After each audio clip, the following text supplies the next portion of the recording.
Parallel world. In the Dragon Kingdom, beside the Blackwater Lake at the Pingling Mountain Range. Within the pitch-black confines of a cave, Qin Chuan abruptly opened his eyes, surveying the unfamiliar surroundings, his pale yellow vertical pupils blinking incessantly. Am I not already dead?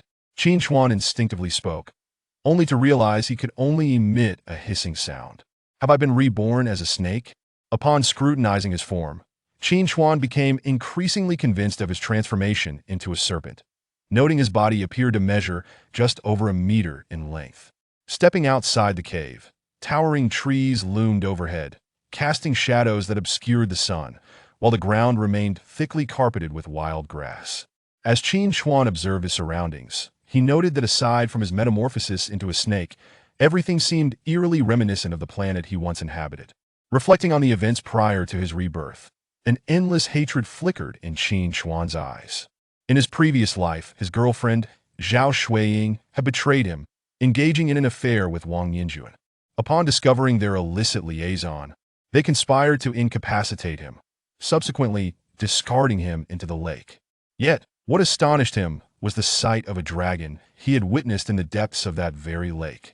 To be precise, it should be called a flood dragon, the last image seared into his mind before he met his demise.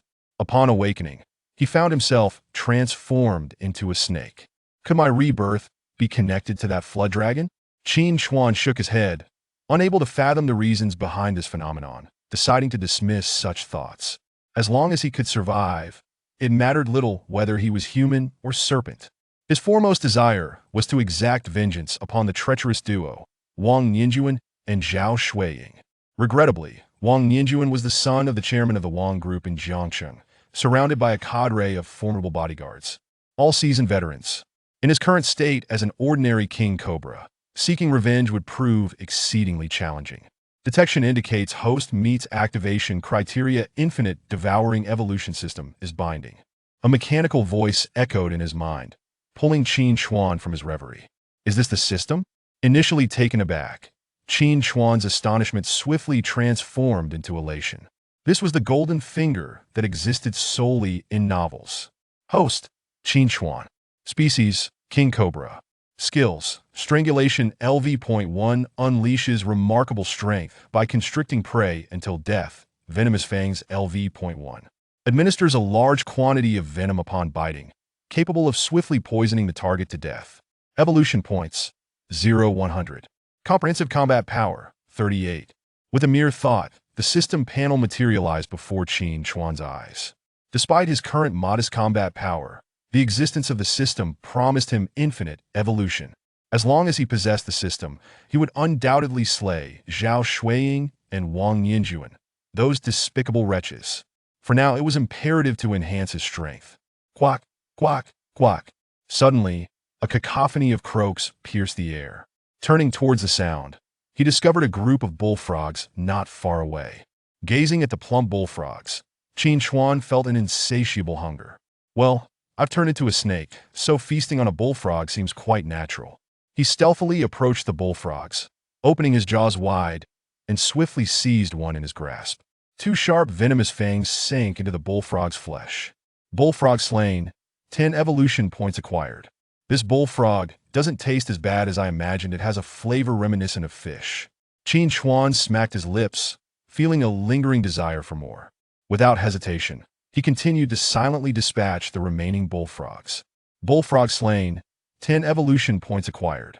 Bullfrog slain, 10 evolution points acquired. Slaying.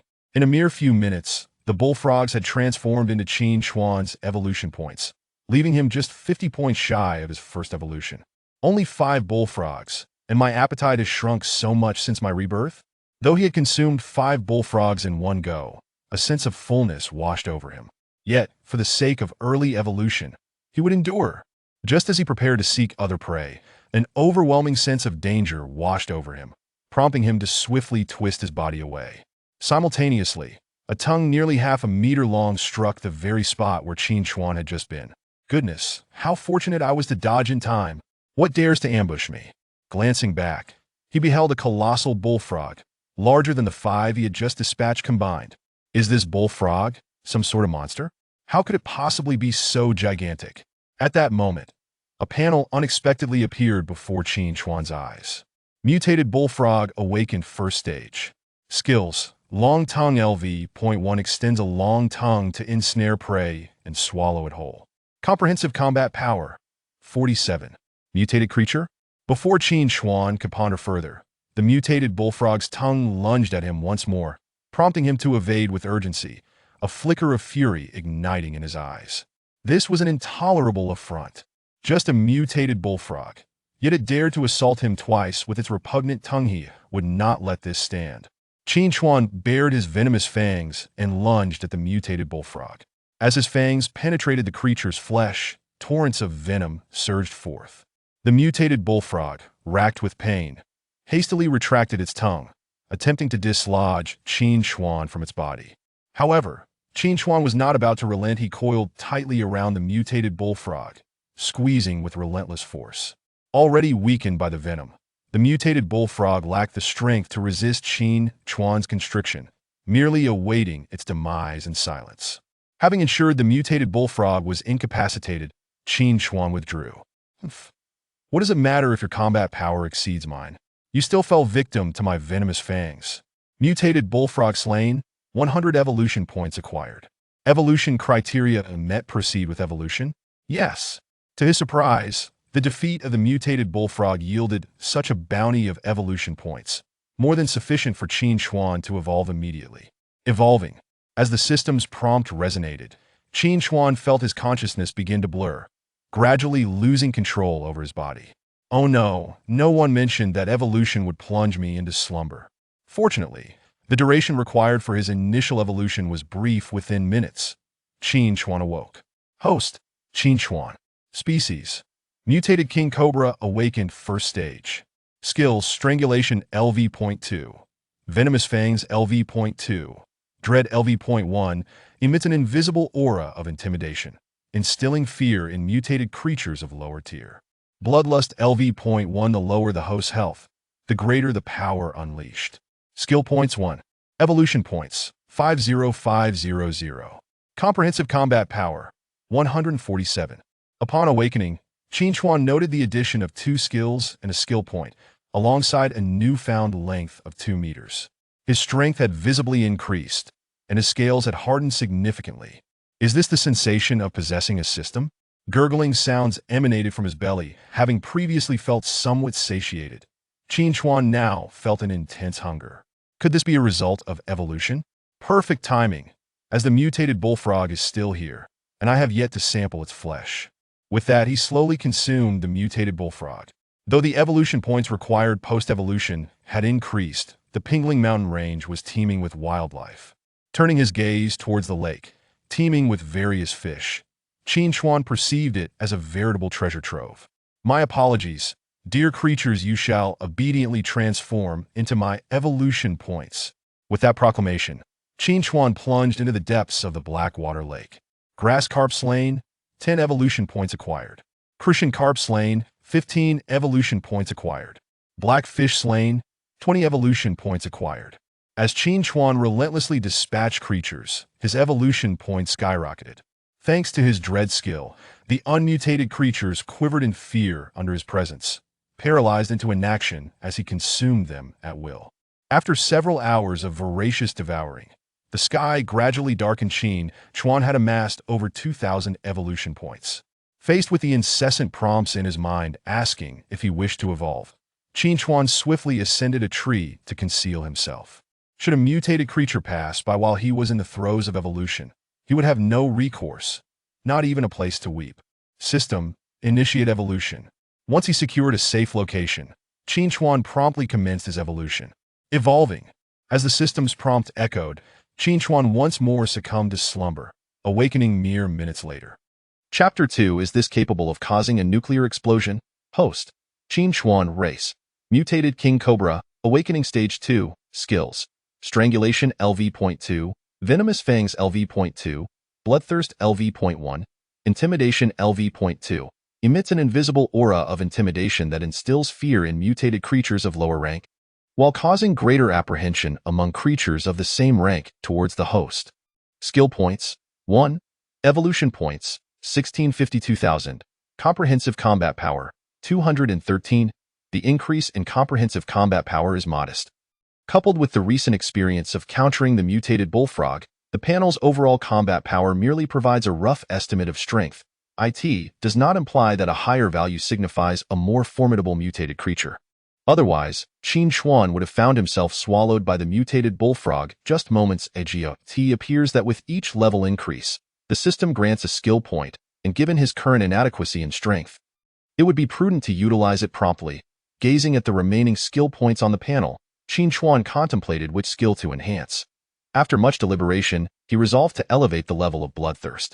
After all, it is currently his only skill that can directly enhance his attack, and should he max it out, he might just unleash a nuclear explosion. Bloodthirst upgrade successful. Bloodthirst LV.2. Upon injury, the host's speed and attack power double, and the lower the health, the greater the explosive power and speed.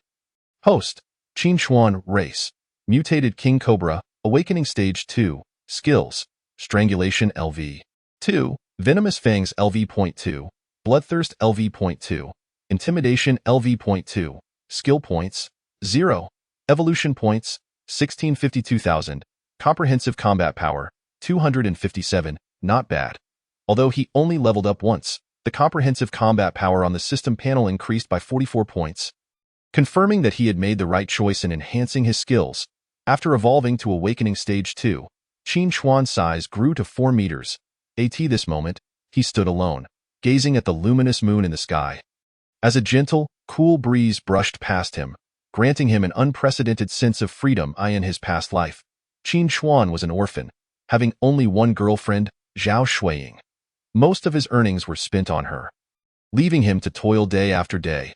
The thought that all his efforts over the years had been squandered fueled a fierce glint in his eyes. Wang Yinjuan, Zhao Shuiying, just wait. I shall not allow you to live too long. Unbeknownst to him, Qin Chuan soon fell into a deep slumber. Meanwhile, beneath the surface of the lake, a pair of eyes quietly emerged, 2 flickering points of ghostly light fixated intently on Qin Chuan. The next day, as usual, Qin Chuan was in the lake consuming fish and shrimp. Killed grass carp, gained 10 evolution points. Killed water snake, gained 20 evolution points. The fish in this lake are rather small. Consuming them yields hardly any evolution points. If only the mutated bullfrog he encountered yesterday had provided more. Qin Chuan expressed his dissatisfaction while examining the evolution points displayed on the panel. Little did he know, as he voiced his complaints, a massive black fish was swiftly approaching him. It was only when the black fish was less than 10 meters away that Qin Chuan noticed the ominous presence behind him. With just a glance, the information about the black fish appeared before his eyes. Mutated Blackfish, Awakening Stage 1. Skills. Gnaw LV.1. Sharp teeth inflict continuous damage on enemies. Comprehensive Combat Power. 78. Does the blackfish have teeth? Without dwelling on that, upon seeing its overall combat power, Qin Chuan couldn't help but breathe a sigh of relief. Truth be told, at first glance, he had thought the mutated blackfish was formidable. Its sheer size approached 2 meters, yet its combat power was merely 78. Qin Chuan immediately unleashed his intimidation skill, and sure enough, the mutated blackfish fell into a state of fear, just like other creatures. Oddly, however, it seemed to be dazed for only a few seconds before lunging at Qin Chuan with its mouth wide open. It appeared that the effectiveness of the intimidation skill varied among different creatures. Unfortunately, before the black fish could bite him, Qin Chuan's venomous fangs had already pierced its body. Following a substantial injection of venom, within mere seconds, the mutated black fish met its demise. Killed mutated blackfish. Gained 200 evolution points. A bounty of 200 evolution points. Adding that to the points he had just consumed, he had just met the evolution requirement.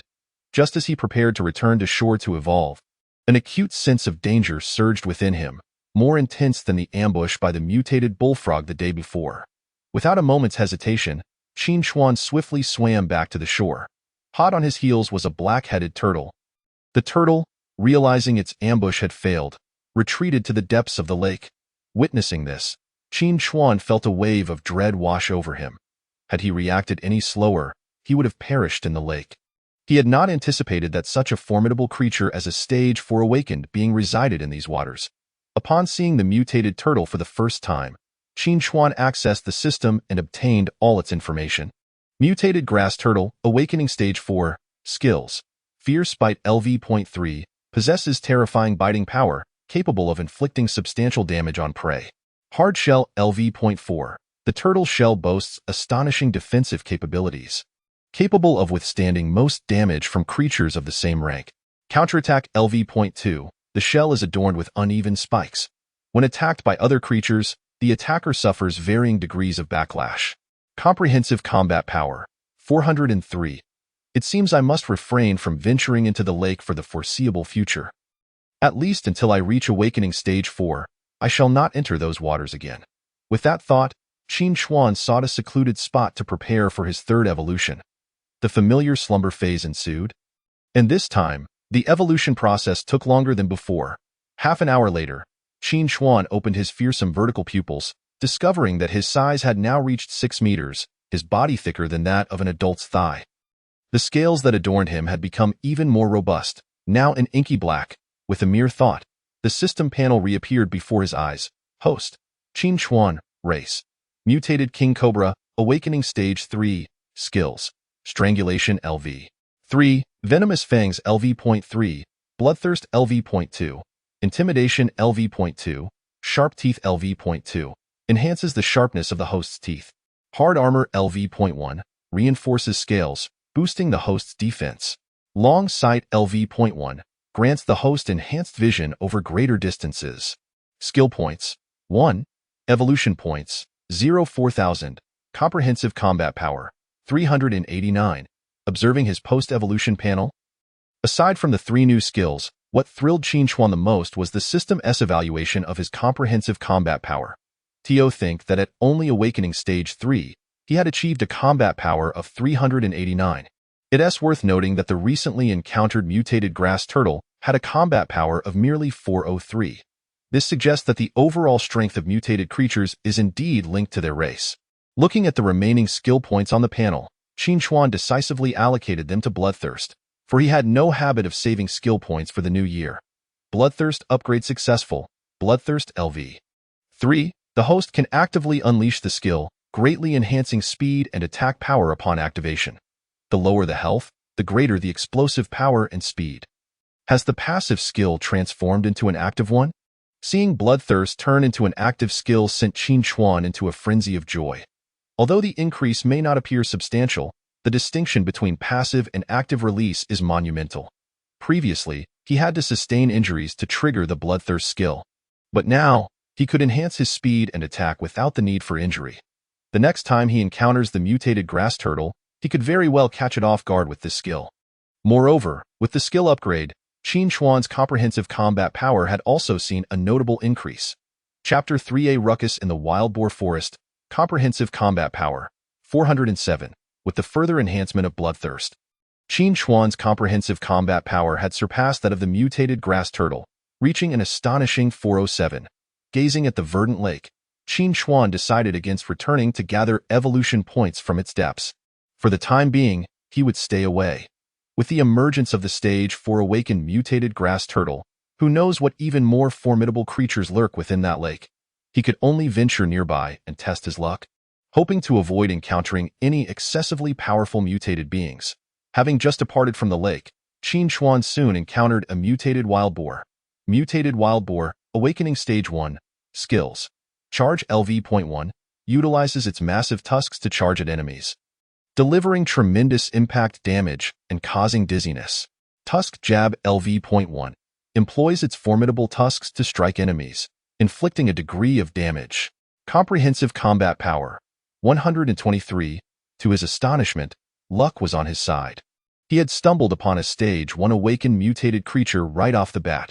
While its comprehensive combat power was decent, it still paled in comparison to his own. The only aspect to be cautious of was its sharp tusks. Seizing the opportunity while the wild boar was preoccupied with foraging for fruits, Qin Chuan stealthily approached from behind. With a ferocious snap, Qin Chuan opened his mouth wide and sank his teeth into the mutated wild boar. Coiling his body tightly around it while exerting relentless force, the mutated wild boar, caught completely off guard, struggled to free itself, thrashing its sharp tusks wildly. Alas, All its efforts were futile against the suffocating grip of Qin Chuan.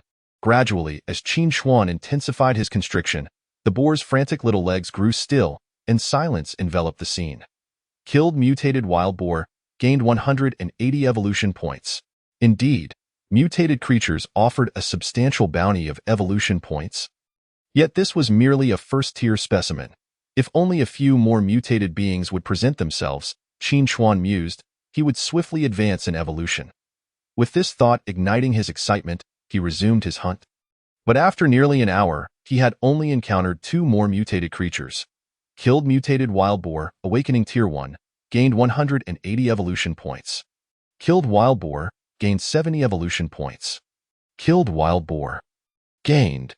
Curiously, he noted the forest teemed with wild boars. So far, he had preyed upon more than a dozen. Had he stumbled upon a herd of wild boars? How could there be so many? Just as Qin Chuan pondered this, he was startled by the sound of heavy footsteps behind him. Turning around, he was confronted by a mutated wild boar. Judging by its size, it was nearly 3 meters long. Mutated wild boar, awakening tier 2, skills. Charge LV.2, boar tusk LV.2, trample LV.1, stomping enemies with sufficient force to crush their bones. Overall combat power, 221. To his astonishment, a second-tier mutated creature lurked within the forest. And Qin Chuan felt a surge of exhilaration, his gaze akin to that of a treasure hunter who had stumbled upon a hidden gem. The moment the mutated wild boar laid eyes on Qin Chuan, it charged at him with reckless abandon, as if it had encountered a sworn enemy. Frowning slightly, Qin Chuan prepared to engage, but then a thought struck him. A sly smile crept onto his lips as he assumed an aggressive stance, waiting until the boar was nearly upon him before swiftly dodging to the side. Unprepared for Qin Chuan's sudden evasion, the boar charged forward without the ability to halt its momentum. With a resounding crash, it collided with a towering tree, snapping it in half, the force of impact leaving the boar dazed and wobbling precariously. It was the perfect opportunity. Seizing the moment, Qin Chuan revealed his venomous fangs and unleashed a maximum dosage directly into the creature. Within mere seconds, the mutated wild boar fell silent. Killed mutated wild boar, awakening tier 2, gained 500 evolution points. Joy surged within Qin Chuan at the system's notification. Indeed, mutated creatures bestowed the most evolution points. A single second-tier specimen yielded 500 points. Just imagine the bounty from 3rd, 4th, or even 5th-tier beings. However, after consuming so many wild boars, Qin Chuan found himself unable to eat any more. After a brief contemplation, an idea struck him. He coiled his tail around the corpse of the mutated wild boar, intending to conceal it near Blackwater Lake. That moment, a pair of eyes observed Qin Chuan closely from a distance, revealing a hint of confusion at witnessing his method of dispatching the mutated wild boar. Immersed in his triumph, Qin Chuan suddenly glanced back and met those eyes. Upon realizing he had been spotted, the mysterious observer swiftly retreated toward the lake. Although it was just a fleeting moment, since acquiring the skill of distant sight, Qin Chuan's vision had significantly improved. He was certain the owner of those eyes was none other than the mutated grass turtle he had encountered the previous day. What was that turtle up to now? Did it intend to ambush him again? Despite being unaware of the turtle's intentions, he could not afford to underestimate a 4th-tier awakened creature. His priority was to enhance his own strength. With this in mind, Qin Chuan resumed his consumption. The large serpent possessed considerable power and seemed quite intelligent, if he could forge an alliance. Meanwhile, the mutated grass turtle, having submerged to the lake's depths, contemplated its next move as it eyed the shadow lurking nearby, filled with trepidation. Within the shadows lay a mutated creature nearly 5 meters in length, its whiskers alone measuring close to 2 meters. The grass turtle's gaze was fraught with apprehension.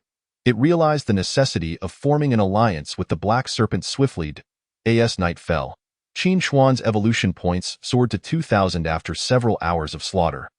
Host: Qin Chuan. Species: mutated king cobra, awakening tier 3. Skills: strangulation LV.3, venomous fangs LV.3, bloodlust LV.3, intimidation LV.2, sharp teeth LV.2, hard shell LV.1, distant sight LV.1. Skill points: 0. Evolution points: 3,244,000. Overall combat power: 407. Only 760 evolution points remained until his next evolution, after which he would be ready to confront the mutated grass turtle at the lake. Now, Qin Chuan had grown to nearly 7 meters in length, making it increasingly difficult to find suitable trees to coil around. Fortunately, beside the lake stood a towering locust tree, nearly 30 meters tall, far surpassing the surrounding flora. A wild boar carcass lay upon its trunk, precisely where Qin Chuan had placed it for future sustenance. Though he remained puzzled as to why this locust tree could grow so tall, it served Qin Chuan well. The higher it rose, the safer he felt perched upon its branches. Even if the mutated grass turtle attempted a nocturnal ambush, it would find it impossible to reach him. Just as he was settling down for a peaceful slumber, Qin Chuan suddenly noticed a massive creature emerging from the lake. The mutated grass turtle was indeed attempting to launch a nighttime assault. Chapter 4. Subduing the mutated grass turtle. Although night had fallen, it did not hinder Qin Chuan's vision.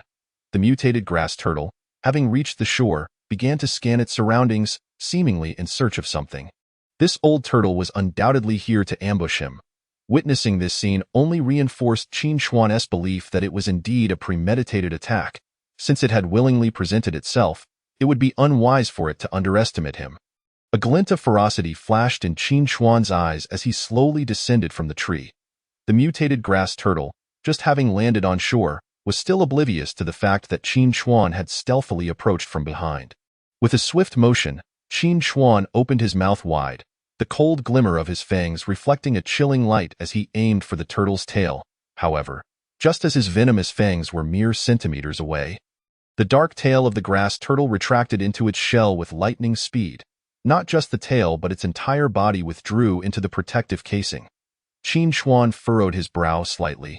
This old turtle had quite the quick reflexes. While he pondered how to coax it out of its shell, an ancient voice emanated from within. "I mean no harm, O mighty Snake King. I humbly ask for your mercy." The mutated grass turtle could speak. Qin Chuan was taken aback. This was the first time he had encountered a mutated creature capable of communication since his rebirth. Yet, recalling the earlier attempt on his life, when he had nearly met his end, his expression turned cold and sharp. "No harm. You nearly took my life last time." With that, an invisible aura of intimidation radiated from Qin Chuan. Sensing the murderous intent, the mutated grass turtle hastily clarified, "It was a misunderstanding, a grave misunderstanding. I have come to propose an alliance with you." "Snake King, an alliance? What makes you think I would consider such a thing?" Qin Chuan scoffed internally, a sardonic smile creeping onto his lips. If the turtle truly faced insurmountable troubles, how could he, a mere third-tier creature, resolve them? It would be far more prudent to consume the mutated grass turtle, thus gaining evolution points while eliminating a potential threat. With this thought, Qin Chuan decided against further conversation. Since the turtle refused to emerge, he would force it out. Wrapping his body around the turtle's shell, he activated both his third-tier strangulation and bloodlust skills simultaneously. In an instant, a surge of powerful and violent energy surged through him, amplifying his strength exponentially. "Snake King, spare yourself the effort. My shell is impenetrable. You cannot harm me. Rather than waste time, it would be more beneficial to collaborate with me," the voice from within the shell warned as the turtle believed it was impervious to Qin Chuan's attempts. However, just as it thought itself safe, a sound of cracking echoed around it. This is impossible." The mutated grass turtle gasped in disbelief. Its shell, the most formidable part of its being, was being forcefully compromised by the black serpent's constriction. Feeling the overwhelming power surrounding it, the turtle quickly pleaded, "Great Snake King, spare me. I am willing to serve you. Please grant me mercy." Beep detected the mutated grass turtle's desire to submit. "Do you agree?" As Qin Chuan prepared to end the turtle's life, the system notification startled him. What was this? He hesitated, for this was the first time he had encountered such a situation. Observing the turtle's desperate pleas for mercy, he began to weigh his options. Although the old turtle's strength was lacking, it was the first talking mutated creature he had encountered, and he had no idea when he might encounter another capable of communication. Just as he had numerous questions he wished to pose, it was worth noting that he possessed a system with an upgrade speed surely surpassing that of the mutated tortoise. If it were to disobey, it would meet its demise. Contemplating this, Qin Chuan released the mutated tortoise. In that case, I shall spare your life. Should you dare to betray me, there will be no escape from death." The tortoise gazed at its cracked shell, tears welling in its eyes. This shell had accompanied it for nearly a century, and witnessing its current state filled the tortoise with profound sorrow. "I am deeply grateful for the mercy of the Serpent King.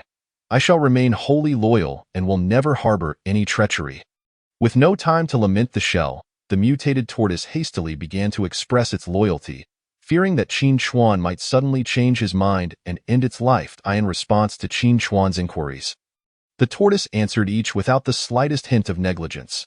From the tortoise, Qin Chuan learned that not all mutated creatures could communicate upon reaching the fourth tier of awakening. Within the Black Water Lake, there existed a mutated black fish, slightly weaker than the tortoise. The tortoise had previously attempted to communicate with it, but alas, the other lacked the ability to engage in dialogue. The mutated tortoise was the first awakened fourth-tier creature Qin Chuan had encountered, leading him to mistakenly believe that all mutated beings could communicate once they reached that tier. Furthermore, he learned from the tortoise that all mutated creatures fell into a slumber during their evolution. "You mentioned that you sought me for collaboration. Could it be regarding that mutated black fish?" "Indeed, it is." The mutated tortoise nodded vigorously, expressing its anger. "This mutated black fish only emerged not long ago. Just a few days ago, I had not seen it and thought it had departed. However, it reappeared this afternoon, and I realized it must have been evolving while in a dormant state. Its current strength may now surpass mine." The tortoise spoke solemnly before recalling something, quickly adding, "Yet compared to the king, it pales in comparison. It surely cannot contend with you." Qin Chuan furrowed his brow, uncertain of the veracity of the tortoise's words. Should the tortoise be deceiving him and not revealing the true strength of the black fish, he could find himself in peril. Just as Qin Chuan grappled with uncertainty, he suddenly noticed a change in the tortoise's panel. Mutated tortoise, awakened fourth tier. Skills: Fierce Bite LV.3, possessing terrifying biting power, capable of inflicting substantial damage to prey. Hard Shell LV.4, the shell possesses astonishing defensive capabilities, able to withstand most damage from creatures of the same tier. Retaliation LV.2, the shell is covered in uneven spikes. When attacked by other creatures, they will suffer varying degrees of backlash. Loyalty 77, overall combat power 403. The addition of a loyalty metric on the panel proved quite convenient for Qin Chuan, as it allowed him to instantly discern potential traitors. A loyalty score of 77 was not insignificant. He was surprised to discover such high fidelity from this old tortoise, noting that loyalty must fall below 60 for betrayal to occur. It seemed he need not worry about the tortoise turning against him. Considering he was but a step away from the fourth tier of awakening, Qin Chuan decided to send the tortoise back for now. At dawn, he would venture with the tortoise to confront the mutated black fish. Host: Qin Chuan, race: Mutated King Cobra, awakened third tier. Skills: Strangulation LV.3, Venomous Fangs LV.3, Bloodthirst LV.3, Intimidation LV.2, Sharp Teeth LV.2, Hard Armor LV.1, Long Sight LV.1, Skill Points 0, Evolution Points 3,244,000, Overall Combat Power 407. It appeared he would be working late into the night. Gazing at the panel, just 760 points shy of evolution. Qin Chuan sighed. Just as he was about to close the system and continue his hunt, he was startled to find an additional feature on the system panel. Curious, he noted the presence of a lucky wheel. Chapter 5. Is it over so quickly? A complimentary draw opportunity? His eyes sparkled at the array of prizes displayed on the wheel. He promptly resolved to utilize this free draw. Ding! Congratulations, host, you have obtained the skill, Dragon Roar. Accompanied by a crisp notification sound, the wheel came to rest on a purple prize. What luck! The first is a purple reward. Host: Qin Chuan, race: Mutated King Cobra, awakened third tier. Skills: Strangulation LV.3, Venomous Fangs LV.3, Bloodthirst LV.3, Intimidation LV.2, Sharp Teeth LV.2, Hard Armor LV.1, Long Sight LV.1, Dragon Roar LV.1. A voice like thunder, the roar can deliver a psychological and physical blow to enemies. Skill Points 0, Evolution Points 3,244,000, Overall Combat Power 470. A single Dragon Roar has significantly increased my combat power. With only 760 evolution points remaining, I must break through to the 4th tier tonight. At dawn, the mutated tortoise arrived at the lakeside as promised. Unfortunately, after searching near the large locust tree for quite some time, it found no trace of Qin Xuan, save for the carcass of a wild boar in the tree. Strange. Where has the king gone? Could he have encountered some danger? The tortoise felt a pang of worry. Qin Xuan was its greatest ally in eliminating the mutated black fish. If anything were to befall him, it would not be long before the Black Water Lake became the domain of the mutated black fish. I must locate the king swiftly. Having scarcely taken a few steps, the mutated tortoise abruptly halted, a terrifying aura emerging behind it, causing its limbs to tremble involuntarily. "What are you searching for?" Hearing the voice from behind. The tortoise was startled and quickly withdrew into its cracked shell, trembling as it stammered. "I am allied with the Serpent King. If you dare to harm me, prepare for the king's vengeance." Observing the quaking shell before him, Qin Xuan felt a deep confusion. How curious, am I truly that fearsome? Last night, Qin Xuan had worked an additional 2.5 hours, finally amassing the required 760 evolution points. He had to admit, the current mutated creatures were indeed too scarce. There were simply not enough for him to hunt. Host, Qin Xuan race. Mutated Python, awakened 4th tier, skills. Strangulation LV.4, Venomous Fangs LV.4, Bloodthirst LV.4, Intimidation LV.3, Sharp Teeth LV.3, Hard Armor LV.2, Long Sight LV.2, Dragon Roar LV.1. Skill points 1. Evolution points 0-10,000. Overall combat power 789. Although Qin Xuan had gained some enhancement post-evolution, it hardly warranted such fear from the other party. Being of the same 4th tier, the other did not even dare to resist. He had merely grown to 12 meters in length, with all skills except Dragon Roar leveling up by 1. Nearly doubling his combat power. Was that truly so alarming? If you do not emerge, I shall end you myself. Qin Xuan was disinterested in further conversation, for the mutated creature within the Black Water Lake was his target for the day. Upon hearing his words, the mutated tortoise cautiously poked its head out, only to find the formidable sight before it oddly familiar. "Why, you are the king." The tortoise was struck with disbelief at the transformed Qin Xuan, who had exuded little danger the previous night. It was astonishing that merely overnight, he had undergone such growth. "I truly am fortunate to serve the king." The tortoise thought gleefully. "Come, let us confront that mutated black fish." With that, Qin Xuan plunged into the Black Water Lake, noting that the fish population had significantly diminished compared to previous days. King. Once you encounter that black fish, do exercise caution. Its strength is formidable. I shall charge ahead, and you can seize the opportunity to ambush it. Enough with the My King. I find it unbearable.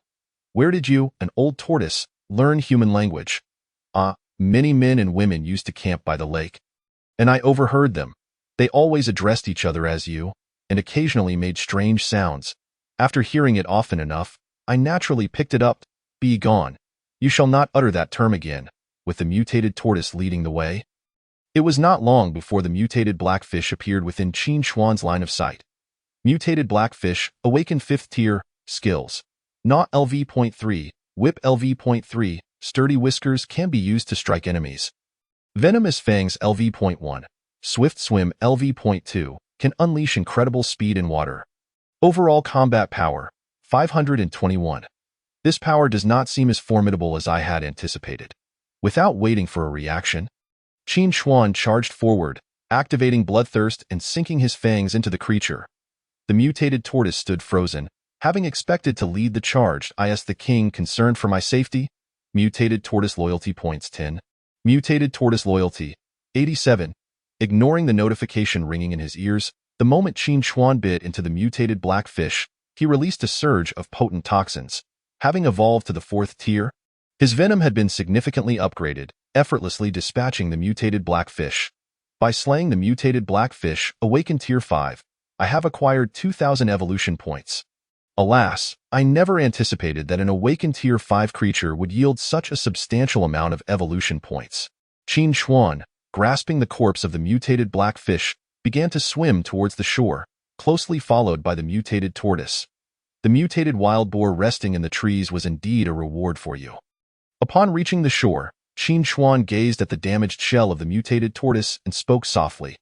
After all, it was he who had inflicted damage upon the tortoise's shell, and he had moments ago contemplated using it as a meat shield while he launched a surprise attack. Thus, it was a display of loyalty. Given this, as the leader, he ought to grant his subordinate a morsel to eat. "Thank you, my lord," the mutated tortoise exclaimed in exhilaration. Although it was an awakened Tier 4 creature, it had spent most of its time dwelling in the Blackwater Lake and had never savored the delicacies of wild boar. It promptly bowed in gratitude to Qin Chuan and began to feast upon the wild boar's corpse.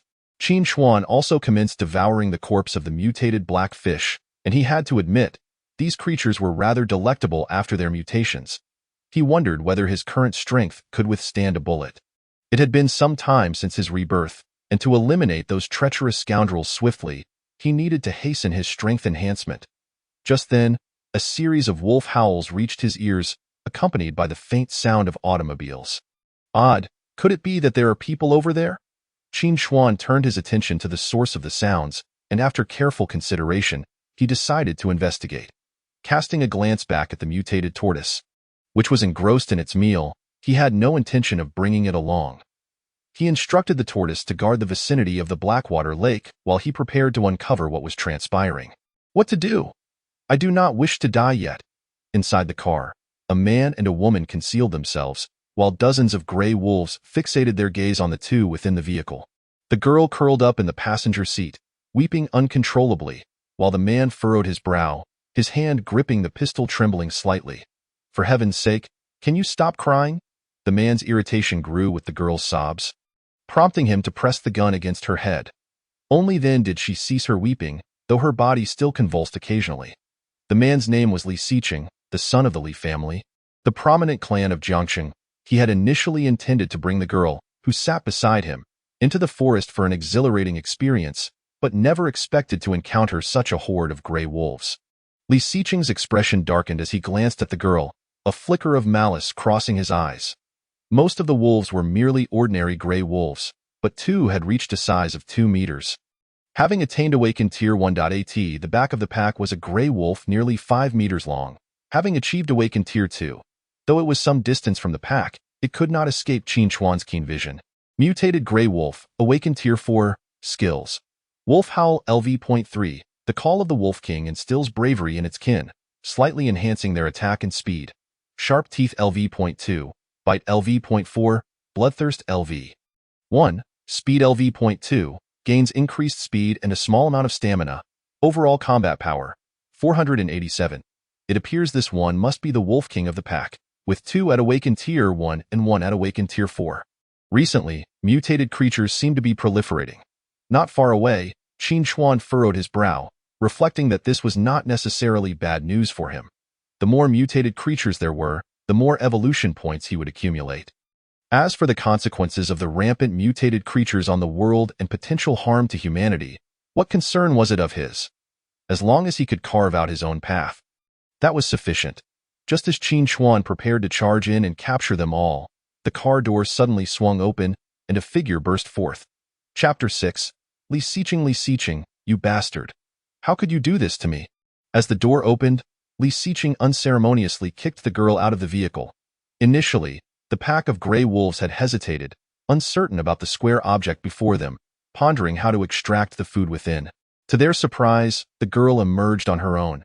You wretched creature, your only value is to buy me some time to escape. Wait, huh? Why is the car flying? Ignoring the girl's furious exclamations, Li Xiqing hastily pressed the accelerator, eager to flee the scene. Unfortunately, he had barely made any distance before the awakened Tier 4 Wolf King spotted him, striking the car with tremendous force and sending it crashing into a tree before it finally came to a halt. The girl seemed somewhat familiar. Not far away, Qin Chuan recognized the girl and suddenly recalled a figure. I remember now. She is Wang Yu, Zhao Shuiying's close friend. In my previous life, Wang Yu often mocked me in front of Zhao Shuiying. She can die, but she must perish by my hand. Qin Chuan's gaze sharpened as he lunged forward, positioning himself before Wang Yu. With a thunderous roar, a dragon's cry reverberated through the air, causing the entire pack of wolves to recoil several meters. All the ordinary gray wolves were stunned by his furious bellow, Even the two awakened Tier 1 wolves could only cower on the ground, trembling. The awakened Tier 4 Wolf King, sensing this overwhelming presence, fixated its gaze on Qin Chuan and, after weighing the pros and cons, ultimately chose to retreat. As the leader of the pack, it could not afford to sacrifice its kin needlessly. With a furious howl to the heavens, the pack began to recover and swiftly retreated deeper into the mountains. The Wolf King is quite astute. Knowing it could not win, it led the pack in a strategic retreat, ignoring the fleeing wolves. Qin Chuan turned to face the weeping Wang Yu. For some reason, he felt a surge of satisfaction within him. He relished this sensation of avenging his enemies. At that moment, when Wang Yu saw Qin Chuan, her face was filled with terror, rendering her unable to move, and she stammered in fear. So large. Observing Wang Yu's expression of sheer fright, Qin Chuan hesitated not a moment longer and swiftly devoured her whole. After all, he had no desire to engage in futile conversation with a corpse. Killing a human being grants 10 evolution points. Indeed, she was a worthless wretch, barely sufficient to appease a beggar with 10 evolution points. Just as Qin Chuan prepared to depart, he suddenly heard a series of coughs emanating from the direction of the car that had been struck by the Wolf King. Cough, cough, cough. Thank goodness I have a strong constitution. Otherwise, I would have met my end here. Not far off, a figure emerged from the car that had just been hurled by the Wolf King. It was Li Xiqing, bloodied and battered, with several bones fractured. He had almost slipped his mind, but considering evolution points, however few, it was still sustenance. With that, he intended to consume Li Xiqing as well. As Li Xiqing saw Qin Chuan approaching, he seemed either stunned or paralyzed by fear. And he knelt before Qin Chuan, pleading, "I beg you, spare me. My father is the head of the Li family in Jiangxing. I can offer you anything you desire." Jiangxing? Upon hearing the name of the Li family in Jiangxing, Qin Chuan abruptly halted. In his previous life, he was indeed a resident of Jiangxing and had heard of the Li family, which could be considered a ruling power in Jiangxing, rivaled only by the Wang group. Perhaps this Li Xiqing could still serve a purpose, though his loyalty was somewhat lacking indeed. The moment Li Xiqing proposed his allegiance, the system promptly displayed a notification. Li Xiqing, ordinary human, skills, wealth manipulation LV. 2. A skill exclusive to the wealthy, allowing a certain degree of influence over others to perform tasks on one's behalf. Loyalty, 38. Overall combat power, 18. Is being wealthy considered a skill? Qin Chuan had not anticipated that wealth manipulation would be classified as a skill. It seemed to be a common trait among all wealthy heirs. With the backing of the Li family, the time required for vengeance could be significantly reduced. Yet if he were to flee back to Jiangxing, who could say whether he would betray him? On the shores of Blackwater Lake, the mutated tortoise had just awakened. After consuming the mutated wild boar, it fell into a deep slumber. Upon awakening, it discovered that all its injuries had healed, and its aura had grown significantly stronger. Numerous menacing spikes had sprouted from its shell, rendering it a fearsome sight. If Qin Chuan were present, he would recognize that the mutated tortoise had now attained awakened tier 5. It is thanks to my lord's generous reward that I could evolve so smoothly. From now on, I shall be devoted to my lord, willing to brave any danger. Just as Qin Chuan was troubled about what to do, a prompt suddenly sounded in his ears. Loyalty of the mutated tortoise increased by 10. Loyalty of the mutated tortoise, 97. Loyalty of the mutated tortoise surpassed 90, granting 500 fortune points. Why did the loyalty of the mutated tortoise increase by 10 points? What are fortune points? At this moment, Qin Chuan wore a puzzled expression. Fortune points are essential for drawing rewards. Only when loyalty reaches 90 points will subordinates provide fortune points. The host can only receive this once a month. Now I understand. Since there is currently no means to control Li Xiqing, I shall see if I can draw something worthwhile. Perhaps fortune favors me, and I might draw a skill to control others. With this thought in mind, Qin Chuan opened the lottery interface. Drawing once costs 100 fortune points, which is not excessive. System, I wish to draw. With those words, the system's wheel began to spin. Congratulations, host has obtained a drop of diluted ancestor dragon's blood, diluted 100 million times. What the heck? I actually hit the jackpot. Yet given the current circumstances, ancestor dragon's blood is of no use to me. After drawing the first prize, the cost for the second draw had escalated to 200 luck points. Yet Qin Chuan remained oblivious to this change. System, continue the lottery. As he watched the wheel spin once more, a wave of anxiety washed over him. If he failed to acquire a skill that allowed him to control others, he would have no choice but to eliminate Li Xiqing. After all, having drawn the blood essence of the ancestor dragon, there was no way he, Qin Chuan, could come out at a loss. Congratulations, host. You have acquired the skill Blood Spirit Contract LV. 1. The host can form a blood spirit contract with any living being, which will take immediate effect upon mutual consent. At any time and in any place, should the host wish, they can effortlessly take the life of the contracted being. And there will be no communication barrier with the contractor. Did it really come out? Qin Chuan instinctively murmured, a hint of doubt lacing his tone, though to Li Xiqing's ears, it merely sounded like hissing. Noticing Qin Chuan lost in thought, Li Xiqing prepared to discreetly leave. However, just as he stepped forward, Qin Chuan's tail ensnared him, lifting him before the colossal snake's head. No, please don't eat me, great serpent. I am willing to serve you like a horse. Li Xiqing exclaimed in terror, but his pleas fell on deaf ears as Qin Chuan showed no sign of releasing him. Instead, a drop of blood began to coalesce on Qin Chuan's forehead. In Li Xiqing's horrified gaze, the drop of blood seamlessly merged into his brow. Blood Spirit Contract has been completed. Hearing the system's notification, Qin Chuan finally set Li Xiqing down. He regarded the man before him, knowing he could extinguish his life with just a thought, no matter the distance. So this is the Blood Spirit Contract. Qin Chuan mused, relishing the power to take a life with mere intent. Li Xiqing's loyalty decreased by 5. Li Xiqing's loyalty, 33. This fellow was indeed deceiving me. Perhaps I couldn't do much before, but now. Observing Li Xiqing prostrating himself on the ground, continuously bowing, Qin Chuan couldn't help but smirk coldly to Li Xiqing. Chapter 7. Awakening the 5th stage of the mutated tortoise. Li Xiqing, who had been bowing fervently, suddenly froze, a surge of excitement bubbling within him. Had he just heard someone call his name? Although the voice sounded unfamiliar, what if it were his bodyguard come to rescue him? He cautiously scanned his surroundings, and upon confirming that no one was near, the thrill within him dissipated. Strange, could it be that he had misheard? I distinctly heard someone call out to me, associating it with the massive snake before him. An improbable thought flickered in his mind. Surely, this great serpent couldn't be speaking?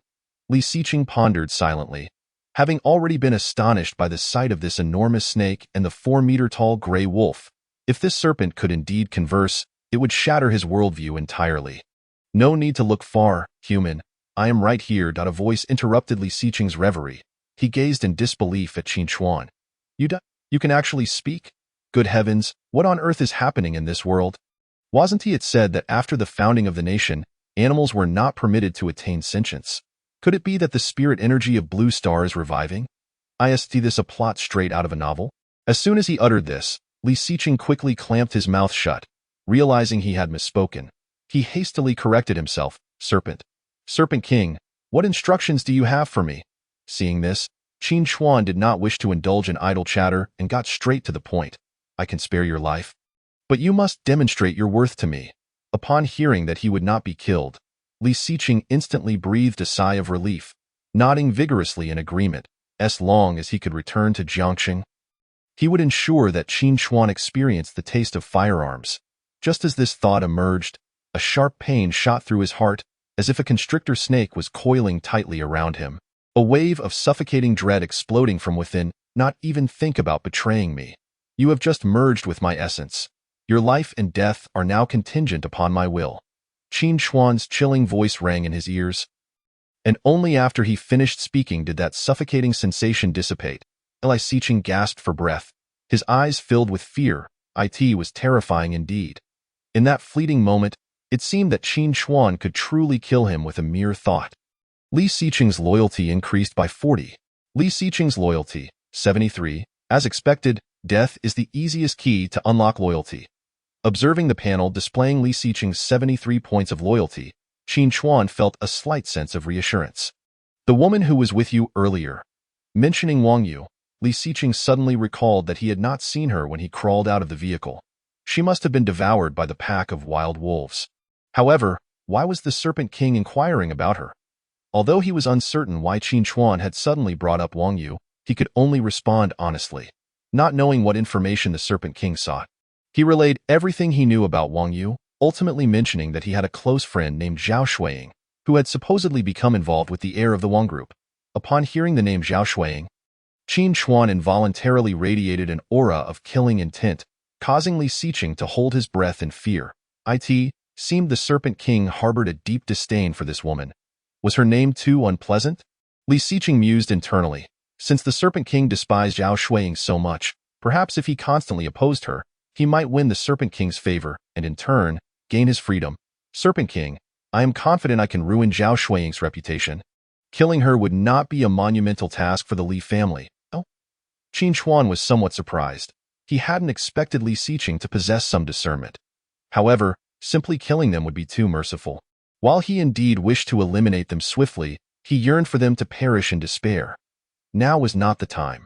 You may return for now. You will be of use in the future. Hearing the Serpent King say he could spare him, Li Xiqing was overjoyed. Yet the vehicle had been destroyed by that 4-meter-long gray wolf, and several of his bones were broken. If he were to walk back directly, who knew if he would encounter that pack of gray wolves again? But glancing back at Qin Chuan, he steeled himself to head back. There was no other choice. The pressure from the Serpent King was overwhelming, and he felt an involuntary urge to kneel before him. Having not run far, he suddenly spotted a mutated tortoise, its size comparable to 4 or 5 SUVs, charging towards him, with eerie, green eyes and a shell bristling with menacing spikes. Upon seeing Li Xiqing, the mutated tortoise rushed forward, causing him to scurry back to the Serpent King's side. Why have you returned? Do you not understand my words?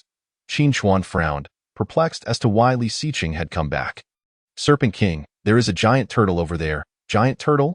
Following Li Xiqing's, Qin Chuan saw a mutated tortoise nearly 5 meters in diameter barreling towards him. Mutated tortoise, awakened 5th stage, skills, Fierce Bite LV. 3, Hard Shell LV.5. The shell possesses astonishing defensive capabilities, capable of withstanding most damage from beings of the same tier. Retaliation LV.3, Trample LV.1. Powerful limbs can easily crush rocks. Loyalty, 97, Comprehensive Combat Power, 518. So it was one of his subordinates. No wonder he felt a sense of familiarity upon first seeing it. Although it had evolved to the 5th stage, its comprehensive combat power seemed somewhat lacking, even lower than that of the previously encountered mutated black fish. Yet considering its original form was merely a tortoise, it was likely that its evolutionary path leaned towards defense. My lord, I have finally found you. Is this little creature a pet of yours? Seeing the trembling Li Xiqing beside Qin Chuan, for some reason, the tortoise felt that this little pet looked quite delectable. Ensure his safe passage out of the Pingling Mountains. He still has value for me. Qin Chuan did not respond to the mutated tortoise's question. Having uttered this, he returned to Blackwater Lake, intending to study the essence of the ancestor dragon. Left behind were Li Xiqing and the mutated tortoise, both staring at each other in silence. Although Li Xiqing could not comprehend the tortoise's words, he clearly understood the Serpent King's. This mutated tortoise was evidently another of his subordinates. He never expected that the Serpent King would have such a mutated tortoise under his command. Judging by its size, it was already larger than the previous Grey Wolf King. Follow me closely. Since you were specifically tasked by the Lord, I will certainly ensure your safety. The mutated tortoise suppressed its urge to devour him, signaling Li Xiqing to follow. Fortunately, Li Xiqing comprehended the gesture and closely trailed behind the tortoise. However, as he observed the mutated tortoise leading the way, he couldn't shake off the feeling that it harbored intentions to consume him. Was it planning to lead him to a secluded spot to devour him? This thought sent a shiver down his spine, and he quickly dismissed the unsettling notion from his mind. The creature was a subordinate of the Serpent King. It should not dare defy his orders. Despite this reasoning, he still maintained a cautious distance from the mutated tortoise. The mutated tortoise also took note of this scene, perhaps after entering the 5th stage of awakening. Its intelligence had grown. With a single glance, it discerned the thoughts lingering in Li Xiqing's mind and disdainfully remarked, "Foolish humans, I shall not defy the king's orders." Chapter 8. Transforming into a flood dragon at present. The Blackwater Lake harbored no creatures capable of threatening Qin Chuan, thus he no longer needed to sleep atop trees every day.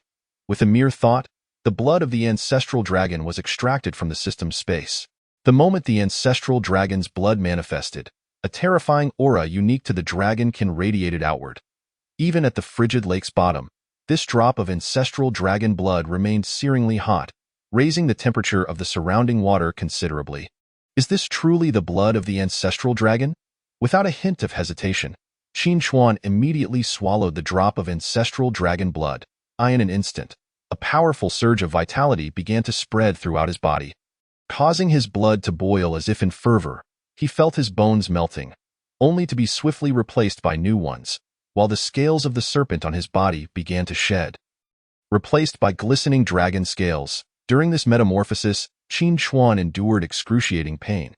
In the span of 3 short minutes, he felt as though he had experienced the passage of several months. Eventually, the pain within him began to subside.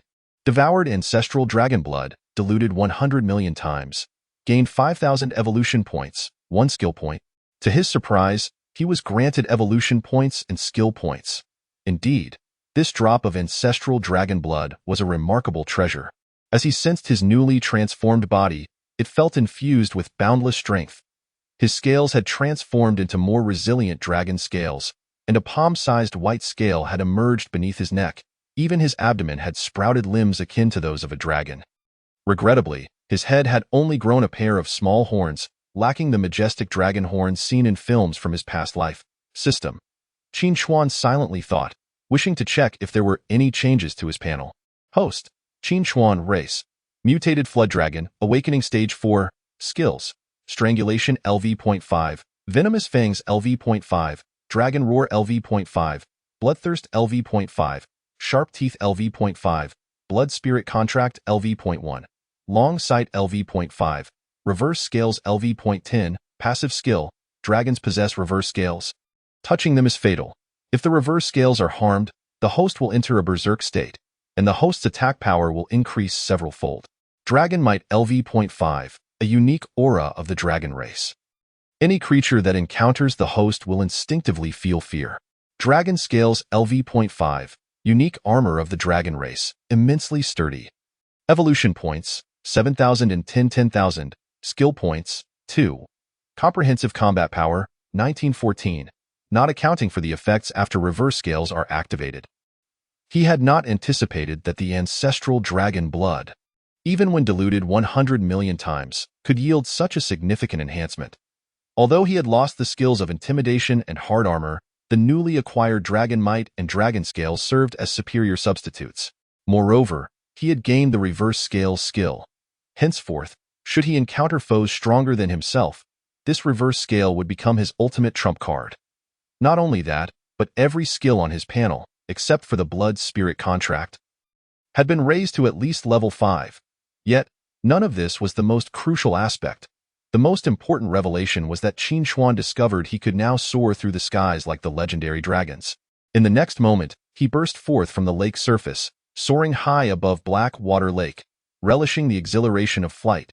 He adored this sensation, this feeling of gliding through the heavens, as Qin Chuan reveled in the joy of flight. An unprecedented gravity hung over the highest conference room of the Dragon Nation. Those gathered for the meeting were all leaders in their respective fields, and the screen in the conference room displayed various images of mutated creatures, one of which depicted a dragon soaring through the sky. These images had been captured via satellite over the Pingling Mountain range. Does anyone have anything to say regarding these mutated creatures? The highest authority of the Dragon Nation, Sun Jinghua, surveyed the attendees, his brow furrowed by the mounting troubles posed by the mutated creatures plaguing various provinces. The frequency of mutated creatures had escalated. They had previously only existed in water, but now, their numbers on land were also increasing.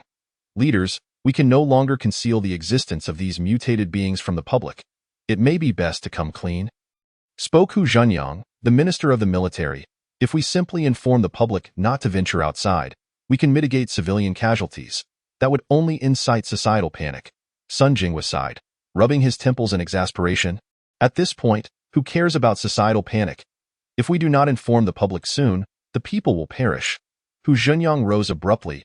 He was unconcerned with societal fears. All he knew was that failing to inform the populace would only lead to their suffering, and ultimately their demise. What use was there in worrying about societal panic? General Hu, how can you speak to the leader in such a manner? Admonished Li Rang, the Minister of Foreign Affairs. Am I wrong? Are the lives of the people less important than this so-called societal panic? Hu Junyang retorted, standing his ground. In his eyes, the lives of the people held paramount importance. You enough. Silence. Sun Jinghua interjected, silencing the two. Hu Junyang huffed disdainfully and returned to his seat. I did not call this meeting to witness your squabbling. Sun Jinghua scanned both men before his gaze settled on Hu Junyang. I shall issue orders to inform the public. However, for now, I wish to hear your thoughts on these mutated creatures. Upon hearing the leader's decision to inform the populace, Hu Junyang adjusted his demeanor. Regarding these mutated creatures, I possess but one perspective. They must be exterminated. They have already devoured countless lives these past few days. I demand they return the lives of our people.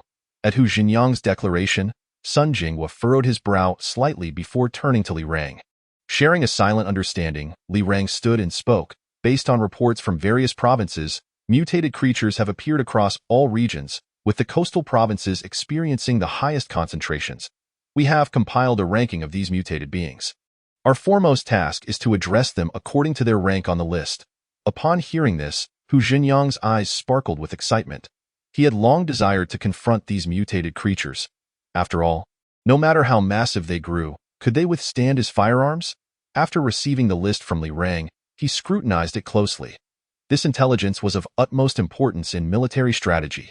If Qin Chuan were present, he would discover that he ranked 13th on the list, while his subordinate, the mutated tortoise, occupied the 8th position. Through our assessments of the spiritual energy levels of these mutated creatures, we have classified them into tiers.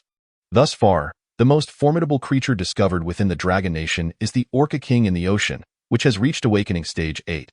This is currently the only known Awakening Stage 8 mutated creature in our territory. With a spiritual energy level of 8780.AS for the mutated creatures in the ocean, we can afford to overlook them for now.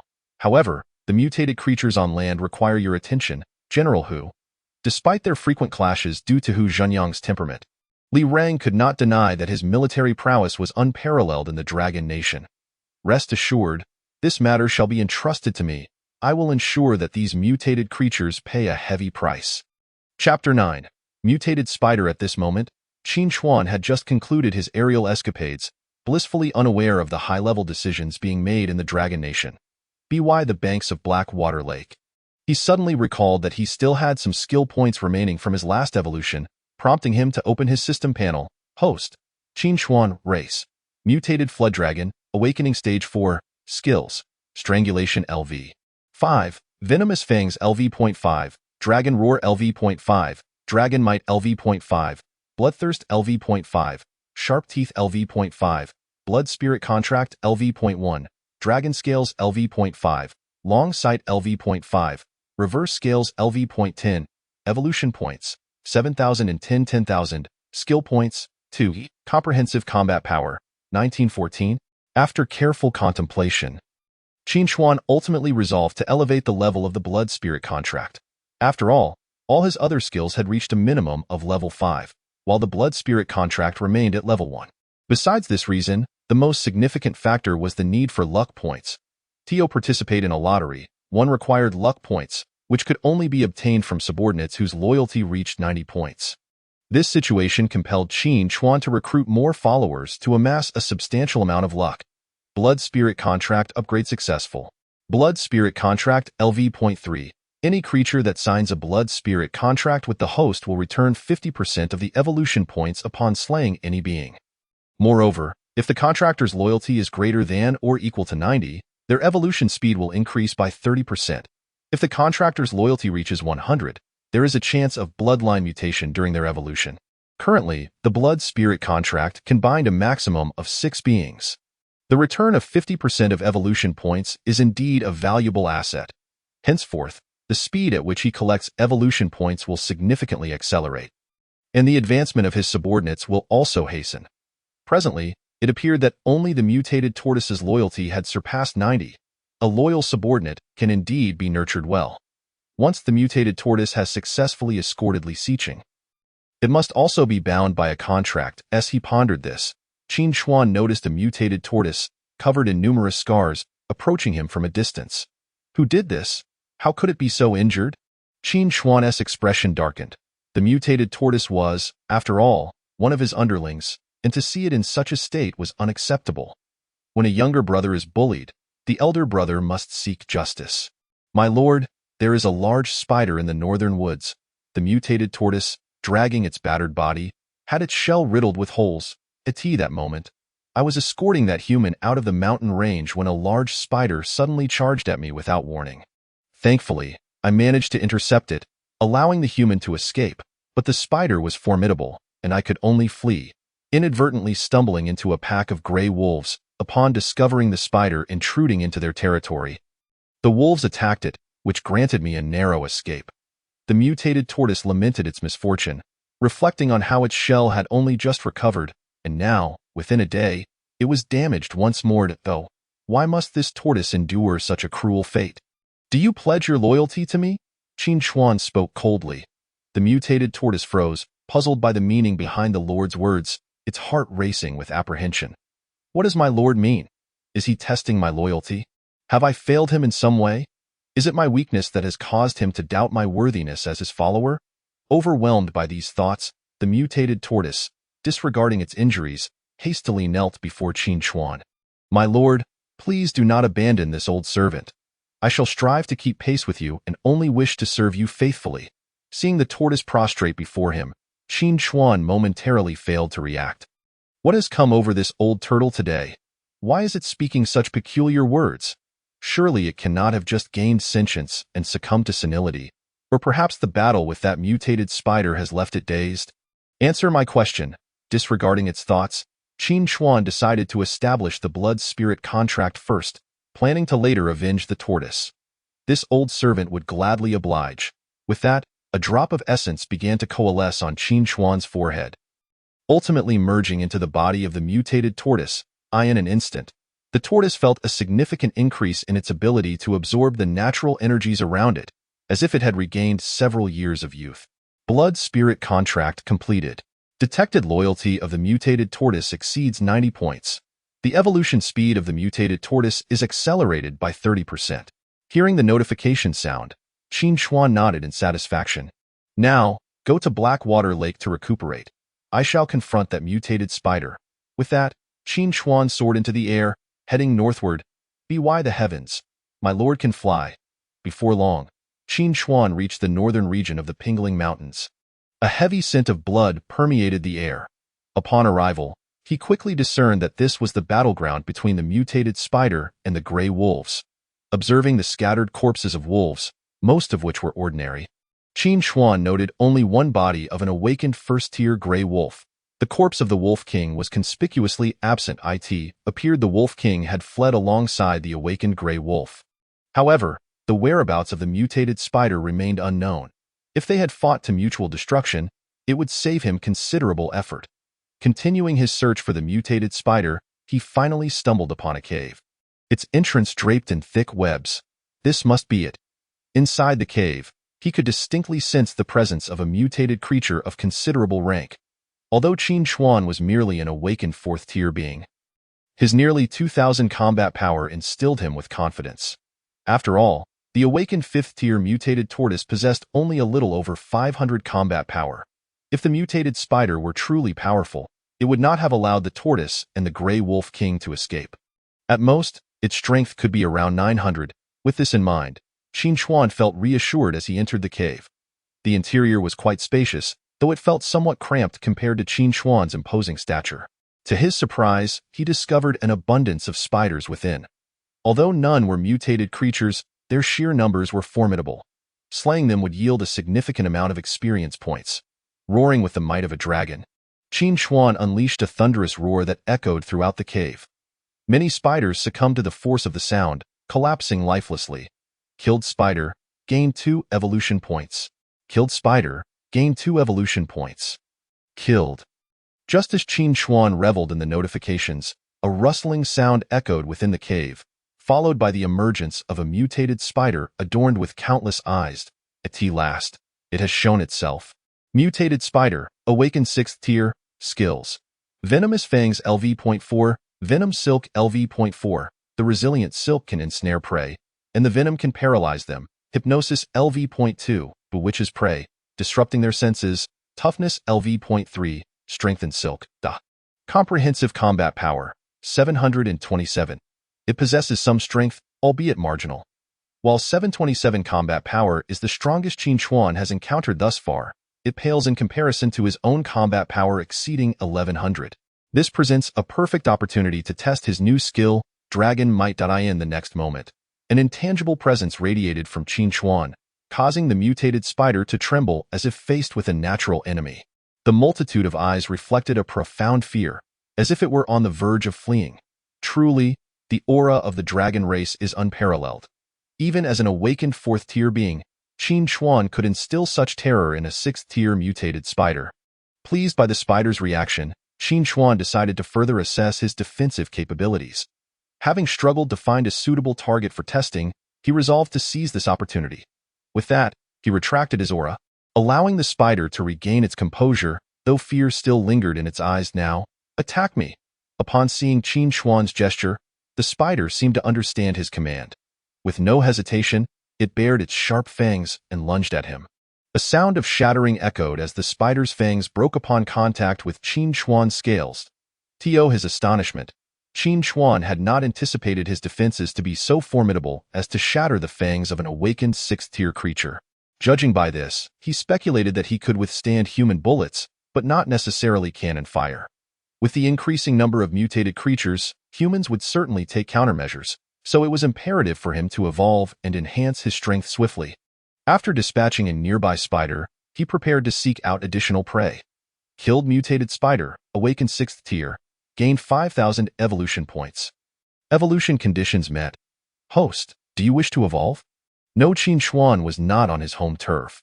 The last time he evolved, he slumbered for 2 hours, and this time would likely take even longer. He could not gamble with his life, risking an ambush while he slept. Even though his scales were tough, it was better to err on the side of caution. However, one thing intrigued Qin Chuan. This mutated spider had awakened to the 6th tier yet could not speak, while the mutated tortoise exhibited human-like intelligence upon awakening to the 4th tier. Perhaps his little brother possessed some unique talent. Unable to decipher this mystery, Qin Chuan chose to dismiss it. After all, the spider was now his subordinate, and that was all that mattered. With that thought, he prepared to exit the cave and continue his search for mutated creatures. Just as he was about to leave, a mournful howl echoed from outside the cave. It was the Wolf King he had previously encountered. Though its condition appeared rather dire. Emerging from the cave, Qin Chuan beheld the battle-worn figure of the mutated Grey Wolf King, its wounds likely inflicted by that very mutated spider, due to the venom. The wounds exhibited a dark, ominous hue. "You art the Serpent King." The mutated Grey Wolf King gazed at Qin Chuan with astonishment, momentarily taken aback by his current appearance, but its expression swiftly morphed into one of hostility. "I have come to confront that mutated spider. If you dare to obstruct me, I will deal with you first." Without responding to the other party, Qin Chuan cast a glance at the mutated Grey Wolf King, his eyes reflecting a hint of curiosity. Suddenly, he appeared behind the mutated Grey Wolf King, which had been at the cave entrance just moments ago. With a powerful paw, he seized the mutated Grey Wolf King, and the unique aura of the dragon race surged forth in an instant. After evolving into a Jiaolong, Qin Chuan's strength had increased significantly. Capturing a 4-meter-long mutated Grey Wolf felt as effortless as lifting a mere chick. How is this possible? In just one day, how could he have grown so formidable? Sensing this terrifying aura, the mutated Grey Wolf King experienced an overwhelming impulse to kneel in submission. Just yesterday, its strength had merely instilled caution. Yet within a day, it had reached a level capable of annihilating it. Submit or perish. Qin Chuan fixed his gaze on the mutated Grey Wolf King, which was the second mutated creature he had encountered that could communicate with him. Observing its realm, it was akin to the mutated tortoise, both able to speak upon awakening to the 4th tier. In contrast, the recently encountered mutated spider had awakened to the 6th tier, but had only developed a modicum of intelligence. Before understanding why this particular mutated Grey Wolf had awakened its intelligence prematurely, he was not inclined to end its life. In his previous life, he had read in novels that few beasts could awaken their intelligence ahead of time. often due to possessing a hidden bloodline within. These creatures typically wielded strength surpassing their peers. Rather than slaying them, it was more advantageous to subdue them for greater value. The Wolf Clan has always revered the strong. If you wish for my submission, you must assist my clan in eliminating that large spider within the cave. The mutated Grey Wolf King gazed intently into Qin Chuan's eyes, and although its instincts warned it of the danger posed by this creature, it maintained its composure. Since the last encounter with the mutated spider, most of its kin had been slain. The only gray wolf that had escaped with it had succumbed to the spider's venom along the way. In an instant, its entire pack had dwindled to but itself. Driven by a resolve to fight to the death, it had ventured into the spider's lair, prepared to confront it. Yet, unexpectedly, before encountering the spider, it found itself captured. Now, it bore the weight of its entire clan's souls. That spider must die. Only then could it appease the spirits of its fallen kin. Thus, even facing a deity, it could not bow its head. The Wolf Clan shall never submit. Chapter 11. The fruit of life is that the only condition? Qin Chuan had anticipated more elaborate demands, but was surprised by the simplicity of the request. He casually released the mutated Grey Wolf King, suggesting they explore the cave together. The mutated spider was already dead. How could this be? Upon hearing Qin Chuan's words, the mutated Grey Wolf King was incredulous. It had first-hand experience of how fearsome that spider was. Its indestructible fangs could pierce steel, not to mention the incredibly troublesome webs that had once brought it to its knees. It cautiously entered the cave to investigate. Before long, the massive corpse of the spider came into view. How could this be? It truly was dead. What of those supposedly indestructible fangs? Broken. What of those notoriously troublesome webs? Gone. The mutated Grey Wolf King turned to Qin Chuan outside the cave. Piecing together the terrifying aura it had just felt at that moment, one thought consumed its mind. This creature before it was terrifyingly powerful. In light of this, perhaps recognizing him as its leader would not be so bad after all. Thus, it declared, "My lord, I am willing to submit." In a swift motion, the mutated Grey Wolf King knelt before Qin Chuan. Detected the mutated Grey Wolf submission. Does the host agree? Agreed. With a thought, a loyalty panel appeared on the mutated Grey Wolf King's interface. Mutated Grey Wolf, awakened 4th tier, skills. Wolf Howl LV.3, Sharp Teeth LV.2, Bite LV.4, Bloodthirst LV.1, Speed LV.2. Loyalty, 91. Overall combat power, 487. The process of forming the contract was similar to the previous two. It required Qin Chuan to condense his blood essence at his forehead. The blood essence merged with the mutated Grey Wolf King.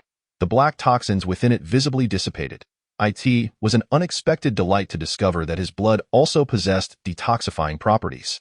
Then, Qin Chuan glanced at the mutated Grey Wolf King's loyalty.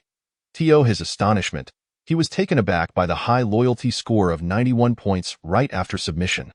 Truly, it was a testament to the innate loyalty of its kind.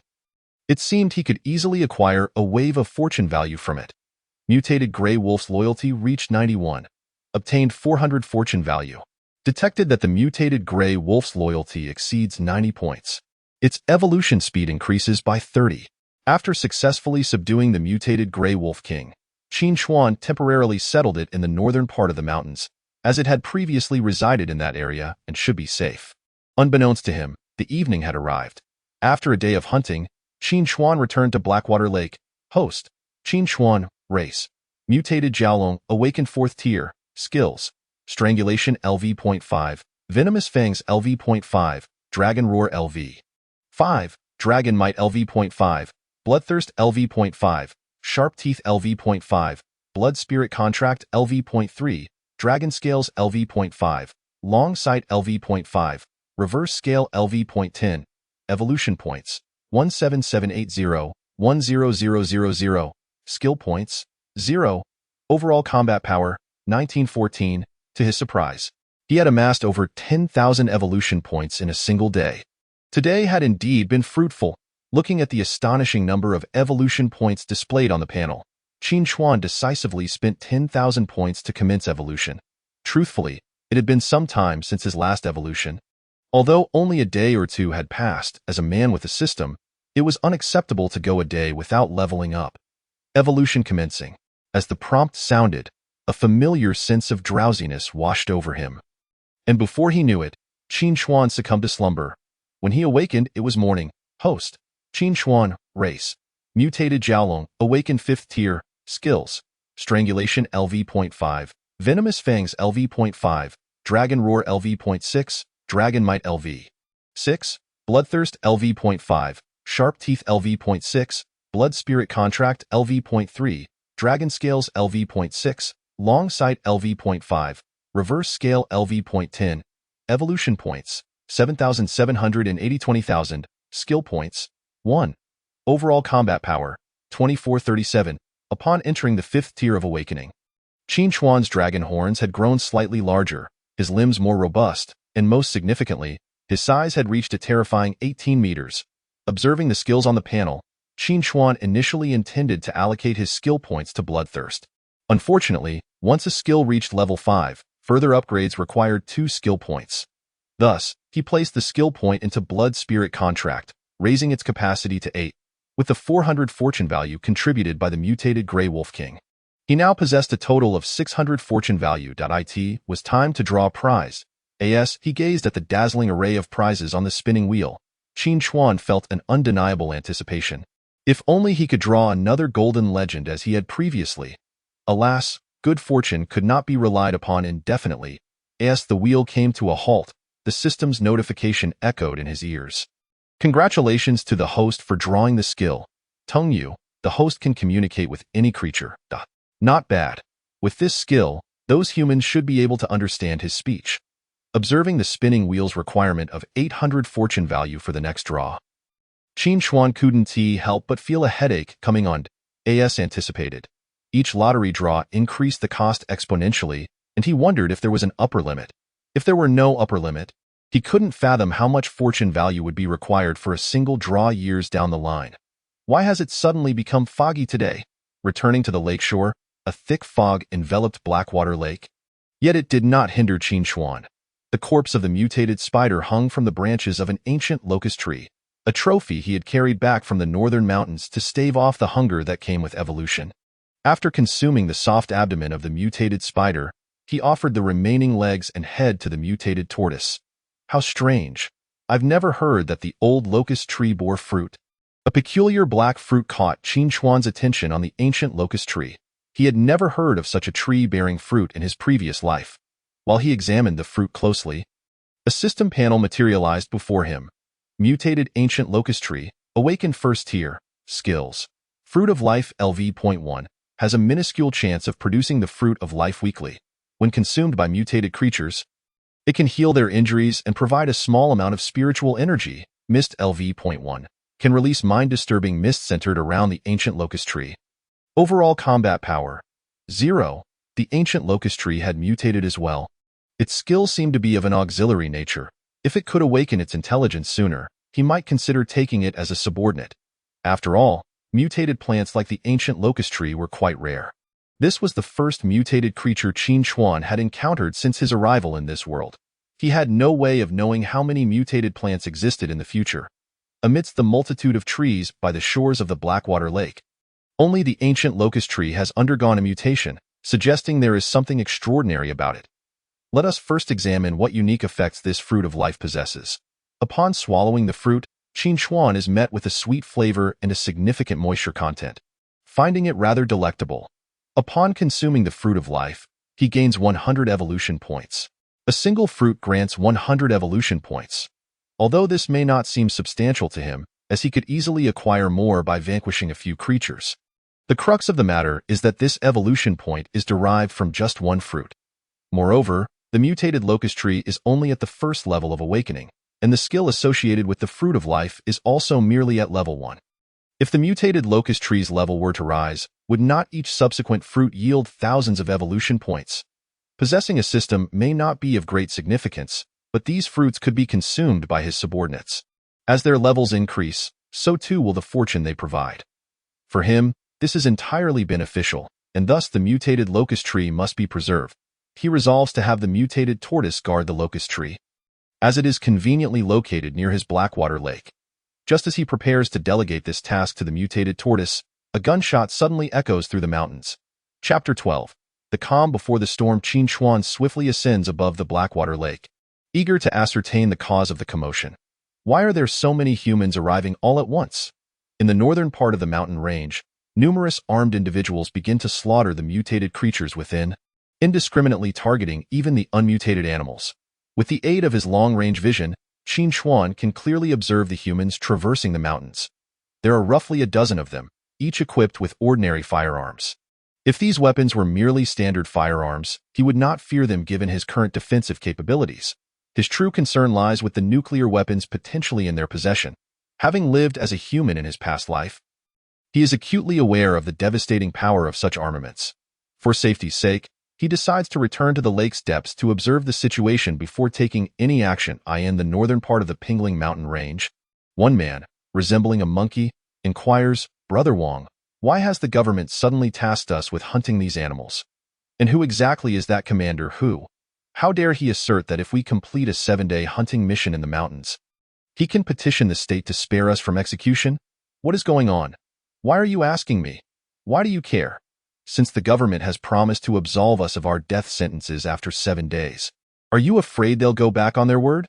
replies the man known as Brother Wang, who is equally perplexed by the government's intentions. Not long ago, he was a condemned criminal, yet unexpectedly, before he could face execution, he was whisked away by military personnel. He was then brought to a military base filled with other death row inmates, all of whom had been similarly gathered by the military. A certain commander who informed them that should they accept the government's task and successfully complete it, the state would promise to commute their sentences and even release them early. Almost all the inmates accepted the government's task. After all, living, even in disgrace, is preferable to death. Wang Lei shared this sentiment and, upon accepting the mission, was assigned to the Pingling Mountain Range. Their task was to hunt all creatures within the mountains, including those protected by the state, with a deadline of 1 week. Furthermore, the government provided them with firearms. But every shot fired had to be reported. As long as he could hunt enough animals within the week, the government would spare his life. Alongside him was a man everyone called Monkey. "We just need to complete the task given to us by the government. We needn't concern ourselves with anything else," he said, leading the way to seek out prey. Eventually, they arrived at the entrance of a cave, where Wang Lei suddenly sensed something amiss. It was too quiet here. Large carnivores likely roamed nearby. He urged Monkey to stay close and tightened his grip on his weapon, preparing to enter the cave. After all, capturing a large carnivore could yield a significant number of herbivores. "Brother Wang, why are there so many spider webs here?" Monkey remarked upon entering the cave. Wang Lei, however, paid him no heed, for he had caught a whiff of the unmistakable scent of wolves. Before his imprisonment, he had been a forest ranger, well acquainted with the odor. Panic began to set in. Wolves typically lived in packs, and solitary wolves were rare in the mountains. Realizing they were no match for a wolf pack, he resolved to leave, prioritizing his life over the mission. Without further ado, he led Monkey back toward the cave's exit, only to be confronted by a colossal creature. Before them stood a gray wolf measuring over 4 meters in length. Brother Wang, what is this monster? How can it be so large?" Monkey stammered, trembling in fear. "What are you waiting for? Run." Without a glance back at Monkey, Wang Lei bolted in the opposite direction. Only when he saw Wang Lei fleeing did Monkey realize the urgency and hurriedly followed suit. Yet, no matter how fast he ran, he could not outpace the mutated gray wolf. In mere moments, the creature pounced, bringing Monkey crashing to the ground. "Please, don't kill me," he cried, paralyzed by fear, an overwhelming stench emanating from him. The mutated gray wolf wrinkled its nose in disgust at the man before it, but its thirst for blood and flesh proved irresistible, and it swiftly devoured him, then resumed its pursuit of the fleeing Wang Lei. Feeling the wolf close behind him, Wang Lei summoned every ounce of strength to flee. As he passed a particularly towering locust tree, the mutated gray wolf finally ceased its chase. This is the territory of the Alpha. It would be unwise to intrude and incur its wrath. The wolf halted at the edge of the Blackwater Lake, returning to its domain. Wang Lei raced to the lakeside before daring to catch his breath. What was that gray wolf? How could it be so enormous? He had long suspected the government harbored ill intentions. With such monsters about, how could the mission be accomplished? Gasping for air, he was certain that the gray wolf he had just encountered was the largest he had ever seen. At 4 meters long, Not even a black bear or tiger would stand a chance against it. Meanwhile, at the bottom of the Blackwater Lake, Qin Chuan detected Wang Lei's presence the moment he approached. And from his words, it seemed there was a governmental agenda at play. Had the state decided to take action against mutated creatures? Yet the man's tone did not resemble that of military personnel. Just as Qin Chuan pondered this, he heard another terrified shout from Wang Lei, "Don't come any closer, or I'll shoot." Wang Lei aimed his weapon at the nearby mutated tortoise. What is my luck today? First, a 4-meter gray wolf, and now a 7 or 8-meter tortoise. Should I expect an 18-meter-long dragon next? At this moment, Wang Lei was utterly exhausted. Facing the mutated tortoise, he could only brandish his firearm in a futile attempt to intimidate it. Unfortunately, the creature showed no inclination to retreat.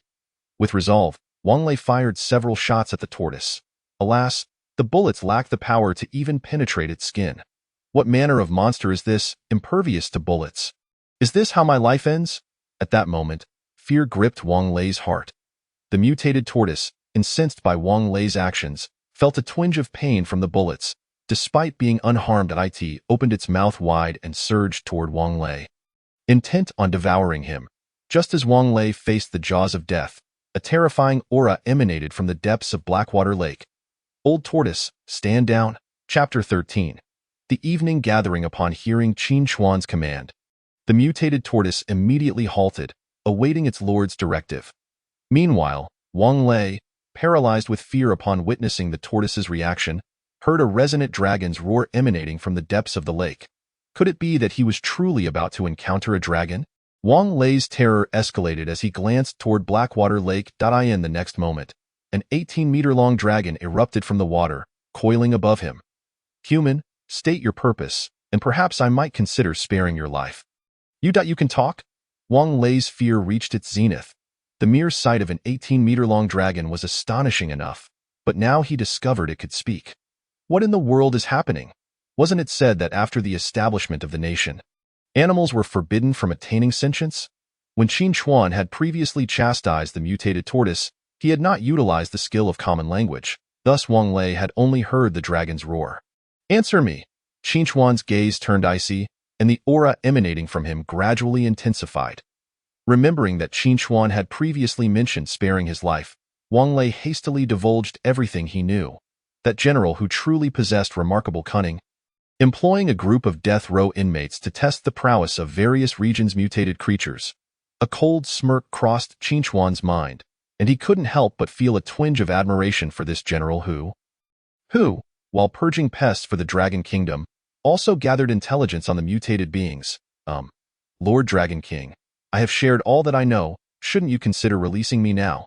Wang Lei stammered, not be anxious. What I said earlier was merely a consideration. I have now made my decision. I shall not let you go.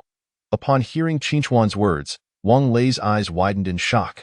Before he could utter another word, Qin Chuan swallowed him whole. Kill a normal human and gain 10 evolution points. There are still many humans within the mountain range. Go and notify the Grey Wolf King in the northern part of the mountains, instructing it to kill any humans seen within the mountains without exception. Understood, my lord. The mutated tortoise was somewhat astonished, having not anticipated that the king had subdued the Grey Wolf King of the north. Yet, recalling the mutated spider atop the big locust tree, it dawned on him that if the king could effortlessly slay a 6-tier awakened mutated spider, subduing a Grey Wolf King would be child's play. Once the king amassed more followers, with his credentials, he would undoubtedly become a dragon among lesser beings, reigning supreme. Of course, Qin Chuan remained oblivious to the tortoise's musings. Nevertheless, he indeed intended to recruit more subordinates, with the stipulation that they must possess formidable strength or some unique ability. This would facilitate his future assault on Jiangcheng. Since the nation had resolved to take action against the mutated beings, Qin Chuan would certainly not sit idly by, especially considering that his enemies resided in Jiangcheng. An offensive on the city was but a matter of time. Lacking the ability to communicate over long distances, he could not currently reach Li Xiqing. It seemed he ought to capture a mutated creature that could serve as a messenger, Jiangqing. Ever since Li Xiqing returned from the Pingling Mountains, he had been diligently gathering information regarding mutated creatures. It was only upon the government's announcement that he realized the Grey Wolf and Tortoise he had encountered were both mutated beings, as was his master. The government even released a ranking of mutated creatures, categorizing certain areas rife with these beings as particularly hazardous, marked in red. The Pingling Mountains, located near Jiangxing, had been designated a particularly dangerous zone, prompting the government to order an immediate lockdown of Jiangxing. To prevent mutated creatures from entering the city and harming humans, the military was dispatched to garrison Jiangxing.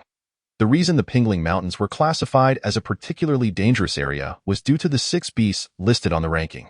Among the top 20, 6 resided in the Pingling Mountains: the 18th-ranked mutated Black Swan, the 16th-ranked Grey Wolf King, the 13th-ranked mutated Flood Dragon, the 8th-ranked mutated Tortoise, the 6th-ranked mutated Black Bear, and the 5th-ranked mutated Spider. The mutated Black Swan inhabited the southern part of the mountains at Swan Lake, while the Grey Wolf King and mutated Spider resided in the northern section. The mutated Black Bear dwelled in the western region, while the mutated Flood Dragon and Tortoise seemed to coexist in the central Black Water Lake.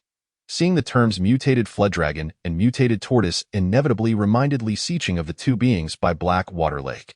Upon noticing their habitats, he became increasingly certain. Yet why was his master's ranking below that of the mutated Tortoise? Moreover, wasn't his master a serpent? Unless, a sudden thought struck Li Xiqing. Could it be that his master had shed his serpent skin and transcended into a dragon in just one day? At this realization, Li Xiqing found himself inexplicably exhilarated. If the king had indeed transformed into a dragon, did that not make him a descendant of dragons?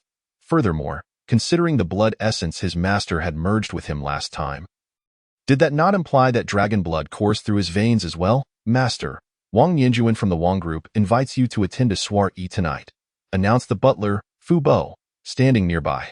Wang Yanjuan? If memory serves me correctly, my master, the Dragon King, seems to harbor a strong dislike for Wang Yanjuan's girlfriend. I believe her name is Zhao Shuiying. If I were to teach her a lesson on behalf of the Dragon King, perhaps the Dragon King would bestow upon me some special abilities. Fu Bo, inform Wang Yanjuan that I shall certainly attend his soiree punctually. The soiree. Li Xiqing was dealing with those vying for his attention. For reasons unbeknownst to him, every time he contemplated reprimanding Zhao Shuiying on behalf of the Dragon King during the event, a subtle smile crept upon his lips. Young Master Li, so this is where you are. Allow me to introduce you to my new girlfriend, Zhao Shuiying. Wang Yanjuan's voice, laced with a hint of pride, reached his ears as he pulled Zhao Shuiying beside him, beaming with satisfaction. What do you think? Isn't she beautiful? My taste is quite impeccable. Wouldn't you agree? Young Master Li, greetings, Zhao Shuiying said softly, inclining her head slightly. Finally, she has arrived. Observing Wang Yanjuan and Zhao Shuiying, a flicker of subtle disdain and amusement crossed Li Xiqing's eyes. Clad in a light blue evening gown with skin as fair as snow, she was indeed a beauty. Young Master Li, you flatter me. Confronted with Li Xiqing's unabashed gaze, Zhao Shuiying dared not utter a word. However, the scent emanating from her seemed a tad overwhelming. Changing the subject, Li Xiqing remarked playfully, Miss Zhao, your fragrance appears rather potent. Zhao Shuiying furrowed her brow, perplexed by his insinuation. The next moment, Li Xiqing seized a nearby wine glass and poured its contents over Zhao Shuiying's head.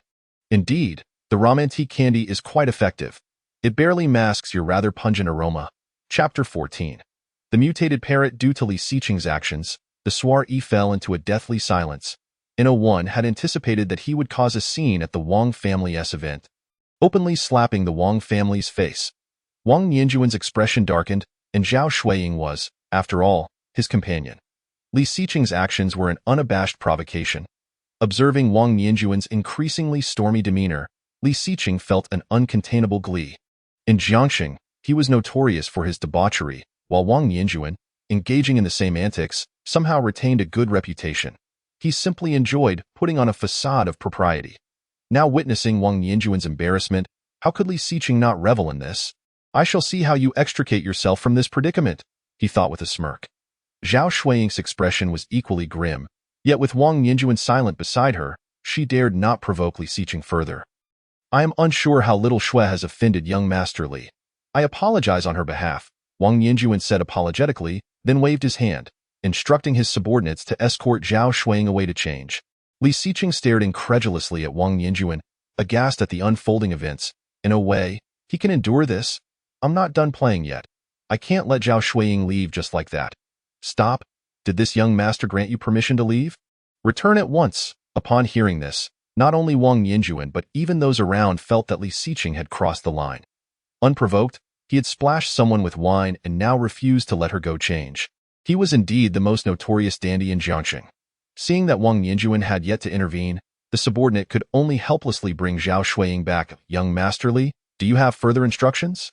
Zhao Shuiying's head hung low, her hands tightly clutching her skirt, her body trembling slightly. She only wished to distance herself from this dandy. Li Xiqing, I have no further instructions. I merely called out for fun. You may leave now. Li Xiqing waved his hand carelessly, as if dismissing a dog. Zhao Shuiying pressed her lips together, enduring the humiliation, and turned to leave. However, just a few steps away, a sudden force propelled her to the ground. I told you to return. Who allowed you to walk upright? Faced with Li Xiqing's aggressive demeanor, Wang Yinjuan could no longer contain himself, grabbing Li Xiqing by the collar. Li Xiqing, what do you intend to do? Do you know the consequences of humiliating the Wang family? Don't think that just because you are from the Li family, I won't dare touch you. Seeing Wang Yinjuan finally stand up for her, Zhao Shuiying felt a flicker of hope. Li Xiqing smirked inwardly. Humph, let him be arrogant for a moment. Now that he has angered young Master Wang, I shall see how he is dealt with. What? Young Master Wang cannot contain himself any longer. Li Xiqing shrugged off Wang Yinjuan's grip and leaned closer, whispering, Do you think I am unaware of how Zhao Shuiying came to be with you? Wang Yinjuan's gaze sharpened, as if Li Xiqing had struck a nerve. With the military recently stationed in Jiangxing, if I were to hand over evidence of your crime to them, what do you think your fate would be? Upon hearing this, Wang Yinjuan's composure faltered. He was uncertain how Li Xiqing had obtained this information, but if he truly reported it to the military, he would be doomed. All because of that woman? Zhao Shuiying, who had seduced him. Otherwise, how could he have committed murder and be threatened by this dandy, Li Xiqing?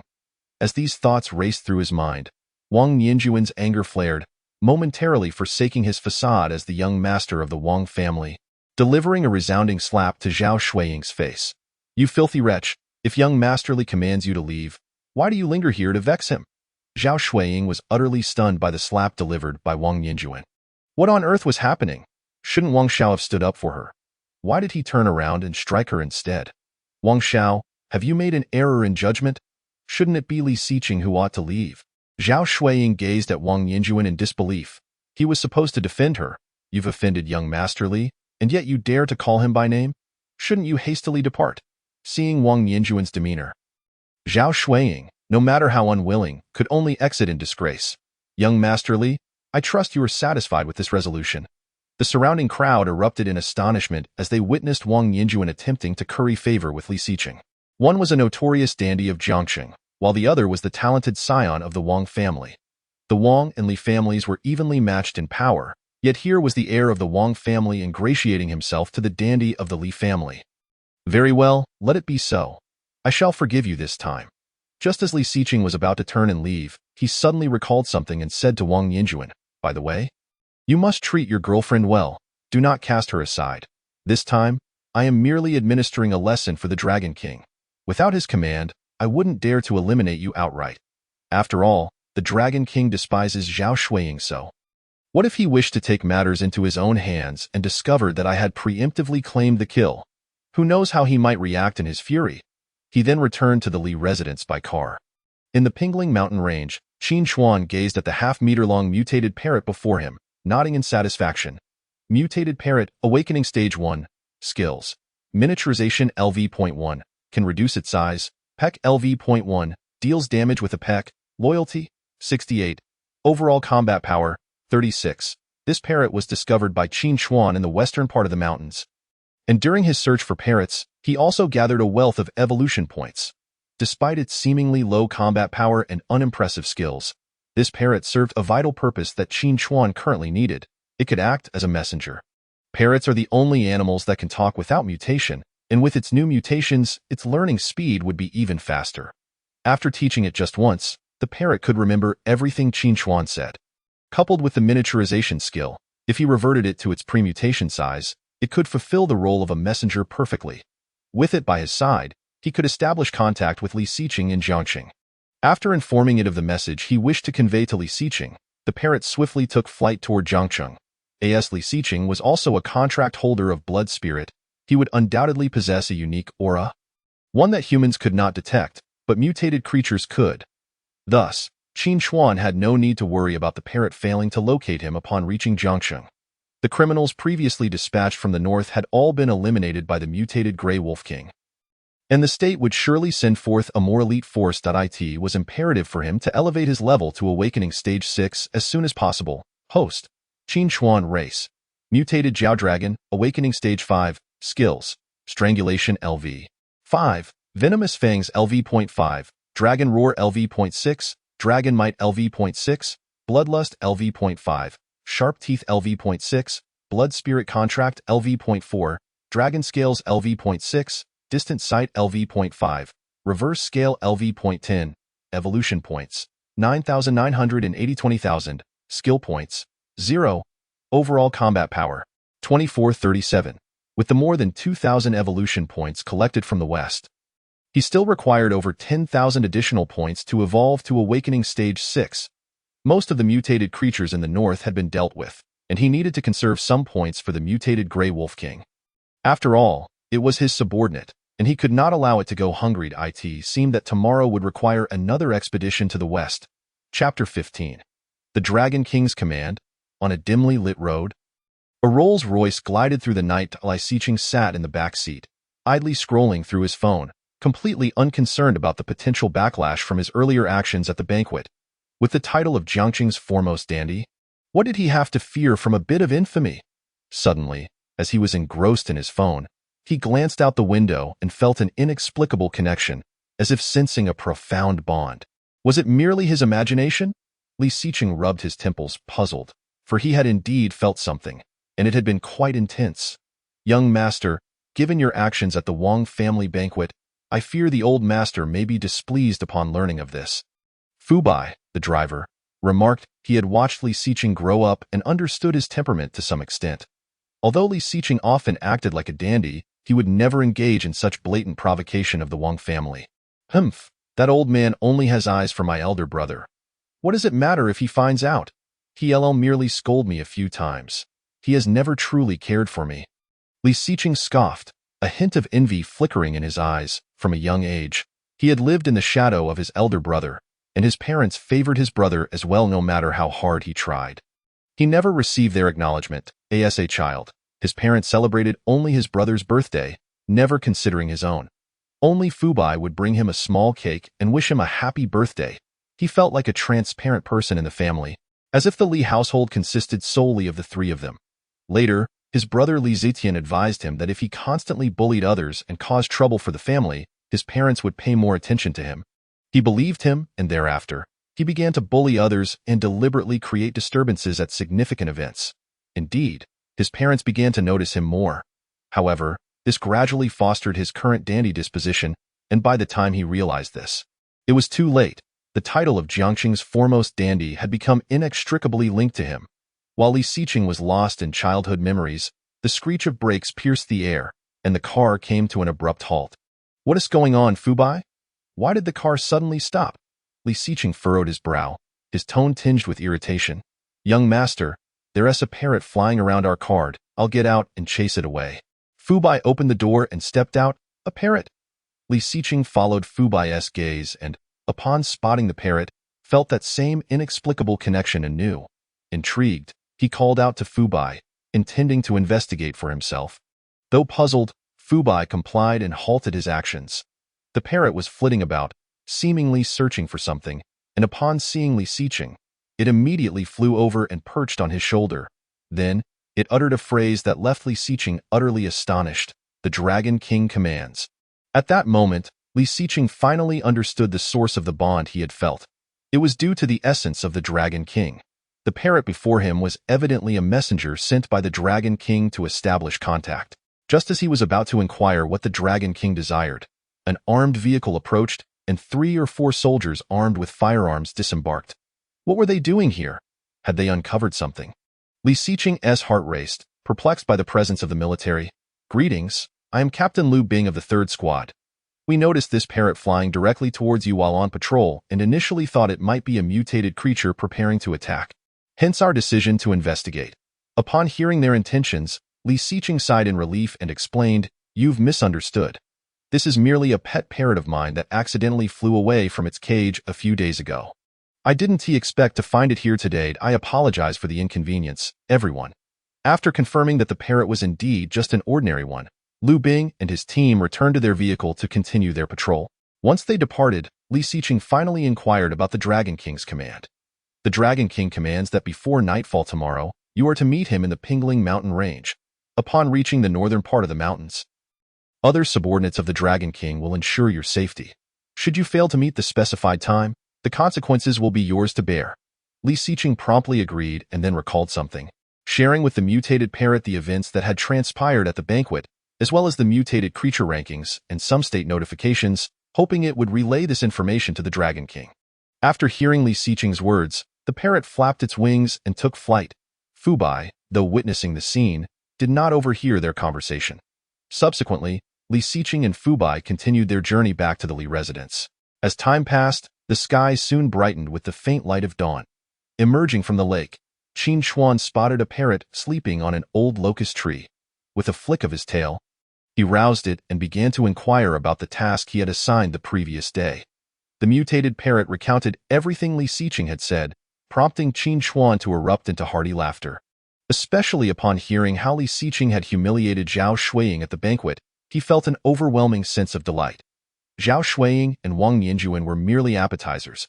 The true beginning of their despair would commence when he conquered Jiangqing. However, what Qin Chuan had not anticipated was that the state had designated the Pingling Mountain Range as a particularly dangerous zone, with even the Jiangqing military station there. This would undoubtedly impact his future plans to attack Jiangqing. As for the rankings of mutated creatures, Qin Chuan exhibits considerable interest. He did not anticipate that this modest Pingling Mountain Range harbors 6 mutated beings within the top 20, the mutated gray wolf, mutated grass turtle, and mutated spider have already been claimed by him, and next on his agenda is the mutated black bear of the west. This 5th-ranked creature in the mutated beings leaderboard possesses strength comparable to that of the mutated spider. Both having attained the 6th stage of awakening, it appears that today he shall confront this mutated black bear. Upon learning that his current region has been designated as a particularly perilous zone, Qin Chuan is all the more eager to ascend to the 6th stage of awakening. Not only will he not spare the mutated black bear of the west, but he also has his sights set on the mutated black swan of the south. With this thought in mind, Qin Chuan ascends into the air, soaring directly towards the western mountains. Every mutated creature encountered along the way has become a source of evolution points for Qin Chuan. Killed mutated mantis, awakening level 2. Gained 300 evolution points. Killed mutated rabbit, awakening level 3. Gained 500 evolution points. Killed. Buzzing. After several hours of searching, Qin Chuan finally discovers the mutated black bear near a wasp nest. What a find! It has certainly been elusive. After all this time, he finds it indulging in honey. Beneath a large tree, a mutated black bear, nearly 8 meters in size, is feasting on golden honey, seemingly unfazed by the furious wasp's attacks, which cannot even breach its defenses. Mutated black bear, awakening level 6, skills, Berserk, LV.4. This skill causes the user to lose rationality in exchange for terrifyingly enhanced attack power. Bear paw, LV. 5. Utilizes its immense paws to strike enemies. Thick hide, LV.3. Its dense fur effectively mitigates enemy attacks. Comprehensive combat power, 791, Chapter 16. Li Xiqing after awakening. Observing that the combat power of this mutated black bear surpasses that of the spider, it is curious that it ranks below the mutated spider on the leaderboard of mutated creatures in Longhua. This suggests that the rankings in Longhua may not be entirely accurate. The mutated black bear, immersed in its honey, remains blissfully unaware of the imminent peril. Suddenly, it senses an exceedingly dangerous aura, abandoning the honey that has fallen to the ground and hurriedly assuming a defensive stance. However, upon scanning the vicinity, it detects no visible foes. The mutated black bear, puzzled, scratches its head and prepares to resume its indulgence. Just as the mutated black bear bends to retrieve the fallen honeycomb, a searing breath envelopes it from above. Looking up, it sees a mutated dragon nearly 20 meters long, gazing down upon it from the sky. The mutated black bear is startled and instinctively retreats a few steps, feeling the oppressive aura emanating from Qin Chuan. It instinctively contemplates fleeing. Yet, recalling that it is the sovereign of this territory, it cannot simply run away without losing face. Steadying itself, it resolves to first gauge Qin Chuan's strength. If it proves too formidable, it can always retreat later. Quite commendable indeed. Given this, I shall grant you a swift end. Unbeknownst to Qin Chuan, who is poised to deliver a swift resolution, he observes that the bear does not flee and prepares to deliver a decisive blow. Sinking his fangs into the mutated black bear's neck, the bear hardly has time to react before succumbing to Qin Chuan's lethal bite. Killed mutated black bear, awakening level 6, gained 5,000 evolution points. Following the demise of the mutated black bear, Qin Chuan carries its carcass as he flies towards Blackwater Lake. Host: Qin Chuan. Species: mutated dragon, awakening level 5, skills: strangle, LV 5, venomous fangs, LV.5, dragon roar, LV.6, dragon might, LV.6, bloodthirst, LV.5, sharp teeth, LV.6, blood pact, LV.4, dragon scales, LV.6, far sight, LV.5, reverse scale, LV.10, evolution points, 21,086 20,000, skill points, 0, comprehensive combat power, 2,437. After several hours of diligent effort, he finally accumulates the requisite 20,000 evolution points. Glancing at the sun's position, he notes that there remains ample time before sunset, sufficient for his evolution. System: I wish to commence my evolution. Evolution initiated.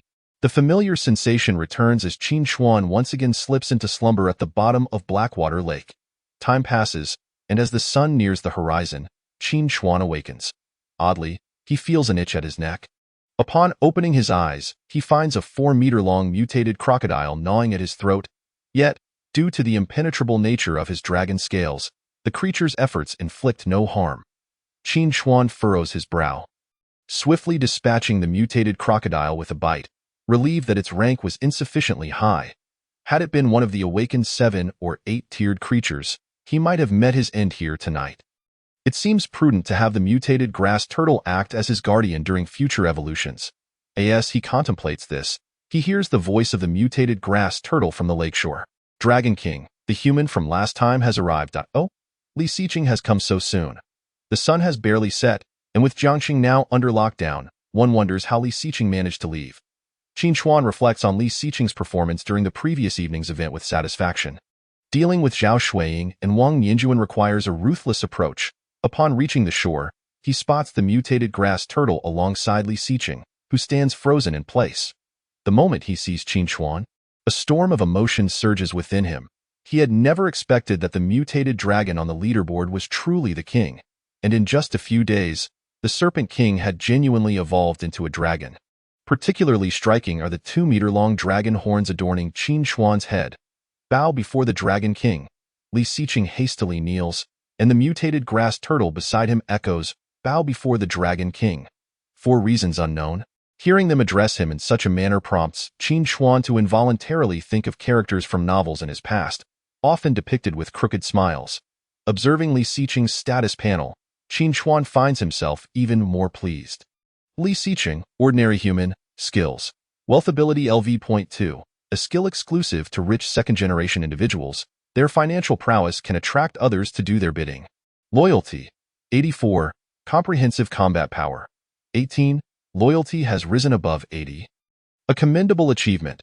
Qin Chuan holds a fondness for this loyal subordinate, and as a benevolent leader, he cannot be stingy. He plucks a life fruit from the old locust tree and tosses it to Li Xiqing. Previously, the mutated old locust tree had borne only 2 life fruits. One was consumed by Qin Chuan, leaving the other without a recipient. Given that the mutated grass turtle and the mutated gray wolf king had not truly earned his favor, he had thought of Li Xiqing at that moment. He mused whether humans might also undergo mutation upon consuming the life fruit. This was indeed the primary reason for summoning Li Xiqing, as the events of the previous night had provided him with the perfect rationale to bestow this life fruit upon him. Dragon King, what is this? Li Xiqing, kneeling on the ground, gazes at the black fruit in confusion. He had never encountered such a dark fruit before. Surely the Dragon King does not intend for him to consume it? Do not ask questions, eat it all. Upon hearing the Dragon King's cold command, Li Xiqing, holding the black fruit, feels a twinge of fear. After all, If the Dragon King wished him dead, he could easily crush him. He doubts he would be killed through poisoning. With that thought, Li Xiqing shuts his eyes and quickly consumes the life fruit. Hiss, it's a bit sweet. Rather delightful. Li Xiqing is pleasantly surprised by the taste of the black fruit. Just as he opens his mouth to inquire about it, a wave of fatigue washes over him, and his eyelids grow heavy. In the next instant, he collapses to the ground. Has he fallen into a slumber akin to the mutated creatures? Qin Chuan furrows his brow, uncertain whether Li Xiqing can indeed consume the life fruit. Should he perish, finding a replacement would prove exceedingly difficult. Fortunately, merely half a minute passes before Li Xiqing awakens. Although he appears unchanged, his status panel has undergone a remarkable transformation. Li Xiqing, Awakening Level 1, Skills. Wealth Ability LV.2, Strength Enhancement LV.1, significantly boosts physical strength. Dragon Claw LV.1. The user's arms sprout radiant dragon scales, and their hands morph into sharp dragon claws. Loyalty 95, Comprehensive Combat Power 168. To his astonishment, the life fruit can indeed induce mutation in humans. However, one puzzling aspect remains for Qin Chuan. While he can comprehend the strength enhancement skill, why has Li Xiqing acquired the Dragon Claw skill? The subject has fused with the host's bloodline, resulting in a minuscule probability of evolving skills related to the host's lineage. Upon hearing the system's explanation, Qin Chuan realizes that it is due to his blood. According to the system, as long as he contracts enough beings, they will inevitably possess dragon-related skills to some extent. Thus, it seems feasible not only to reconstruct the dragon lineage, but also to potentially revive the ancient demon court of the primordial era. Chapter 17. The First Heaven. Thank you, Dragon King, for bestowing upon me such a precious treasure. I pledge my unwavering loyalty to serve the Dragon King until the end. Li Xiqing prostrated himself on the ground, bowing deeply in gratitude, his forehead striking the earth with a dull thud. Although he remained unaware of the nature of the fruit bestowed upon him by the Dragon King, he was certain that it was something extraordinary.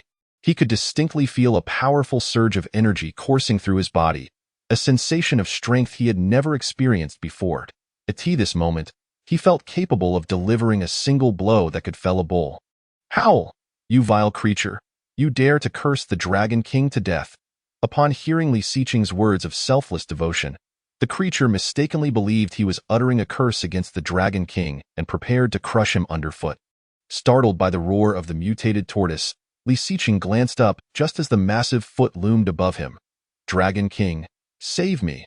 Just as Li Xiqing was on the brink of meeting his demise beneath the tortoise's foot, Qin Chuan swung his tail, sending the mutated tortoise flying 10 meters away. Of course, Qin Chuan did not exert his full strength. Given the tortoise's formidable defenses, the force he applied merely caused it mild discomfort. Watching the tortoise soar through the air, Qin Chuan couldn't help but shake his head. Such ignorance is truly frightening. Let me see what abilities you possess.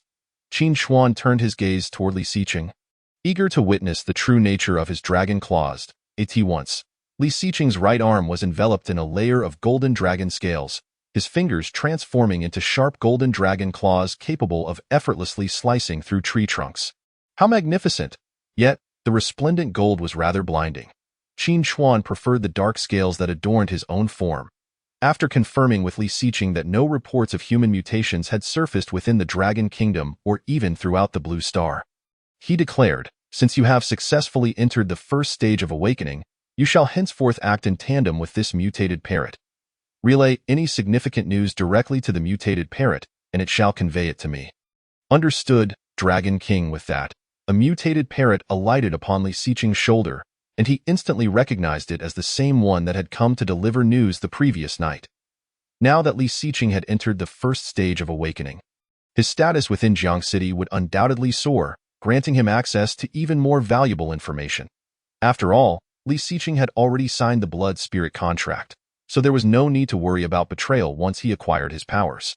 Following instructions to ensure the safe passage of Li Xiqing out of the Pingling Mountains, Qin Chuan returned to the depths of Black Water Lake. Host: Qin Chuan. Species: Mutated Flood Dragon. Awakening Stage 6. Skills: Strangulation LV. 5. Dragon Roar LV.6. Dragon Might LV.6. Bloodthirst LV.5. Sharp Fangs LV.6. Blood Spirit Contract LV.4. Dragon Scales LV.6. Far Sight LV.5, Reverse Scale LV.10, Call Lightning LV.3, the host can summon lightning to strike enemies. Water Column LV.3, unleashes a powerful jet of water that can easily slay prey. Evolution Points, 1086 40,000, Skill Points, 1. Overall Combat Power, 2937, due to the surprise attack from that mutated crocodile last time. Qin Chuan had forgotten to check what changes had occurred on his panel. Has the Venomous Fang skill disappeared? Qin Chuan felt no particular attachment to the Venomous Fang skill. After all, he had evolved into a flood dragon, and retaining snake-like fangs seemed rather peculiar. Furthermore, he discovered that he had acquired 2 additional skills, Water Column and Call Lightning. These 2 skills certainly bore the characteristics of a dragon, as a flood dragon. It would be somewhat lacking if he could only engage in close combat, at the very least. He should be capable of summoning winds and rains, as well as calling forth lightning. These 2 skills elevated his status as a dragon significantly. Glancing at the skills on his panel, Qin Chuan decided to invest his skill point in the Blood Spirit contract. After all, if he wished to establish a monster court in the future, having loyal subordinates was essential. Blood Spirit contract LV.5, in addition to retaining its original effects, if the loyalty of the contracted being reaches 80 or above, they can directly transmit what the host says into the ears of others through telepathy. The number of contracted beings can reach up to 10. With the system notification sounding, the Blood Spirit contract was successfully upgraded. Oh? With the telepathy skill, there is no longer a need for a messenger like the mutated parrot. In that case, I shall grant that parrot to Li Xiqing as a reward. However, it is somewhat regrettable that it consumes one of his contract slots. Subdue Mutated Fox, Awakening Stage 2, gain 100 fortune points. The system notification chimed again, leaving Qin Chuan somewhat perplexed. Curious, when did I subdue a mutated fox? Beings that have been bound by the Blood Spirit contract count as subordinates of the host. But the monthly gain of fortune points is reduced by 50%. The system's notification sounded once more. The mutated tortoise was escorting Li Xiqing out of the mountains, and the mutated parrot lacked the strength to do so. Excluding the 3 of them, only the final mutated Grey Wolf King remained. If the subordinates they subdued also counted as his own, even without using the Blood Spirit contract, he would still accrue a substantial amount of fortune points. Glancing at his remaining 350 fortune points, Qin Chuan sighed. To become a fortune points magnate, he would need to exert more effort. Time flowed slowly, and a new day was dawning. Month refreshed, gained 1050 fortune points.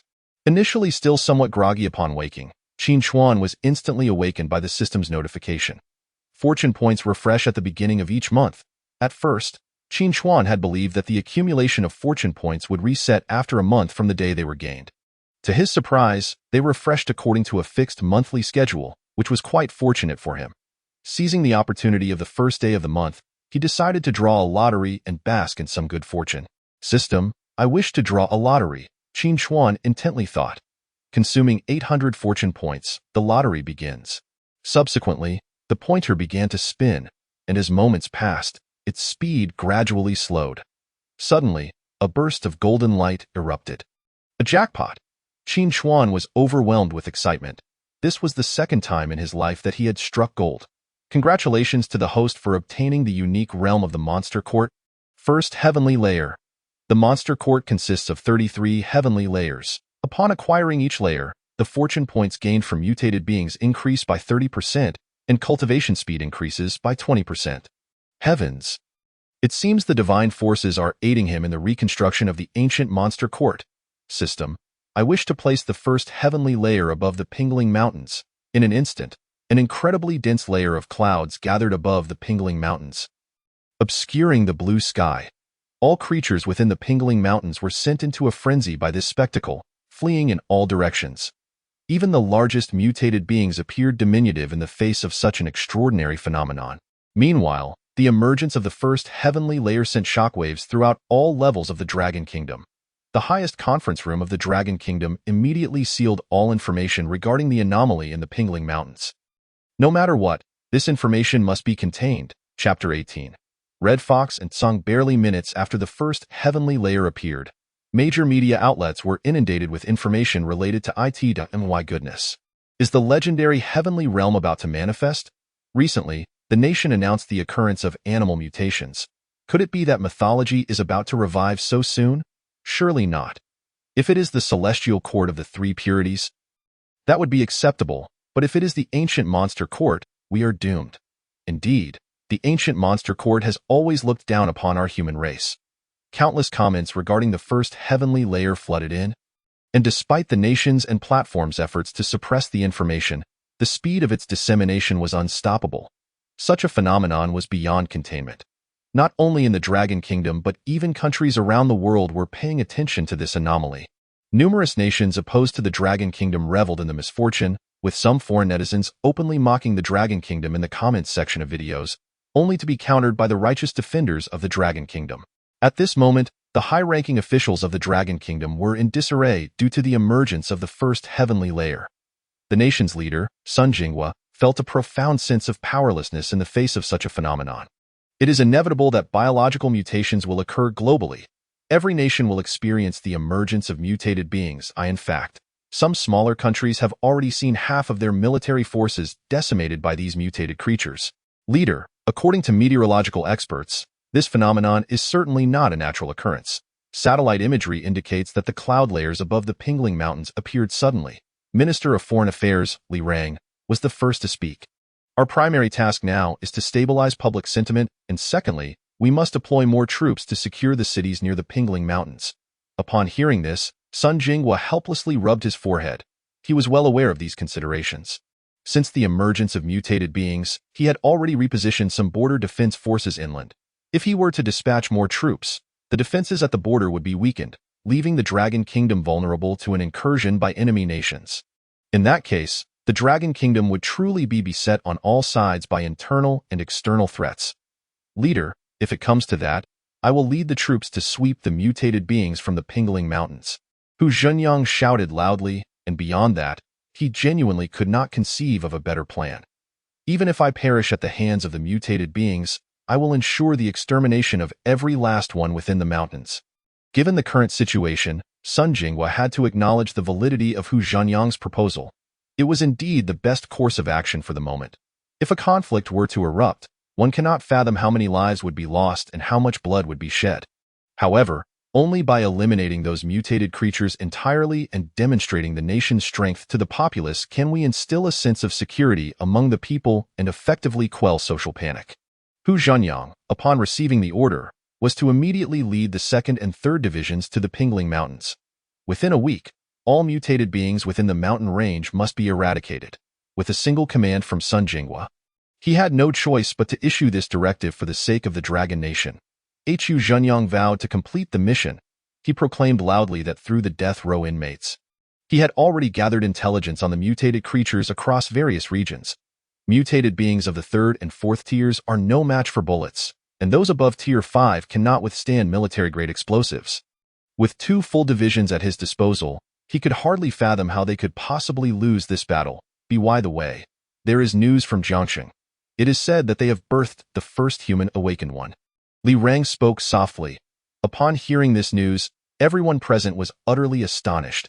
If the awakened one in Jiangxing is genuine, it would signify that humanity also has the potential to awaken. In that case, whether combating mutated creatures or fending off foreign invasions, the awakened would be the most formidable weapon. Prepare the aircraft. I must immediately travel to Jiangxing to meet this awakened one, Sun Jinghua exclaimed with excitement. This was splendid news. If the awakened one was indeed real, the Dragon Nation would have hope. Meanwhile, completely unaware, Qin Chuan had arrived at the first heaven. In the first heaven, a thick mist enveloped the base.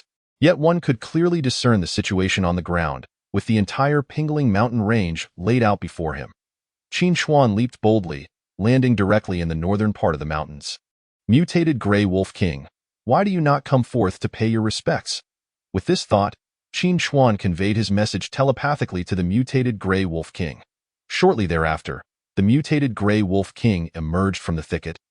Wagging its tail vigorously towards Qin Chuan in the sky, I pay my respects to the Dragon King. I have heard that you have recently acquired a little brother. The primary purpose of Qin Chuan's visit to the north was to assess the strength of the mutated fox that his little brother had tamed. He also intended to bring them all to the first heaven, but there was a troubling issue. None of his little brothers, except for the mutated parrot, could fly. Would he, as their leader, Have to carry them? That would be incredibly embarrassing. In the domain of the first heaven, including the ground area covered by the first heaven, members of the demon court named by the host can fly freely, but only within the first heaven. The system's explanation was remarkably timely. He was just fretting about how to bring them up when the system provided the answer. How reliable! Upon hearing the Dragon King's words, the mutated Grey Wolf King hurriedly called forth the newly tamed mutated fox. Internally puzzled about how the king knew, perhaps the old grass turtle had seen and reported to the Dragon King. Fox, do not hesitate to pay your respects to the Dragon King. With these words, a fox entirely clad in red appeared in Qin Chuan's view, mimicking the mutated Grey Wolf King's posture as it knelt before him. Judging by its demeanor, it likely could not yet speak, being merely a second-tier awakening. Mutated Fox, second-tier awakening, skills. Bite LV.2, Fire Breath LV.1, can spew scorching flames. Flame Body LV.1, greatly enhances fire attack power and increases immunity to all flames. Loyalty, 81. Overall combat power, 279. One would be astonished at the sight. The mutated Grey Wolf King had indeed stumbled upon an extraordinary talent.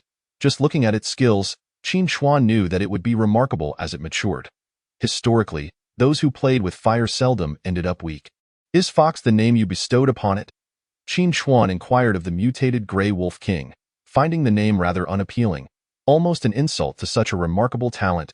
Indeed, Dragon King, it is a name of my choosing. Qin Chuan frowned slightly, gazing at the mutated fox, and stated solemnly, from now on, your name shall be Honghu, the second seat among my 10 demon commanders. The mutated fox seemed to comprehend, nodding gently. Hearing the Dragon King personally name his little brother filled the mutated Grey Wolf King with envy. Causing its tail to wag even more vigorously, Dragon King, I beseech you, grant me a name as well. After pondering for a moment, Qin Chuan replied softly, from now on, your name shall be Tsong, the first seat among my 10 demon commanders. Tsong, I thank you, Dragon King, for bestowing me this name. Upon hearing the name given by Qin Chuan, the mutated Grey Wolf King joyfully performed a backflip, howling towards the sky. From this day forth, I shall be known as Tsong. Chapter 19. Prophecy. After naming the mutated Grey Wolf King and the mutated fox, Qin Chuan summoned the mutated grass turtle. From this day forth, your name shall be Xian Gu, my demon court's chancellor. At your command, Dragon King. The mutated parrot and Li Xiqing were still in Jiangqing, so Qin Chuan could not name them Yet.as for Tsong, Honghu, and Xian Gu.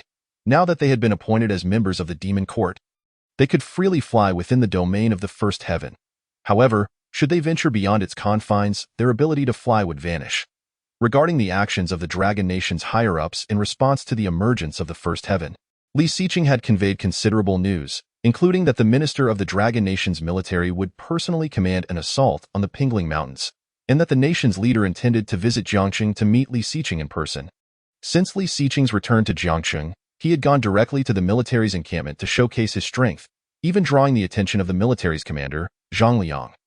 Upon confirming that Li Xiqing had undergone mutation, Zhang Liang swiftly sealed the information regarding Li Xiqing's awakening and immediately reported it to the state.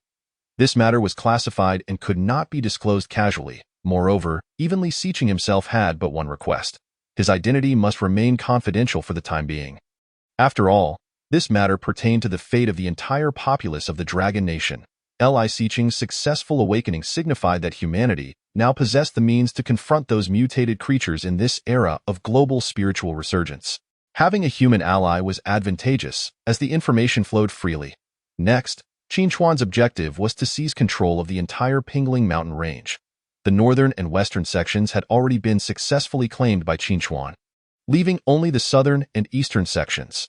The southern part of the mountains housed the 18th-ranked mutated Black Swan, which required his personal intervention. As for the eastern part of the mountains, Qin Chuan had not detected any mutated creatures listed on the rankings, suggesting that their overall strength might not be formidable. Thus, he could assign the task of subduing the eastern section to Tsong and Honghu. Just after issuing the orders, Xian Gu approached. Dragon King, may I accompany Tsong and Honghu to the east? Why? Qin Chuan frowned slightly, as the eastern mountains should not harbor any particularly strong mutated creatures, making it a task that Tsong could handle effortlessly. Reporting to the Dragon King, Tsong is nearing the threshold of the 5th tier awakening. During the mission, it may inevitably fall into slumber due to evolution. I, as an old servant, could prevent other mutated creatures from ambushing it while it sleeps. After considering this, Qin Xuan found the reasoning sound. Indeed, Song should be on the verge of evolution, while Xian Gui would likely still require some time to reach the 6th tier awakening. Then you may proceed with Song and the others to the east. Yes, Dragon King. After instructing Xian Gui and the others, Qin Xuan made his way directly to the southern section of the mountains. If possible, he hoped to subdue the mutated black swan in the south. While evolution points were essential, fortune points held equal importance. As for the mutated creatures aside from the black swan, most would contribute to Qin Xuan's evolution points. Kill mutated monkey, 2nd tier awakening, to gain 150 evolution points. Kill mutated spider, 3rd tier awakening, to gain 800 evolution points. Kill. Upon arriving in the southern mountain range, Qin Xuan commenced a relentless slaughter. After accumulating over 5,000 evolution points, he arrived at a lake, where a 3-meter-sized black swan was currently present. Have you finally arrived? The master of the demon court, the Dragon King. The voice of the mutated black swan reached Qin Xuan's ears. Catching him by surprise, he had not anticipated that it would know his true identity. Was it due to its skills? Mutated black swan, 4th tier awakening, skills. Prophecy LV.4, consume stamina to glimpse future events. Bioluminescent forest LV.3, summons a bioluminescent forest to heal injured beings. Overall combat power, 312. With only prophecy and healing skills, it seemed well suited for a priestly role. Prophecy, is it? A commendable skill. Given this, you must be aware of my intentions. Apologies, Dragon King. But rather than concerning yourself with subduing a mere black swan, you should prioritize the well-being of your subordinates. For some inexplicable reason, an ominous premonition washed over Qin Xuan. What do you mean? There exists a particularly terrifying entity within the eastern section of the Pingling Mountains, one that your subordinates cannot contend with. Qin Xuan furrowed his brow, giving little thought to the matter before swiftly flying towards the eastern mountains. Since the adversary possesses the skill of prophecy, they must surely comprehend the dire consequences of deceiving oneself, especially as such self-deception offers no tangible benefit. It is likely that their true intention is to see both myself and the beings from the east suffer mutual destruction. Dragon King, I hope you can return alive, though I fear that may be an impossibility, for in my prophecy, you have already been slain by that individual from the east. Watching Qin Xuan depart, the mutated black swan slowly closed its eyes. In the eastern mountains, the Great Rift, Song, you take the red fox and go ahead. I will cover your retreat. The Xian Gui's expression was grave, its shell shattered significantly. Fixating its gaze on the mutated creature before it was a colossal serpent with 9 heads, its body extending to 50 meters. Red Fox, you must find the Dragon King at once, Song directed. Turning to the Red Fox before approaching Xian Gui. Here, it is just the two of us and the Chancellor. Upon hearing Song's words, the Red Fox immediately set off to locate Qin Xuan. Song's form trembled slightly in the wind. Although it had reached the 5th stage of awakening, its strength was considerable, yet faced with such a formidable 9-headed serpent, it was the Chancellor Xian Gui who had protected it during its slumber. Now, confronted with a powerful foe, how could it abandon the Chancellor? If death were to come, it would be Song who would meet it first. Ha ha ha, merely 2 morsels for me, and I shall send you both on your way. The 9-headed serpent emitted a chilling, grotesque laugh, its 9 heads striking like whips towards the 2 beasts. Fortunately, this was within the coverage of the 1st heaven, and as a member of the demon court, they could soar freely here. Utilizing their aerial advantage, they dodged numerous attacks from the mutated 9-headed serpent. However, due to the vast disparity in strength, any hit from the adversary would inflict severe injury. Xian Gui, heavily wounded, found its movements increasingly sluggish, making evasion ever more arduous. Just as one head of the serpent lunged towards Xian Gui, a thick water column erupted like a dragon emerging from the sea, instantly obliterating that head.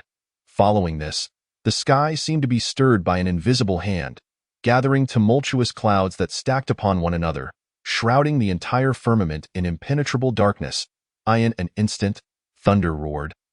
Silver serpents danced, and the deafening sound appeared as if it could tear apart heaven and earth and the sky. A dragon nearly 20 meters long flickered into view, its black scales gleaming under the flashes of lightning. Splendid! The Dragon King has come to our rescue. Hope ignited in the eyes of both Song and Xianji in their hearts.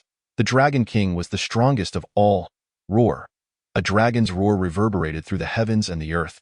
The sound waves rolling forth like surging ocean waves, bending the trees within the mountains. The remaining 8 heads of the mutated 9-headed serpent trembled in unison, turning their gaze skyward, among the dark clouds. A pair of furious eyes fixated intently on the mutated 9-headed serpent below. A foul long worm with 9 heads dares to harm my subordinates. Chapter 20. The Dragon's Reverse Scale. Touching it means death. Mutated 9-headed serpent, awaken 9th stage, skills. Venomous Fangs LV.7, Blazing Fire LV.4, emitting fierce flames, inflicting substantial damage on foes. Thunder Call LV.4, summoning lightning, dealing devastating harm to enemies. Water Column LV.4, concealment LV.4, hiding one's presence. Ancestral Reversion LV.10, when facing death, can revert for 5 minutes. Upon dissipating, the user retains a 1% chance of survival. Comprehensive Combat Power. 1678. Combat power does not include the power after Ancestral Reversion. After observing the panel of the mutated 9-headed serpent, Qin Chuan couldn't help but marvel at the formidable opponent before him. Simultaneously, it was the only mutated creature that had instilled a sense of trepidation in him since his transformation into a dragon. Even though the mutated 9-headed serpent possessed Ancestral Reversion as a trump card, he too had his own. Ha ha, merely a small dragon, yet it dares to call itself the Dragon King. The mutated 9-headed serpent scoffed disdainfully at Qin Chuan in the sky. As 3 of its heads began unleashing attacks of lightning, fire, and water. 3 distinct elemental assaults.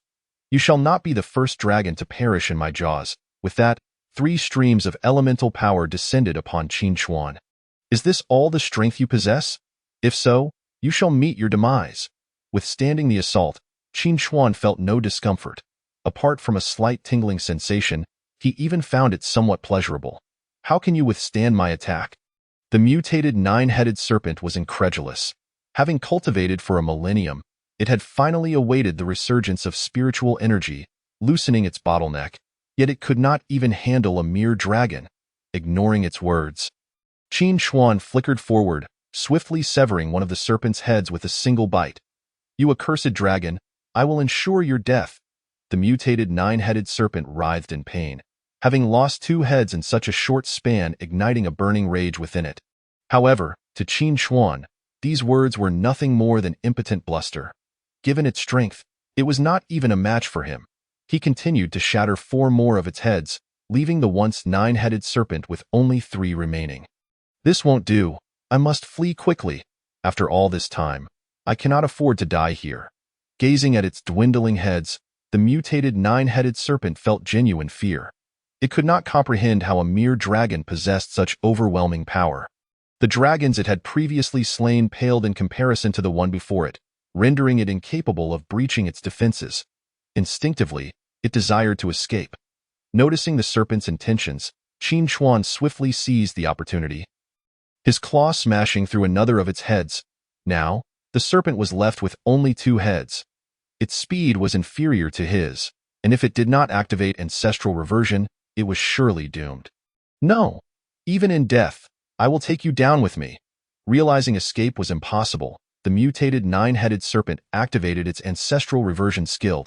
In an instant, a terrifying aura surged forth, the serpent's power visibly escalating. Suddenly, with a resounding clang, Qin Chuan seemed to hear the sound of chains breaking, as if something had freed itself from shackles. Awakening to the 10th stage, transcending to the 1st and then the 2nd stages.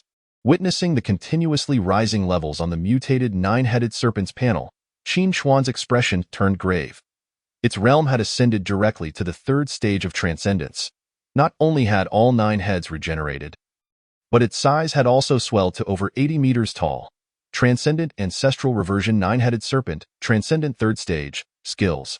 Venomous Fangs LV.10, Blazing Fire LV.7, Thunder Call LV.7, Water Column LV.7, Concealment LV.4, Ancestral Reversion LV.10, Comprehensive Combat Power, 3678. To think that the Ancestral Reversion skill could provide such an abundance of spiritual energy. Qin Chuan frowned. gazing at the rejuvenated nine-headed serpent, concerned about whether he could defeat it. "Chancellor, what do you think?" "The Dragon King will win, and he must win," Xian Gui stated flatly, as if already aware of the outcome. Observing Xian Gui's unwavering faith in the Dragon King, Song shook its head helplessly. For just by the aura alone, the nine-headed serpent had far surpassed the Dragon King. Meanwhile, the stationed army in Jiang City, unable to witness the events unfolding within the mountains, could still see the tempestuous scene above. With flashes of lightning and booming thunder, vaguely, they could even make out a monstrous creature with 9 heads. General Zhang Liang, observing this spectacle, felt an ominous premonition settle in his heart. Even with General whose forces set to arrive in a few days, that sense of foreboding lingered beside him. Li Xiqing also witnessed the scene, particularly the 9-headed monster, silently praying, "Dragon King, you must be safe." In the Pingling mountain range, Qin Xuan bore numerous wounds, the gravest he had suffered since his rebirth. Truly, the mutated creature of the third transcendence was formidable. Even his dragon scales could not withstand its onslaught. Glancing at the patches of white phosphorus on his neck, Qin Xuan resignedly thought, "It seems I have no choice but to take a risk." In the next instant, Qin Xuan charged once more at the mutated 9-headed serpent, with approximately 3 minutes remaining until the ancestral reversion ended. If he did not invoke the reverse scale soon, he might truly perish. Mere stubborn resistance. Prepare to die. The 9 heads of the mutated serpent lunged at Qin Xuan, who felt excruciating pain coursing through his body, gradually losing consciousness. Am I to die? How regrettable. Song and Xian Gui, witnessing this scene, could hardly believe their eyes. Was the Dragon King truly perishing just like that? As they contemplated confronting the 9-headed serpent, their hearts suddenly constricted. It was not just them. Even Li Xiqing far away in Jiang City and the mutated parrot experienced a similar sensation. What was happening? My heart just felt as though it had constricted suddenly. Song gazed quizzically at Xian Gui, who bore a similarly perplexed expression. Could it be I? In that moment, a singular thought surged in their minds. The Dragon King was not dead. In an instant, Song and Xian Gui sensed an extraordinarily terrifying aura awakening, emanating from the depths of the bloodline. A fear unlike any other. The next second, the orderly dragon scales on Qin Xuan's body erupted, the once frail aura transforming into something profoundly terrifying. Perceiving an unsettling shift in circumstances, the mutated ancestral 9-headed serpent hastily cast aside Qin Xuan, its visage awash with disbelief.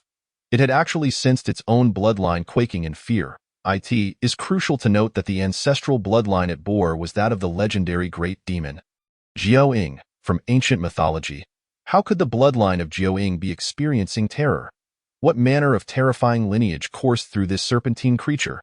In the midst of this bewilderment, Qin Xuan, whom it had discarded, opened his blood-red eyes. Reverse scale effect successfully triggered. The dragon possesses a reverse scale. To touch it is to court death. Target: mutated ancestral 9-headed serpent. Chapter 21. Black Feather. What kind of dreadful bloodline flows within this serpent? The 9-headed serpent gazed at Qin Xuan in disbelief. Though its own realm remained unchanged, it could not fathom why an overwhelming sense of oppression emanated from Qin Xuan, a sensation that only intensified. What is this? The mutated 9-headed serpent stammered in terror. Behind Qin Xuan, a colossal shadow of a black dragon, towering over 10,000 meters, fixated intently on the ground where the mutated 9-headed serpent lay. In the next instant, the shadow surged into Qin Xuan's form, unleashing a resounding dragon's roar that reverberated through the heavens and earth. The mutated ancestral 9-headed serpent, standing hundreds of meters tall, could not withstand the onslaught of this sound wave. Its massive body toppling to the ground. Its 9 heads writhed desperately in the dirt, raising clouds of dust while emitting wretched howls, striving to regain their footing. Yet, before the mutated ancestral 9-headed serpent could rise, Qin Xuan darted forth like a bolt of black lightning, sinking his fangs into one of its heads, violently tearing it from its body and swallowing it whole. Witnessing this, the remaining 8 heads launched an onslaught against Qin Xuan. Lightning, flames, and torrents of water inundated him, seeking to obliterate him. However, no matter how ferociously the mutated ancestral 9-headed serpent attacked, it could not breach Qin Xuan's defenses. Grasping one of the serpent's heads, Qin Chuan crushed it effortlessly, while flames began to coalesce within his maw. No, you cannot kill me. The blood of Jiuying flows within me. Before the mutated ancestral nine-headed serpent could finish its plea, the searing flames surged forth like a relentless tide. Enveloping the serpent's vast form entirely, under the scorching blaze, the nine-headed serpent emitted a series of anguished cries, its body rapidly disintegrating into ashes before the naked eye, leaving behind only charred earth and the acrid scent of burning flesh wafting through the air. Lord Dragon King has triumphed, exclaimed Xian Gui and Song, brimming with excitement. I knew Lord Dragon King would not perish, Xian Gui stated flatly, though relief washed over him internally, as the Prime Minister of the Demon Court and the most steadfast follower of the Dragon King. If he could not trust in the Dragon King, no one else in the Demon Court would either. Hence, he feigned calm, grateful that the Dragon King had ultimately prevailed. How foolish of me! The Dragon King risked everything to protect us. And I doubted him, Song lamented, intent on approaching Qin Chuan to express his contrition, only to find him fainted on the ground. Dragon scale effect has ended. Killing the mutated ancestral nine-headed serpent, extraordinary tier 3, grants 200,000 evolution points. Dragon King. Seeing this, Xian Gui and Song hurried to assess the situation, yet both possessed no healing skills and could do little but stand vigil beside the Dragon King.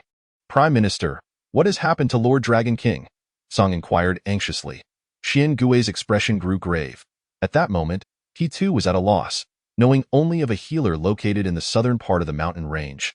Just as the two despaired, the red fox who had been searching for the Dragon King approached, accompanied by a black swan. Prime Minister, Brother Song, I know how to save the Dragon King. Upon seeing the formidable mutated black swan trailing behind the red fox, Song immediately positioned himself protectively in front of the Dragon King, his gaze fixed on the mutated black swan as he spoke sternly. Red Fox? Who accompanies you? Xian Gui likewise scrutinized the mutated black swan, unwilling to allow it near the Dragon King. Prime Minister, Brother Song, please do not misunderstand. The elder black swan means no harm to the Dragon King, and it was she who informed the Dragon King about the nine-headed serpent to come to your aid. The red fox explained hastily. At that time, she had sought the Dragon King in the southern mountains, but had only encountered the mutated black swan at Swan Lake. When the black swan revealed that the Dragon King had gone to rescue the Prime Minister and his companions, the red fox had initially been skeptical. It was only after the black swan foretold her visions that she began to believe. Initially, her prophecy indicated the Dragon King would perish at the hands of the nine-headed serpent, and she had not yet thought to pledge her loyalty. However, upon witnessing the immense shadow moments ago, a scene not foretold, she realized her prophecy might have deviated. The Dragon King might not die. Yet she could not be certain until she saw him, and now, seeing the Dragon King, she felt assured that he had emerged victorious. I can heal the Dragon King, but if you continue to obstruct me, I cannot guarantee what may happen to him. Song, who had intended to speak further, was interrupted by Xian Gui. Very well, I shall permit you to approach the Dragon King, but should you fail to heal him, I will take you down with me. Agreed. If I fail to heal the Dragon King, you may dispose of me as you wish. The mutated black swan approached Qin Chuan, exuding a faint green luminescence. Glimmering motes of light cascaded onto Qin Chuan until dusk fell, and at last, he awakened. Wonderful! The Dragon King has finally regained consciousness. Gradually, Qin Chuan opened his eyes, the clamor of voices echoing in his ears. What has happened to me? Recalling the events in his mind, he remembered engaging in battle with the mutated ancestral nine-headed serpent. Subsequently, in an effort to activate the reverse scale skill, he had charged directly at the serpent. It seemed he had indeed wagered correctly. What surprised Qin Chuan was that it was the mutated black swan who had come to his rescue. You have not disappointed me. The Dragon King is out of danger. The mutated black swan stated wearily, having expended considerable energy in her treatment of him. I owe you a favor. Feel free to articulate any request. Qin Chuan, disinclined to owe anyone a debt, sensed that her intervention must stem from a desire of her own. Thus, he spoke plainly. I desire the position of High Priest in the Demon Court. Oh? Initially, Qin Chuan had anticipated she would request no harm befall her, or that he perform some task on her behalf. He had thought it impossible to subdue the mutated black swan, Yet to his astonishment, she proactively sought to join the demon court. Very well. I grant you the position of high priest in the demon court. But I have one stipulation. To ensure your loyalty, you must enter into a blood-spirit contract with me. Since she sought the title of high priest, it was imperative to guarantee her fidelity. Thus, the blood-spirit contract was indispensable. Agreed. I consent. The mutated black swan replied promptly, unafraid that Qin Chuan might deceive her. She had foreseen that even if she did not intervene to save the Dragon King, he would not perish. Moreover, upon recovering, he would come seeking her, making the position of high priest inevitable. Her actions merely expedited the process. After finalizing the blood-spirit contract, Qin Chuan immediately recognized her as his subordinate and bestowed upon her a name. From this day forth, I shall name you Heiyu, my high priest in the demon court. Chapter 22. Awakening to the 8th tier, mutated black swan, Heiyu's loyalty reaches 80 points. Gaining 400 fortune points. Thank you, Dragon King, for the name. Heiyu spoke softly. Song was assigned to the northern mountains, Red Fox to the western mountains, Xiangui to the eastern mountains, and Heiyu to the southern mountains. Although they were responsible for different regions, with the establishment of the first heaven, Qin Chuan and Xiangui naturally resided within, tasked solely with eliminating intruders in the mountains. With this arrangement, the entire Pingling mountain range fell under their control. And the next step would be to address Jiang City. As Qin Chuan contemplated strategies for attacking Jiang City, a mutated parrot flew in from the direction of Jiang City. Lord Dragon King, General Hu Zhenyang of the Dragon Kingdom military will arrive in Jiang City 3 days hence. It is said that the state has dispatched 2 divisions to clear the Pingling mountain range. Please be cautious, as it is rumored that General Hu has even requested nuclear weapons. The mutated parrot landed before Qin Chuan, relaying all the information entrusted by Li Xiqing. Is the state preparing to deploy nuclear weapons? Qin Chuan's brow furrowed. Having resolved the matter with the mutated ancestral 9-headed serpent, he still possessed over 200,000 evolution points. Perhaps, after evolving, he could withstand a nuclear strike himself, but his subordinates might not endure such devastating power. As Xiangui and the others were the elite of the demon court and crucial sources of fortune points, he could not bear to watch them perish. A plan was imperative to you. Can your prophecy still be utilized? Qin Chuan inquired, seeking to ascertain whether humanity would unleash nuclear weapons during their purge of the Pingling mountain range. I'm sorry, Dragon King. I can only use the prophecy skill twice a month, and I have already exhausted this month's opportunities. Heiyu replied with a hint of regret, not realizing that after becoming the high priest of the demon court, she would fail to fulfill even the first task entrusted by the Dragon King. After receiving the news from Li Xiqing, Qin Chuan instructed the mutated parrot to return, also naming it Qing Yao. There were many reasons for sending Qing Yao back. Primarily, its combat capability was simply too weak, rendering it of little use by his side. Secondly, the telepathic communication within the blood-spirit contract can only be initiated by oneself, allowing Li Xiqing to respond to his own inquiries. Yet, as the Dragon King and the esteemed lord of the demon court, how could he reduce himself to seeking out a mere human daily? Such actions would undoubtedly tarnish his dignity.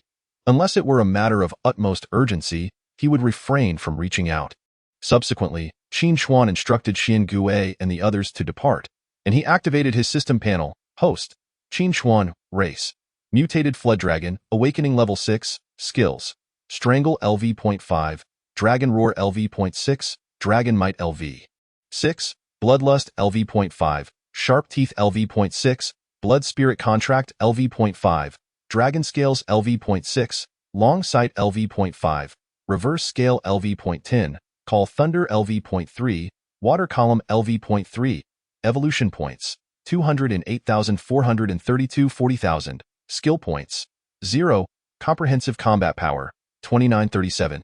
Accounting for the evolution points obtained from hunting mutated creatures in the southern mountains.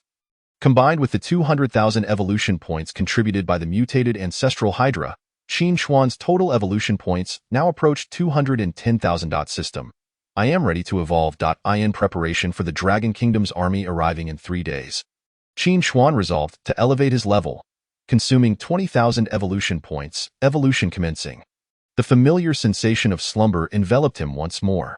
The last time he had slept for 2 hours, and he wondered how long this would take. As seconds turned into minutes, 3 full hours elapsed before the system's notification chimed.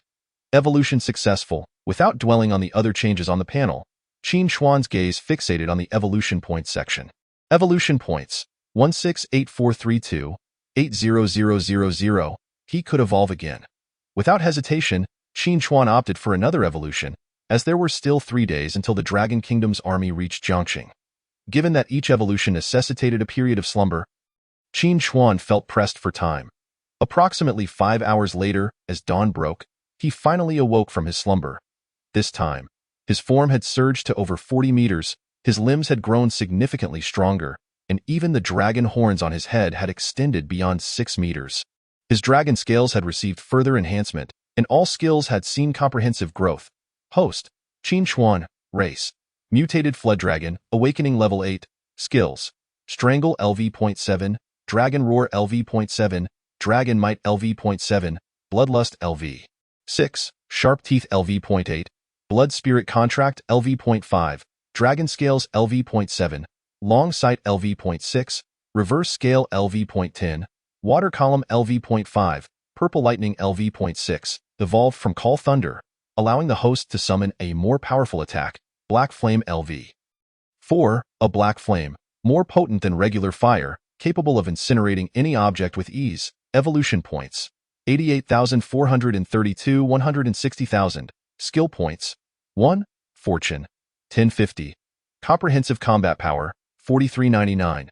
This evolution represented a comprehensive upgrade for Qin Chuan.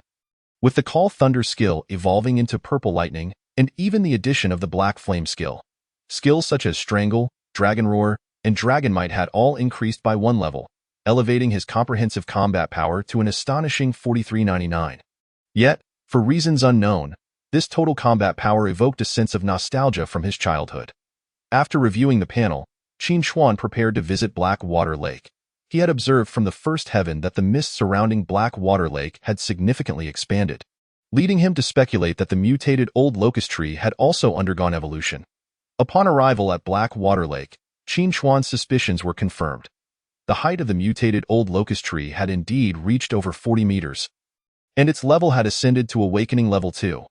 Mutated Old Locust Tree, Awakening Level 2, Fruit of Life LV.2, Miasma LV.2, evolved from mist.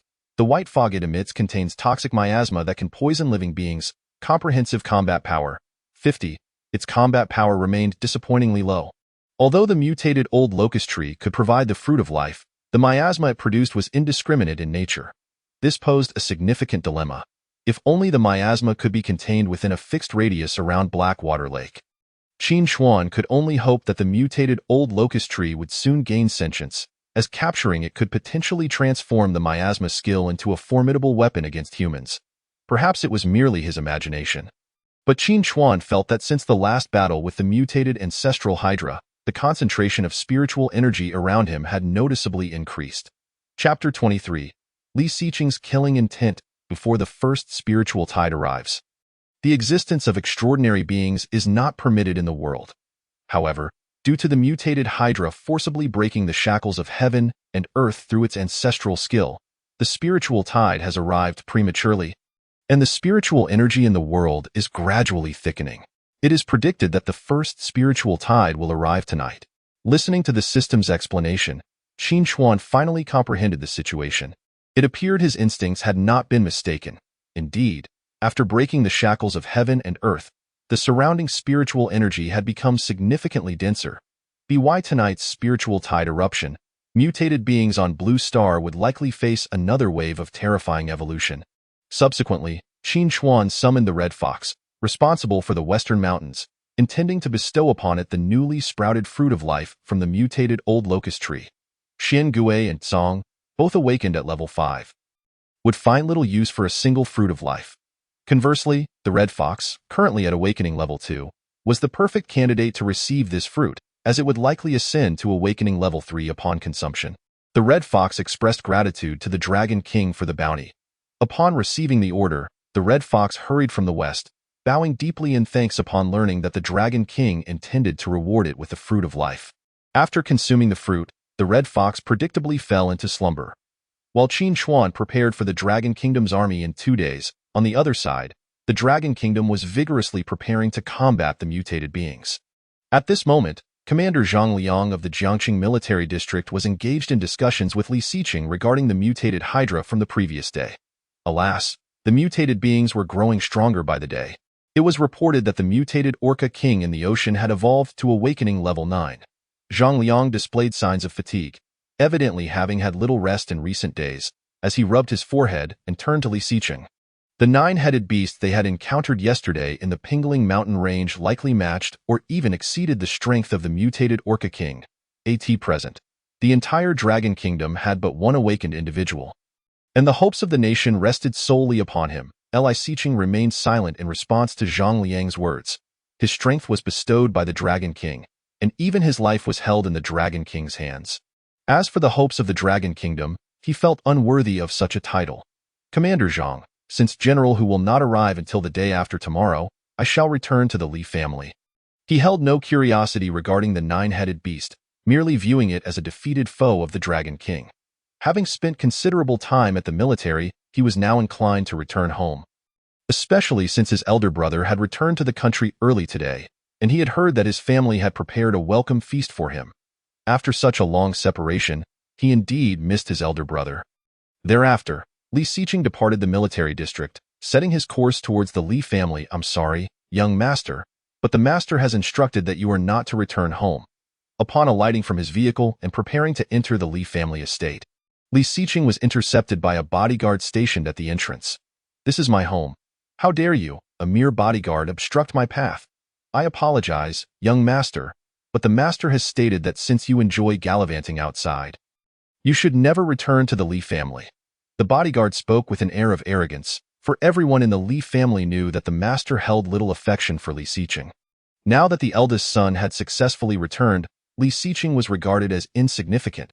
He beckoned to other bodyguards, surrounding Li Xiqing with an air of hostility, as if to imply that they would not hesitate to resort to violence should he refuse to leave. Li Xiqing's eyes darkened. He had anticipated that upon his elder brother's return, his parents would be even less welcoming, but he had not expected that a mere bodyguard would dare to trample upon him. Did they truly believe Li Xiqing was so easily bullied? Clenching his fists, he was about to force his way in when a familiar voice called out from behind. Stop! Who allowed you to lay hands on the young master? Fu Butler, you. Slap! Fu Bo positioned himself in front of Li Xiqing and delivered a resounding slap to the face of the bodyguard who had just spoken disrespectfully. Did the master instruct you to speak insolently to the young master? The bodyguard dared not meet Fu Bo's gaze. He was an elder of the Li family, and even the head of the family treated him with respect. His audacity to insult Li Xiqing stemmed from his allegiance to the eldest son, Li Zetian, but facing Fu Bo, he could not maintain his arrogance and promptly fell silent. Humph! Seeing that the bodyguard had ceased his insolence, Fu Bo huffed disdainfully before turning to Li Xiqing. Young master, let us return home.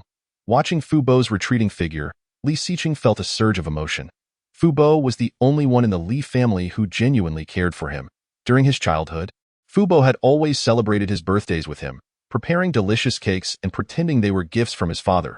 It was only as he grew older that he realized these gestures were Fu Bo's doing, and he had never voiced his gratitude. Li Xiqing nodded, following Fu Bo into the family home. Li Xiqing, who permitted you to enter? Once beaming with joy, Li Chengguang's expression instantly turned cold upon encountering Li Xiqing. Beside him, Wang Shumin, Li Xiqing's mother, also rolled her eyes in disdain, muttering under her breath about the unfortunate situation. Master, the eldest son has just returned home. Isn't it only fitting for the young master to come and pay a visit? Fu Bo, standing protectively in front of Li Xiqing, interjected. Fu Bo, you are overly indulgent with that insufferable brat, Li Chengguang retorted, finding it difficult to speak further as he prepared to continue welcoming Li Zetian. Fu Donglai, you are merely a steward of the Li family. Why father may refrain from reprimanding you out of respect, but I will not, Li Zetian declared. A steward must fulfill his duties. Preventing my second brother from entering the house is my father's way of punishing him for his reckless behavior. Then, turning to Li Xiqing, he added, as your elder brother, I certainly welcome you to my welcoming banquet. However, after the festivities, I sincerely hope you heed our father's wishes and promptly leave the Li family. Li Chengguang and Wang Shumin did not intervene. They harbored similar thoughts, believing that Fu Donglai should simply focus on his responsibilities. Had it not been for his status as an elder, they would have replaced him long ago.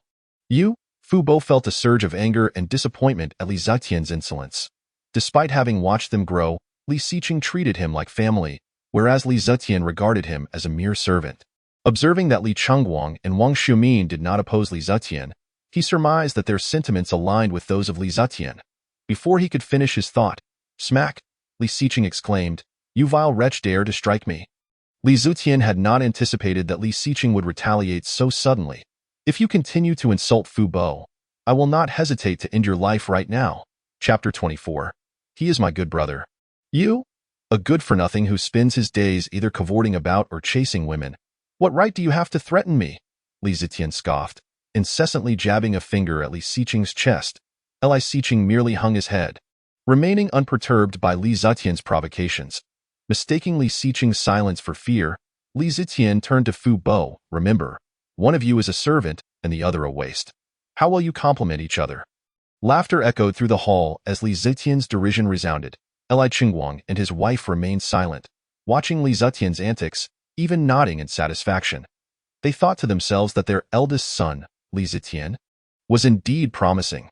"You laugh too much." Li Xiqing seized Li Zetian by the throat, lifting him effortlessly amidst his shocked gaze.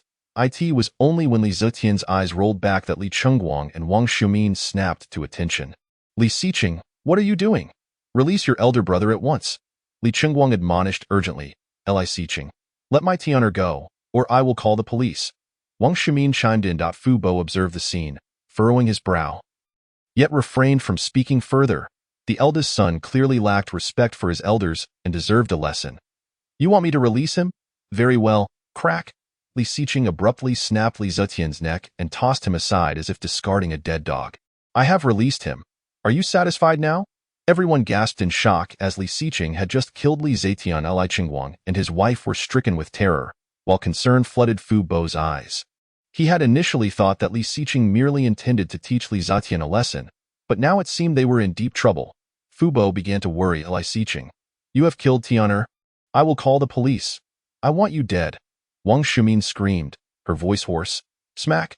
Another slap reddened Wang Xiumin's face. "I give you a slap to wake you up. Stop shouting at every turn," Li Xiqing said blandly, showing no signs of remorse after the killing. Seeing this, Li Chengguang, who had been about to speak, fell silent and instead urged Wang Xiumin to call the police quickly. Smack! Another slap, and Li Chengguang stared at Li Xiqing in disbelief. Hadn't he been silent? His wife and son had already been slapped. It was unreasonable for him not to receive one as well. Watching Wang Xiumin call the police, Fu Donglai's expression grew grave. "Young master, you are being impulsive. There are military forces stationed in Jiangxing, and they will not tolerate anyone committing murder here. Do not worry. Fu Bo, even if I were to kill both Li Chengguang and Wang Xiumin, the military would not dare to touch me." Li Xiqing waved his hand dismissively, indicating for Fu Bo to remain unconcerned. After all, he was the only awakened one in the Dragon Kingdom. The military would be eager to curry favor with him. So how could they possibly pursue him over a mere Li Zetian? "Military personnel will arrive shortly. You might as well prepare for your demise. I demand your life for my Tian'er," Wang Xiumin declared after hanging up. "In that case, I'll make a call too, to see whose connections are mightier, yours or mine." With that, she dialed a certain Zhang Liang. Once the call connected, he assured her that he would come personally before hanging up. Before long, a military truck arrived at the Li residence, followed by several armed soldiers entering the premises. "Who called the police?" the leader inquired, his brow furrowed in disbelief that someone dared to commit murder under his watch. "I did," Wang Xiumin exclaimed, pointing at Li Xiqing. "He and that old man barged into my home and killed my son right before our eyes. Officer, you must seek justice for us." Upon witnessing the body inside, Lu Bing's frown deepened. He was not a police officer but a soldier, here only because the police were understaffed. "Is it you?" Lu Bing asked, looking at the man Wang Xiumin had indicated. A few nights prior, he had encountered Li Xiqing, and now he was faced with him in such a dire situation. "Sir, please accompany me to the police station for questioning," Lu Bing said calmly. Despite their previous encounter, the gravity of the situation necessitated action against a murderer. The identity of Li Xiqing as an awakened one had only been disclosed to the leaders of the Dragon Kingdom. Zhang Liang had not shared this information with anyone else. Thus, even Lu Bing, being military personnel, was unaware of Li Xiqing's true identity. I suggest you wait.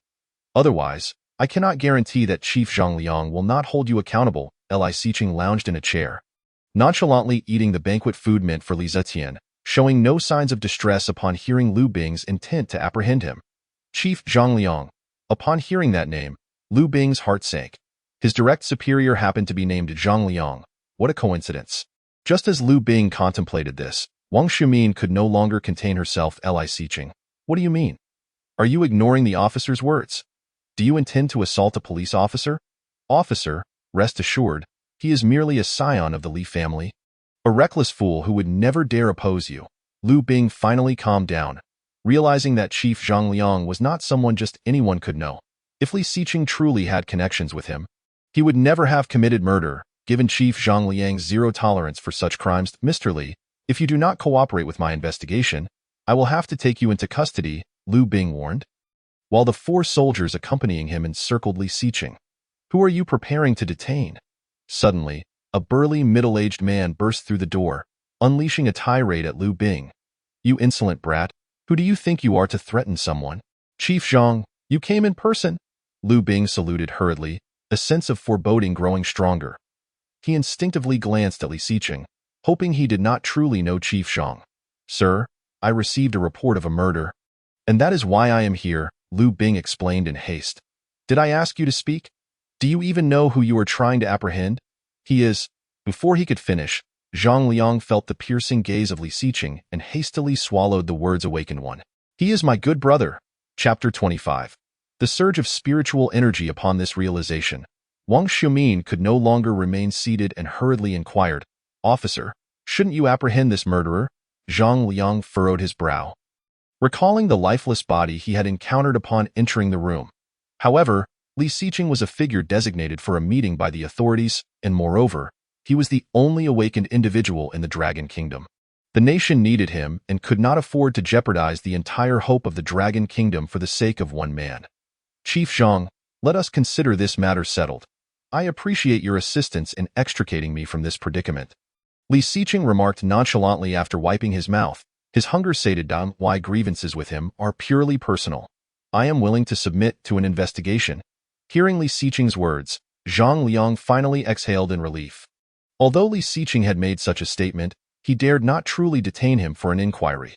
Subsequently, Li Xiqing followed Zhang Liang, Lu Bing, and others as they departed from the Li residence, leaving behind the weeping Wang Xiumin and the silent Li Chengguang.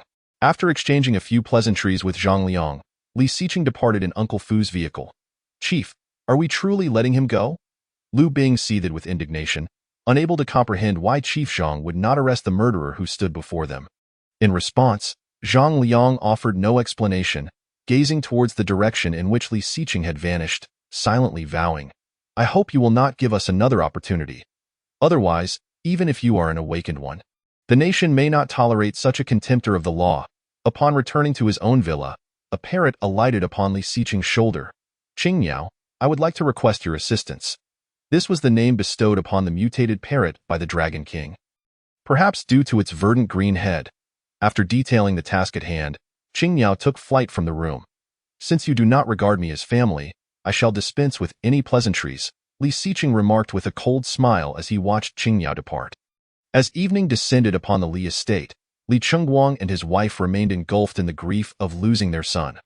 Regardless, my Li family holds considerable influence in Jiangqing. I refuse to believe we cannot deal with a mere Li Xiqing. Just as Li Chengguang was preparing to hire some assassins to eliminate Li Xiqing, a sudden sound of glass shattering echoed through the room, as if something had collided with it. Dear, go see what that is? Li Chengguang urged, if you want to know, you go check it out. You were silent this morning. Wang Xiumin retorted angrily, evidently still miffed by her husband's earlier muteness. Reluctantly, Li Chengguang ventured to investigate. What on earth? Just a parrot.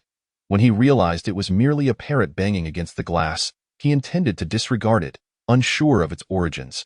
However, just as he turned to leave, the sound of shattering glass reached his ears. What is going on? He was taken aback to see that the parrot had suddenly grown to a meter in size.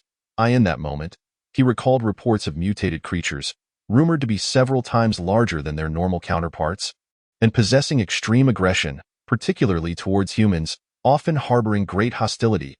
He can't be. Instinctively, Li Chengguang attempted to flee, but his legs betrayed him, rendering him immobile. What are you doing? Making such a racket? Wang Xiumin approached, and upon seeing the 1-meter-tall mutated parrot, she appeared to rejuvenate by several decades. What manner of monster is this? Save me! Li Chengguang shouted desperately, hoping Wang Xiumin would help him escape, but to his utter disbelief, she turned and fled, even shutting the door behind her. Moments later, the room was filled with Li Chengguang's agonizing screams, unmistakably devoured by Qingyao. What on earth was that monster?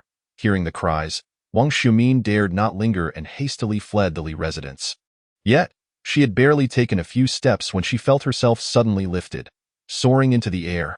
Glancing upward, she was shocked to find the mutated parrot grasping her with its claws, its beak stained with blood. Qingyao then carried Wang Xiumin to a nearby forest, disregarding her terrified gaze, and similarly consumed her whole.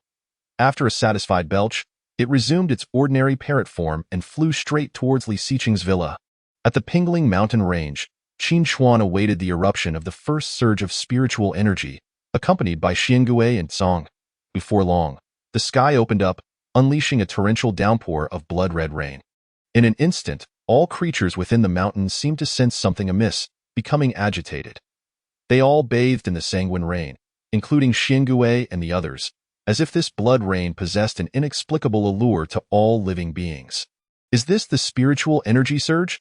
Qin Chuan too felt the turmoil within his body, drawn by the blood rain. Devouring a drop of blood rain grants 10 evolution points. Just one drop of blood rain offers 10 evolution points. Realizing the potential of the blood rain to provide evolution points, Qin Chuan no longer restrained himself and soared into the air, ensuring every part of his body was drenched. Devouring a drop of blood rain grants 10 evolution points. Devouring a drop of blood rain grants 10 evolution points. Devouring a drop of blood rain. After notifying Li Xiqing via mental communication to join in the rain, Qin Chuan cleared his mind, preparing to fully embrace the baptism of the blood rain. Upon receiving Qin Chuan's message, Li Xiqing nonchalantly reclined on the ground, relishing the blood rain. Uncle Fu was also dragged outside by Li Xiqing to partake in the downpour. Being merely an ordinary person, Uncle Fu could not sense the spiritual energy within the blood rain and worried it might harm him and the young master. Yet, under Li Xiqing's orders, he had no choice but to join in the rain. Not only Uncle Fu, but most humans, upon witnessing the blood rain, instinctively sought shelter. Thus, at that moment, the shackles of heaven and earth were truly shattered. Chapter 26. 9 infants. The blood rain persisted throughout the night, allowing Qin Chuan to amass nearly 200,000 evolution points. In a single night, the number of mutated creatures within the Pingling mountain range surged tenfold, with numerous awakened beings at the 4th and 5th levels emerging. Xiangui and the others also evolved amid the blood rain.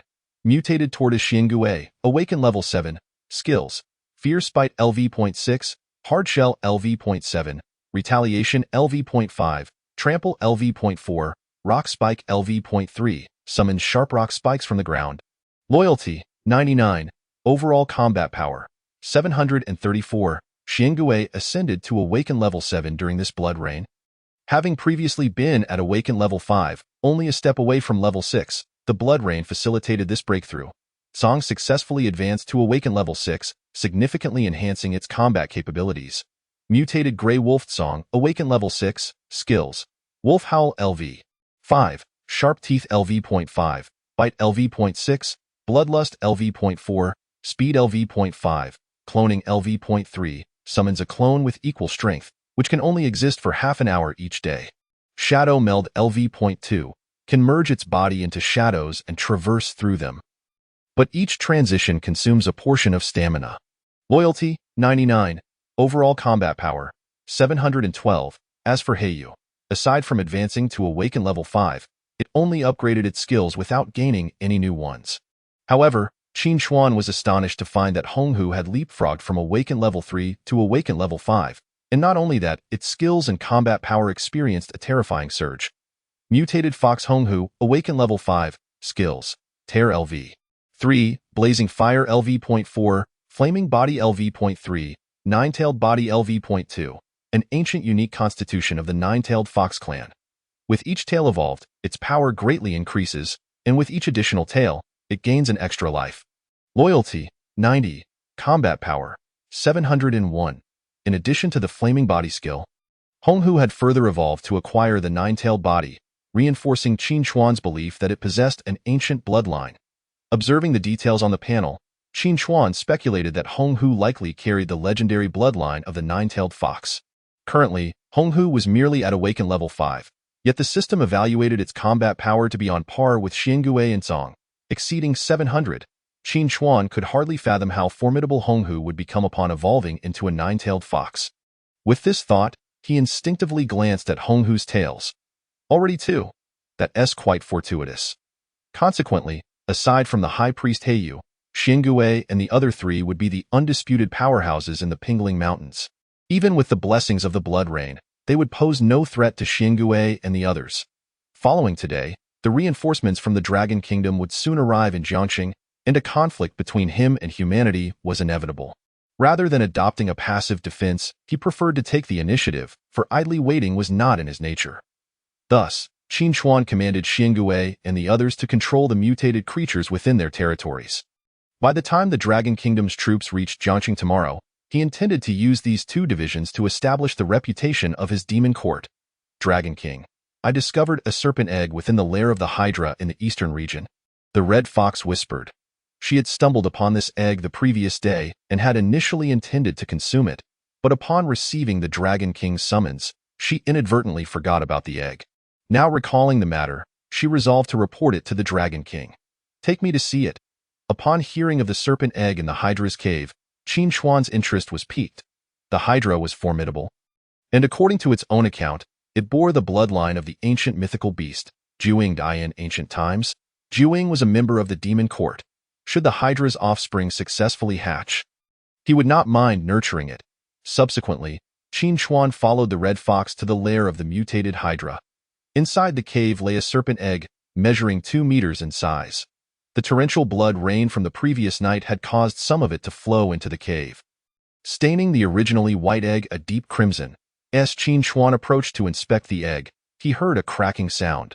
The blood-red egg split open. A small serpent with 9 heads emerged from the shell and, upon seeing Qin Chuan, wriggled affectionately against him. Was it perceiving him as a father? Typically, most creatures regard the first being they see after birth as their parent. Given that this little Hydra's first sight was of him, it seemed to have adopted him as its father. Nevertheless, it mattered little in his past life. He had no offspring, and now, possessing a human soul within this body, he found it impossible to mate with animals. Accepting a godson was not a bad alternative. Qin Chuan then completed a blood contract with the little Hydra. Mutated Hydra, Awakening Stage 1. Skills: Poisonous Fangs LV.1, Fiery Breath LV.1, Thunder Summon LV.1, Water Jet LV.1, Stealth LV.1, Ancestral Return LV.10, Undying Body LV.1, possessing remarkable regenerative abilities, capable of instant recovery even if a head is severed, but if all 9 heads are removed simultaneously, the Undying Body effect ceases. Loyalty, 100, Overall Combat Power, 198, truly a descendant of the ancient beast Jiuying. Exhibiting an impressive combat power of 198 right from birth. From this day forth, you shall be my first son, named Jiuying. Qin Chuan gently stroked Jiuying's chin, who appeared to relish the name. Congratulations, Dragon King. Congratulations, young master, exclaimed the Red Fox. Qin Chuan then instructed the Red Fox to take Jiuying to meet Xiangui and the others, while he made his way to the vicinity of Blackwater Lake. The first surge of spiritual energy had concluded, and he intended to ascertain whether the mutated old locust tree could still be reclaimed. Upon arriving near Blackwater Lake, Qin Chuan noticed that the area of the miasma had expanded even further. Moreover, the height of the mutated old locust tree had reached 70 meters, far surpassing the other trees. Mutated old locust tree, Awakening Stage 4, Fruit of Life LV.3, Miasma LV.3, Illusion LV.2. Those entering the miasma will experience hallucinations, which can be employed to kill in unseen ways. Loyalty, 80. Overall Combat Power, 100. When did I subdue the mutated old locust tree? Qin Chuan furrowed his brow, unable to recall when he had captured it. The mutated old locust tree recognized its host as its master upon gaining sentience. The specific reason remains unclear. Upon hearing the system's notification, Qin Chuan was left in a state of partial understanding. However, since the tree had awakened intelligence, communication should be possible. He possessed the skill of Tongyu, alleviating any concerns about not comprehending its speech. "Can you hear me?" Qin Chuan inquired tentatively, uncertain if a tree could indeed converse. There was no response. Just as Qin Chuan assumed the mutated old locust tree was mute, an ancient voice resonated in his ear. "Greetings, Dragon King." Chapter 27. Golden Dragon. Since communication was possible, addressing the matter of the miasma would be much simpler. "If you acknowledge me as your master, let us first complete a blood contract." Qin Chuan did not dwell on why the tree was subservient to him, as long as it did not betray him. "That sufficed. Asu command, Dragon King." Shortly thereafter, the mutated old locust tree completed the blood contract, including the 100 luck points from Jiuying yesterday and the 400 contributed by the mutated old locust tree. Qin Chuan now amassed 1550 luck points, just 50 short of the next lottery draw. "Does the Dragon King have any orders?" "Please, command this old servant," the mutated old locust tree inquired. "Disperse this miasma? It may inadvertently harm my subordinates." Though he was not concerned for Xin Gui and the others, Jiuying, having just been born, could easily be caught in its effects. "There is no need for concern. Dragon King, upon integrating your blood essence, this old servant can sense the presence of the others. The miasma will intentionally avoid them." Thus, the issue of the miasma was resolved. Qin Chuan then named the mutated old locust tree Gu Huai, designating it as the great protector of the demon court. Meanwhile, after a night of rejuvenating rain, Li Xiqing noticeably felt his strength significantly enhanced, and Fu Bo also sensed a marked improvement in his health. However, Li Xiqing was still uncertain if he had truly entered Awakening Stage 2, and he had no means to confirm it. Seemed he would have to find a moment to pay a visit to the Dragon King. "Young master, the old master has passed away at home. It is said that a mutated creature invaded the old master's residence." Fu Bo approached, carrying breakfast. Li Xiqing received the meal and ate quietly. Not as astonished as Fu Bo had anticipated, it was reportedly a mutated parrot that killed the old master. Fu Bo instinctively glanced at the mutated parrot perched on Li Xiqing's shoulder. Remaining silent. "Fu Bo, are you implying that this parrot of mine is responsible for the incident?" Noticing Fu Bo's gaze, Li Xiqing halted his actions, perplexed by Fu Bo's insinuation. Could Fu Bo have guessed the identity of the Qing Miao?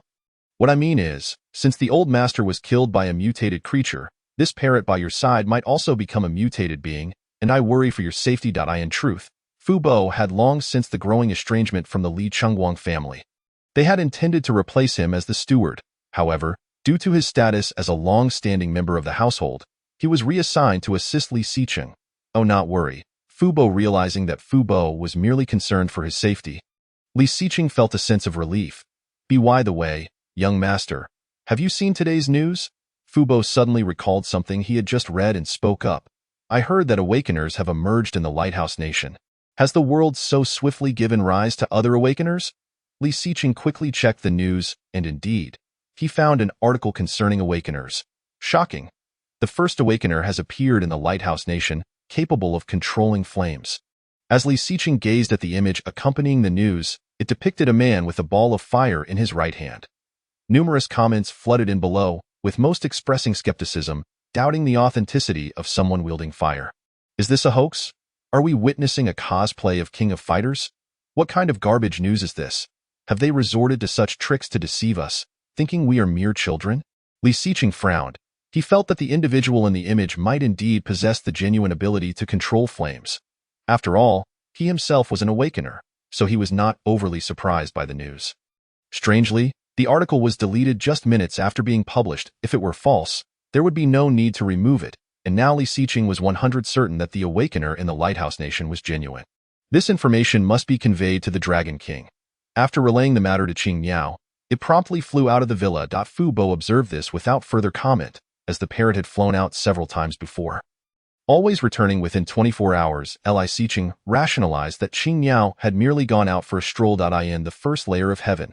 Upon receiving the news from Li Xiqing, Qin Chuan fell into contemplation. It seemed that the surge of spiritual energy had triggered mutations in humanity as well.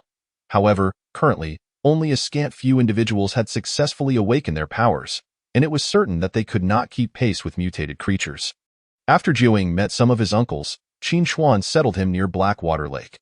Although the first layer of heaven was safe, it offered little else. It would be more beneficial to allow Jiuying to remain by the lake, where he could hunt weaker mutated creatures and gain practical experience. With Gu Huai watching over him, Jiuying was unlikely to encounter any danger. Next, Qin Xuan intended to assess the strength of the entire Pingling mountain range. Indeed, he planned to initiate a beast tide to annihilate the military forces dispatched by the Dragon Kingdom and seize Jiang City in the process.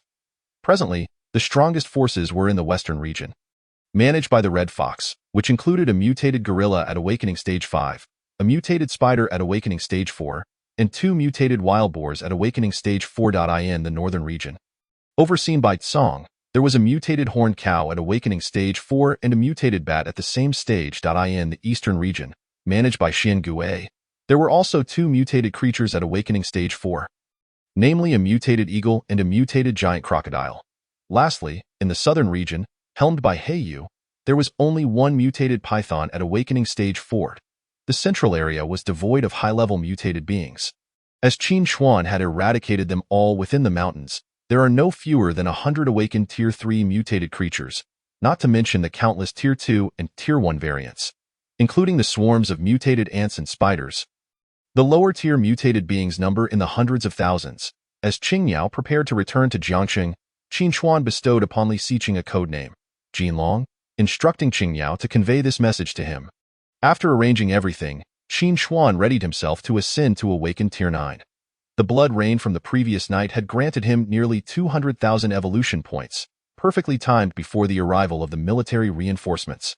Host, Qin Xuan Race, Mutated Flood Dragon, Awakened Tier 8, Skills, Stranglehold LV.7, Dragon's Roar LV.7, Dragon's Might LV.7, Bloodthirst LV.6, Sharp Fangs LV.8, Blood Spirit Pact LV.5, Dragon Scales LV.7, Long Vision LV.6, Reverse Scale LV.10, Water Column LV.5, Purple Lightning LV.6, Black Flame LV.4.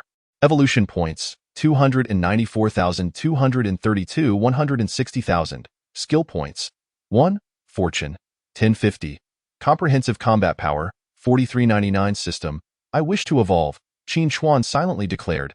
Consume 160000 evolution points, evolution commencing. As the system's prompt resonated, a familiar sensation of slumber enveloped him, and soon, Qin Xuan succumbed to deep sleep. Chapter 28. The Surprise Attack. What?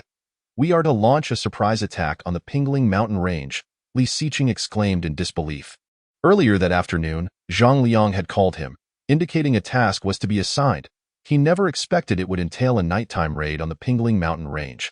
Why are you so surprised? Zhang Liang observed Li Xiqing's reaction with curiosity. Tomorrow, the reinforcements from the state will arrive. We need to gather intelligence from Pingling Mountain first. What, do you not wish to go? Not at all. How many personnel are involved in this surprise attack? Realizing his reaction was excessive, Li Xiqing promptly shifted the topic. For this operation, we have decided to deploy 100 individuals to attack from the northern section of the mountain range. Including logistics, there will be approximately 200 of us. We must bring back the corpses of those mutated creatures for research. The scientists of Long will require them for their studies. Understood. I will prepare, and we will launch our attack on Pingling Mountain tonight. With that, Li Xiqing returned to his villa. Qingyao, did you remember what I said? You must inform the Dragon King about this matter. Upon returning to his villa, Li Xiqing quickly relayed this information to the Dragon King. Rest assured, Brother Cheng, I will certainly convey this to the Dragon King. After the blood rain, Qingyao had awakened its intelligence and was now capable of speech.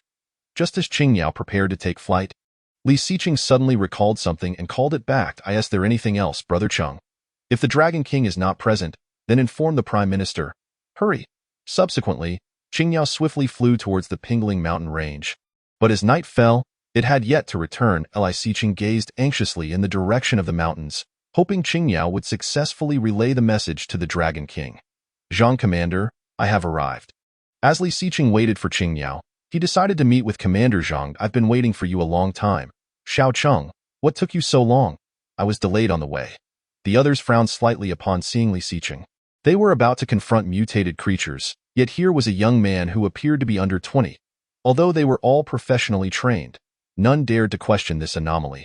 Among them, Lu Bing, upon seeing Li Xiqing, was particularly perplexed. His indiscriminate killing had already irked Lu Bing, and it seemed the commander intended to appoint this youth as the leader of their surprise operation. Unable to contain himself any longer, Lu Bing directly questioned Commander Zhang, "What is the purpose of bringing this youth, who is barely 20, with us to hunt the mutated creatures?" Zhang Liang frowned slightly, feeling displeased. He had not expected anyone to dare speak to him in such a manner. Just as Zhang Liang was about to admonish Lu Bing, Li Xiqing interjected, "Do you believe I am unqualified to be the leader?"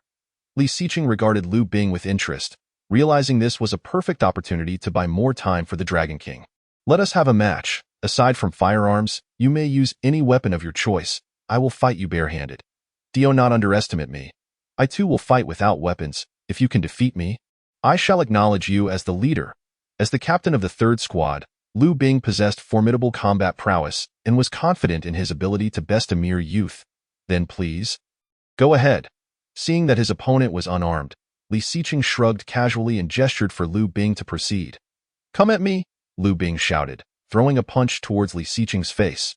Just as the blow was about to connect, Li Xiqing effortlessly blocked it. Interesting. Lu Bing was taken aback that a young man could withstand his strike. As he attempted to break free, he found himself unable to escape Li Xiqing's grip. How is this possible?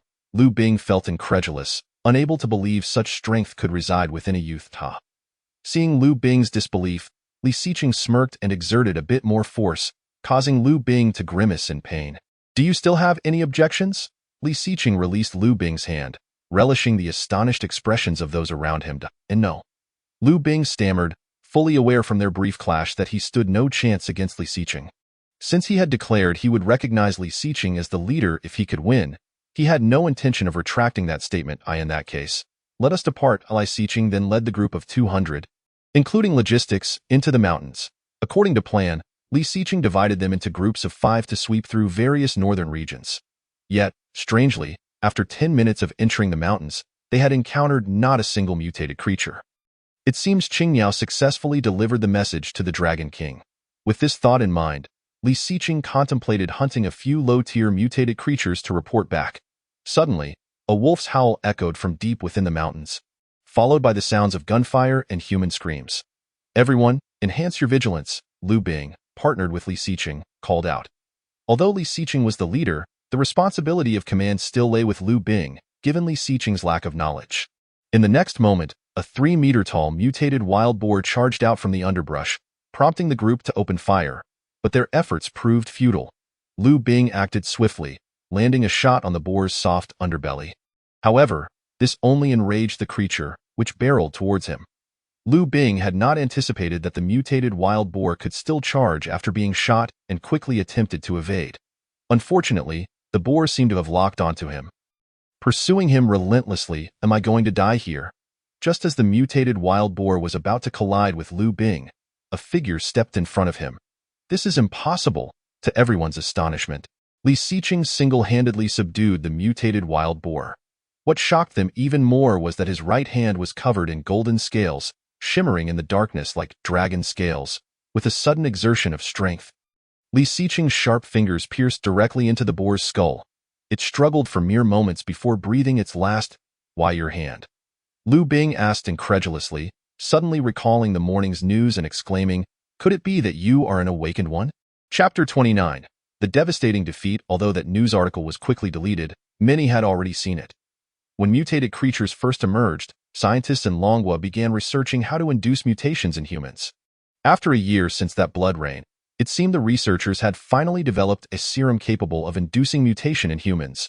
Connecting Zhang Liang's attitude towards Li Xiqing and the dragon scales on his hand, Lu Bing realized, Li Xiqing is an awakened one.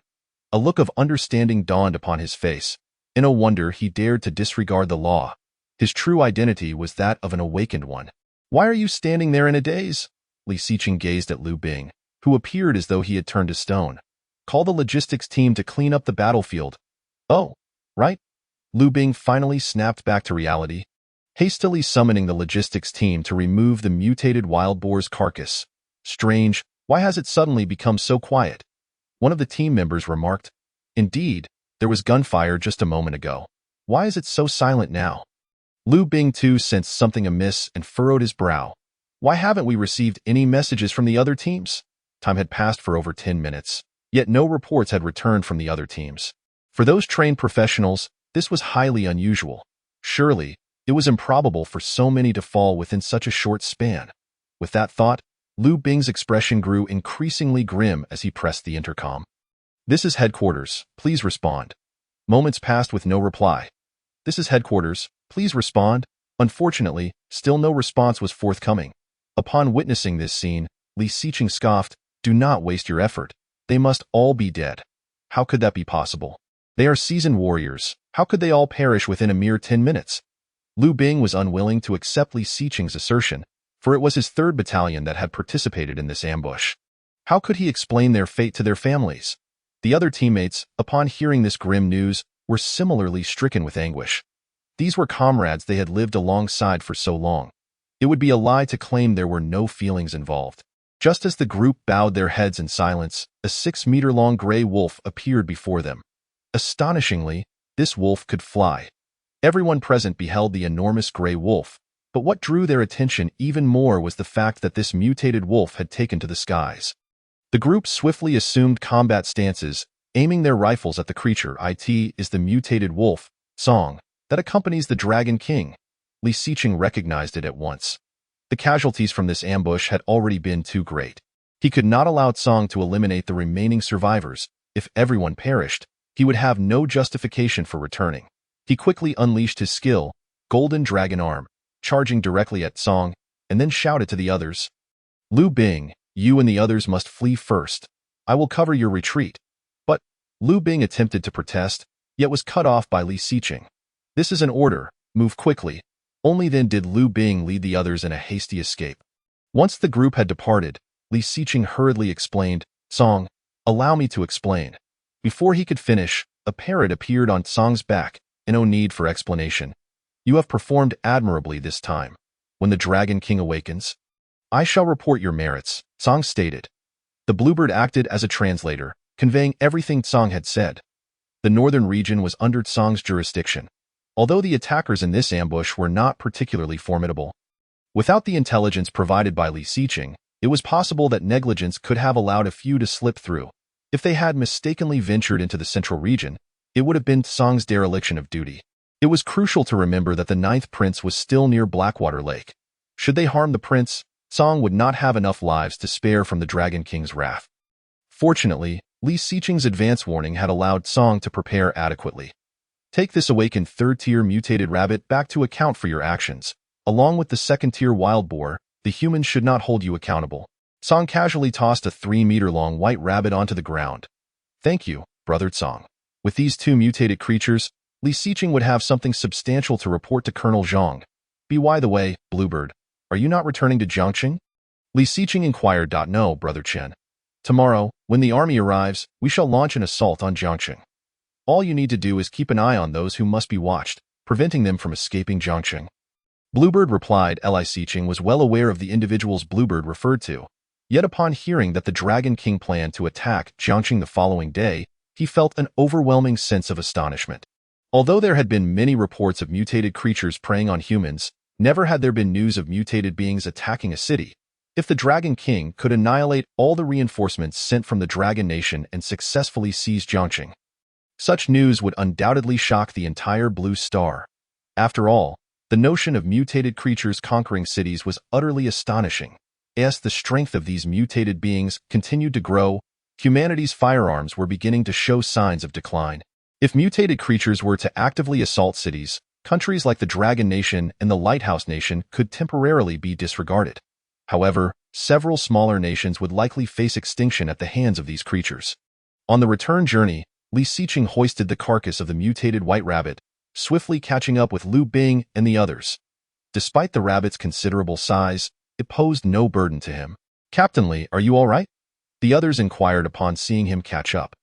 Even Lu Bing began to address him as Captain Li, not merely because he was an awakened one, but also out of respect for his willingness to risk himself for their safety. Not only had Captain Li sacrificed himself to cover their retreat, but he had also managed to hunt a mutated white rabbit in the process. This demonstrated that his prowess was likely unrivaled in the entire Dragon Nation. I am fine. Let us hurry back to Jiangsheng. He then led his team, along with the remaining logistics personnel, back to Jiangsheng. Just as they exited the confines of the Pingling Mountains, the radio suddenly erupted with a continuous series of distress calls. These were SOS signals from other teams under attack, but due to the signal jamming capabilities of the Pingling Mountains, the radios had been rendered ineffective within the mountain range, explaining the sudden onslaught of calls as they emerged. Upon hearing the desperate cries over the radio, the group fell into a heavy silence. Lu Bing was no exception, until he heard a familiar voice. Unable to contain himself, tears streamed down his face like rain. "Brother Bing, I fear I won't make it back. Please take care of Hong Hong for me." This was the voice of his close friend, Zhao Zhuang, and the Hong Hong he mentioned referred to his wife. Li Xiqing merely observed from the side until Lu Bing had calmed down, at which point he ordered the group to continue their return to Jiangsheng. Meanwhile, the previously slumbering Qin Chuan abruptly opened his eyes. A dragon's roar reverberated throughout the entire Pingling Mountains. Chapter 30. The beast tide approaches Jiangsheng, lakes, and flood dragons. These were the final scenes Qin Chuan beheld before his rebirth. Why was he dreaming such a dream? Since his rebirth, this was the first dream he had experienced. Glancing towards Jiangsheng, he felt an inexplicable pull emanating from that direction. Was it the flood dragon? Gazing up at the luminous moon, Qin Chuan silently wished for the dawn to arrive swiftly. Regardless of what was attracting him, he would discover the truth upon visiting Jiangsheng tomorrow. Host: Qin Chuan. Race: Mutated Flood Dragon. Awaken 9th Tier. Skills: Strangulation LV.7, Dragon Roar LV.7, Dragon Might LV.7, Bloodlust LV.6, Sharp Teeth LV.8, Blood Spirit Contract LV.5, Dragon Scales LV.7, Long Sight LV.6, Reverse Scale LV.10, Water Column LV.5, Purple Lightning LV.6, Black Flame LV.5. Evolution Points: 134,232, 300,000. Skill Points: 2 Fortune, 1550. Comprehensive Combat Power, 5879. This evolution had only granted him an additional level in Black Flame, which left Qin Chuan somewhat disappointed. It seemed that as skills reached higher tiers, they became increasingly difficult to upgrade. Fortunately, his size had now reached an astonishing 70 meters. Anyone witnessing such a form would likely be left in sheer awe. Time flowed steadily, and the sky began to brighten with the first light of dawn.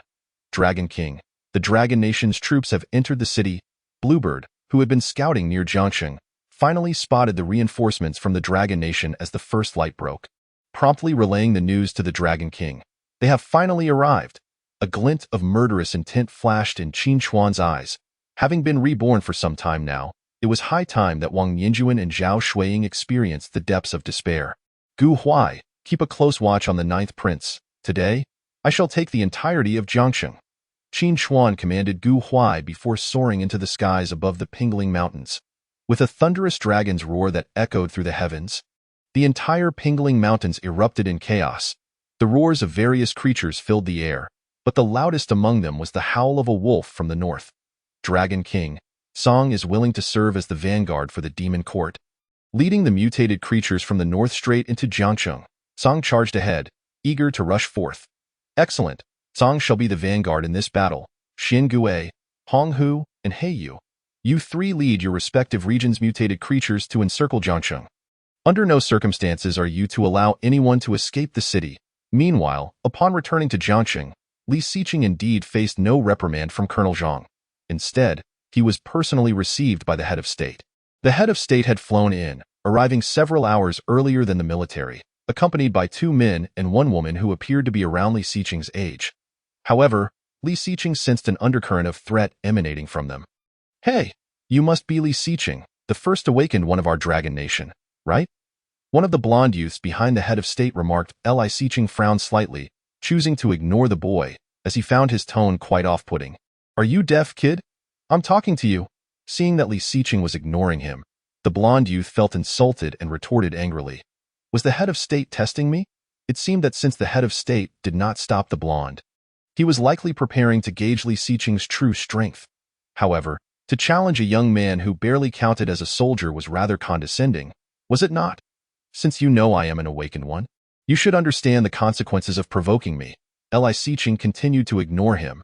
After all, these were individuals brought by the head of state, and one should always show respect where it was due. What a coincidence. I'm also an awakened one. In that case, let us have a little competition. The blond youth deliberately raised his voice, seemingly fearful that others might miss his challenge. All three of you are awakened? Li Siqing frowned slightly, glancing at the other two youths, perplexed. When had the Dragon Nation produced so many awakened individuals? If that is the case, I shall not hold back, since the opponent has taken a punch.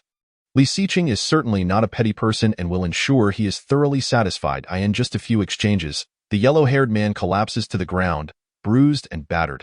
He had thought this man would provide some entertainment. But to his dismay, he proved weaker than the mutated wild boar from the previous night. Li Siqing glanced disdainfully at the yellow-haired man, puzzled as to how someone with such meager strength dared to provoke him. The other two witnesses exchanged alarmed glances, their hearts racing. The strength of the yellow-haired man was only slightly inferior to theirs, and even they could never have defeated him so effortlessly. The first awakened being of the Dragon Kingdom truly lived up to his reputation. Indeed, heroes emerge from youth. Sun Jinghua chuckled, waving his hand to have the yellow-haired man taken away for treatment. This mission to cleanse the Pingling Mountain Range will rely on your young ones. Li Siqing remained silent, as he was not adept at conversing with such individuals, for he would unwittingly fall into their traps. Thus, it was better to remain silent. Time passed, and Lu Bing rushed in. Panic-stricken, big trouble, Chief, he exclaimed breathlessly. Sun Jinghua, noticing his hurried demeanor, immediately inquired about the urgency of the situation. The mutated creatures in the Pingling Mountain Range have all surged out, and a beast tide is currently surrounding Jiang City. Chapter 31. The Fall. A beast tide. The mutated creatures of Pingling Mountain Range have initiated a beast tide. Lu Bing hurriedly explained, wiping the sweat from his brow. What? Everyone present, except for Li Siqing, displayed expressions of astonishment. Do you even realize what you're saying? The blue-haired man among the youth angrily grabbed Lu Bing by the collar. Since the emergence of mutated creatures, they had never heard of such a beast tide occurring. A significant factor allowing humanity to live in relative safety was that mutated creatures did not cooperate in their attacks. If it were confirmed that they were capable of launching a beast tide, human civilization would undoubtedly suffer a severe blow. Ize, let go. The chief's authoritative voice rang out, compelling the blue-haired man to release Lu Bing. Is what you said true? Although Sun Jinghua was confident in the integrity of his soldiers, the news was so unbelievable that he hoped Lu Bing was merely jesting. It's true, Chief. Hu Jun is currently commanding the military in battle against the mutated creatures. Please, Chief, you must evacuate. Lu Bing's words were interrupted by another voice. Sun Jinghua looked up to see Li Rang, his face filled with distress, rushing towards him. Chief, you must board a plane and evacuate. The entire Jiang City is surrounded by mutated creatures. Without hesitation, he grabbed Sun Jinghua, preparing to lead him to safety. Release me. There are over 1 million civilians in Jiang City. How can I abandon them to flee alone? Even the usually composed Sun Jinghua found himself flustered. Shaking off Li Rang's grip and striding outside, I will share the fate of my people. Li Rang, take me with you. Before he could finish, Sun Jinghua suddenly felt an immense force strike him, and his consciousness began to blur before he collapsed. I apologize, Chief. The Dragon Kingdom cannot afford to lose you. Li Rang expressed regret as he assisted Sun Jinghua onto a plane departing Jiang City. Charge with me. Today we shall avenge our brothers and sisters who have perished at the hands of humanity. Song Chong led the charge, his massive form standing out among the wolf pack, leading the northern mutated creatures and gray wolves directly towards Jiang City amidst a hail of gunfire. Under Song's wolf howl, the pack surged forth like a tide of darkness, skillfully navigating through the storm of bullets. Behind them followed various mutated creatures from the northern mountains, an array of grotesque forms pressing forward. Groups of 4-meter-tall mutated wild boars charged alongside, while the sky became obscured by a swarm of mutated avian creatures, gradually engulfing Jiang City in darkness. At this moment, Jiang City was in utter chaos. Due to the incomplete construction of the city walls, several mutated creatures had already breached the defenses. Despite the military's full efforts to protect civilians during their evacuation, The casualties among the citizens continued to rise sharply, torn to shreds by the mutated beasts. Qin Chuan observed this scene from the air, his heart devoid of any stirring emotions. After all, the phrase "the hearts of those not of my kind must be different" was coined by humanity itself. Qin Chuan refrained from immediately joining the fray, fearing that the Dragon Kingdom might abandon Jiang City and resort to using nuclear weapons. Besides, he could accumulate evolution points without lifting a finger. Although the amount was modest, it was safer, and he saw no reason to refuse. Watching the rampaging mutated creatures, Qin Chuan felt quite satisfied, only noticing a reduction in their assault when tanks entered the battlefield. However, with Tsang present, those tanks seemed insignificant.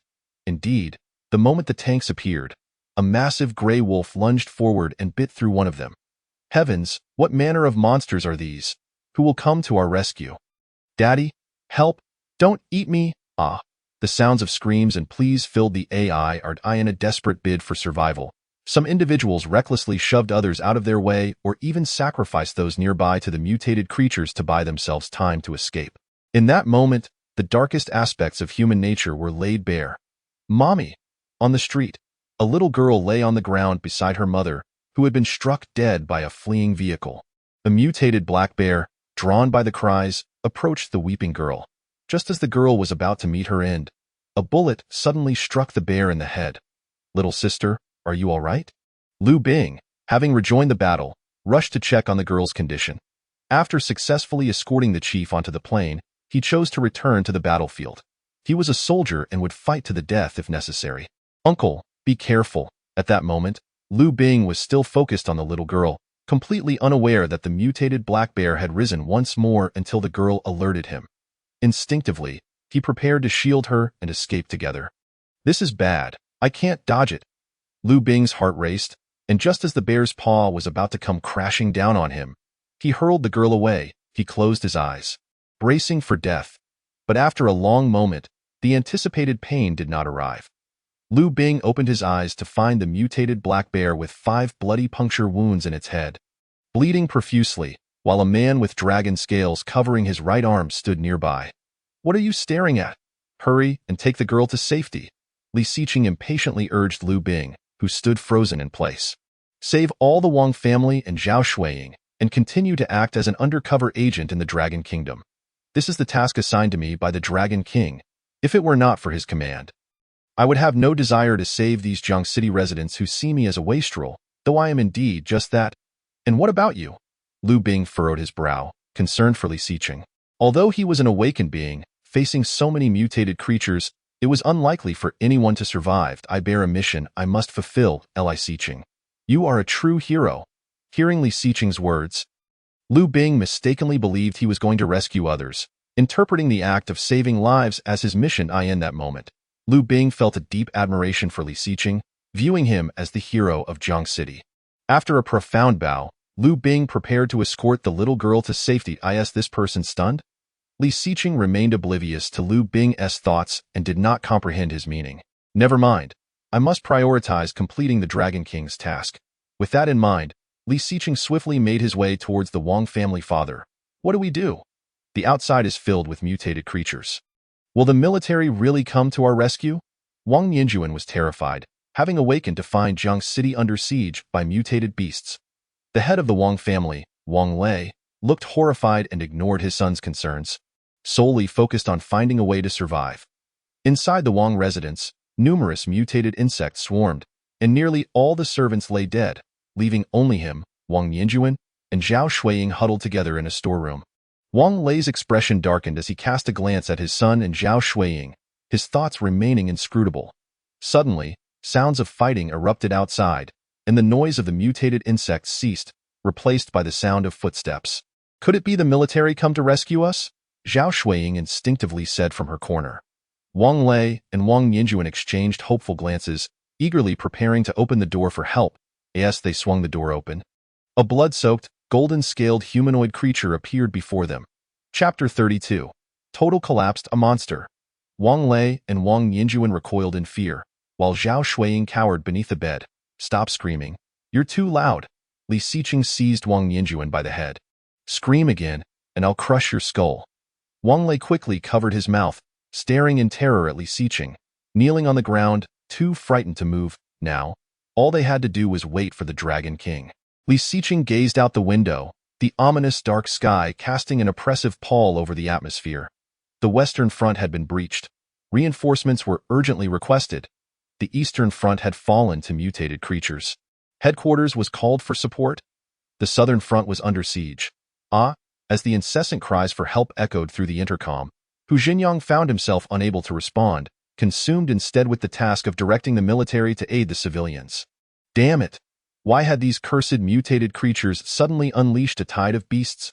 Hu Xinjiang slammed his fist on the table, his face a tempest of sorrow and fury, utterly devoid of his previous imperious demeanor. He had once believed that with firearms at their disposal, no matter how mutated, these creatures could never withstand bullets. But reality had delivered a harsh slap. Those mutated beings had evolved to a point where they were impervious to gunfire. Even tanks crumbled under the strike of a mutated wolf's paw. All he could do now was strive to rescue as many civilians as possible, mobilize all forces, prioritizing the salvation of the city's inhabitants. It was imperative to save more lives. With that, Hu Xinjiang issued another command over the intercom. The air combat units were to prepare for immediate strikes outside Jiangxing, their mission to delay the advance of the mutated creatures. After issuing the orders, Hu Xinjiang armed himself and joined the mission to rescue the civilians. Oh, another mosquito has come buzzing in? Above Jiangxing, dozens of fighter jets were relentlessly firing upon the mutated creatures in the sky and on the ground, even dropping small bombs into the fray without regard for their own safety. Many mutated beings were obliterated, but to the hundreds of thousands of them, this was merely a drop in the ocean. Suddenly, a fighter jet in flight was struck by a mutated wild boar, the sheer force of the impact causing it to explode. Qin Chuan followed the line of sight and saw a mutated gorilla, towering around 8 meters, picking up a nearby mutated creature to hurl at the aircraft. Interesting. This mutated gorilla seemed to possess some intelligence.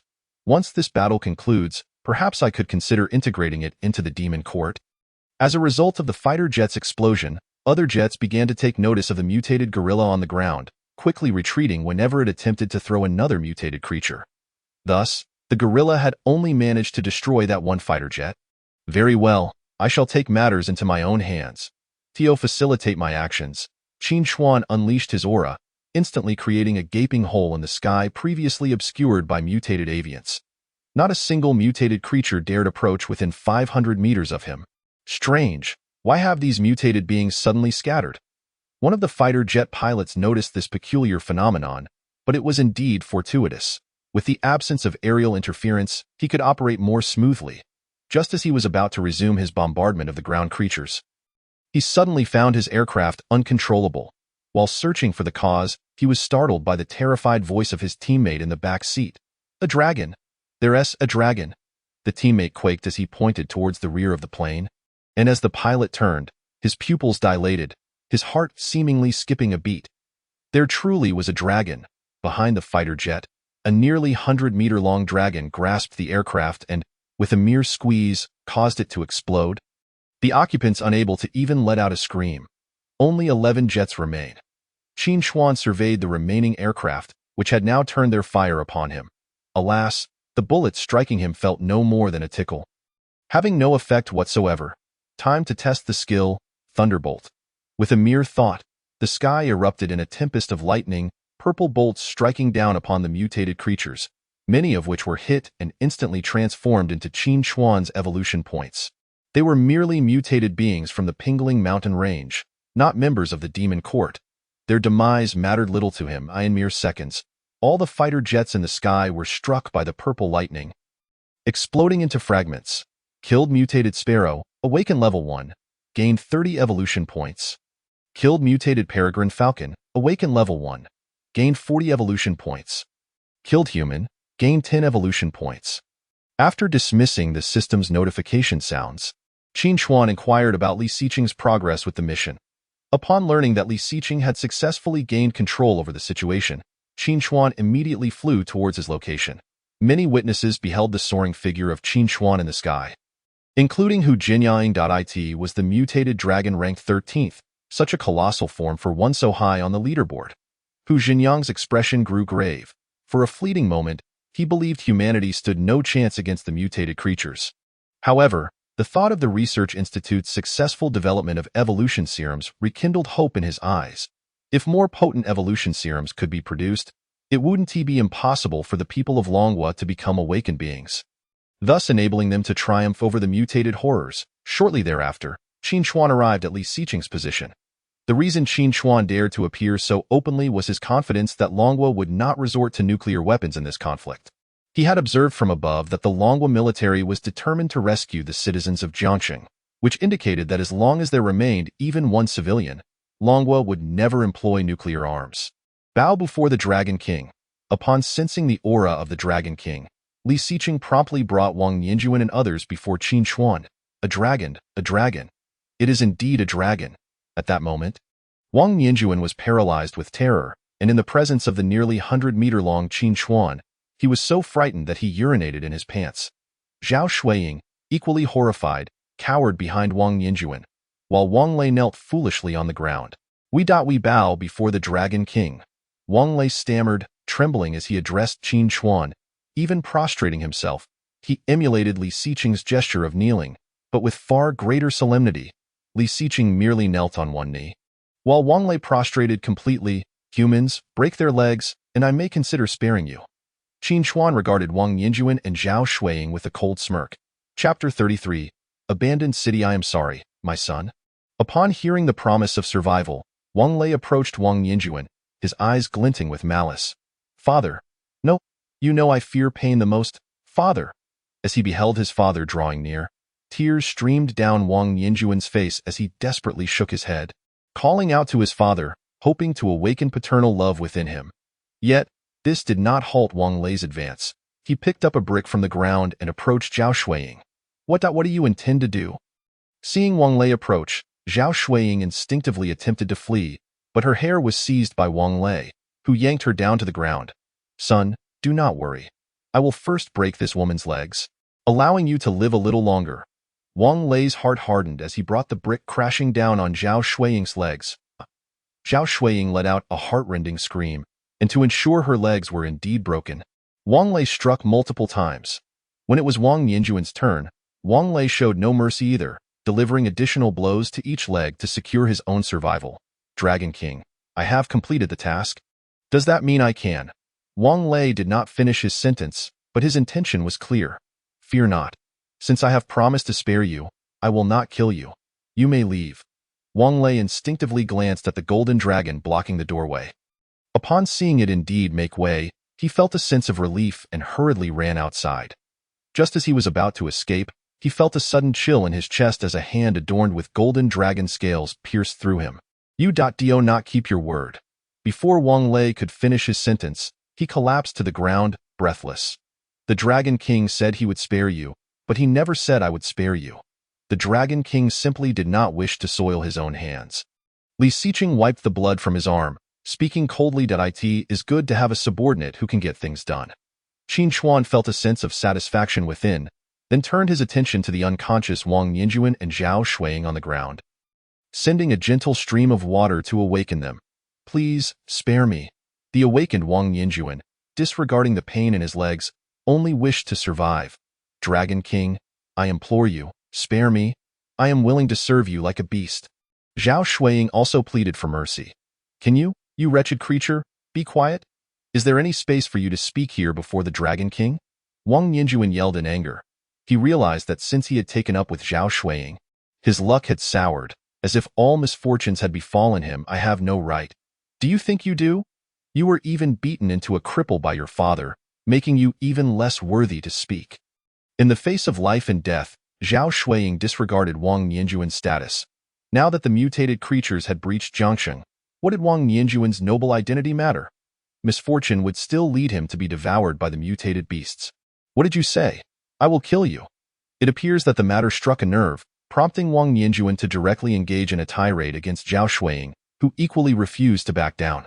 Qin Chuan watched with great interest as the two exchanged barbs, astonished that despite their lost limbs, they still possessed the energy to hurl insults. After a while, feeling fatigued by the spectacle, Qin Chuan swiftly devoured both of them. Bang! A bullet suddenly struck Qin Chuan, causing him to furrow his brow slightly. Although such an attack posed no real threat to him, the element of surprise would irk anyone. Captain Li, run quickly. I will hold off this dragon. Lu Bing shouted. After successfully escorting the girl to safety, Lu Bing rejoined the fray, having heard rumors of a dragon's roar nearby. To his surprise, he found Li Xiqing present as well, observing the lifeless bodies on the ground and the bloodstains on Li Xiqing. Lu Bing instinctively assumed that Li Xiqing had come to rescue the Wang family. Perhaps due to the dragon's overwhelming power, Li Xiqing, despite his injuries, was unable to save them. After all, who wouldn't feel fear in the presence of Qin Chuan's 80-meter frame? Li Xiqing glanced instinctively at Qin Chuan, silently asking if he needed assistance in dealing with him in need. Doesn't he think you're the hero? Then you shall play that part, Qin Chuan replied with a cold smirk. Li Xiqing found himself perplexed by the Dragon King's words, only to be unexpectedly flung away by a powerful tail swipe as Qin Chuan soared into the air, heading towards the very lake where he had once been cast aside. For reasons unknown, he felt an inexplicable pull towards that lake, as the dragon departed. Lu Bing finally breathed a sigh of relief and hurried over to check on Li Xiqing's injuries. Fear not. Captain Li. I deeply admire your selfless spirit. You are a hero of Dragon Nation. Thus, even in death, I shall strive to rescue you, he declared, hoisting Li Xiqing towards the headquarters. Commander, most of the rescued civilians have been safely evacuated by aircraft, and only one remains. What do you suggest? A soldier inquired. Do not reserve a spot for me. I no longer intend to leave Jiangqing alive, Hu Xingyang replied, turning to the soldier beside him. Are you afraid of death? Report, Commander, I am not afraid. The soldier asserted resolutely, Warriors, I stand with you. We shall undoubtedly shed the last drop of blood for Jiangqing. At Hu Jun's words, many soldiers felt their eyes welling with tears. Having expected a straightforward battle, only to find themselves facing annihilation upon arrival in Jiangqing. What about those in charge here? Hurry and use the planes to evacuate us, Huang Yuan bellowed, flanked by a man and a woman, who were among the three youths close to the leader. If it weren't for that damned Li Rang, forcing us to assist these civilians, who are they to rescue? You are in charge here, right? Expedite our departure. Huang Yuan strutted over to Hu Zhanyang, speaking with arrogance. The other civilians have not yet boarded. Please wait. A soldier quickly interjected to block Huang Yuan. Get out of my way. I am unawakened. How dare you obstruct me? Huang Yuan kicked the soldier aside in fury and confronted Hu Zhenyang. Order the plane to open its hatch. Otherwise, I shall eliminate you right now. Hu Zhenyang clenched his fists. Refusing to respond to Huang Yuan's taunts. At that moment, a voice crackled through Hu Zhenyang's walkie-talkie. Commander, the last batch of civilians has successfully boarded the aircraft. Please advise. Immediately depart from Jiangqing, Hu Zhenyang commanded decisively. Stop the plane. I haven't boarded yet. Huang Yuan roared, panic evident in the eyes of the other two awakened. Without an aircraft to escape, they would undoubtedly be torn apart by the mutated creatures. Chapter 34. Locking Dragon Lake. A chilling howl echoed as a mutated gray wolf, nearly 10 meters in length, emerged into view. Upon spotting Huang Yuan and the others, it immediately targeted them in the eyes of mutated creatures. Humans were mere delicacies, and upon awakening, they only became more delectable. We must run. Huang Yuan exclaimed, instinctively fleeing as he realized the mutated wolf had set its sights on him. Typically, larger mutated creatures possessed greater strength, and this colossal gray wolf must have been among the fiercest in the Pingling Mountain range. Fortunately, his awakened abilities significantly enhanced his speed, allowing him to evade the horde of mutants. Not far into his escape, Huang Yuan heard the familiar screams of two companions behind him, those who had been with him moments ago. After dispatching the two awakened, the wolf did not pursue anyone else but instead followed the direction Huang Yuan had fled. There was no choice. The allure of the awakened was simply too potent, allowing Hu Zhenyang and the others to narrowly escape. Just as everyone began to relax, a swarm of mutated creatures charged forth. Everyone, continue the fight, Hu Zhenyang urged, rallying the group to press on. At long last, Qin Chuan arrived at a modest-sized lake, Locking Dragon Lake, the very site where Wang Nianjuan had cast him away. Let me see what it is within this lake that draws me, he thought, plunging into the water without hesitation. The closer he approached the lake's depths, the more intense the feeling of attraction became. Qin Chuan was eager to determine if the dragon he had glimpsed before his demise in his previous life truly existed. To his astonishment, the lake's bottom revealed a hidden world. The rich spiritual energy there surpassed anything above by more than fivefold. Yet it still fell short compared to his first layer of cultivation. The lakebed was adorned with luminous stones and scattered with human remains, while various scavengers consumed the remnants of the bones. Could these luminous stones be spirit stones? Qin Chuan pondered, recalling similar elements from novels in his past life. The stones contained vast amounts of spiritual energy, resembling spirit stones to a T. He attempted to absorb one, feeling the energy surge within him. Devouring low-grade spirit stone, gaining 300 evolution points. A mere fragment of a spirit stone was worth 300 evolution points. Qin Chuan gazed excitedly at the abundance of spirit stones littered across the lakebed. If he consumed them all, he could potentially amass over 100,000 evolution points. Just as he prepared to devour another spirit stone, a terrifying aura suddenly enveloped him, a creature of extraordinary caliber. Qin Chuan's brow furrowed as he swiftly scanned his surroundings. The aura he sensed was more formidable than any mutated creature he had encountered, surpassing even the nine-headed serpent he had faced last time. Roar! Qin Chuan let out a primal roar, a manifestation of his bloodline's fury. Ever since he evolved into a dragon, the pride inherent in his lineage forbade him from bowing to any creature, even those more powerful than himself. The previous actions of this being were nothing short of a provocation. To his surprise, the dragon responded with a roar of its own. Resonant dragon's roar akin to his.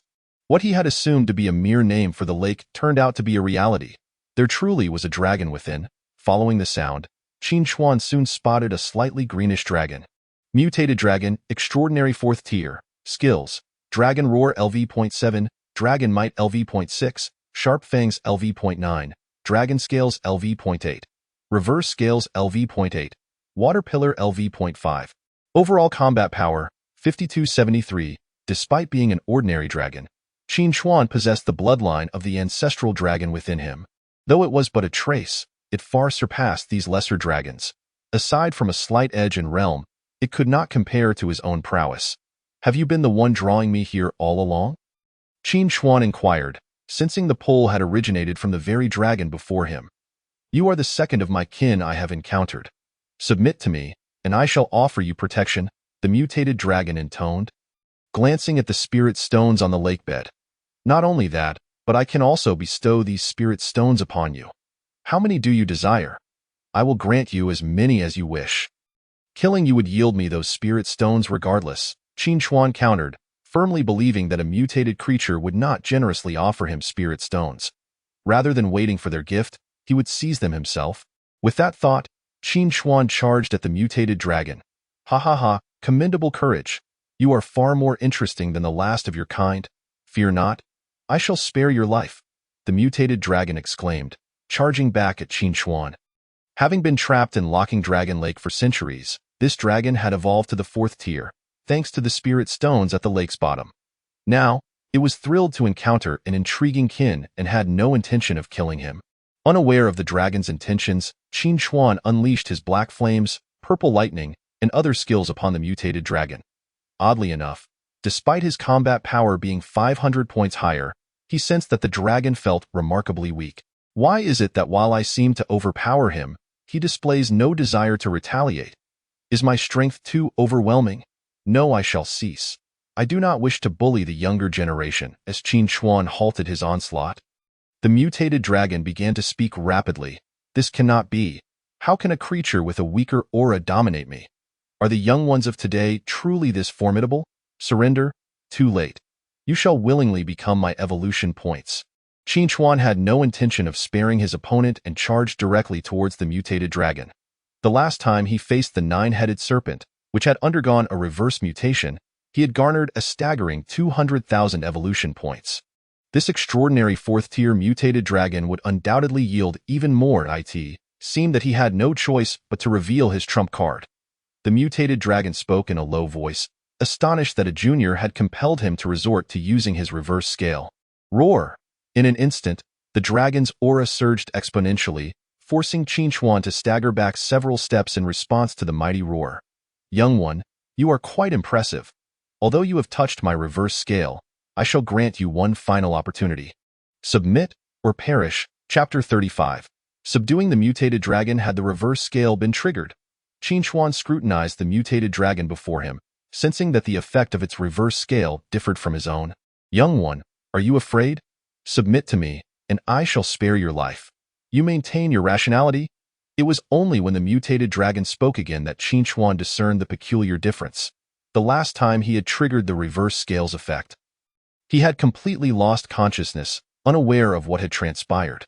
Why, then, did the mutated dragon before him retain its rationality? Is it strange to maintain rationality? Could it be that you, before he could finish his thought? The mutated dragon seemed to grasp something, falling silent and merely observing Qin Chuan with keen interest. Qin Chuan furrowed his brow, feeling increasingly trapped in the current predicament.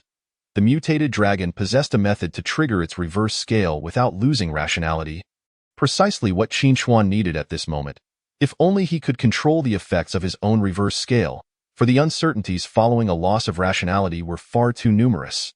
Yet, in this moment, the mutated dragon, having triggered its reverse scale, was clearly not an opponent he could contend with, unless he too activated his own reverse scale. However, this would lead to the immediate death of his adversary, and the method to control the reverse scale would vanish along with it. Among dragonkind, there existed an unwritten rule. The one with the more noble bloodline would be the Dragon King. I am elder to you, thus I need not resort to force. Let us compare bloodlines. The one who loses shall bow in submission. How does that sound? Seeing Qin Chuan remain silent, the mutated dragon assumed he was reluctant to submit and sighed inwardly. Dragons were already a rare breed in the world, and he did not wish to harm the youth. Thus, he resorted to this method to compel submission. The reason the mutated dragon felt emboldened in this endeavor was that it harbored the bloodline of the ancient divine beast, the Azure Dragon. This was the bloodline of a true dragon, and in the mutated dragon's eyes, this contest would undoubtedly result in Qin Chuan's defeat. Comparing bloodlines, Qin Chuan had not anticipated that his opponent would propose such a method, as he had been struggling to find a mutually beneficial solution. However, the mutated dragon had introduced it. His own bloodline was that of the ancestral dragon, and as long as his opponent belonged to the dragon race, victory was assured. I agree. Speak. What must I do? Excellent. It is settled. The mutated dragon's heart soared with joy. He could finally subdue this troublesome individual. Breathe deeply and concentrate your essence. Your bloodline shall manifest, asked the mutated dragon, prepared to demonstrate. It declared, observe closely. I shall only demonstrate once. At that moment, an ethereal image of an azure dragon appeared behind the mutated dragon. Behold, this is the ancient divine beast, the Azure Dragon. Qin Chuan remained silent, attempting to manifest his bloodline using the method described by the mutated dragon. However, after several attempts, he found no spectral image appearing behind him. There could only be one reason for this. There was no bloodline within him. Submit to me. Qin Chuan frowned slightly. He had fused with the essence of the ancestral dragon. And even if the connection was weak, there should have been a trace of the ancestral dragon's bloodline within him. Why, then, was this the case? Ancestral dragon. Just as Qin Chuan was deep in thought, the mutated dragon suddenly cried out in terror. Kneeling before him and daring not to move, Qin Chuan instinctively glanced behind him, where a swirling mass of black mist had appeared, within which gleamed a pair of menacing vertical pupils. Why, Lord Ancestral Dragon? I did not mean to offend. Please spare my life. The prostrate mutated dragon trembled, immediately expressing his willingness to submit. Although only a pair of eyes were visible, the oppressive aura emanating from the ancestral dragon was something no dragon could withstand. Even the ancient divine beast, the Azure Dragon, had to bow its head in reverence before the ancestral dragon, not daring to meet its gaze. The hierarchy among dragonkind was indeed stringent. The ancestral dragon stood as the apex of their kind.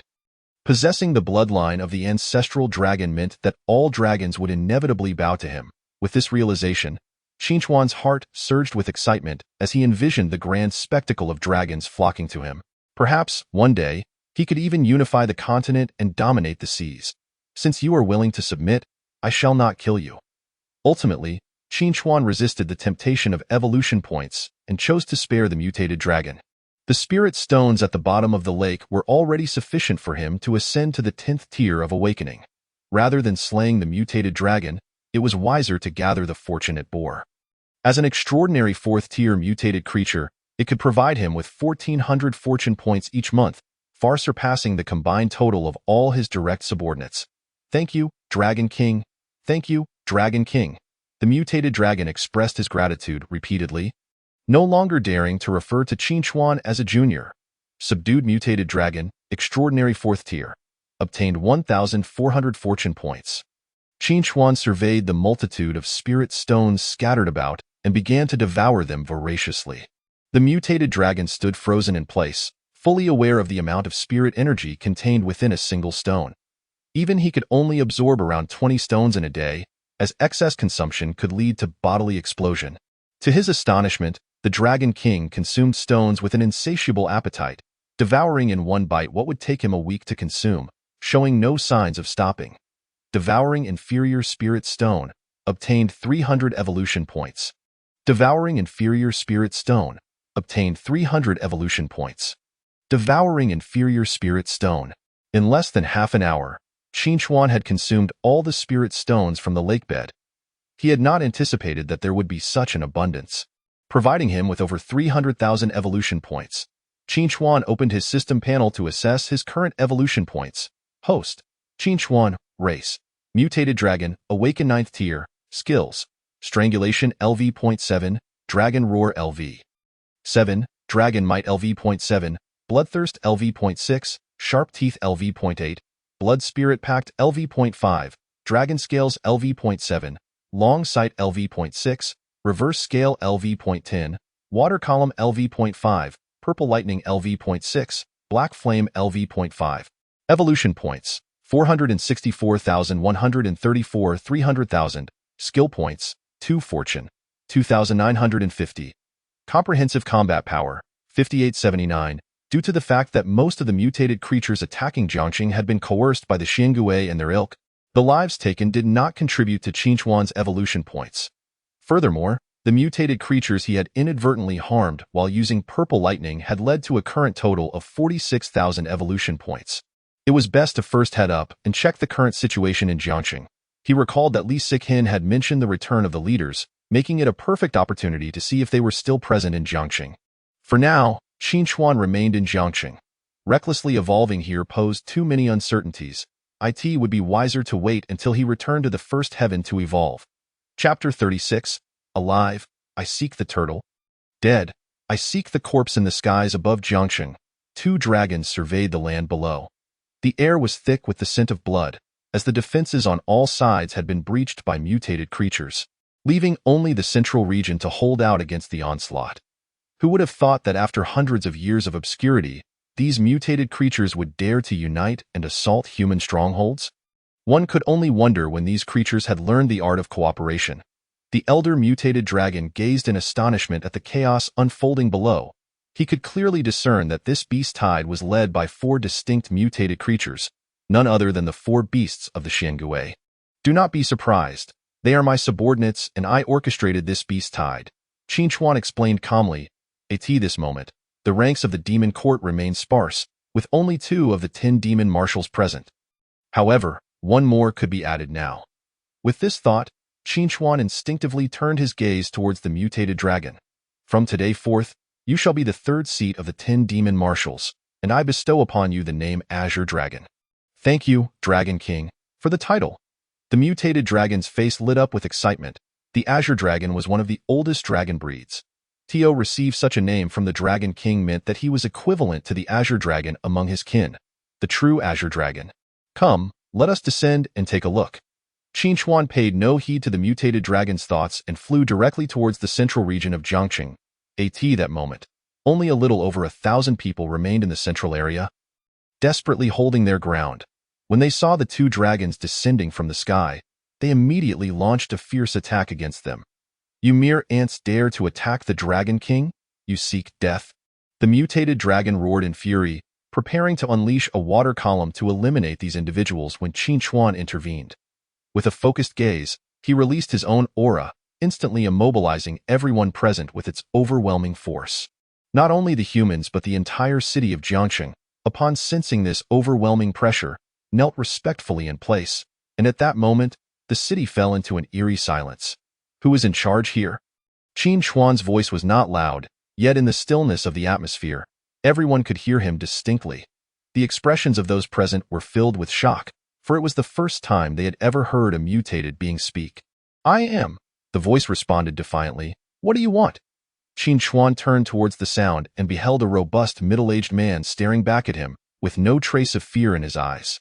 He was not alone. The crowd around him shared the same fearless demeanor, even exuding a sense of defiance in the face of death. Had it not been for Qin Chuan's imposing aura, they would likely have fought to the bitter end. "You are impressive. I admire you. Submit to me, and you and your people shall be spared. You are the instigator of this beast tide, are you not? Or rather, you are their king, correct?" Hu Zhenyang met Qin Chuan's gaze directly. Initially, Qin Chuan expected a flat refusal, yet he was taken aback when the man dared to counter-question him. Indeed, there was spirit there. "And if I am?" At that moment, a voice crackled through Hu Zhenyang's walkie-talkie. "Commander, the citizens of Jiangqing have successfully evacuated." Just as Qin Chuan found the exchange engaging, Hu Zhenyang's attention was abruptly diverted. "Understood," he replied succinctly, leaving Qin Chuan uncertain whether the response was directed at him or the device. As Qin Chuan prepared to speak again, a troubling thought crept into his mind. Instinctively, he glanced skyward, only to witness a barrage of black missiles hurtling towards them. "Have you lost your mind? How dare you order an airstrike here?" Qin Chuan exclaimed furiously. "What are you talking about? I never commanded any missile launch." Hu Zhenyang was perplexed, utterly unaware of what Qin Chuan was insinuating. The notion of missiles was utterly inconceivable to him. With over 1,000 soldiers remaining in Jiangqing, how could he ever give the order to bomb the city? "This is bad. Evacuate Jiangqing immediately." Qin Chuan disregarded the confusion and sped towards the Pingling mountain range, simultaneously using telepathy to instruct the Xiangui to hasten their retreat. As for the other mutated beings, their fate was left to chance. As long as the Xiangui survived, the elite forces of the Yao court would remain intact. Damn it! Has he gone mad? Qin Chuan had not anticipated such reckless insanity. Contemplating the lives of their own people still in Jiangqing, a lunatic. Fortunately, Qin Chuan had already awakened to the 9th tier of mutation, granting him exceptional speed compared to other mutated beings. Just a second before the missile struck, he successfully reached the Pingling Mountains. With a thunderous explosion, the city of Jiangqing was instantly engulfed in the fiery wrath of the missiles. Over 1,000 of them. The unfortunate mutated beings that failed to escape were obliterated, some not even having the chance to utter a cry. "Humans are truly terrifying. They have created such weapons," the Qinglong remarked, following closely behind him. Although a single missile would not be enough to kill him, the sheer quantity was overwhelming. Centuries ago, humans possessed none of these dreadful armaments. Qinglong reflected inwardly. Thankfully, he had spent the last few hundred years absorbing spiritual stones at the bottom of the lake. Otherwise, he might have been caught in the carnage as well. Qin Chuan attempted to reach out through telepathy to inquire about the status of the Xiangui, but regrettably, he received no response whatsoever. Could it be that none of them escaped? Qin Chuan furrowed his brow, his earlier elation at acquiring over 300,000 evolution points plummeting into despair. The Xiangui were the pinnacle of the Yao court's combat prowess and a crucial source of his fortune. He had planned to leverage this opportunity to elevate the reputation of the Yao court, but had instead lost all of its elite forces. Only a handful of mutated beings had managed to flee. At that moment, Qin Chuan felt a pang of regret, acknowledging that this operation had been a disastrous miscalculation. Thankfully, the Yao court still retained the Golden Dragon, Qinglong, Jiuying, and the ancient Sephora tree, 4 subordinates brimming with potential. Otherwise, the Yao court would have truly faced annihilation. This grievance, I shall avenge it. Qin Chuan vowed internally, attempting once more to connect with the Xiangui. Perhaps they were merely hiding from the missiles and had not yet had the opportunity to respond? Indeed, the moment Qin Chuan reached out, they all replied. Song, Honghu, and Heyu reported only minor injuries, but the Xiangui remained unresponsive. Qin Chuan's brow knitted in concern. After several minutes of bombardment, Jiangqing finally fell silent, though much of it lay in ruins. Qin Chuan promptly commanded Song and the others to enter Jiangqing, insisting they locate the Xiangui. Alive or dead, I must see the Xiangui. Just as Qin Chuan prepared to return to the first heaven for another evolution, he suddenly heard heavy footsteps approaching from behind. Chapter 37. 2 months to annihilate the cherry blossoms. Turning around, he discovered a mutated gorilla. His initial anticipation quickly dissipated. He had hoped it was the Xiangue returning, but instead, it was just a mutated gorilla, Dragon King. Those things flying in from the sea were terrifying, the mutated gorilla exclaimed, gesturing towards the Eastern Ocean. Upon hearing the gorilla's words, Qin Chuan halted, peering in the direction indicated. Are you certain those things came from the sea? Qin Chuan scrutinized the mutated gorilla, recalling Hu Jinyang's previous comments. The eastern edge of Jiangxing indeed bordered the ocean, and considering Hu Jinyang's reaction, it was possible that the missiles were not ordered by him, I'm certain. The mutated gorilla, feeling the intensity of Qin Chuan's gaze, quickly affirmed it had been hiding at the rear of the main force and had clearly seen those objects coming from the sea. Qinglong, stay in the Pingling Mountains. I will personally investigate the coastline. With that, Qin Chuan soared towards the ocean, determined to uncover the source of the missile attack. Ha ha ha, Steel Plate Kuen's idea is splendid. Under the pretense of aiding Longhua, we launch missiles to bombard Jiangxing, eliminating those Dragon Kingdom denizens while simultaneously showcasing the might of Sakura Nation. It's truly a twofold victory. Above the East Sea, a massive aircraft carrier glided through the waters. A man known as Steel Plate Kuen chuckled, Oda Kuen is being modest. It is primarily due to your audacity and decisiveness. Otherwise, I would not possess such capability. The two exchanged compliments, oblivious to the impending danger. From Jiangxing, Qin Chuan spotted the gigantic warship and immediately recognized the Sakura flag flying from it. Damn you, invaders. I will make you wish you were never born, Qin Chuan growled.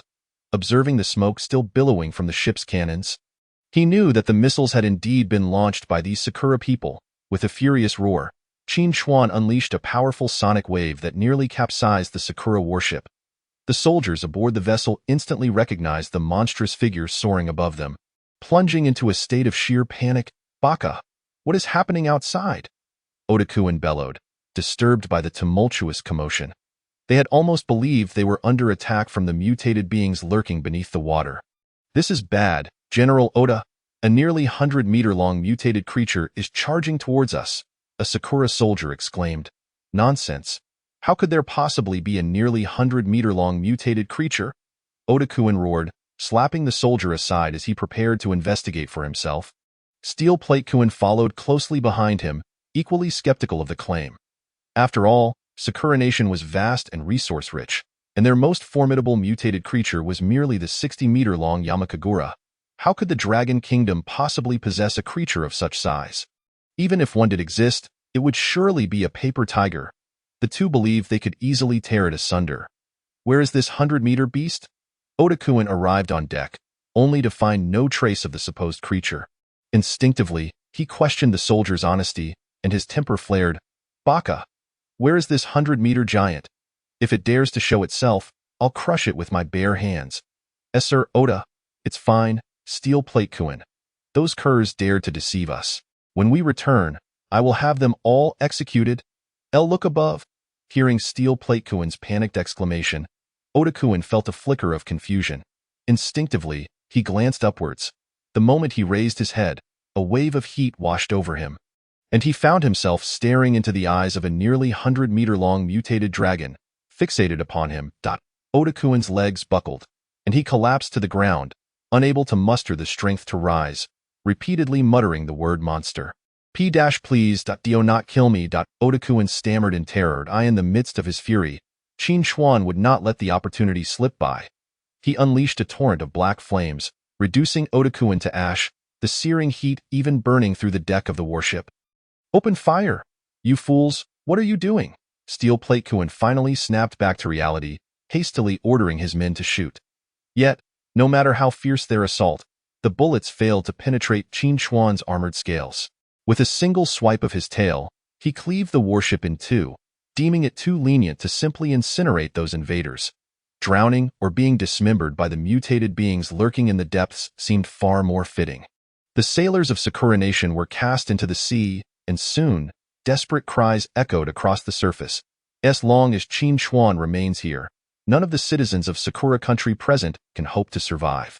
Qin Chuan casually seized a citizen of Sakura Country from the sea, applying a slight force that caused the individual to explode, before tossing the remnants into the ocean. the blood gradually spread across the waters, drawing numerous mutated creatures attracted by the scent of carnage. Upon discovering the Sakura citizen in the sea, the aquatic mutants immediately began to tear into him, transforming the surface of the ocean into a crimson tableau. This is the fate that befalls those who dare to oppose the demon court. Qin Chuan observed the scene on the water with a cold gaze, devoid of any sympathy, feeling instead a sense of unfulfilled satisfaction. The demise of merely one battleship crew member was insufficient to quell his fury. His original plan after conquering Jiang City was to expand further into the surrounding areas. However, the actions of the Sakura citizens compelled him to alter his course. Within 2 months, he intended to eradicate the nation of Sakura from existence. Before that, he needed to swiftly elevate himself to the level of an extraordinary mutated being. He sensed that deep within the ocean lurked entities that posed a threat to him. And there was more than one of them. Upon returning to the Pingling mountain range, Song and the others successfully located the Xiangui.at that moment. The Xiangui was battered and bruised. Its shell nearly shattered from explosions, having endured numerous missile strikes due to its slow escape. Fortunately, it still clung to life, and with Heiyu providing treatment, it was not in immediate danger. Yet, this incident made him acutely aware that future operations must not be taken lightly. It would be prudent to recruit some aerial mutated creatures as sentinels to detect potential ambushes by humans. The mutated old locust tree now produced a substantial number of life fruits each week. And after the red fox picked one to feed to the Xiangui, he prepared to break through to the 10th tier of awakening. As for why the mutated dragon could retain its sanity after triggering its reverse scales. He had already been informed that upon entering the extraordinary stage, triggering the reverse scales would not result in the loss of rationality and could even be activated voluntarily, akin to an upgraded version of bloodlust. Meanwhile, in light of the events in Jiang City, the upper echelons of Long Country convened an emergency meeting once more. Not only was there concern about the mutated creatures initiating a beast tide, but the primary issue was that Sakura Country had audaciously bombed Jiang City, resulting in over 1,000 of their soldiers being lost forever. Chapter 38. International Conference Leader, we must demand an explanation from Sakura Country regarding this matter. Their actions are utterly despicable, Leader. We must make them aware of our might. These Sakura scoundrels have dared to launch a surprise attack on us. Leader, we must teach them a lesson. At the head of the table, Sun Jinghua, who had just disembarked from a plane, was still trying to comprehend the situation when he attended this emergency meeting. He only remembered proclaiming his solidarity with the soldiers before losing consciousness. And it was only in the meeting room that he learned of Sakura Country's bombardment of Jiang City. Upon discovering that 10,000 soldiers had perished there, with 1,000 of them falling to the hands of the Sakura citizens, Sun Jinghua struggled to suppress his rage. However, given that the entire nation was currently on high alert against mutated creatures, and that a significant portion of troops was required to guard the borders, Long Country lacked the surplus forces to launch an offensive against Sakura Country. Involuntarily, Sun Jinghua clenched his fists, knowing he must endure a little longer. Once the research department successfully produced a substantial quantity of evolution potions, he would ensure the Sakura citizens paid in blood for their transgressions. Now is not the time to strike against Sakura Country. We cannot afford to deploy troops recklessly. I will personally address Sakura Country's actions at the international conference. For now, I urge everyone to hold on a little longer. I thank you all on behalf of the people of Long Country. Sun Jinghua deeply bowed to the generals clamoring for an offensive against Sakura Country, prompting Li Rang to assist him back to his seat, which finally silenced the room. Dr. Zhang, is it feasible to mass-produce the evolution potions at this stage? When the crowd fell silent, Sun Jinghua turned to the scientific expert at his side. Leader, currently, we can only produce 1 bottle of the evolution potion per day. The existing formulation is still unstable, and we cannot guarantee a 100% success rate. Zhang Zhengren promptly replied, as he was the head of Long Country's research department, primarily responsible for the evolution potion project. Unfortunately, despite his team's relentless efforts, progress remained sluggish. Unless they could obtain higher-tier mutated creatures or naturally awakened individuals, their endeavors would be severely hampered. Regrettably, aside from one individual from the Lighthouse Nation, no other nations had reported any such occurrences. Whatever materials are needed, the nation will provide them to the fullest extent. Upon learning that only 1 bottle could be produced daily, Sun Jinghua felt a twinge of disappointment.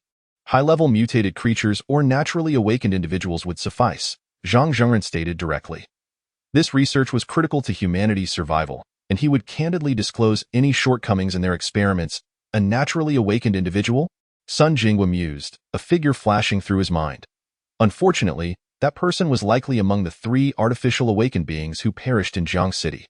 Just as Sun Jingwa was about to instruct the military to capture some high-level mutated creatures, Li Rang suddenly interjected, "Leader, the last flight departing from Jiang City has arrived, and among the passengers is someone named Li Xiqing. Where is he?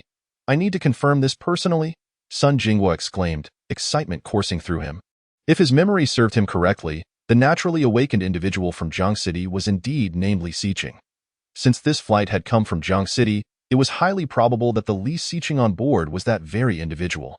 "Leader, I have already arranged for him to be brought here," Li Rang replied softly, effortlessly handling such minor matters. Within minutes, Li Xiqing entered the conference room, escorted by several soldiers. "Li Xiaoyu, it truly is you," Sun Jingwa exclaimed, shaking Li Xiqing's hand with fervor. Li Xiqing furrowed his brow slightly but refrained from speaking, as the Dragon King had sent him to act as an undercover agent, necessitating a good rapport with his superior. "Dr. Zhang, allow me to introduce this individual," Sun Jingwa said, holding Li Xiqing's hand and gesturing toward Zhang Zhengren. "This is our nation's first naturally awakened individual, Li Xiqing." "What? A naturally awakened individual? Our long country actually has one." In an instant, the conference room erupted in fervent discussion. "Leader, is he truly a naturally awakened individual?" Zhang Zhengren asked excitedly. If this young man were indeed a naturally awakened individual, it would significantly expedite the research on evolution potions. "Are you suggesting I become your test subject?" Li Xiqing asked, his brow furrowing as he felt the scrutinizing gazes around him. The Dragon King had sent him to act as an undercover agent, not to serve as a laboratory specimen. "We only require a small amount of your blood. 20 milliliters per week will suffice," Zhang Zhengren assured him. "I will not provide you with my blood." Li Xiqing interrupted Zhang Zhengren, unwilling to become a test subject. The room fell into an eerie silence, as no one had anticipated Li Xiqing's steadfast refusal. Just as Zhang Zhengren and Sun Jingwa were about to speak, Li Xiqing added, "However, I can assist you in hunting high-level mutated creatures, but mutated creatures at the 1st or 2nd tier are of little use for the experiments." Zhang Zhengren began, emphasizing that they needed at least 3-tiered mutated creatures to continue advancing the research on evolution potions. "Even if they are at the 3rd tier, I can help you hunt them," Li Xiqing replied coldly. When he encountered the Dragon King in Jiang City, he had inquired about his own realm, and the Dragon King informed him that he had already reached the 3rd tier of awakening. Due to the dragon blood fused within him, his physical prowess could rival that of 4th-tier mutated creatures. He was uncertain why the Dragon King insisted he remain undercover in Long Country, but he had no choice but to obey the command. However, the Dragon King's previous blow had truly hurt. Several of his ribs felt shattered, and had it not been for Liu Bing's timely intervention in getting him on the plane for medical attention, he doubted he would have survived. Since Li Xiaoyu is unwilling, there is no need to force him. We can still acquire high-level mutated creatures, Sun Jingwa said, smiling as he patted Zhang Zhengren's shoulder. By the way, the international conference is scheduled for tomorrow. Li Rang, arrange a plane. I will be heading to the Lighthouse Nation for this meeting, Sun Jingwa declared solemnly, asserting that Long Country must seek accountability for Sakura Country's actions. The international conference is a global event, and most nations on Blue Star would be in attendance. Leader, shouldn't you take a moment to rest first? Li Rang suggested, concerned for Sun Jingwa's well-being after 2 flights in one day. No need.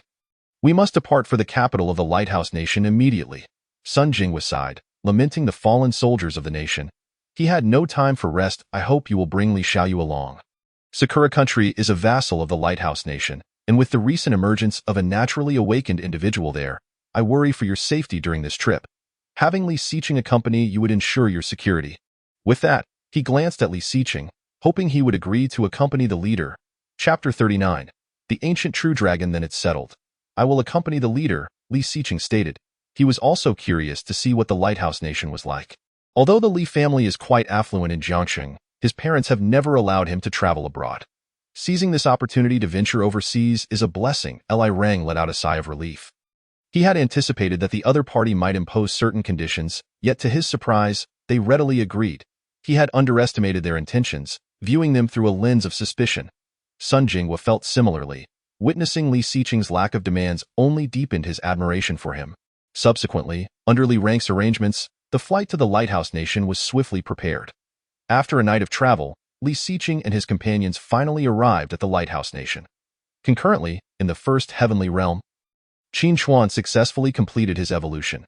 Not only had his size reached an astonishing 100 meters, but even his attributes had undergone significant changes. Host, Qin Chuan race, mutated dragon, awakened 10th stage, skills, strangle LV.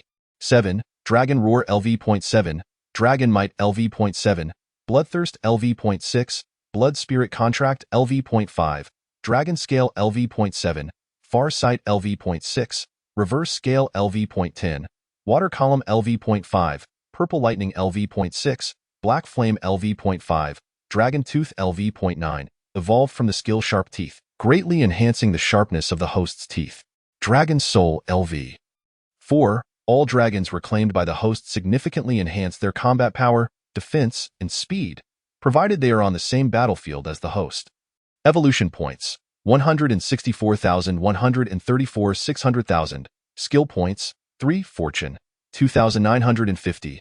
Comprehensive combat power, 7,124, after consuming 2 skill points to elevate the blood spirit contract to level 6. Qin Chuan prepared for a long-awaited lottery. System, I wish to draw. Qin Chuan silently intoned. Consuming 1,600 fortune points, lottery begins. As he watched the spinning pointer on the wheel, Qin Chuan's heart began to race uncontrollably. For reasons unknown, whether in his past life or the present, he always felt an exhilarating thrill whenever he participated in a lottery. Congratulations, host, you have received a drop of Ancestor Dragon's blood. As the system's wheel came to a halt, Qin Chuan could hardly believe his eyes. Had he struck gold once again? Moreover, this drop of Ancestor Dragon's blood bore no additional notes, implying it was undiluted. Just as Qin Chuan was about to exit the system and absorb the drop of Ancestor Dragon's blood, the system's notification chimed once more. Detected that the host has completed 5 draws. Therefore, an additional draw opportunity is granted. What is happening? A buy one get one free offer. Why is the system so generous today? Or perhaps the system is designed to grant an extra draw after every 5 attempts. After pondering for a moment, Qin Chuan deemed the latter explanation more plausible.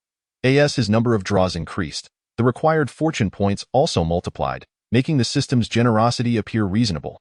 Unexpectedly, the system proved to be quite user-friendly. Qin Chuan chuckled. Since it was a gift from the system, he would not hold back. The system continued with the lottery. With that, the lottery will spun once more, ultimately stopping again on a golden prize. Congratulations, host. You have received a blessing from your faction. Upon use, all members within your faction will undergo an evolution of their bloodline. Another golden prize! Qin Chuan exclaimed in astonishment, never imagining he would strike double gold today. He hadn't even made a wish for longevity. Nevertheless, he decided not to dwell on it. Winning double gold was a testament to his own prowess. After all, Qin Chuan promptly resolved to utilize the recently acquired faction blessing, subsequently preparing to absorb the drop of Ancestor Dragon's blood. The energy contained within the Ancestor Dragon's blood is immense. The absorption process will be excruciating. Should the host fail to endure, it may result in catastrophic consequences. Does the host confirm usage? Confirmed. With a thought, Qin Chuan prepared to absorb the drop of Ancestor Dragon's blood. Having faced death once, he was hardly intimidated by a modicum of pain. However, no sooner had Qin Chuan uttered these words than an agonizing sensation, akin to 1,000 ants gnawing at his heart, surged through him, causing him to unleash a primal roar. His dragon's roar echoed throughout the entire Pingling mountain range, even reaching Jiangsheng. Gritting his teeth, Qin Chuan bore the pain. He understood that merging with the blood would be painful, but he had not anticipated such intensity. To put it plainly, it felt as if his most sensitive area was being mercilessly bludgeoned by a spiked mace. In such circumstances, even with his formidable defenses, he could do nothing but endure in silence. As time ticked by, the pain gradually subsided. 2 hours later, successfully absorbed Ancestor Dragon's blood, gaining 1.5 million evolution points. Upon hearing the number of evolution points gained from the fusion, Qin Chuan felt a flicker of psychological comfort. Though it had only been 2 hours, it felt as though he had endured for 2 centuries. Thankfully, the rewards were commensurate with the sacrifices made. Host, Qin Chuan, race, Ancient True Dragon, awakened 10th stage, Skills: Strangle LV. 7. Dragon Roar LV.10, Dragon Might LV.10, Bloodthirst LV.8, Blood Spirit Contract LV.7, Dragon Scale LV.10, Farsight LV.8, Reverse Scale LV.15, Water Column LV.8, Purple Lightning LV.8, Dragon Tooth LV.10, Dragon Soul LV.10, Dragon Flame LV.10, evolved from the skill Black Flame. A unique flame of the ancestor dragon's descendants, capable of incinerating all and never extinguishing. Void Escape LV.5, a unique skill of the ancestor dragon's descendants, allowing traversal through the void without obstruction from any barriers. Evolution Points: 166, 4134 600,000. Skill Points: 1 Fortune, 1350. Comprehensive Combat Power, 10135. The enhancement of his comprehensive combat power and skills was not the foremost concern. The most significant achievement was the evolution of his race on the system panel.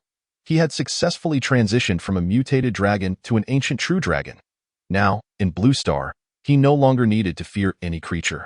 With his current defenses, even nuclear weapons would be unable to breach his protection, and of course, he had not forgotten the most pressing matter at hand. He had pledged to erase Sakura Nation from the world within 2 months. And he would not go back on his word.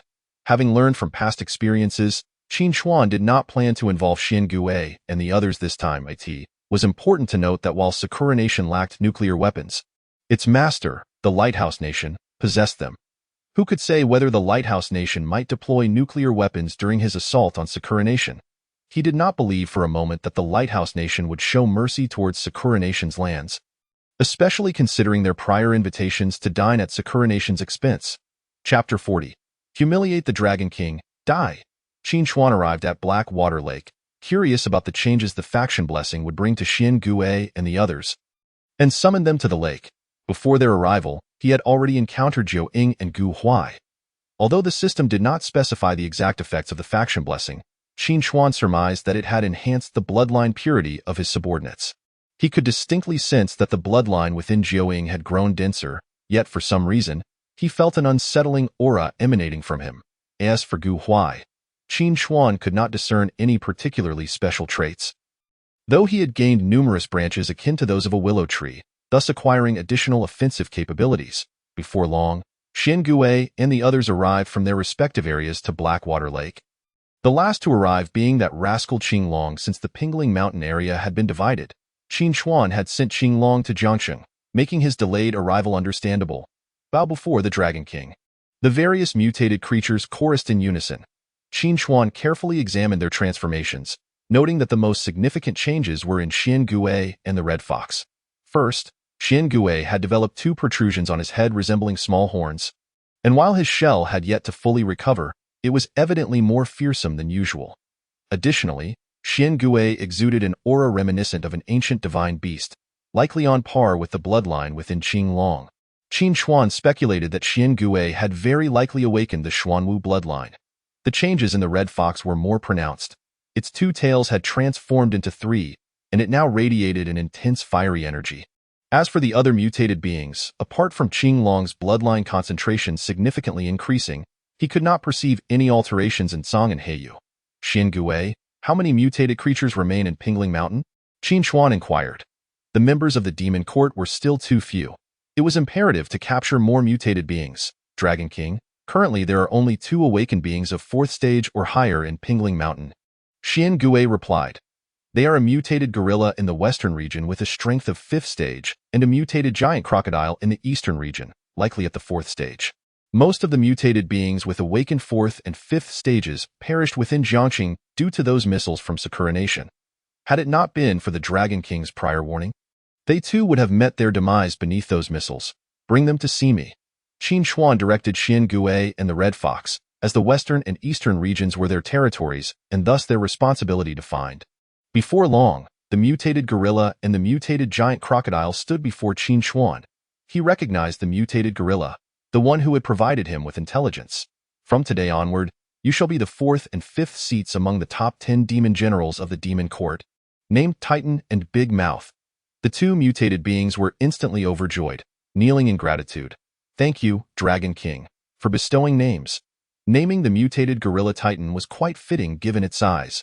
while the name Big Mouth was simply a whimsical choice from Qin Chuan, inspired by the creature's notably large mouth. Upon successfully securing the contract, Qin Chuan prepared to break through to the first tier of the extraordinary realm, especially since that drop of ancestral dragon blood had provided him with a staggering 5 million evolution points. After entering the first tier of the extraordinary realm, the activation of the reverse scale would no longer lead to a loss of rationality, marking a significant enhancement for Qin Chuan. The prospect of annihilating the Sakura Nation seemed increasingly within reach. System, commence evolution. In the Lighthouse Nation's international conference room, Li Xiqing followed closely behind Sun Jinghua, curiously surveying his surroundings. Currently, only a handful of countries were present, as most had yet to arrive. If it isn't the representative from the Dragon Nation, has there been a change in personnel? A man sporting a small mustache stepped forward, directing his gaze towards the young Li Rang standing nearby. Li Rang, you've really fallen from grace. Haven Tiu? What brings you here, and who is this little brat beside you? Where has that fierce man gone? I haven't seen him around. International conferences are typically attended by national representatives, with Li Rang usually assuming the role of the Dragon Nation's envoy. Heads of state rarely make personal appearances. Li Xiqing furrowed his brow, taken aback that someone dared to call him a little brat, especially a descendant of the Sakura Nation. To insult the head of the Dragon Nation was akin to insulting the nation itself. Was the Sakura Nation declaring war on them? Li Rang spoke up, immediately redirecting his ire towards the Sakura representative. Enough of your intimidation tactics. A nation that cannot even protect its own cities dares to challenge us, the great Sakura Nation? The representative of the Sakura Nation replied arrogantly. Li Rang clenched his fists, his fury reaching a boiling point. Had General Hu still been alive, he would have undoubtedly crushed this Sakura brat for such insolence. Observing the silence from the Dragon Nation's representatives only emboldened the Sakura representative further. Disdainfully looking at Sun Jinghua seated nearby, the king of the Dragon Nation. Not even a word from you. Your Dragon King is nothing but trash. Before he could finish his sentence, a hand grasped the Sakura representative by the throat, lifting him slowly into the air. How dare you disrespect the Dragon King? Li Xiqing declared coldly, tightening his grip. There is but one Dragon King in the Dragon Nation, and that is his master. To label the Dragon King as trash is a crime that warrants death. Bibaka, let go of me. The Sakura representative gasped, stunned that a Dragon Nation individual would dare to lay hands on him. Did they not fear the wrath of the great Sakura Nation? In your next life. No, you shall not have a next life. With that, Li Xiqing severed the Sakura representative's life. The onlookers stood in disbelief at the scene before them. My goodness, the representative of the Dragon Nation dared to commit murder in public. The Sakura Nation is a vassal state of the Lighthouse Nation. How could they kill a representative on the latter's territory? While the act of killing the Sakura representative secretly pleased Li Rang, committing murder at an international conference would likely lead to severe repercussions. Well done, Sun Jinghua chuckled, rising to pat Li Xiqing on the shoulder. Signaling his approval, he had yet to settle accounts with the Sakura Nation for their surprise attack on Jiangxing, and now they had the audacity to provoke him further. Did they truly believe the Dragon Nation had no temper? This incident was instigated by the Sakura Nation, and they had even audaciously attacked Jiangxing. Killing one of theirs was already a generous act. If the Sakura Nation sought war, then the Dragon Nation would oblige. Sun Jinghua surveyed the representatives of the other nations present. While the Dragon Nation cherished peace, that did not imply they would allow anyone to trample on them. The representatives from various nations hastily distanced themselves, none wishing to provoke the Dragon Nation's ire. The representative of the Lighthouse Nation observed the unfolding drama with mild surprise, feeling no sorrow for the demise of the Sakura representative. Just a mad dog. One less is no loss for us. However, he was somewhat taken aback by the Dragon Nation's leader personally attending this meeting. It seemed this conference would provide ample entertainment. Soon, representatives from various nations took their seats. The foremost 5 positions were occupied by the Dragon Nation, Lighthouse Nation, Bear Nation, Gaul Nation, and the Sun Never Sets Nation, these being the 5 most powerful nations on Blue Star. The Sakura Nation had launched hundreds of missiles at Jiangxing, while the Dragon Nation was preoccupied with combating mutated creatures, resulting in over 1,000 of their soldiers being lost forever on the battlefield. The Sakura Nation must provide the Dragon Nation with an explanation. Sun Jinghua was the first to speak. Chairman Sun, you have killed the representative of the Sakura Nation. Regardless of who was at fault first, both nations bear responsibility. Why don't we settle this matter here and now? After all, there are plenty of Dragon Nation citizens. The representative of the Lighthouse Nation interjected. With the Sakura representative dead, he could no longer voice his side, but the Lighthouse Nation would certainly support any action against the Dragon Nation. Isn't it a bit inappropriate for the Lighthouse Nation to intervene when it was the Sakura representative who insulted my country first? Sun Jingwu retorted without hesitation. The Sakura Nation must provide the Dragon Nation with a satisfactory explanation regarding Jiangsheng. Since we cannot reach an agreement, let us consult the opinions of the other nations. Currently, humanity's greatest challenge lies with the mutated creatures. Chairman Sun cannot declare war over such trivial matters. The representative from the Lighthouse Nation laughed, clearly aiming to provoke the Dragon Nation. I have no objections, said the representative from Gaul. Neither do I, chimed in the representative from the Sun Never Sets Nation. Being led by the Lighthouse Nation, they had no intention of opposing their leader. How dare you play mediator when the Sakura Nation has committed such offenses? The representative from Bear Nation erupted, unable to restrain his fury. If the Sakura Nation dares to recklessly kill our soldiers, even if it's just one, I shall declare war on them, in an instant. The international conference was divided into two factions, one led by the Dragon Nation and Bear Nation, and the other by the Lighthouse Nation. The entire meeting was engulfed in a cacophony of disputes. What is there to argue about? Is it strange for the weak to be killed by the strong? The Dragon Nation's inability to protect its soldiers merely signifies its weakness, no one else to blame. A young man standing beside the representative of the Lighthouse Nation proclaimed. His voice was not loud, yet it resonated in the ears of every attendee, plunging the conference room into a sudden silence. Allow me to introduce, this is our esteemed awakened one, Mr. Smith from the Lighthouse Nation, who has swiftly ascended to the second tier of awakening within mere days, a true gem of our nation. The Lighthouse representative announced, pride evident in his tone. What? The Lighthouse Nation has an awakened one at the second tier? How enviable. It seems Mr. Smith is the only awakened one in the world, as the representatives from various nations praised him. Smith conjured flames from his hands, eliciting gasps of astonishment from all present. The Sakura Nation is innocent. It is you Dragon Nation that is worthless, and your so-called Dragon King is equally feeble. Smith mocked unabashedly, eye in his eyes. The Dragon Nation was merely a larger ant. He was the world's sole awakened one, a child of fortune. Naturally, he would not regard the so-called Dragon Nation with any respect. Weakness was a sin, and the strong never explained themselves to the weak. Those who dared to resist were simply eliminated. While I'm still in a good mood, you better hurry up. Just as he spoke, Smith suddenly felt a piercing pain, followed by being kicked across the room. I warned you. To insult the Dragon King is to seek death. Li Xiqing had appeared behind Smith, delivering a powerful kick that sent him crashing into the wall before finally halting. How dare you attack our esteemed awakened one, guards? The representative from the Sakura Nation attempted to call for the Lighthouse soldiers, only to have Li Xiqing swiftly cover his mouth. I have no interest in hearing you speak. If you utter another word, I shall explode your head, Li Xiqing whispered. The Lighthouse representative's eyes widened in realization, and he quickly nodded in agreement, signaling that he would remain silent.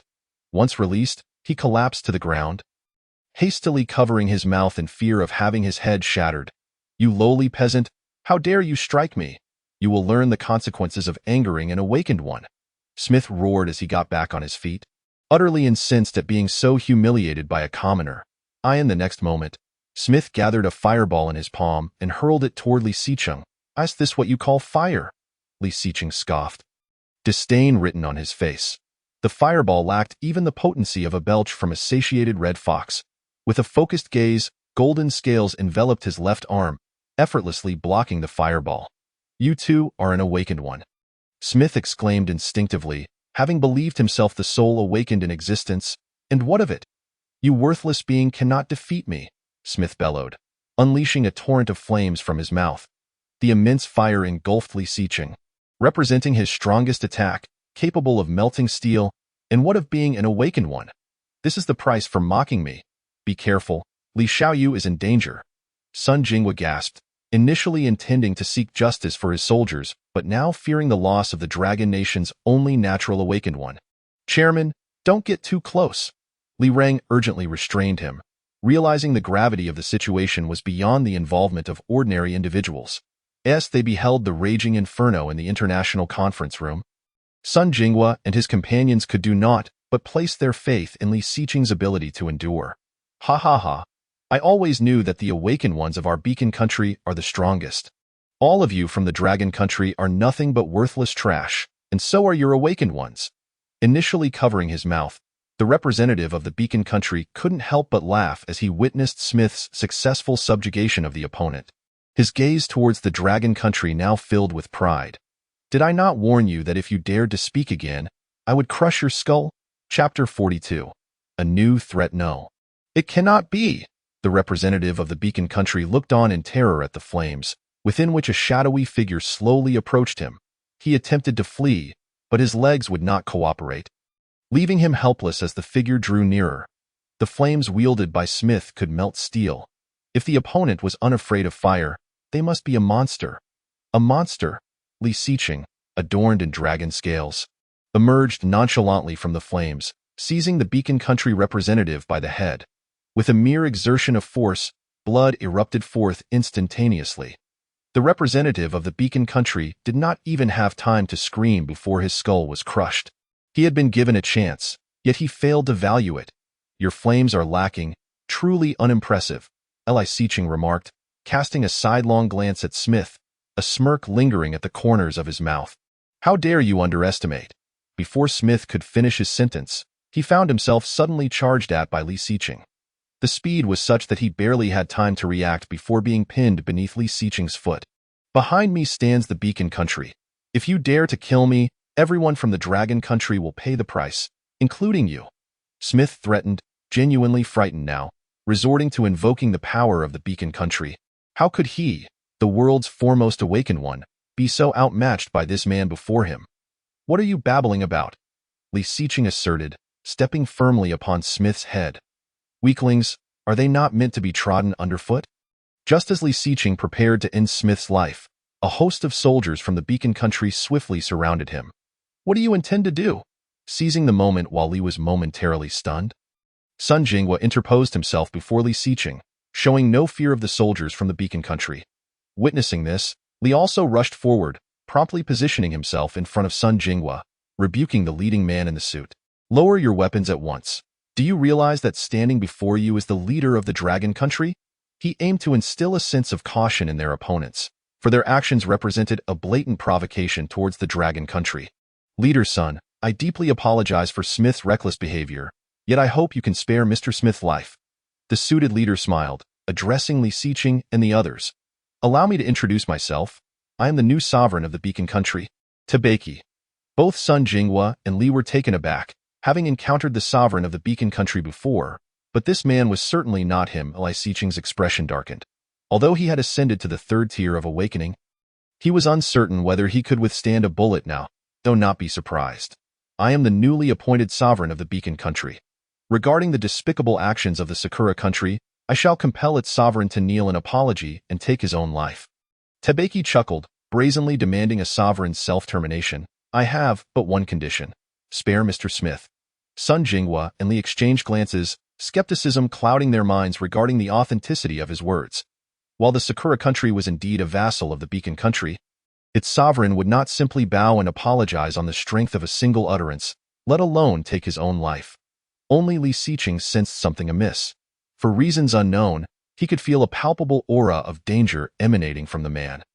I understand your disbelief, so I have brought the sovereign of the Sakura country with me. Tabeki clapped his hands, and a middle-aged man was escorted into the room by soldiers from the beacon country. Upon seeing the man's visage, Sun Jinghua and Li were taken aback, for this individual was none other than Dong Tiao Suanzi, the sovereign of the Sakura country. Tabeki graciously made way for Dong Tiao Suanzi, who, upon kneeling before Sun Jinghua and the others, drew a knife and, without uttering a word, took his own life in front of them. Moreover, his expression was devoid of emotion, resembling a mere puppet, as he followed a preordained script. The more this transpired, the more Li Xiqing felt a sense of unease. His gaze towards Tabeki now tinged with wariness. It was highly likely that the man was also an awakened one, possessing an ability to control others, which explained Dong Tiao Suanzi's obedient compliance. If he were to forcefully kill Smith, he might find himself ensnared by the beacon country as well. He insulted the Dragon King. I shall render him one arm useless. With that, Lee crushed Smith's left hand underfoot and tossed him towards Tabeki. The excruciating pain elicited Smith's anguished cries, yet Tabeki remained unfazed, commanding his subordinates to drag Smith away. Mr. Lee, until we meet again. Tabeki smiled at Li Siqing before leading the soldiers of the Beacon Country out of the international conference room. As their departure unfolded, Li Siqing finally exhaled in relief, as did Sun Jinghua and the others. Without lingering further, they boarded a plane back to the Dragon Country. Delegates from various nations had not anticipated that this international conference would conclude in such a manner, and many countries began to entertain thoughts of ingratiating themselves with the Dragon Country. Meanwhile, in the Pingling Mountain Range, Qin Chuan had completed his evolution, successfully breaking through to the first tier of the extraordinary. His size had surged to an impressive 150 meters. Although he was 3 tiers below the Azure Dragon, the two dragons were not far apart in size. This was the advantage of bloodline. Dragons with stronger bloodlines often boasted greater physical dimensions. Following him was the Xian Turtle, who, at the 7th tier of awakening, had reached a diameter of 20 meters. Song and the Red Fox were both approximately 15 meters. Yet the Red Fox appeared slightly larger due to its 3 tails. Titan stood at 12 meters, while Big Mouth measured 11 meters, both slightly inferior to Tsong and the Red Fox. Blackfeather was a mere 7 to 8 meters. The only one smaller than it being the 9 infants to know. There was also that Bluebird, whose 4-meter size was just a meter larger than the 9 infants. It was so inconspicuous that Qin Chuan nearly forgot it existed. System panel. Qin Chuan recited silently, Host, Qin Chuan Race, Ancient True Dragon, First Tier Extraordinary, Skills, Strangulation LV.7, Bloodthirst LV.8, Blood Spirit Contract LV.7, Reverse Scale LV.15, Water Column LV.8, Purple Lightning LV.8, Dragon Soul LV.10, Dragon Flame LV.10, Void Escape LV.5, True Dragon Body LV.10, evolved from the skills Dragon Scale, Dragon Might, Dragon Roar, Dragon Fong, and Long Vision, retaining the capabilities of the 5 skills while enhancing their effects threefold. Evolution points 106, 4134 0000, skill points 2, fortune 1350, comprehensive combat power 17135. This was the first time Qin Chuan had witnessed a skill formed from the fusion of 5 other skills, which was advantageous as it saved him considerable skill points. Adding 1 skill equated to adding 5. What a bargain! Without hesitation, Qin Chuan allocated both skill points to True Dragon Body, elevating it to level 11. Currently, the Jiang City to the north of the Pingling Mountain Range had been successfully occupied by the Demon Court. To the west of the mountains lay the Pingyang Mountain Range, and to the south was Yang City. Separated by a great river. System, activate the Void Escape skill. With a thought, Qin Chuan instantly teleported to the skies above Jiang City. The Void Escape skill proved quite useful, albeit with a limited range of only 5 kilometers. Yet it sufficed. Qin Chuan's gaze shifted towards the east, his expression growing increasingly cold. The next target of the Demon Court was the Eastern Sakura Country. Chapter 43. Yasha in the skies above the East Sea. A nearly 200-meter black dragon soared eastward, with the evolution points required for evolution soaring to 1.5 million. Qin Chuan resolved to collect additional evolution points en route to the Sakura Country. The mutated creatures of the ocean were considerably stronger than those on land. He had already hunted over a dozen mutated creatures at the 5th tier of awakening. Whether it was mutated great white sharks or mutated whales, any that crossed paths with Qin Chuan were typically dispatched in a single bite.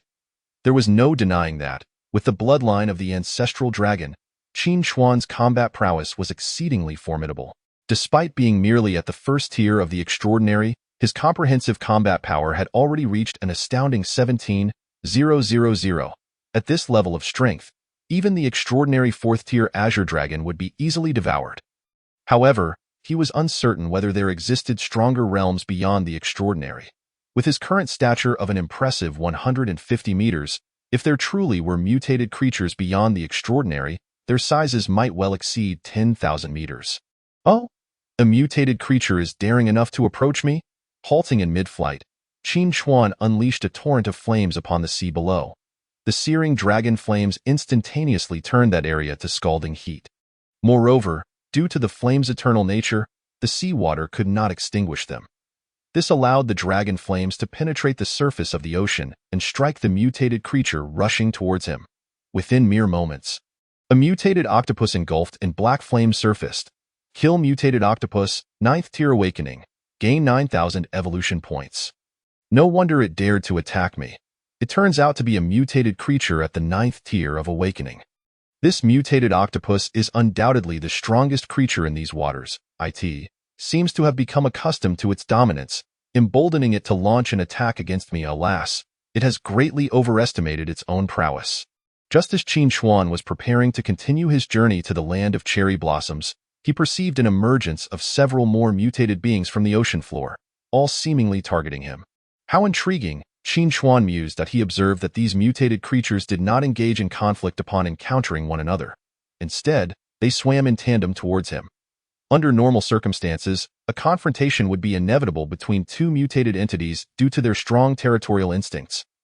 Especially among those of the same rank, they should be enemies, yet here they were cooperating to besiege him. The only explanation for this phenomenon is that a king has arisen within the ocean.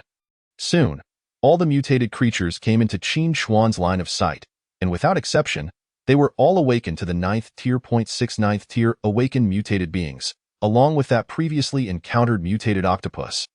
Made for a total of 7, Qin Xuan was somewhat taken aback. Theo commands such a multitude of 9th tier awakened mutated beings. Their king must be of an extraordinary caliber. After all, the mutated great white shark alone could rival a 10th tier awakened being. And Qin Xuan doubted that a mere mutated creature could subdue it. Boy, are you seeking death? How dare you act so brazenly on the territory of the 8 Fiends Palace? The mutated great white shark roared with fury upon catching sight of the mutated octopus's corpse floating on the surface. The 8 Fiends Palace. Qin Xuan was surprised by the grandiosity of the name chosen by this group of mutated beings, his gaze scrutinizing the creatures below. 1 mutated great white shark, 2 mutated crabs, 1 mutated shrimp, 1 mutated sea snake, and 1 mutated orca. Upon seeing the mutated orca, Qin Xuan instinctively recalled the one listed on the Dragon Kingdom's rankings. Could it possibly be the same one? Daring to disregard me, you seek death. The mutated great white shark lunged from the water, opening its massive jaws to bite at Qin Xuan. Qin Xuan did not anticipate the ferocity of the mutated great white shark. Had it not noticed the corpse of the mutated octopus on the surface, its ignorance was astounding. With a colossal claw, he seized the mutated great white shark's head and immediately sank his teeth into its neck. The mutated great white shark was utterly unprepared for Qin Xuan's grip and thrashed in desperation. Yet, with the sharpness of Qin Xuan's teeth, biting into the shark was akin to sinking them into tofu. Within moments, the mutated great white shark ceased to breathe. Qin Xuan discarded the lifeless creature, blood staining the corner of his mouth as he fixated coldly on the remaining 5 mutated beings on the surface. Submit or perish. In an instant, the previously clear sky darkened ominously, and a tempestuous storm broke forth. Lightning crackled, and the remaining 5 mutated beings suddenly appeared diminutive in the face of Qin Xuan's might. He had no intention of exterminating these mutated creatures, as there were certain matters he needed them to handle upon his arrival in the land of cherry blossoms. However, should they refuse to submit, he would not hesitate to send them to their demise. After all, there were countless lives in the territory of the land of cherry blossoms, and he could not afford to be careless, allowing a few planes or submarines to slip away. He had vowed to obliterate the land of cherry blossoms from existence, and he would ensure that not a single soul from there escaped alive. With the assistance of these mutated beings, he could rest assured that no one from the land of cherry blossoms would evade his grasp. Please, do not kill me. I am willing to submit. The mutated sea snake was the first to speak, possessing a trace of dragon blood within it, which allowed it to acutely sense Qin Xuan's terrifying presence. If Qin Xuan were a mountain, then the mutated sea snake was but a speck of dust on blue star.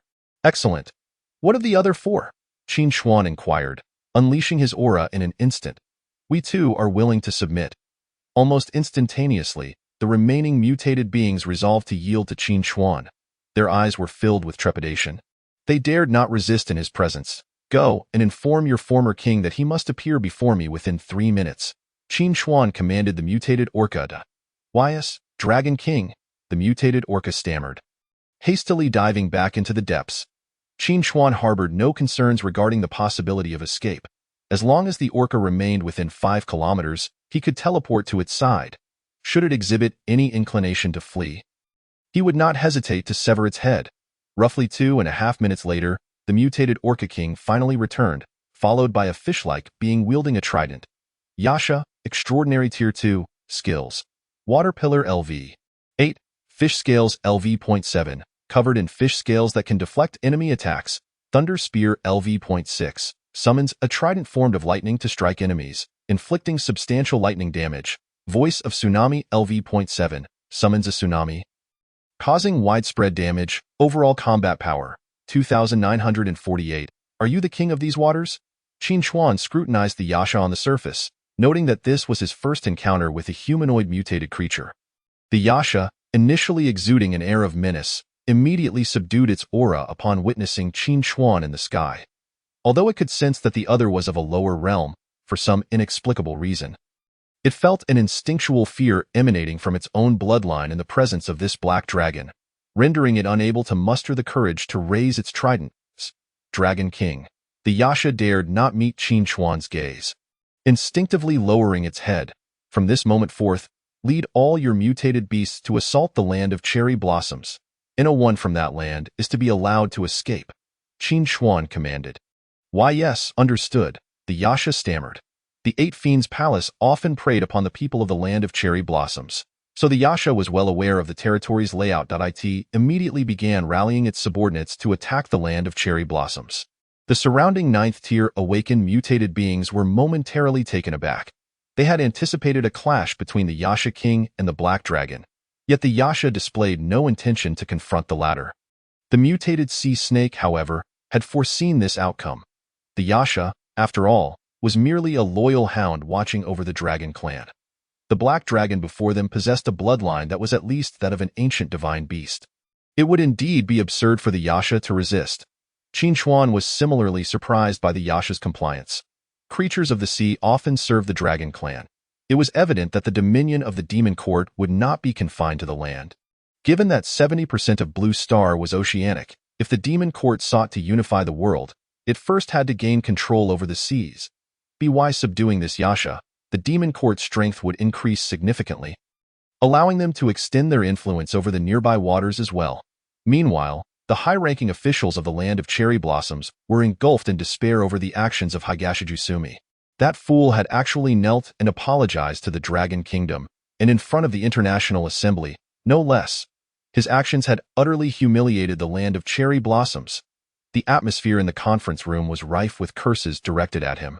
Baka, do you think the land of cherry blossoms cannot survive without that lighthouse nation? How dare he disgrace our great land of cherry blossoms? Guatianer slammed the table in anger and turned to a nearby military officer. How are the negotiations with Lord Yaki progressing? Will he protect our land of cherry blossoms? Lord Yaki has agreed to protect our land of cherry blossoms. But there is a condition, the officer stuttered. Baka, just state the condition clearly. Why are you stammering? Guatianer retorted angrily. Regardless of the condition, given the might of their land of cherry blossoms, they could certainly meet it. He requires us to provide him with 100,000 living souls daily for his sustenance. The officer said hurriedly. 100,000 living souls per day was an impossible demand for the land of cherry blossoms to fulfill. Then hurry and capture 100,000 people to offer to that esteemed lord.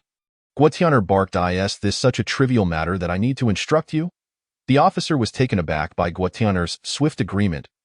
100,000 living souls a day amounted to 3 million a month. Where would the land of cherry blossoms find such a vast number of people to offer? However, as it was a decision made by the high-ranking officials, he had no choice but to command the army to begin capturing civilians. Leaving the conference room with a heavy heart, Lord Guatianer, another military officer burst into the conference room in a panic. Baka, how reckless! Do you wish to die? Guatianer slapped the officer across the face. Still fuming. Mutated creatures.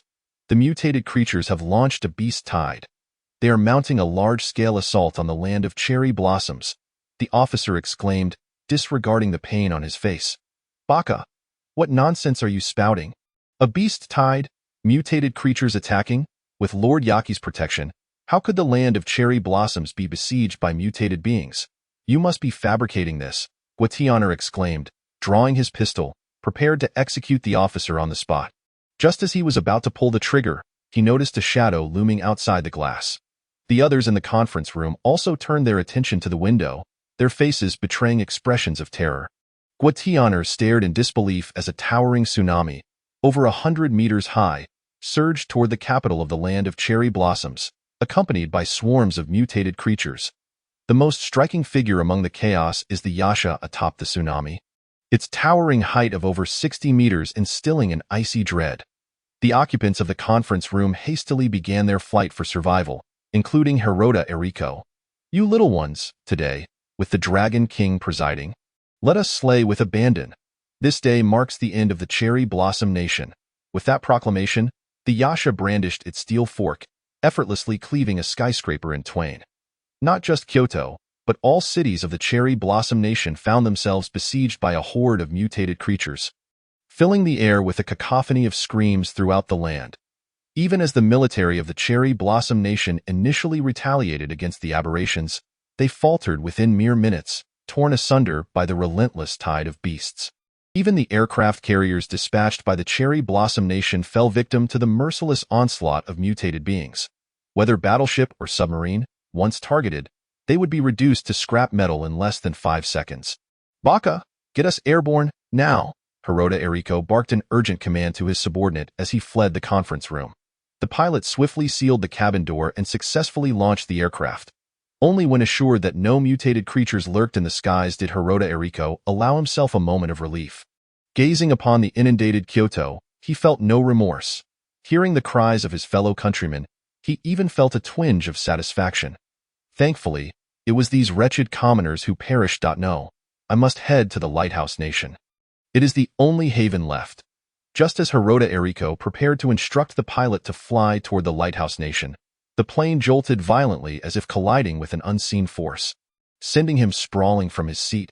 Baka, can you even fly this thing? Immediately head to the Lighthouse Nation, he roared upon regaining his footing. Were it not for his own lack of piloting skills, he would have already dealt with this driver.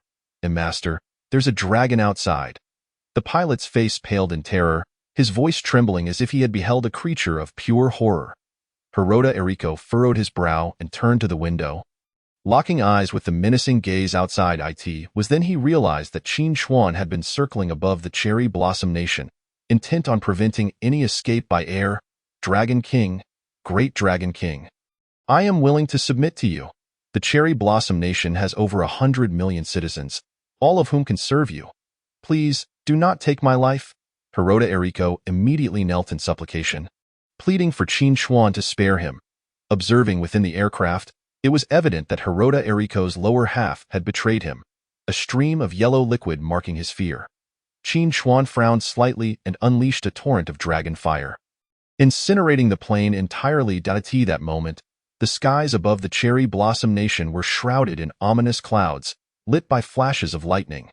Though it was day, the nation had descended into darkness, its entirety resembling a hellish nightmare. The remaining citizens, not yet torn apart by the mutated beasts, faintly heard a chilling proclamation echoing from the heavens.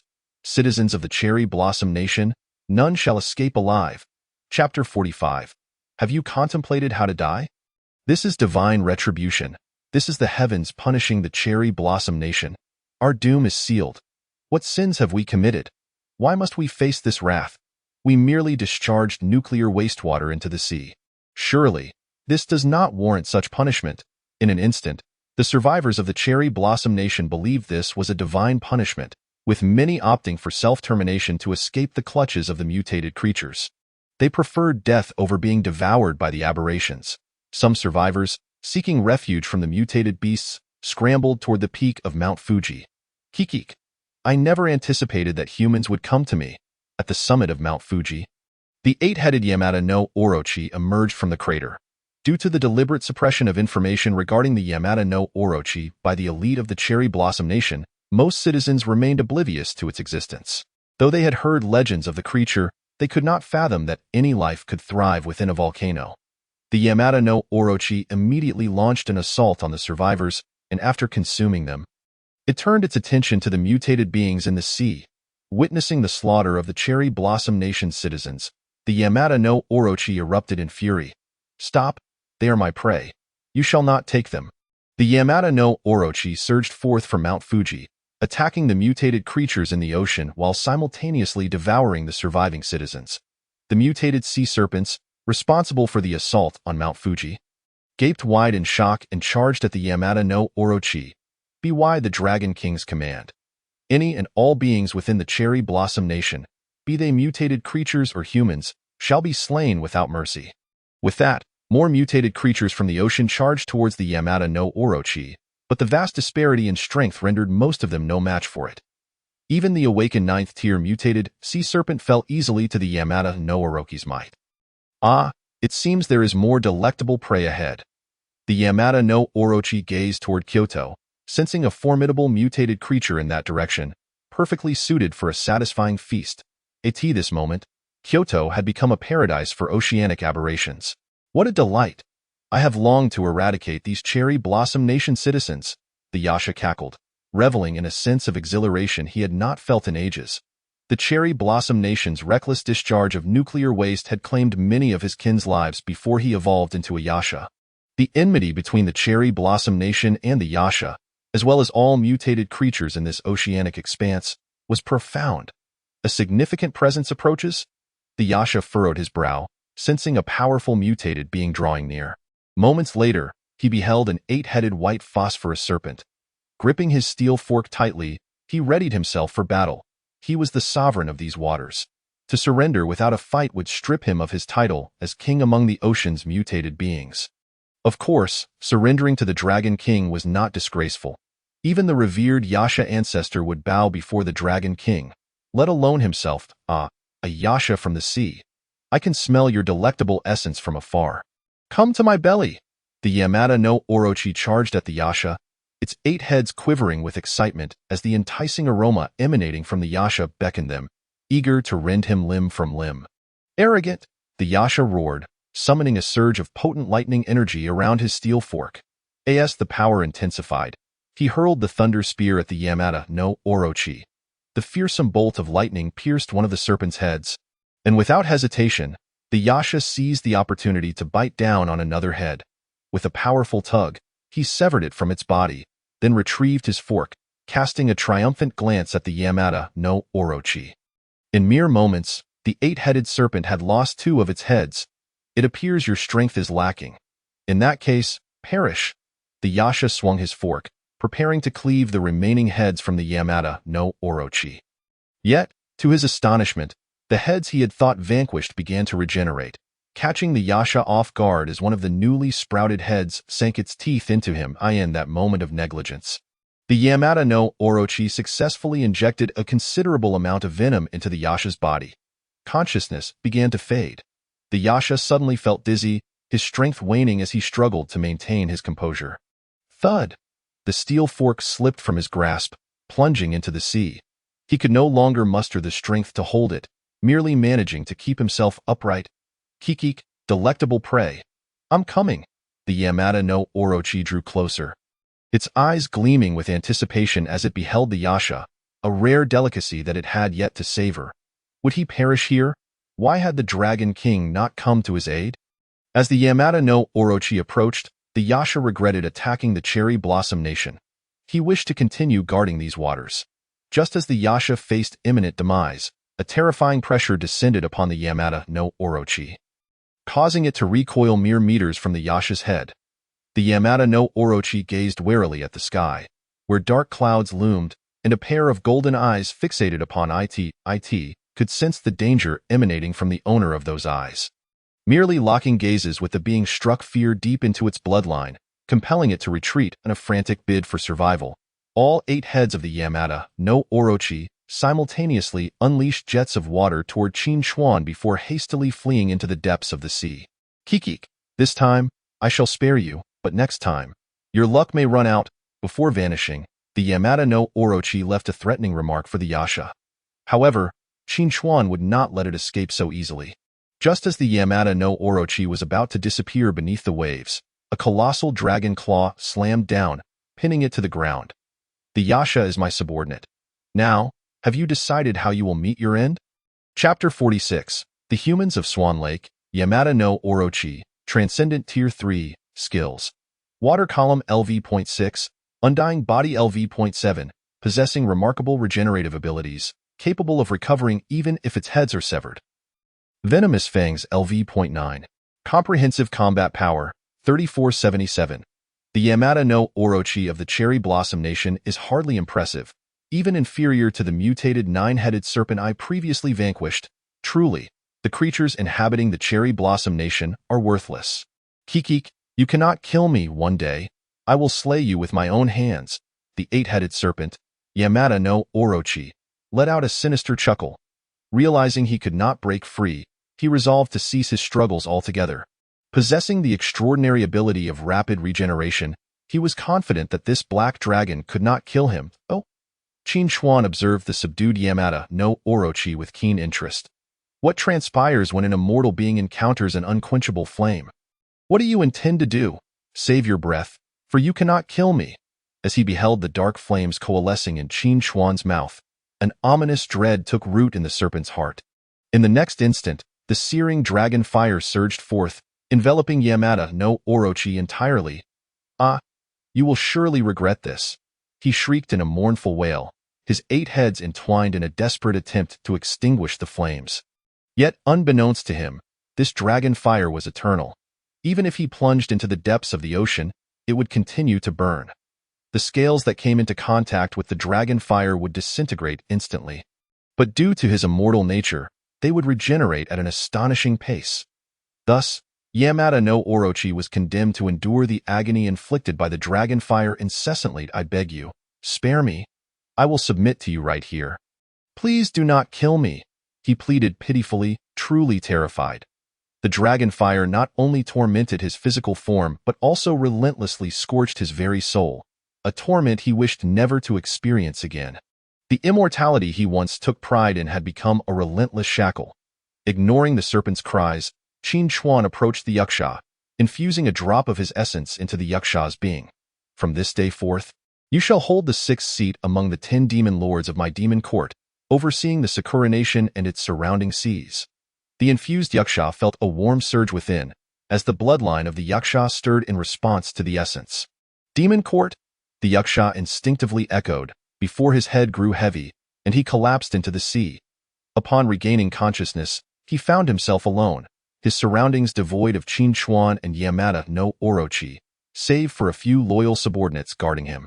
Having absorbed Qin Chuan's essence, the Yaksha not only ascended to the 3rd tier of the extraordinary realm but also sprouted a magnificent pair of black wings upon his back, all bestowed upon him by Qin Chuan. Dragon King, I shall not disappoint your expectations. At that moment, Qin Chuan had returned to the Pingling Mountain Range, bringing along the unconscious Yamata no Orochi. The 9 infants was still young, with a relatively low level of immortality, making this serpent an ideal nourishment for its growth. Without hesitation, Qin Chuan cast the fainted Yamata no Orochi into the depths of the Black Water Lake. To his surprise, Gu Huai had achieved the 5th tier of awakening, towering at nearly 100 meters in height. Observing Gu Huai by the lakeside, Qin Chuan marveled at the rapid evolution of his companion. Mutated Old Huai Tree, 5th tier awakening, Fruit of Life LV. 4. Miasma LV.4, Hallucination LV.3, Binding LV.3, can bind mutated creatures beneath the trunk, rendering them powerless. Absorption LV.3, can extract blood and flesh from bound mutated creatures to enhance its energy. Parasitism LV.3, can forcibly control non-resistant mutated creatures through root connection. Loyalty, 100, Comprehensive Combat Power, 500, Binding, Absorption. With these 2 abilities, the immortal Yamata no Orochi would essentially become a power bank. Originally troubled by where to confine the serpent, Qin Chuan had stumbled upon a perfect solution thanks to Gu Huai. Gu Huai, see if you can bind this creature, leaving its 8 heads exposed for the 9 infants to feast upon. Qin Chuan instructed, placing Yamata no Orochi beside Gu Huai, ensuring its heads were visible for the convenience of the 9 infants. Simultaneously, should Gu Huai encounter peril, he could utilize the parasitism skill to command Yamata no Orochi for protection. ASU command, Dragon King. Ji Yuhui then set about the task of binding the colossal serpent beneath his trunk, expending considerable effort before finally succeeding. Where has the 9 infants wandered off to? Qin Chuan inquired, casting a curious glance at Gu Huai. Reporting to the Dragon King, the young master has gone to the Swan Lake of the High Priest. Qin Chuan shook his head, bemused by the playful nature of the creature. It seemed he would need to train the 9 infants further in the future. Father, the 9 infants, just returning from Swan Lake, rushed over to Qin Chuan, affectionately nuzzling against him with its 9 little heads. You've evolved to the 4th tier of awakening so swiftly? Qin Chuan remarked in surprise, impressed by the rapid growth of the little one. Of course, Grandfather Gu Huai has fed me plenty of evolution fruits. The 9 infants puffed out its chest proudly. Ji Huai's fruits were not to be given lightly. Unless commanded, not even the Xian turtle would receive them. It was unexpected that Gu Huai had discreetly provided the 9 infants with such generous nourishment, explaining its accelerated evolution. Subsequently, Qin Chuan encouraged the 9 infants to indulge in the delicacies of the Sakura nation, Yamada no Orochi. With a voracious appetite, the 9 infants devoured one of the serpent's heads in no time. By the way, what were you doing at Black Feather's Swan Lake? Qin Chuan inquired, recalling that Black Feather was rather taciturn and had a low profile among mutated beings. Moreover, Black Feather's prophetic abilities had a lengthy cooldown. Aside from healing, her skills had limited utility. Following the conclusion of the battle in Jiang City, she had been tending to the injured mutated beings. It seemed she was nearly functioning as a doctor. I heard that Aunt Blackfeather has a human living near Swan Lake, seemingly brought back by Uncle Qing Miao. Out of curiosity, I went to take a look. The 9 infants explained. A human? Chapter 47. Fortune comes. Why would Qing Miao bring a human back? Qin Chuan pondered, then soared towards Swan Lake. Blackfeather, I greet the Dragon King. Upon reaching the skies above Swan Lake, Qin Chuan heard Blackfeather's voice. I have heard that Qing Miao brought back a human. Qin Chuan scanned the surroundings and indeed spotted a small wooden cabin beside Swan Lake, where a 60-year-old man sat at the entrance. That man is a relative of Jin Long. During the Beast Tide's assault on Jiang City, Qing Miao rescued him, but fearing the Dragon King's wrath, she has been sheltering him here, Blackfeather explained. Glancing at the man, who appeared deranged, merely repeating a single phrase, while Blackfeather tended to his needs. Is he a family member of Li Xiqing? Qin Chuan approached the elderly man. Despite having taken many lives, he was always kind to his subordinates. Since this man was related to Li Xiqing, he could not bring himself to harm him. Have you seen my young master? The old man sat vacantly, incessantly repeating the question. It appeared he had been traumatized. Qin Chuan mused, contemplating that keeping him in Pingling Mountain Range was not a long-term solution. Ordinary humans were too fragile. It would be best to return him to human society. Very well, consider this a favor to you. Utilizing his void escape skill, Qin Chuan instantly arrived at Black Water Lake, plucking an evolution fruit from Gu Huai before tossing it to the elderly man. Noticing something fall upon him, the old man instinctively stuffed it into his mouth without looking. Moments later, he fell into a deep slumber. Dragon King, the second surge of spiritual energy is about to erupt. Blackfeather suddenly interjected. How do you know? Qin Chuan furrowed his brows, instinctively casting a glance at her. His focus had been on the elderly man, unaware that Blackfeather had evolved to the 6th tier of awakening.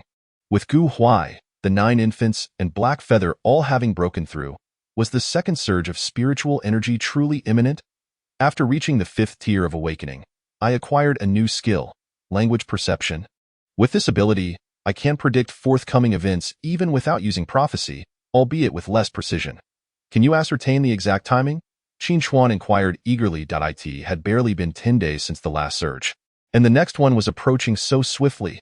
I begged the Dragon King for punishment. My prophecy cooldown has yet to elapse. Blackfeather lowered her head in shame. This was the only drawback Qin Chuan found with the prophecy skill. A full month of waiting was indeed excessively long. Naturally, he would not punish Blackfeather over this matter, quickly calling upon the system in his mind. System, do you know when the next surge of spiritual energy will occur? Silence followed. After a brief wait, the system's voice finally resonated. The next surge of spiritual energy will occur tomorrow evening. Hearing the system's notification, Qin Chuan breathed a sigh of relief, now aware of the precise timing for the upcoming surge, allowing him to prepare the Xian turtle and others in advance. Strange, Why is this old man still not awake? Qin Chuan glanced at the elderly figure. 5 or 6 minutes had passed, and yet he remained unconscious. He recalled how quickly Li Xiqing had awakened before. Why was this time taking so long? After waiting an additional 2 minutes, the old man finally stirred. Fortune comes, second-tier awakening, skills. Phasing LV. 1. Requires energy to phase the body, rendering it immune to any skills. Duplication LV.1. Requires energy to replicate any creature's skills. Upon witnessing the man's skills, even Qin Chuan felt a twinge of surprise. These two skills can indeed be deemed extraordinary, particularly the skill of phasing, which, in a one-on-one scenario, constitutes a dimensionality reduction strike. This old man possesses remarkable talents, Qin Chuan mused within, though he remained uncertain whether he stood with humanity or was inclined to align with Li Xiqing. Should he choose the side of humanity, he would have no choice but to act decisively. With such terrifying abilities, leaving him among humans would undoubtedly lead to considerable trouble. Dragon. Upon awakening, Fu Donglai, upon catching sight of Qin Chuan, instinctively recoiled in terror. Dragon King, be cautious, Heiyu exclaimed, taken aback by the fact that the first action of this human upon regaining consciousness was to assault the Dragon King. A black fireball erupted from Fu Donglai's mouth, hurtling directly towards Qin Chuan. How intriguing!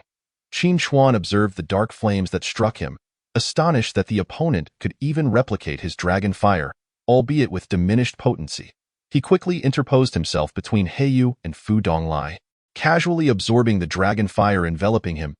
How can I breathe fire? Fu Donglai exclaimed in disbelief, his hand covering his mouth in astonishment. What is your relationship with Li Xiqing? Qin Chuan did not allow himself to be angered by the attack. His primary concern was to ascertain the other's allegiance. Young master, I am his steward, Fu Donglai replied, feigning calmness. Upon hearing the mention of Li Xiqing, his expression shifted to one of fervent excitement.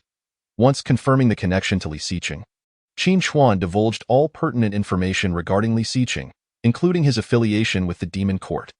When Fu Donglai learned that Li Xiqing was alive, a weight lifted from his heart. Since the young master is with the Demon Court, I, Fu Donglai, am willing to serve the Dragon King, he declared. However, I have one request. I must remain by the young master's side. I hope the Dragon King will grant this. Rest assured, you shall soon be reunited. Qin Chuan replied softly, simultaneously coalescing a drop of his essence blood to integrate into Fu Donglai's being. Fu Donglai's abilities were formidable. Thus, a blood pact was necessary for added security. Just then, a vast expanse of flames ignited in the western part of the Pingling Mountains, prompting Qin Chuan to furrow his brow. Heiyu, you and Fu Donglai stay here. I shall investigate the situation personally. With that, Qin Chuan prepared to traverse the void towards the western mountains. At that moment in the western Pingling Mountains, a red fox was engulfed in flames, its 3 tails thrashing as it fixated on a nearby mutated rhinoceros. This is the territory of the Demon Court. Those who wish to live should leave at once. This mutated rhinoceros was a creature from the western Pingyang Mountains, and for reasons unknown, it had launched an assault on the Demon Court. Just as the red fox finished speaking, a battered titan suddenly charged in from the side, accompanied by a massive mutated gorilla over 20 meters tall. Titan, the red fox gasped. Run, find the Dragon King. I will hold them off. As Titan's words fell, the mutated gorilla stomped down upon Titan's head with a brazen expression. What a pathetic Demon Court. You are but a collection of refuse. Chapter 48. The 3-legged golden crow. Just as the mutated gorilla prepared to crush Titan's skull underfoot, Qin Chuan, having traversed the void, seized the gorilla's head with a powerful grip. With a slight exertion, the gorilla's head exploded. 1 awakened at the 7th stage, the other at the 8th, and yet you dare declare the Demon Court garbage? Qin Chuan glared at the mutated rhinoceros in the distance. Mutated rhinoceros, awakened 8th stage, skills, trample LV.5, iron horn LV.6, the horn on its head can become as solid as steel. Rampaging charge LV. 6. Unleashes tremendous force to ram into enemies. Overall combat power, 888. A transcendent level creature. Upon catching sight of Qin Chuan, the mutated rhinoceros hastily fled towards the Pingyang Mountains. This black dragon's aura was too terrifying. It was unexpected that the so-called Demon Court possessed such a transcendent level being. I must report this to the leader at once. With that thought, the mutated rhinoceros quickened its pace, but just as it surged forward, a rift suddenly tore open ahead. A black dragon emerged from within, and the mutated rhinoceros attempted to evade, yet its speed left it unable to halt in time. "Since you are here, why not come in and sit?" Qin Chuan sneered, his powerful claws firmly grasping the mutated rhinoceros. Qin Chuan intended to confine it at the ancient locust tree, where he could extract some intelligence from it. After notifying Heyu to assist the Red Fox and the others with healing through mental communication, he soared above Blackwater Lake, unceremoniously throwing the mutated rhinoceros onto the trunk of the ancient tree. The fallen mutated rhinoceros sought to flee, only to be ensnared tightly by the gnarled branches. "What is your purpose in attacking the demon court?" Qin Chuan inquired directly, as he found it hard to believe the creature would assault the demon court without cause. Most mutated beings would not easily abandon their territories, let alone collaborate with different mutated creatures to assault the demon court. In response to Qin Chuan's interrogation, the mutated rhinoceros remained silent, even as Qin Chuan pried one of its horns from its head. "I would never betray the great king. You shall not extract a shred of information from me." The mutated rhinoceros gritted its teeth resolutely, its loyalty to the great king unwavering. Ancient tree, drain its internal spiritual energy. Qin Chuan had no time to waste. If it refused to speak, it could await its fate of being drained. After all, with his current strength, he had no need to fear any creature. As instructed. The ancient tree commenced the extraction of the mutated rhinoceros's spiritual energy, causing the previously silent creature to wail in agony. The sensation of having its energy siphoned was unbearable.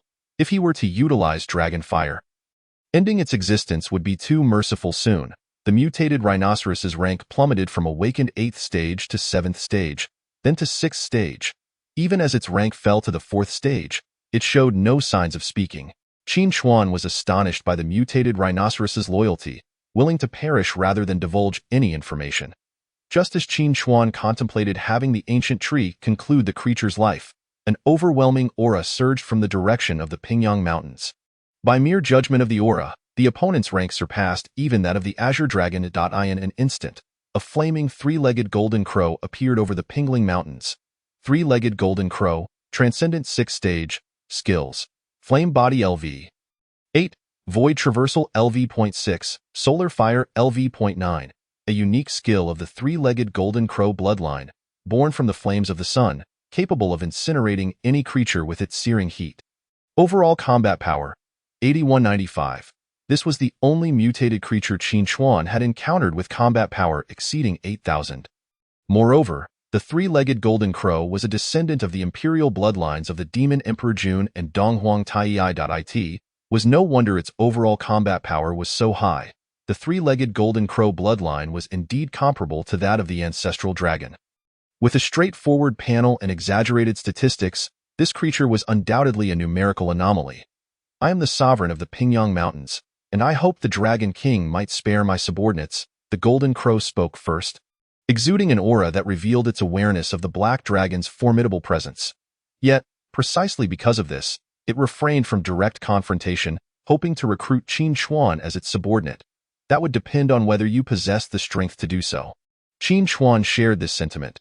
Should he manage to subdue the golden crow, it would become the second most potent force within the demon court, elevating its power significantly. In the next moment, a terrifying aura radiated from Qin Chuan. As he pondered whether he would concede to the golden crow, the two formidable presences collided above the Pingling Mountains, their tremendous energies startling the mutated creatures within. Upon sensing this terrifying aura, Xin Gui and the others hastily made their way towards Blackwater Lake, with even Jiao Ying adopting a battle-ready posture, all 9 heads directed at the golden crow above. Just a minute. Beads of sweat dotted the golden crow's brow, its expression turning grave. In stark contrast, Qin Chuan exhibited no signs of exertion, even regarding the golden crow with a hint of mockery. How can this be possible? The three-legged golden crow cursed internally. It possessed the most precious bloodline of the three-legged golden crow, compelling all mutated creatures to submit before it. How could this black dragon's aura possibly surpass its own? "Do not waste your efforts. You cannot defeat me. I admire your strength. How about serving me?" Qin Chuan asserted. To withstand his pressure for a full minute was a testament to the Golden Crow's considerable prowess. "You dare to insult me!" the three-legged Golden Crow bellowed, promptly unleashing its prideful solar fire. As a noble three-legged Golden Crow, it was born to reign. How could it ever serve under a black dragon? "If you refuse to submit, then I shall force your submission." As the solar fire surged toward him, Qin Chuan displayed no fear, countering with a jet of black flames. The solar fire was indeed formidable. Yet his dragon fire was equally impressive. Upon reaching Black Water Lake, Xian Gui and the other mutated beings marveled at the immense strength exhibited by both the Dragon King and the Golden Crow. "Is this the power of the Dragon King?"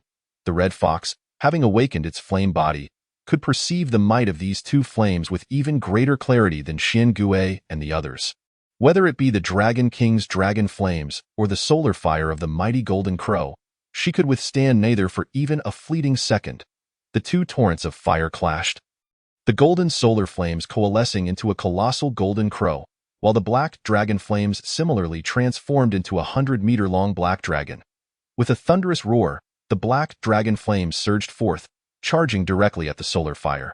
In Chapter 49, D. June, with a mere bite, the great Golden Crow, forged from solar fire, was torn asunder by the black dragon. A spurt of blood erupted from the Golden Crow as its formidable aura dissipated in an instant. How could this be possible? The Golden Crow gazed in disbelief at the unfolding scene. The solar fire, potent enough to annihilate any creature, had been devoured. Ever since he awakened the solar fire, every mutated being he encountered had been effortlessly obliterated by its might. Your defeat does not signify the inadequacy of the solar fire. Rather, it is a reflection of the weakness of the bloodline within you. Submit to me, and I shall assist you in awakening a more potent three-legged Golden Crow bloodline. Qin Chuan declared, his admiration for the three-legged Golden Crow evident. Though he currently lacked the means to enhance its bloodline, he possessed a system. What if, during a lottery draw, he were to receive a reward capable of enhancing bloodlines? For now, he needed to coax this three-legged Golden Crow into the demon court. Words alone carry no weight. "I shall not submit to you." Upon hearing Qin Chuan's words, the three-legged Golden Crow steadied its resolve. Indeed, its failure stemmed solely from an impure bloodline. It understood the strength of the solar fire better than any creature. Were it to possess the entirety of the three-legged Golden Crow bloodline, it would undoubtedly triumph over the black dragon before it. "I recognize that I am not your equal. Enact your will upon me as you wish." The three-legged Golden Crow regarded Qin Chuan, pride forbidding it from fleeing. Even in death, it would not run. Qin Chuan furrowed his brow, surprised by the cleverness of the three-legged Golden Crow, which refused to be swayed by his grand promises. Yet, he was reluctant to let such a promising specimen escape. He hastily inquired of the system for any methods to enhance bloodlines. "The last power blessing you drew can enhance bloodlines." A friendly reminder. Any mutated being that joins the demon court will receive a blessing. Any mutated being that joins the demon court will receive a blessing. Qin Chuan instinctively repeated. Did this not imply that any mutated being admitted into the demon court would receive an opportunity to augment its bloodline? If that were true, then this power blessing was nothing short of miraculous. "I shall not harm you. If you submit to me, I can aid you in enhancing your bloodline."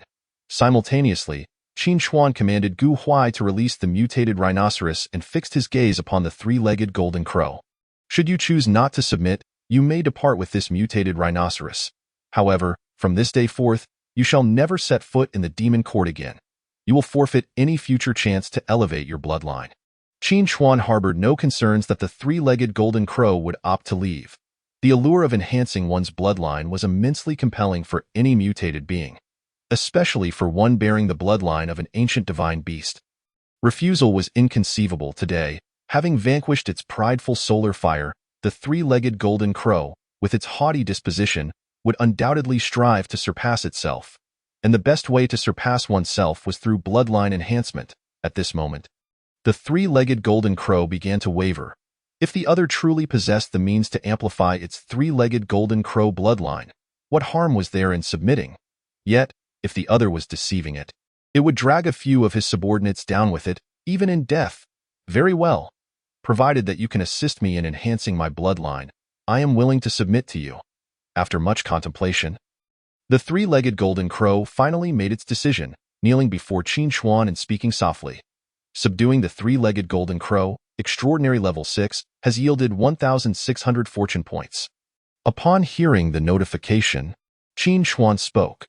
From this day forth, you shall be known as the King of the Golden Crows, second only to my demon court, and I bestow upon you the name Di Jun. As soon as these words left his lips, the three-legged golden crow, who had initially harbored some reluctance, gazed at Qin Xuan in disbelief. It never anticipated that the other would hold it in such high regard. Being second only to the Demon King equated to being the second in command of the Demon Court. The onlookers, including Xian Gui, were equally astonished, yet since the Dragon King had spoken, they could only acknowledge the new title. "Hail, King of the Golden Crows!" Xian Gui and the others exclaimed, though none knelt, for only the Dragon King commanded such respect in the Demon Court. Di Jun, the three-legged golden crow, repeated this name, savoring it more with each utterance, as if it had been crafted uniquely for him. Di Jun bows to the Dragon King.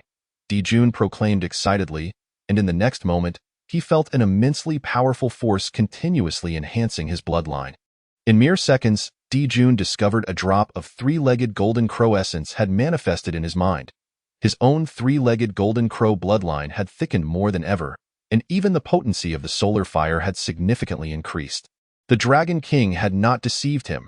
He truly possessed the means to elevate his bloodline. Since you have joined the Demon Court, I entrust you with the management of the Pingyang Mountain Range. Qin Xuan spoke softly. He realized his fortune had truly been remarkable these past few days, having first subdued the Yasha and gained control over the Sakura Nation and its surrounding seas, and now having enlisted the powerful Di Jun along with the entire Pingyang Mountain Range. The strength of the Demon Court had grown immeasurably. Even if the Dragon Kingdom deployed all its forces, it would be impossible to eradicate the Demon Court. Although Qin Xuan alone could easily annihilate the Dragon Kingdom, the sensation of nurturing a burgeoning power was immensely gratifying. Subsequently, after successfully signing a blood-spirit contract with Di Jun, he sent him back to the Pingyang Mountain Range. Qin Xuan then proceeded with Tsang to the Swan Lake of Black Feather, explaining Fu Donglai's identity to Tsang before ordering him to escort Fu Donglai to the capital of the Dragon Kingdom. As for the time to come, Qin Xuan merely needed to await the impending tide of spiritual energy. Once the spiritual energy tide subsided tomorrow, he would be poised to launch a full-scale assault on the Dragon Kingdom. In the conference room of the Lighthouse Nation, a video was being played, depicting the scenes captured by warships upon their arrival in the Sakura Nation.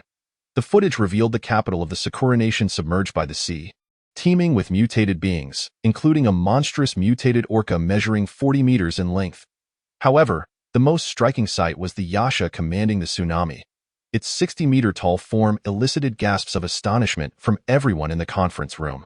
The video concluded with the Yasha discovering the Lighthouse Nation's warship and being sunk to the ocean floor by the steel fork wielded by the crew. National leader Te Baichi furrowed his brow, his concerns diverging from those of others. He was particularly attentive to the battle cry of the Yasha as it attacked the warship. "Everything is for the Demon Court." The very mention of the Demon Court seized Te Baichi's attention, for it sounded akin to the name of a formidable faction. Should the Demon Court indeed be an organization formed by mutated beings, its power must have escalated to unimaginable heights. Te Baichi surveyed the world map hanging in the conference room and marked an enormous cross over the location of the Sakura Nation. He would announce to the world that the first major nation had been obliterated by mutated beings. There was no longer a Sakura Nation. Chapter 50. I cannot compete. Shocking. The Sakura Nation has been annihilated by mutated beings. With no survivors left, the Demon Court is poised to attack the world. The Sakura Nation was merely the beginning. The emergence of the Demon Court heralds the end of the world. Since the Lighthouse Nation declared the obliteration of the Sakura Nation by the Demon Court, discussions about the Demon Court flooded various social platforms overnight. While there had been previous instances of nations being destroyed by mutated beings, those were mostly indigenous countries in Africa. The annihilation of a major nation like the Sakura Nation by mutated beings was unprecedented. In light of this event, Sun Jinghua, recently returned to the Dragon Kingdom, hastily convened another meeting. Given that this meeting centered on the Demon Court, Li Xiqing was also required to attend, as he needed to gather intelligence for the Dragon King. Ha ha ha, those detestable Sakura people deserved their demise long ago. The mutated beings have performed a commendable deed this time. Sun Jinghua chuckled. Upon seeing the news of the Sakura Nation's destruction, his joy knew no bounds. It was the most delightful news he had received in recent years. Not only Sun Jinghua, but everyone in the conference room felt a profound sense of satisfaction. The Sakura Nation had frequently troubled the Dragon Kingdom, even daring to launch sneak attacks on Jiangxing. Every citizen of the Dragon Kingdom harbored a deep-seated hatred for the Sakura Nation. Leader, aside from this joyous news, the Dragon Kingdom has another piece of good news. Zhang Zhengren interjected, pulling Lu Bing before Sun Jinghua. Leader, while you were attending the international conference, our soldier Lu Bing successfully awakened his supernatural powers. The Dragon Kingdom has birthed another natural awakener. Upon hearing this, Sun Jinghua grasped Lu Bing's hand in excitement, his eyes brimming with joy. Even Li Xiqing, upon learning this news, turned to gaze at Lu Bing in astonishment, surprised that Lu Bing had transformed into a natural awakener. Since Lu Bing had rescued him from Jiangxing, the two had developed a good rapport, and Lu Bing was considered Li Xiqing's only human friend. Thinking of Jiangxing, Li Xiqing instinctively recalled Fu Bo. With the bluebird protecting Fu Bo, he reasoned that there should be no danger, yet he still felt some concern for Fu Bo's safety. The bluebird had yet to return to him, leaving Li Xiqing unable to inquire about Fu Bo's condition. As the airplane returned to the Dragon Kingdom yesterday, the Dragon King had already informed him in advance of the timing for the second surge of spiritual energy. He had intended to inquire about Uncle Fu. Yet he ultimately lacked the courage to ask the Dragon King about him. What if Uncle Fu had already passed away? Suddenly, there was a knock at the conference room window, though the room was situated several meters above the ground, making it impossible for anyone to be outside knocking. Tension filled the room as the soldiers assigned to security raised their weapons, aiming at the window. It was only when they discerned the scene outside that they realized it was merely a parrot colliding with the glass. Bluebird! Li Xiqing immediately recognized the parrot and hurriedly instructed everyone to lower their weapons before opening the window, allowing the bluebird to perch on his shoulder. Why apologies, everyone? This is a parrot I have kept for quite some time, Li Xiqing explained. The others exchanged wry smiles, as there was no method to ascertain whether animals had transformed into mutated creatures, leading to a blanket ban on pet ownership within the urban areas of the Dragon Kingdom. However, as the first awakened being and the strongest individual in the Dragon Kingdom, no one dared to drive away his pet. I can vouch for Brother Li. This is indeed his pet, Lu Bing chimed in. Their first meeting had been due to this very parrot, leaving a lasting impression on Lu Bing. It's no trouble. Since it's Brother Li's pet, it certainly cannot be driven away. Given Brother Li's prowess, even if the parrot were to mutate, he could easily handle it, Sun Jinghua remarked. While he agreed that Li Xiqing could keep the parrot, he simultaneously tasked him with the responsibility of eliminating it should it undergo any mutations. Rest assured, leader. I have a few matters to attend to, so I shall take my leave, Li Xiqing stated, promptly exiting the conference room. The bluebird could not possibly mutate, as it had already undergone a transformation. Now, Li Xiqing was most concerned for Uncle Fu's safety. Don't worry, Brother Chun. Uncle Fu is quite safe at the moment. I entrusted him to the High Priest for care, the bluebird boasted. The High Priest? Are you well acquainted with her? Li Xiqing retorted, recalling the black swan from the southern mountains, surprised that the bluebird had sought the High Priest's assistance. Not particularly, the bluebird replied. Then how did you come to entrust Uncle Fu to the High Priest? Li Xiqing pressed, anxiety rising within him. After all, the black-feathered being was a mutated creature. What if it were to consume Uncle Fu? Isn't it said that a healer possesses a compassionate heart? The High Priest is also a physician. She would never harm Uncle Fu. I have already spoken to her, the bluebird insisted, tilting its head in confusion at Li Xiqing's sudden distress. Li Xiqing's heart, which had temporarily settled, now felt heavy once more. The bluebird then recounted the events of the past few days. Li Xiqing was touched to learn that the bluebird had been searching for him, feeling a warmth in his heart as he gazed at the parrot's adorably naive demeanor. He ultimately refrained from scolding it for leaving Uncle Fu in the care of the High Priest, instead gently stroking its head. By the way, Brother Chun, while I was searching for you, I encountered Song. And he was with Uncle Fu. He asked me to tell you that with the Dragon King's assistance, Uncle Fu has successfully awakened and has joined the demon court, the bluebird suddenly recalled. Speaking eagerly, just as the bluebird expected praise from Li Xiqing, a fist landed squarely on its head, causing several green feathers to fall away. Why didn't you say so sooner? Li Xiqing exclaimed, unable to contain his frustration. He feared the bluebird might spring another surprise on him. Upon learning that Tsang would escort Uncle Fu near the capital, Li Xiqing's heart finally found peace. He felt a deep gratitude towards the Dragon King. For Uncle Fu was the only person who had ever treated him with kindness. In Li Xiqing's eyes, Uncle Fu was more family to him than his own parents. He then set out with the Bluebird to await Uncle Fu's arrival near the capital. Tsang, being a mutated creature, could not bring Uncle Fu within the capital, so this final leg of the journey would be Li Xiqing's responsibility. While waiting, Li Xiqing pondered a question. Since the Bluebird had already encountered Uncle Fu, why had it not simply brought him to the capital and then informed him? The Bluebird replied, I couldn't defeat the mutated creatures I encountered along the way. Li Xiqing could only sigh in response. Chapter 51. A reshuffle. It was not until the afternoon that Li Xiqing successfully returned Uncle Fu to the capital. The two were overjoyed to see each other, and upon learning of Uncle Fu's newfound abilities, Li Xiqing could not help but exclaim in astonishment at the revelation of such a national treasure. The skill of phasing was incredibly powerful. If the higher-ups in the Dragon Kingdom were to learn of it, they would undoubtedly seek Uncle Fu's assistance without compensation. Thus, Li Xiqing had no intention of revealing Uncle Fu's status as an awakened being to Sun Jinghua and the others. They simply needed to await the second surge of spiritual energy and the Dragon King's orders. Soon, night fell. The sky was once again drenched in a crimson rain, but unlike the previous occasion, this rain bore a distinct metallic scent of blood. Following the Dragon King's instructions, Li Xiqing stood with Uncle Fu and the Bluebird beneath the deluge. Meanwhile, all mutated creatures on Blue Star were receiving the baptism of spiritual energy, with even mutated plants fervently absorbing the power within the blood rain. Consuming a drop of blood rain grants 100 evolution points. Consuming a drop of blood rain grants 100 evolution points. Consuming a drop of blood rain. Above the Pingling mountain range, Qin Chuan was greedily absorbing the spiritual energy from the blood rain. Astonished to discover that a single drop from the second surge provided an astonishing 100 evolution points. It was worth noting that during the first surge, a drop had only yielded 10 points, representing a tenfold increase. Not only Qin Chuan, but also the Xian turtle and others, ensured they absorbed as much of the blood rain as possible by flying above the mountains. The mutated creatures of the ocean were no exception, continuously leaping from the waves to absorb more of the blood rain.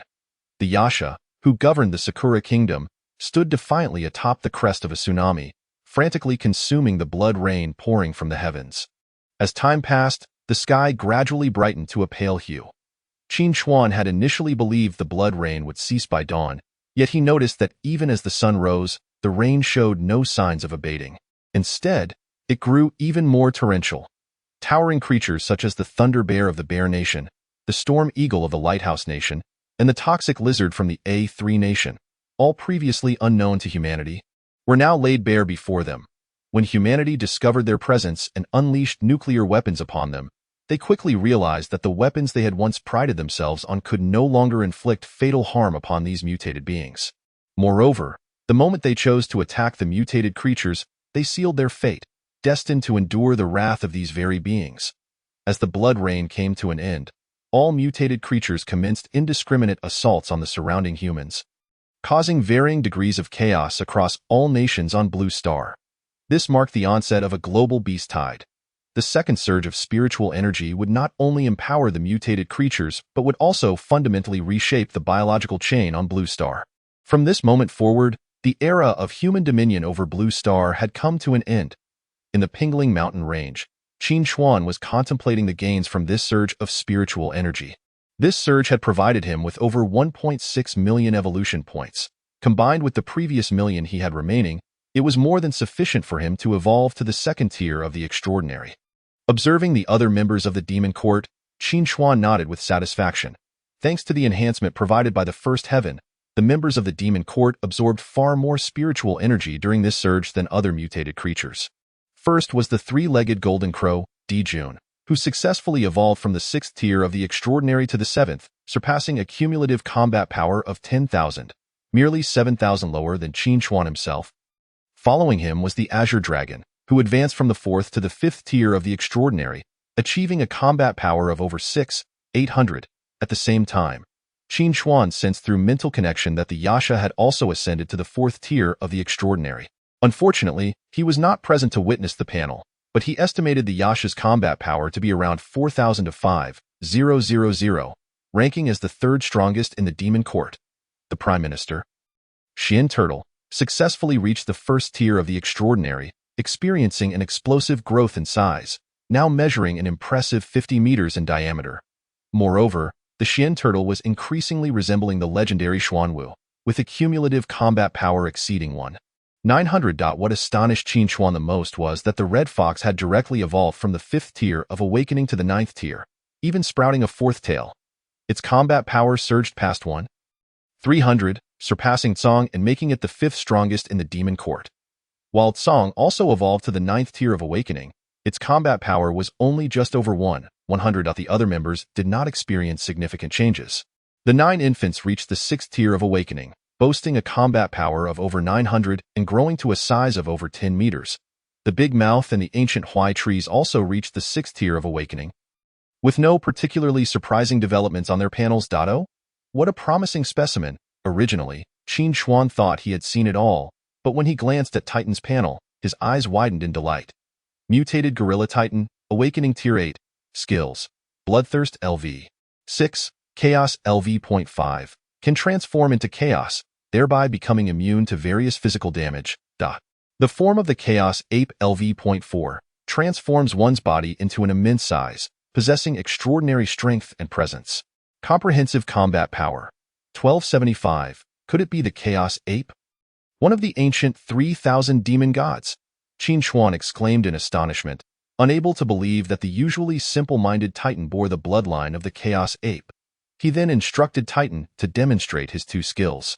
In simple terms, chaos entails transforming the body into a mass of black mist, granting immunity to physical damage, though it remains vulnerable to abilities such as Dragon Flame and Purple Lightning. As for the form of the Chaos Ape, it is akin to the ability to manipulate heaven and earth, allowing Titan to enlarge his form to an astounding height of 150 meters, a truly terrifying figure. As for the time to come, Qin Xuan was also set to begin his evolution in the conference room of the Dragon Kingdom. An emergency meeting was hastily convened due to the outbreak of the second surge of spiritual energy. Over 70% of the Dragon Kingdom was now under attack from mutated creatures. Observing the distress signals from various provinces, Sun Jinghua feared that the kingdom was on the brink of annihilation. Quickly, withdraw the troops from the borders and mobilize all forces to combat the mutated creatures. Summon construction workers nationwide. It is imperative to erect walls in the areas not yet besieged by the monsters as swiftly as possible.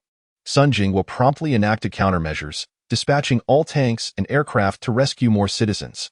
Nevertheless, many cities fell to the onslaught of mutated beings, as the military could not reach those remote areas in time. The army's role was to delay the advance of the mutated creatures while conducting carpet bombings on those cities that had already succumbed. Watching the planes soaring into the skies to provide support across the Dragon Kingdom, Sun Jinghua saluted solemnly. The safety of the Dragon Kingdom rests in your hands. It must not become the next Sakura nation. Chapter 52. Conquering Jiangnan. Having already reached the 2nd tier of the extraordinary, my current strength surpasses that of Emperor Jun by more than double. Successfully entering the 2nd tier of the extraordinary, Qin Xuan opened his panel. Host, Qin Xuan Race. Ancient True Dragon, Extraordinary Tier 2, Skills, Strangulation LV. 8, Bloodthirst LV.10, Blood Spirit Pact LV.7, Reverse Scale LV.18, Water Column LV.10, Purple Lightning LV.10, Dragon Soul LV.11, Dragon Flame LV.11, Void Escape LV.8, True Dragon Body LV.11. Evolution Points 134,31343 million. Skill Points 1. Fortune 2,950. Comprehensive Combat Power 23135. The evolution points required for further advancement were increasingly daunting. Reaching the 3rd tier of the extraordinary alone demanded 3 million points. Since the Sakura people had been thoroughly dealt with, it was now time to collect some interest from the Dragon Kingdom. Qin Xuan slept soundly from morning until afternoon, while Emperor Jun and Gue Xian returned to their respective territories. Presently, the eastern, western, and northern parts of the Pingling Mountain Range were completely under the control of the Demon Court, and it was time to launch an assault on the southern city of Yang. The territory of the Dragon Kingdom is vast. 2 mountain ranges and 1 river city represent merely a corner of Jiangnan province. With millions of citizens in the Dragon Kingdom alone, not to mention the mutated creatures, Jiangnan Province itself was worth over 100 million evolution points. If he were to conquer the entire Blue Star and evolve beyond the extraordinary, it would not be a simple task, as the global beast tide rages on. The demon court cannot afford to lag behind. Roar! A resounding dragon's roar echoed, carrying Qin Xuan's words across the skies above the Pingling Mountain range. Emperor Jun, Qinglong, Gui Xian, and all members of the demon court, upon hearing the dragon's roar, swiftly made their way to Qin Xuan's side. In a mere 3 minutes, the core members of the demon court gathered before him. Today, we, the demon court, shall conquer the entire Jiangnan province. As soon as Qin Xuan's words fell, all members of the demon court displayed expressions of excitement. They had long desired to attack humanity but dared not act without the Dragon King's command. Excellent! Ever since the battle in Jiang City, I have not had the chance to engage in a true slaughter. Song eagerly voiced his anticipation. Indeed, after being pummeled by that mutated gorilla last time, I have been itching to vent my frustrations. The battle-hungry Titan chimed in as well enough with the noise. Today, you may all engage in combat freely and relish the slaughter. At Qin Xuan's words, Song and Titan hurriedly fell silent. Emperor Jun, you shall lead the mutated creatures of the Pingling Mountain range westward. Qin Xuan directed his gaze toward Emperor Jun.As, the second most powerful entity of the demon court. Qin Xuan felt assured of Emperor Jun's capabilities. Even among the vast Blue Star, few could match him in strength. Understood, Emperor Jun nodded, preparing to return to the Pingling Mountain range to initiate the beast tide. Gui Xian, you shall lead the other members of the demon court northward. Gui Xian was the first mutated creature to follow him. While not the strongest, he was the most level-headed. Conflicts among members of the demon court were typically resolved by Gui Xian, making him a fitting captain for the northern expedition. Qinglong's intellect was lacking. He was capable in battle but would falter in commanding the demon court, thus he would merely become a figurehead. Thank you, Dragon King. This old servant shall not fail your expectations. Gui Xian initially did not comprehend. He had thought the Dragon King would appoint Qinglong as the captain of the northern expedition, but to his surprise, he was chosen instead. The Dragon King's trust in him was beyond what he had anticipated. He must not disappoint the Dragon King's expectations. Should anyone disobey commands, they shall be executed on the spot. Qin Xuan's gaze turned cold as he surveyed the beasts, his attention particularly drawn to Qinglong and Jiuying.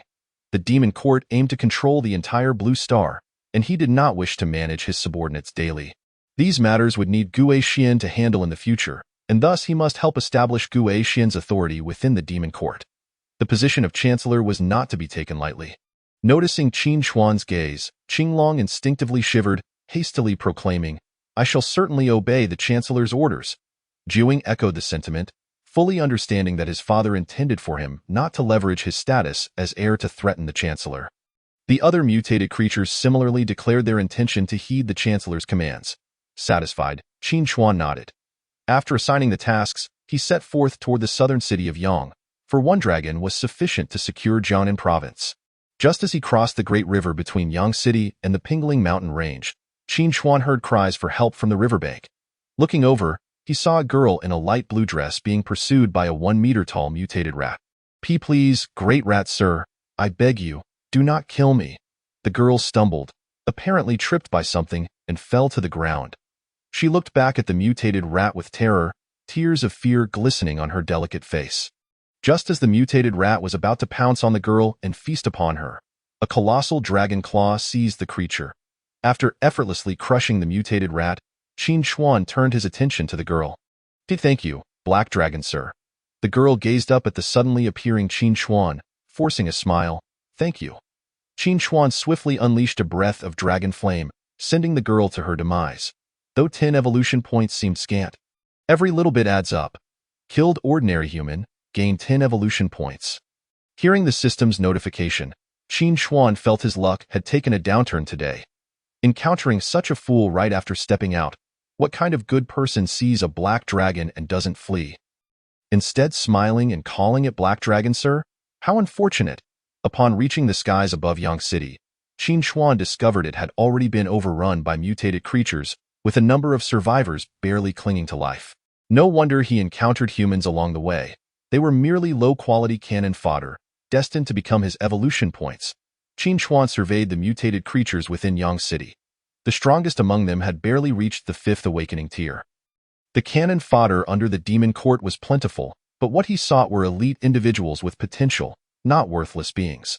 Qin Chuan continued to unleash waves of pitch-black dragon flame, instantly transforming Yang City into a sea of fire.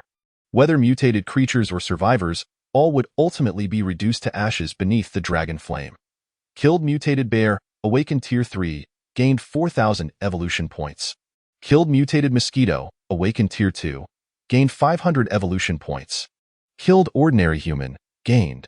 Hearing the continuous notifications echoing in his mind, Qin Chuan felt an immense sense of satisfaction. The once bustling Yang City now lay shrouded in an eerie silence. No creature could withstand the dragon flame for even 3 seconds.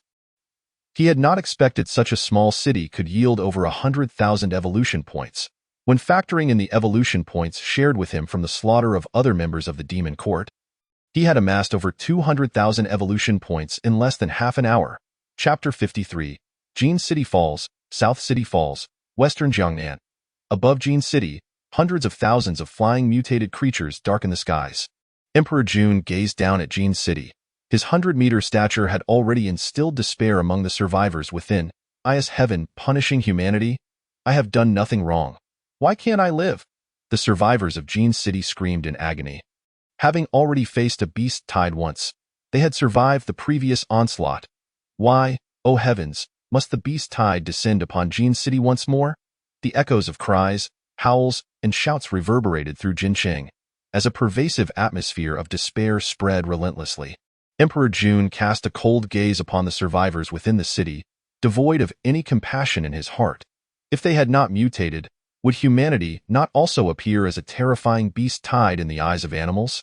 Kill, Emperor Jun declared icily, and no sooner had his words fallen than a dense wave of beasts surged into Jincheng, the wails of humanity mingling with the relentless roars of the mutated creatures.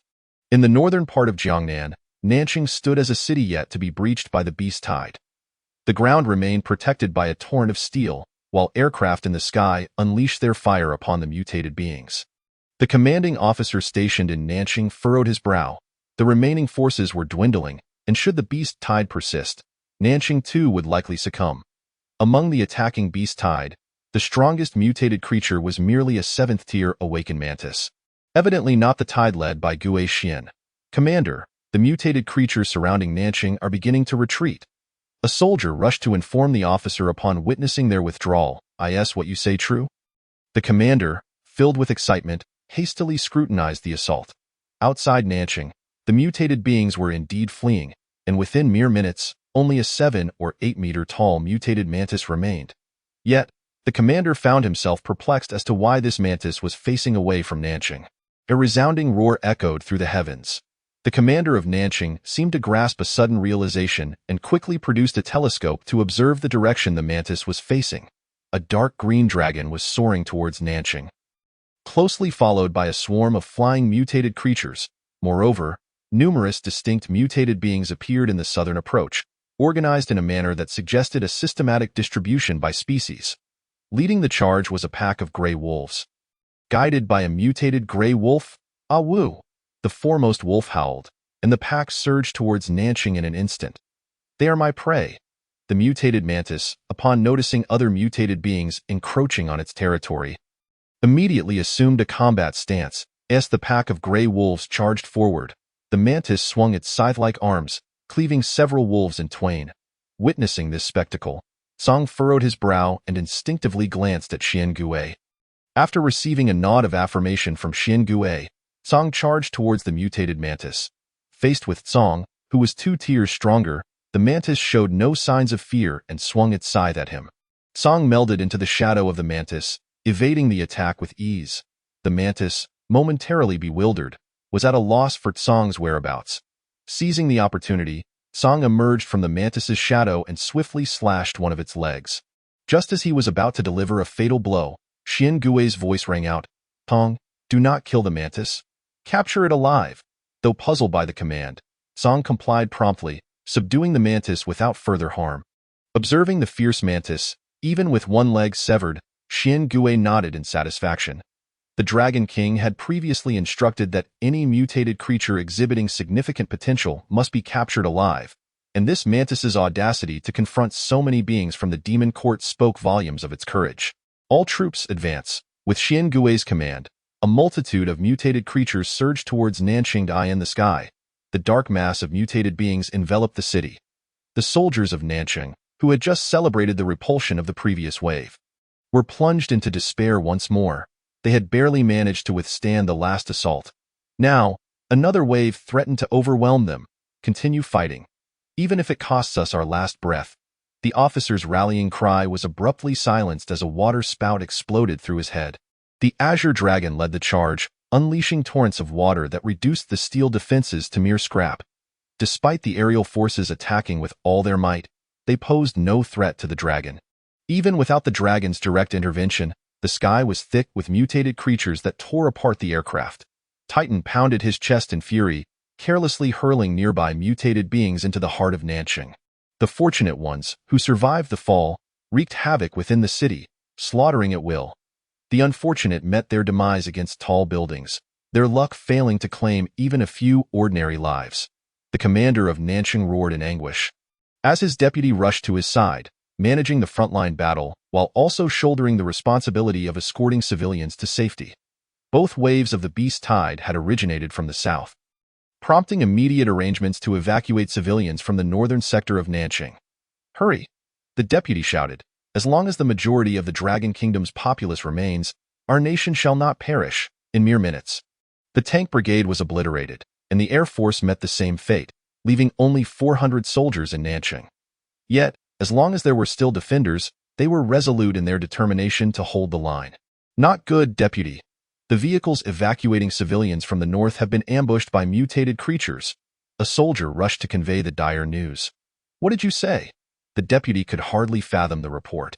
The beast tide was attacking from the south, so how could the northern convoy be under siege? It was a four-tailed flame fox. Our convoy had barely exited Nanqing when it, alongside a mutated giant crocodile, launched a surprise assault on us. All civilians in the convoy perished, none escaped.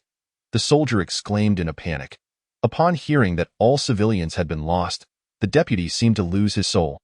Staring at his handgun, without hesitation, he pressed it to his temple. Bang!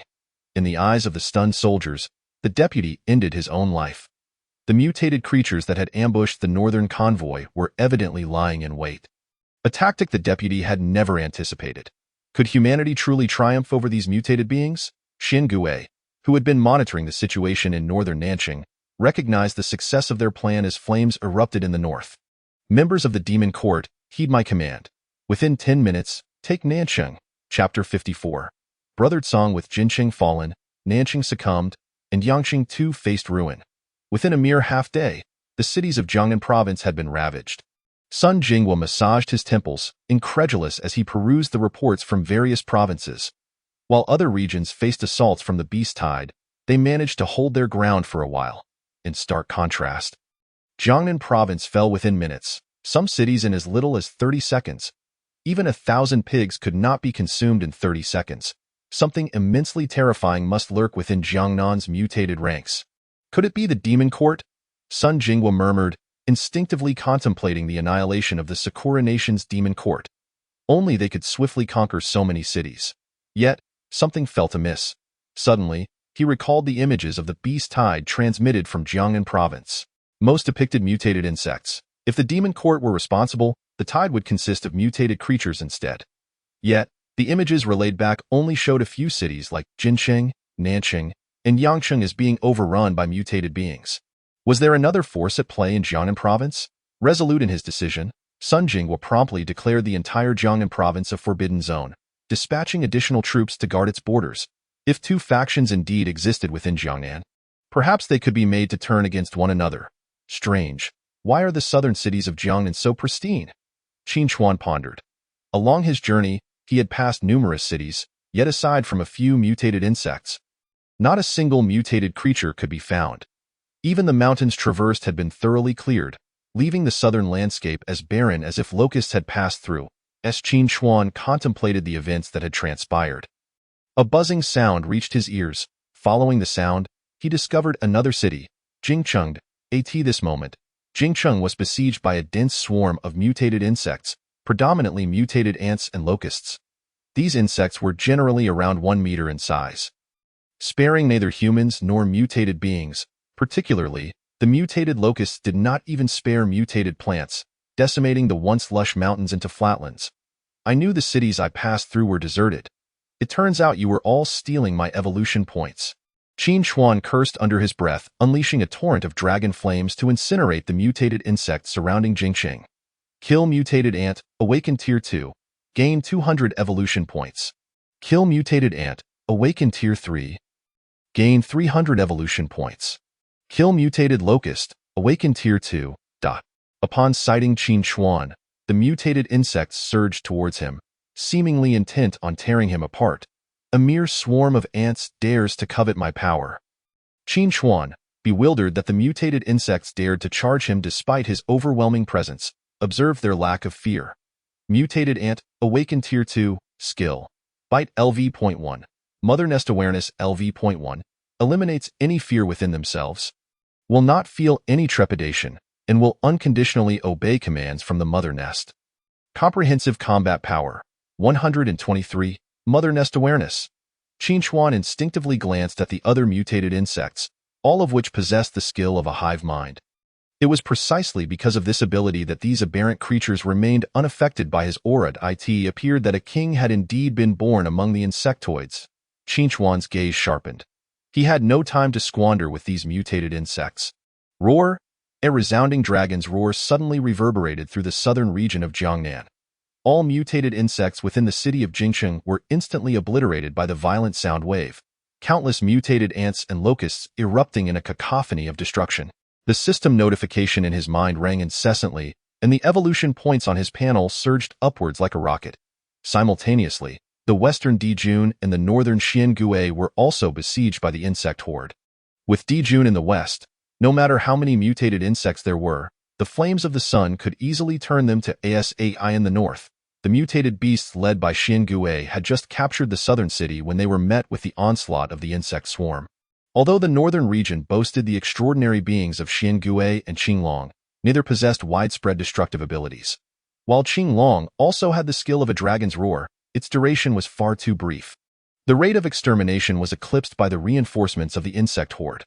Even with the red fox assisting, the numbers of the swarm continued to swell, overwhelming the ranks of Xiangui and his companions. Damnable creatures, these pests are insufferable, impossible to eradicate. Song lamented, surrounded by the carcasses of mutated insects and beasts. He had lost count of how many he had slain. Although their levels were generally low, their overwhelming numbers proved relentless. One wave fell, another would rise, and most of the mutated beings in the Pingling Mountains were felled only after exhausting their stamina. Just as Tsong prepared to continue the fight and break free from the encirclement, a chilling scream from behind pierced the air. Tsong furrowed his brow and hastily rushed towards the source of the sound. He heard a sinister cackle. Delicious fox, come forth and become my nourishment. A mutated spider, over 30 meters in size, gazed greedily at the red fox ensnared in its web. Damnable! The red fox muttered under her breath. Having just dispatched a wave of mutated insects, she was caught off guard by a hidden spider lurking behind the swarm. Exhausted, she had no strength left to break free from the web. Was she to lose her life? Watching the mutated spider poised to bite her neck, she fearfully shut her eyes. A woo! A wolf's howl echoed. And Tsong surged forth from the shadow of the red fox, intercepting the deadly strike. The mutated spider had not anticipated a gray wolf emerging from the shadows. Instead of sinking its fangs into the red fox, it bit down on Tsong. I shall not be courteous to a gift delivered to my doorstep. The mutated spider raised its forelegs and plunged them into Tsong's body, crimson blood dripping from its appendages onto the red fox. Tsong, brother Tsong?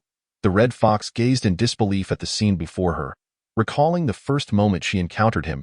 At that time, she had faced danger, and it was brother Tsong who saved her, even taking her under his wing and shielding her from other mutated beings. Though she had been appointed as one of the 10 demon generals by the Dragon King, her bond with Tsong remained as close as siblings. Though she now possessed 4 lives, this spider could not possibly kill her. Why then would brother Tsong shield her? Why? the red fox roared in fury. The web ensnaring her was instantly ignited by flames, and her tail transformed from 4 to 9, her form swelling to over 200 meters. In mere seconds, a colossal nine-tailed fox engulfed in flames appeared before the mutated spider. The spider, unable to fathom the sight before it, hastily relinquished song and attempted to flee. Yet, it had barely taken a few steps when a massive fireball struck it, reducing it to ashes. All of you shall perish. Chapter 55. The only opportunity for you to approach me. The blazing flames swiftly eradicated the majority of the mutated insects, and the roar of the nine-tailed fox reverberated throughout Jiangnan. Even Dijun in the west and Qinchuan in the south could hear that furious cry. Qinchuan frowned, hastily employing his void escape skill to swiftly head towards northern Jiangnan. The descending fireball spared no distinction between friend and foe, whether they were mutated insects or beings from the Pingling Mountains. Those struck by the fireballs would be reduced to cinders. Second sister, cease at once. The mutated beings in the Pingling Mountains are nearing annihilation, the nearest Dezue urgently cautioned. Yet, he was met only with a colossal fireball. Fortunately, Titan acted swiftly, throwing a fireball beneath a mutated creature just in time for Dezue to narrowly escape disaster. Forgive me, second sister. Seeing the red fox had lost her sanity, Titan immediately activated the skill of the demon ape. Though the form of the demon ape was only 150 meters, combined with the chaos skill, Titan could barely restrain the red fox. Observing this, Qing Long promptly shook off the surrounding mutated insects and, alongside Titan, sought to divert the red fox to another location. There was no choice. The current red fox could not distinguish friend from foe, and allowing her to rampage unchecked risked harming others within the demon court. Jiuying and Dezue initially intended to rush forward but were suddenly halted by Xian Gue. The current form of the red fox is not something you can contend with. Obediently remain here and eliminate the remaining mutated insects. But Red Ant, obey the command.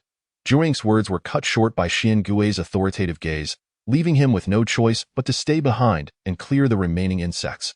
Subsequently, Xian Gue, accompanied by Heiyu, located the bloodied Song. Great priest, I entrust you with examining Song's injuries. Xian Gue's voice was somewhat hurried, clearly anxious about Song's condition. Heiyu promptly attempted to heal Song, only to discover that his life force was alarmingly faint. Mere moments from extinguishing. Unless there was a power capable of resurrection, Song was likely to succumb. Heiyu's brow furrowed, yet she pressed on, hoping for a miracle. As time ticked away, the miracle ultimately failed to materialize. I am sorry, Chancellor. Heiyu felt a pang of sorrow, struggling to find words in the face of Song's impending demise. It is all right. You have done your utmost. Though Xian Gue, too, was unwilling to accept it, the stark reality lay before them. As the commander of the northern expedition, he could not afford to show any sign of panic. What transpired here? Upon arriving in the void, Qinchuan immediately spotted the bloodied Song, his expression hardening. Who did this? Qinchuan's voice was frigid. Reporting to the Dragon King, we were ambushed by the insect horde upon exiting the southern city. Xian Gue lowered his head in guilt. The Dragon King had entrusted the majority of the Demon Court's members to him. Yet he had allowed Song to lose his life. I am an old fool, unworthy of the Dragon King's expectations. I implore the Dragon King to mete out punishment, safeguard Song's remains, and return to the Demon Court to await my arrival. Qinchuan did not blame Xian Gue. After hearing the red fox's roar, he headed towards her direction. In her nine-tailed state, the red fox possessed immense combat power. Unless Qing Long triggered his reverse scale, he would only be able to match her. However, if he did use the reverse scale, he risked harming the red fox, and thus, even with Titan's assistance, they could not contain her. Roar, a piercing dragon's roar suddenly erupted. The terrifying sound waves toppling Qing Long, Titan, and the red fox to the ground. Bow before the Dragon King. Upon recognizing the presence of the Dragon King, both Qing Long and Titan hurriedly bowed. The toppled red fox reverted to her previous form, the true form of the Nine Tails. Qinchuan's gaze fell upon the red fox's panel, which now displayed a skill labeled Nine-Tailed True Form. Nine-Tailed True Form, an exclusive skill of the Nine-Tailed clan, granting a temporary infusion of nine-tailed power, but at the cost of losing rationality and falling into a slumber once the effect ends. You shall take the red fox back to the Demon Court. With that, Qinchuan ceased to acknowledge Titan, and Qing Long Song was already dead. He could sense the bond of blood and spirit had vanished.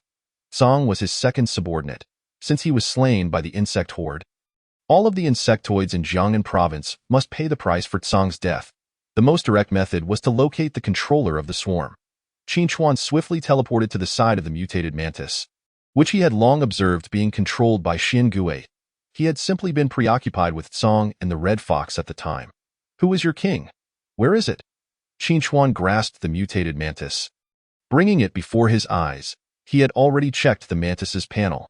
It did not possess the skill of hive mind, indicating it was neither forcibly controlled nor stripped of its fear, as long as it still knew fear. He was its greatest terror, in the Dadiana Canyon in the south. The mutated mantis dared not meet Qin Chuan's gaze, paralyzed by his overwhelming presence, devoid of the courage to resist. As soon as the mantis finished speaking, Qin Chuan crushed it in his grip. In southern Jiangnan province, there was only one canyon, Feiyun Canyon. Without hesitation, Qin Chuan sped toward Feiyun Canyon, his void escape skill propelling him there in under 3 minutes. At that moment, Feiyun Canyon was teeming with a dense swarm of mutated insects. On the ground, mutated ants busily transported the corpses of mutated beings and humans into the depths of the canyon, while mutated bees and locusts in the sky did likewise. It seemed that Feiyun Canyon was indeed the location of the hive. If that is the case, then you shall accompany Tsang in death. Qin Chuan's eyes were icy as he surveyed the scene. In an instant, a pillar of pitch-black flame surged forth, instantly reducing the mutated insects within the canyon to ashes, the scorching fire even distorting the surrounding space. The mutated insects throughout the entire canyon were caught completely off guard, unaware of how they met their demise. Upon sensing the attack on their mother nest, the mutated insects from across Jiangnan province hastened towards Feiyun Canyon. The overwhelming swarm numbered in the billions. Incinerating them one by one was an exceedingly slow endeavor. Consequently, Qin Chuan descended directly into Feiyun Canyon, allowing the mutated insects to assault him unabated. With the protection of dragon scales, no matter how long they gnawed, they could not inflict any harm upon Qin Chuan. As several minutes passed, not only Qin Chuan but the entire canyon became inundated with various mutated insects. At this moment, all the mutated insects of Jiangnan province had congregated at Feiyun Canyon. Insects, this is the sole opportunity you will have to encounter me. Dragon flame. Instantly, the black flames ignited all the mutated insects. With flames reaching heights of several hundred meters, soaring into the sky. Amidst the fire, 100-meter-long black dragon slowly emerged, leaving behind an everlasting dragon flame wreaking havoc within the canyon. Chapter 56. Ao Chuan Leader. For reasons unknown, all the mutated insects in Jiangnan province have suddenly retreated. Upon receiving news from Jiangnan province, Li Rang immediately reported the matter to Sun Jinghua. It appears that there are indeed 2 factions in Jiangnan province. A conflict must have arisen between the insect tribe and the demon court. We must expedite the safe evacuation of the populace from Jiangnan. 3 days hence, the military will completely seal off the borders of Jiangnan province. No one shall be permitted entry. Sun Jinghua rubbed his temples. Although the beast tide in Jiangnan has been resolved, the storm wolf beast tide in Lingnan, the black wind bear beast tide in Xiliang, and the flying tiger beast tide in the northeast remain the 3 most troubling beast tides for Longhua. Leader, the experiment was a success, Zhang Zhengren exclaimed, bursting through the door with a report in hand. Zhang Zhengren, you're not a child. Why this reckless behavior? Li Rang furrowed his brow. Leader, we have made significant progress with the evolution agents. The 1st and 2nd tier awakening agents can now be mass-produced. And we have successfully developed the 4th tier awakening agent. Ignoring Li Rang, Zhang Zhengren directly handed the report to Sun Jinghua. Upon hearing this, Sun Jinghua quickly took the report to examine it. Spirit power missile? Spirit power bullet? Upon seeing these 2 unfamiliar terms, Sun Jinghua looked at Zhang Zhengren quizzically. The spirit power missile is a newly developed type of thermodynamic weapon, colloquially known as the joyful bullet for mutated beasts. Zhang Zhengren adjusted his glasses and proudly stated. The spirit power missile is created by compressing the spirit power from the heavens and the earth, capable of inflicting 5 times the damage on mutated creatures. A single spirit power missile can cause even greater harm than nuclear weapons. The spirit power bullet, similar to the spirit power missile, is specifically designed to combat mutated creatures, and it is now also capable of mass production. Excellent. With this, the people of Longhua can truly contend against those mutated creatures. Sun Jinghua excitedly grasped Zhang Zhengren's hand. Leader, these are the awakened ones who have taken the evolution agents. Zhang Zhengren produced another report for Sun Jinghua. The report indicated that there are 10 second-tier awakened individuals and over 20 first-tier awakened individuals. In addition to 1 third-tier and 1 fourth-tier awakened individual, they all hail from the Longhua military, their loyalty to Longhua ingrained in their very bones. Good, good, good. Sun Jinghua exclaimed in excitement, repeating the word thrice. With these awakened individuals, combined with the spirit power bullets and spirit power missiles, Longhua's chances of overcoming the beast tide will increase by at least 30%. Immediately deploy these awakened individuals into the battle against the beast tide. We must resolve Longhua's beast tide within a month. Sun Jinghua commanded. It is imperative to rescue the people of Longhua as swiftly as possible. They are the hope of Longhua. Leader, should we dispatch troops to cleanse Jiangnan province? Li Rang inquired. No need. Jiangnan province has completely fallen. We must prioritize the greater good and focus on cleansing the mutated creatures in other regions first. Above the first heaven, the members of the demon court gazed silently at the corpse of the gray wolf, all plunged into a somber quiet. This was the first time the demon court had lost a key member. Observing the silent mutated creatures, particularly the mysterious turtle, Qin Chuan felt an indescribable sensation within. Song was the second subordinate he had accepted, and he still remembered the saying, "The wolf clan never bows its head." Regrettably, Song could no longer lift his head. He had inquired with the system numerous times, yet it remained unresponsive regarding the possibility of reviving Song. Dragon King, I know you possess extraordinary powers. I beseech you, save brother Song. The red fox immediately knelt before Qin Chuan, pleading desperately. The red fox placed her sole hope upon Qin Chuan, believing him to be an omnipotent deity.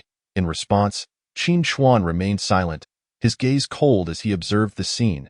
If it were possible, he too would wish to revive Song, yet he found himself powerless. Brother Song sacrificed himself to save me. I am willing to trade my remaining 4 lives for his revival, pleading for the Dragon King to grant him another chance. Upon seeing Qin Chuan's silence, the red fox fervently knocked her head against the ground.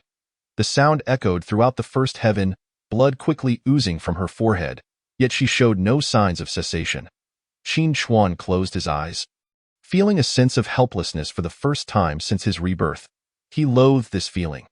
All members of the demon court bowed their heads in guilt, especially the mysterious turtle, who, as the commander of the northern expedition, bore an irrefutable responsibility for Tsong's death. Minutes later, the sounds of the red fox's head knocking finally ceased, just as Qin Chuan thought she had given up. Opening his eyes, he found the red fox's head a bloody mess, surrounded by a pool of her own blood. Even one of her original 4 tails had fallen away, and her aura had weakened considerably. This signified that the red fox had just lost one of her lives. Qin Chuan swiftly released his pressure to restrain the red fox. He was somewhat displeased with her self-harming actions, and just as he prepared to reprimand her, the system's prompt suddenly sounded. Answer the system's query, and the host may obtain the desired answer. Qin Chuan furrowed his brow. This was the first time the system had actively posed a question. For some reason, he felt the system possessed its own consciousness. He hadn't sensed this feeling upon his rebirth, but it had recently emerged. Host's bloodline. Looking at the question that appeared in his mind, Qin Chuan was puzzled as to why the system would inquire about this. Yet in the interest of discovering a method to revive Tsong, he resolved to answer. He had merged with the blood of the ancestral dragon, so naturally, his bloodline was that of the ancestral dragon. After answering several more questions correctly, he finally reached the last question. The system's inquiries had all pertained to his own self, which he easily answered, requiring no hints from the system. Gazing at the system's final question, Qin Chuan felt it posed no difficulty whatsoever. Host's name. If he couldn't answer such an easy question, then he might as well find a tofu block to bang his head against. Qin Chuan, he responded inwardly. Incorrect answer. Qin Chuan frowned. If he wasn't called Qin Chuan, what else could he be named? Was the system malfunctioning? After several more incorrect responses, Qin Chuan decided to utilize his soul hint opportunity. He was keen to discover what else he could be named if not Qin Chuan. The host, being of the ancestral dragon bloodline, is identified with the surname Ao. So, I am called Ao Chuan. Chapter 57. A severe lesson for Tsong. Host answer correct. Rewards being dispensed. As the prompt sounded, a method to revive Tsang suddenly appeared in Ao Chuan's mind. Ao Chuan it is. His current form indeed did not suit the continuation of a human name. Alas, the nearby Diju inside at the site, unable to contain himself. Although he had joined the demon court for a short time, he had encountered similar situations during his reign over the Pingyang Mountains. He deeply understood the Red Fox's feelings, for he too had lost important companions. However, the resurrection of beings was something even the Dragon King could not achieve. From the Dragon King's current demeanor, it was evident that the revival of beings was but a pipe dream. In truth, the mysterious turtle and the others also understood that the dead cannot be revived. They simply did not wish to discourage the Red Fox. I can revive Tsang. Ao Chuan withdrew his pressure and spoke calmly. Upon hearing this, all the mutated beings of the demon court gazed at Ao Chuan in disbelief. Thank you, Dragon King, for your great mercy. The Red Fox will vow to follow the Dragon King for life. The Red Fox excitedly prostrated repeatedly. Not be hasty in your gratitude. Reviving Tsang requires certain conditions, Ao Chuan gently replied. The Nine-Tailed Fox clan possesses a secret technique that can transfer their life essence to another being, but the cost is that the user loses their own chance of revival. Furthermore, once the Red Fox employs this technique on Tsang, their lives will be intertwined. Should either perish, the other shall follow suit. Even if it requires all my remaining life, I will see Brother Tsang revived. The Red Fox did not hesitate for a moment. Agreeing at once. In addition, you must hunt down a transcendent level wolf mutated creature. The sooner, the better. While Ao Chuan lamented Tsang's passing, he was the lord of the demon court, not a caretaker for these mutated beings. If, in the future, more members of the demon court were to perish, and they all came to plead with him, would he still be able to fulfill his role as their lord? His subjugation of these subordinates was intended to alleviate his own burdens rather than exacerbate them. Merely imparting methods to them was already a divine favor. Very well. I shall proceed to hunt the extraordinary level werewolf mutants immediately. Without uttering another word, the Red Fox prepared to depart. The Dragon King had already divulged the method to resurrect Tsang, and she would not impose upon him further to assist her in hunting the mutated creatures. Wait a moment, Red Fox, I shall accompany you, Xian Gui hastily called out, expressing his willingness to join her in the hunt for the mutants. I will as well, Qing Long quickly added, recognizing his own responsibility in failing to protect Tsang, being the strongest among the northern expedition. The Red Fox instinctively glanced at Ao Chuan, and upon seeing that the Dragon King did not object, she accepted the assistance of Xian Gui and Qing Long. Given her current strength, it was indeed a formidable challenge to confront extraordinary level mutants, and resurrecting her elder brother Tsang was no trivial matter. She could not afford to be overly ambitious. I am grateful to you, Chancellor Xian Gui and Demon Lord Qing Long. Subsequently, the three of them departed from the first heaven, while Ao Chuan dismissed the other mutated creatures. Presently, extraordinary level mutants were scarce on land, making the search for the werewolf mutants quite a daunting task. However, with the aid of human intelligence networks, the situation would be vastly different. They could inquire with Li Xiqing about the whereabouts of the werewolf mutants. Additionally, they could glean information regarding any changes among humans following the second surge of spiritual energy. Meanwhile, Li Xiqing, having received numerous reports about the Dragon Kingdom's development of spiritual missiles, was just about to relay this information to the Dragon King when he heard the latter's voice resonate in his mind. He quickly responded with utmost respect, "Greetings, Dragon King." He then proceeded to inform Ao Chuan about the advancements concerning the spiritual missiles. Upon learning that these missiles could inflict tenfold damage on mutated creatures, Ao Chuan could not help but admire the ingenuity of humankind. It was no wonder that humans had long maintained their position at the apex of the food chain. Their intellect was indeed unparalleled by the mutants. Although Ao Chuan harbored no concerns about the missiles harming himself, the members of the demon court would certainly not withstand the onslaught of human spiritual missiles. As for the awakened beings produced by the Dragon Kingdom, they were nothing more than a useless lot. Aside from their slightly pleasant taste, they served no other purpose. Oh, you know where extraordinary level werewolf mutants can be found in the Dragon Kingdom? Ao Chuan inquired. There is a level 3 storm wolf in the Lingnan region, Li Xiqing replied, momentarily taken aback, unsure why the Dragon King would ask such a question. Yet he responded promptly. Being situated far away in the capital, he was oblivious to the news of Tsang's demise.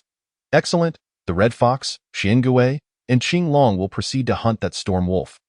Therefore, Your primary task now is to prevent the Dragon Kingdom from launching spiritual missiles at the Jiangnan or Lingnan regions.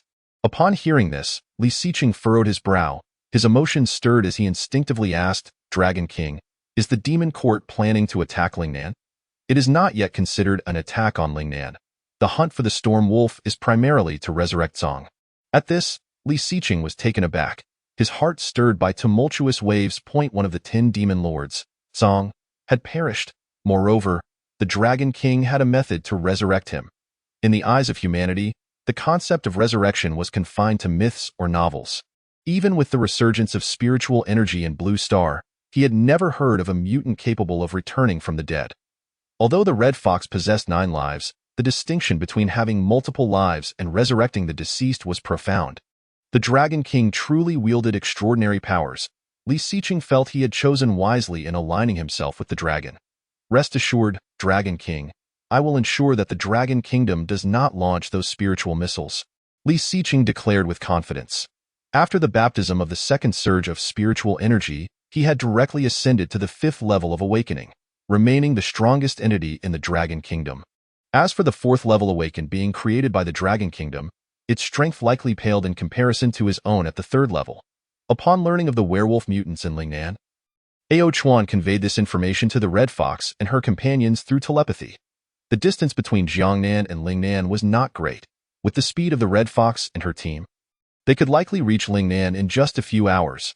Previously, after the massacre of several 100,000 mutated insects in Feiyun Canyon, he had accumulated over 10 million evolution points, enough to elevate himself by 2 levels. Host, Ao Chuan Race. Ancient True Dragon, Extraordinary Level 2, Skills. Strangle LV.8, Bloodthirst LV.10, Blood Spirit Pact LV.7, Reverse Scale LV.18, Water Column LV.10, Purple Lightning LV.10, Dragon Soul LV.11, Dragon Flame LV.11, Void Escape LV.8, True Dragon Body LV.11. Evolution Points, 16,340,000 3 million. Skill Points, 1. Fortune, 2,950. Comprehensive Combat Power, 23,135. Gazing at the over 10 million evolution points displayed on the panel, Ao Chuan could hardly contain his excitement. Had it not been for Tsong's untimely demise, he would have already embarked on his evolution by now. Once Tsong was resurrected, he would certainly teach him a lesson. Chapter 58. Are we demons facing extinction? After several hours of travel, the Red Fox and her companions finally arrived in Lingnan.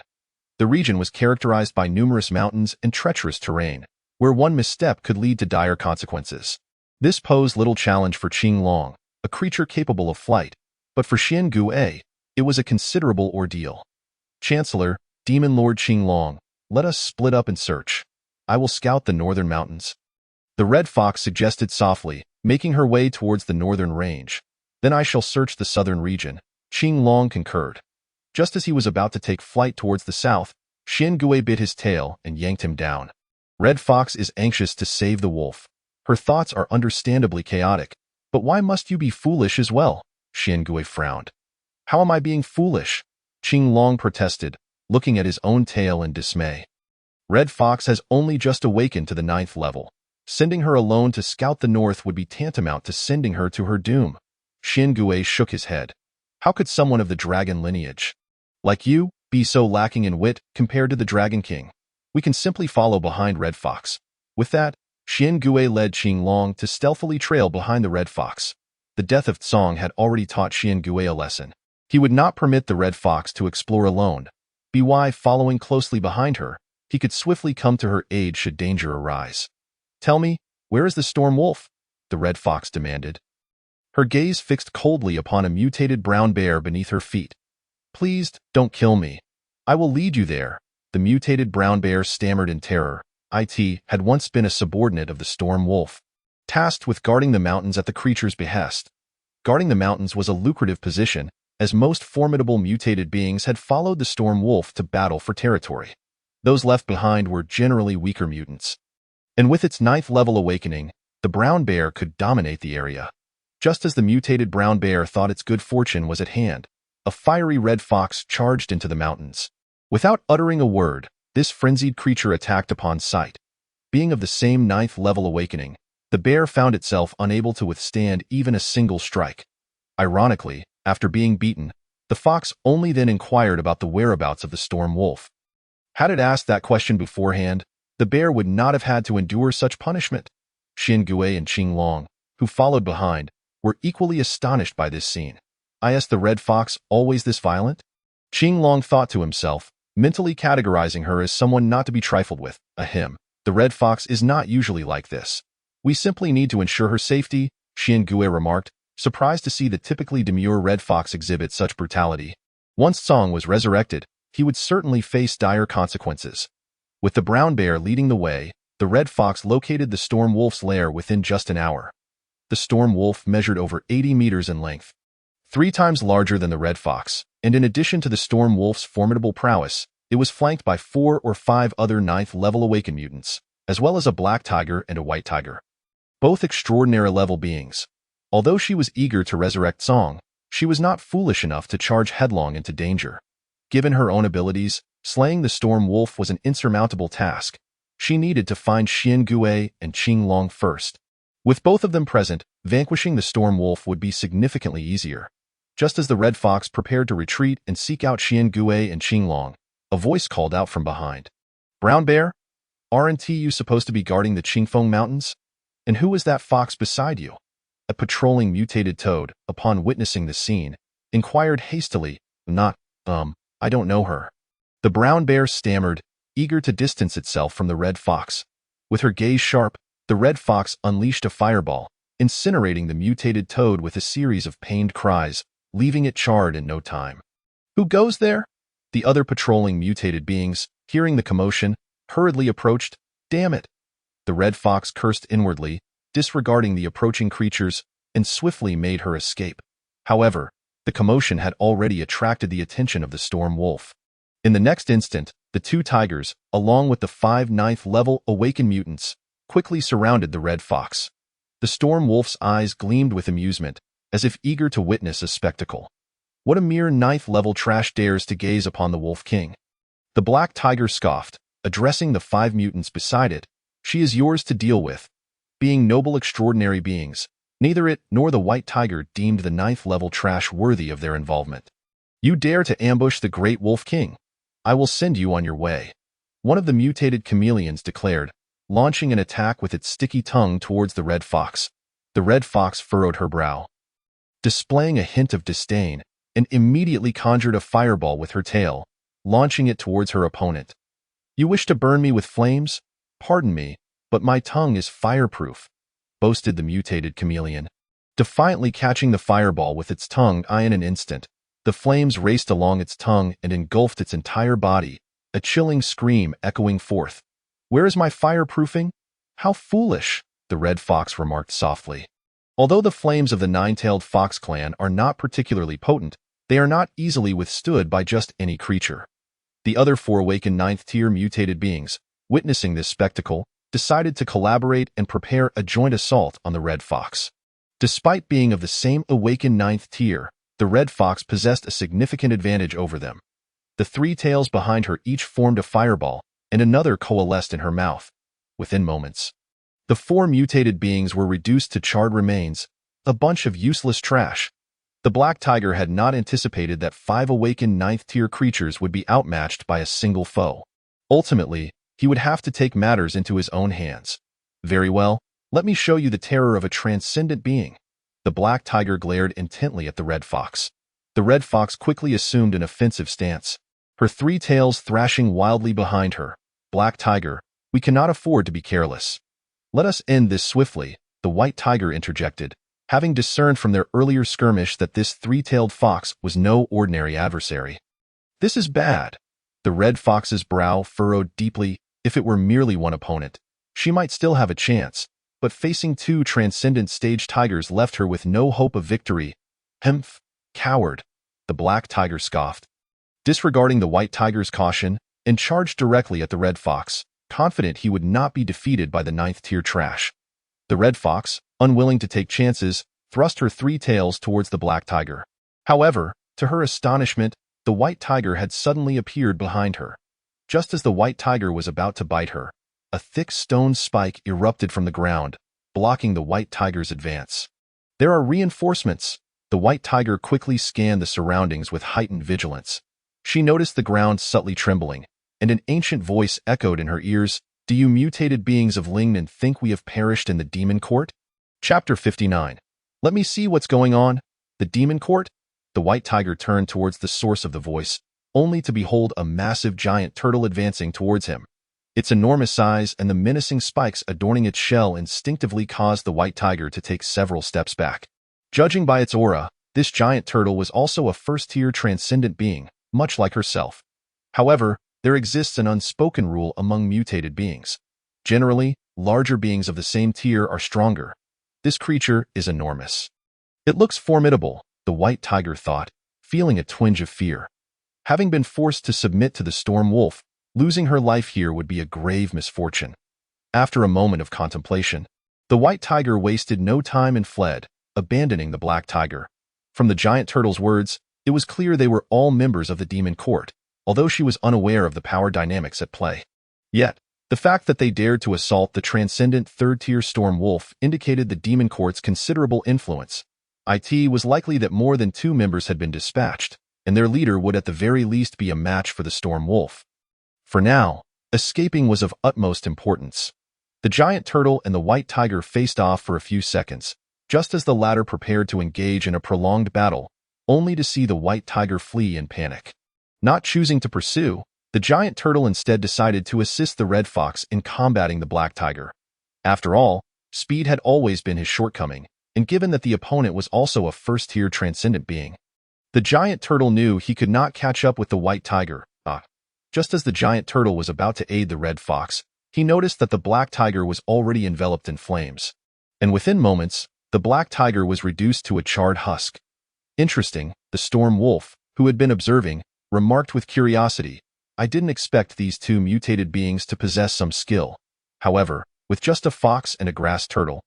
Allow me to take care of this." Before the storm wolf could finish his sentence, he suddenly felt something clamping around his neck, lifting him into the air. A colossal azure dragon descended from the sky, its jaws firmly grasping the storm wolf's neck and lifting him aloft. Azure Dragon Demon Lord? The red fox instantly recognized the mighty azure dragon as her companion. When the azure dragon and the storm wolf landed again, the latter was completely lifeless. "With me and the chancellor here, they shall never bully you," the azure dragon proclaimed proudly, as if to say, "I have slain the storm wolf. Now praise me." The giant turtle rolled his eyes. The azure dragon was older than him, yet shamelessly sought accolades, akin to a child seeking approval. The red fox was immensely grateful for the timely rescue by the chancellor and the azure dragon. "You and I are both members of the demon court. There is no need for thanks, red fox," the giant turtle replied, before allowing the azure dragon to carry the storm wolf back to the Pingling Mountain range. Meanwhile, Ao Chuan successfully evolved to the 3rd tier of transcendent beings. Upon opening his eyes, he found a pair of eyes staring eagerly at him. "Big Mouth, are you seeking death?" Recognizing the identity of the intruder, Ao Chuan erupted in fury. In a wonder, he had felt someone watching him during his slumber. It must have been this Big Mouth character. "I apologize, Dragon King. I merely wished to," sensing the Dragon King's wrath. Big Mouth quickly raised his hands in apology. "What were you thinking?" Ao Chuan growled, suspecting Big Mouth might have some peculiar obsession. "Reporting to the Dragon King, that Titan fellow has been incessantly mocking me, ridiculing my name, claiming it is not in line with the other members of the demon court." Big Mouth whimpered, tears brimming in his eyes. "Oh Chuan. So it turns out you were merely seeking a name change."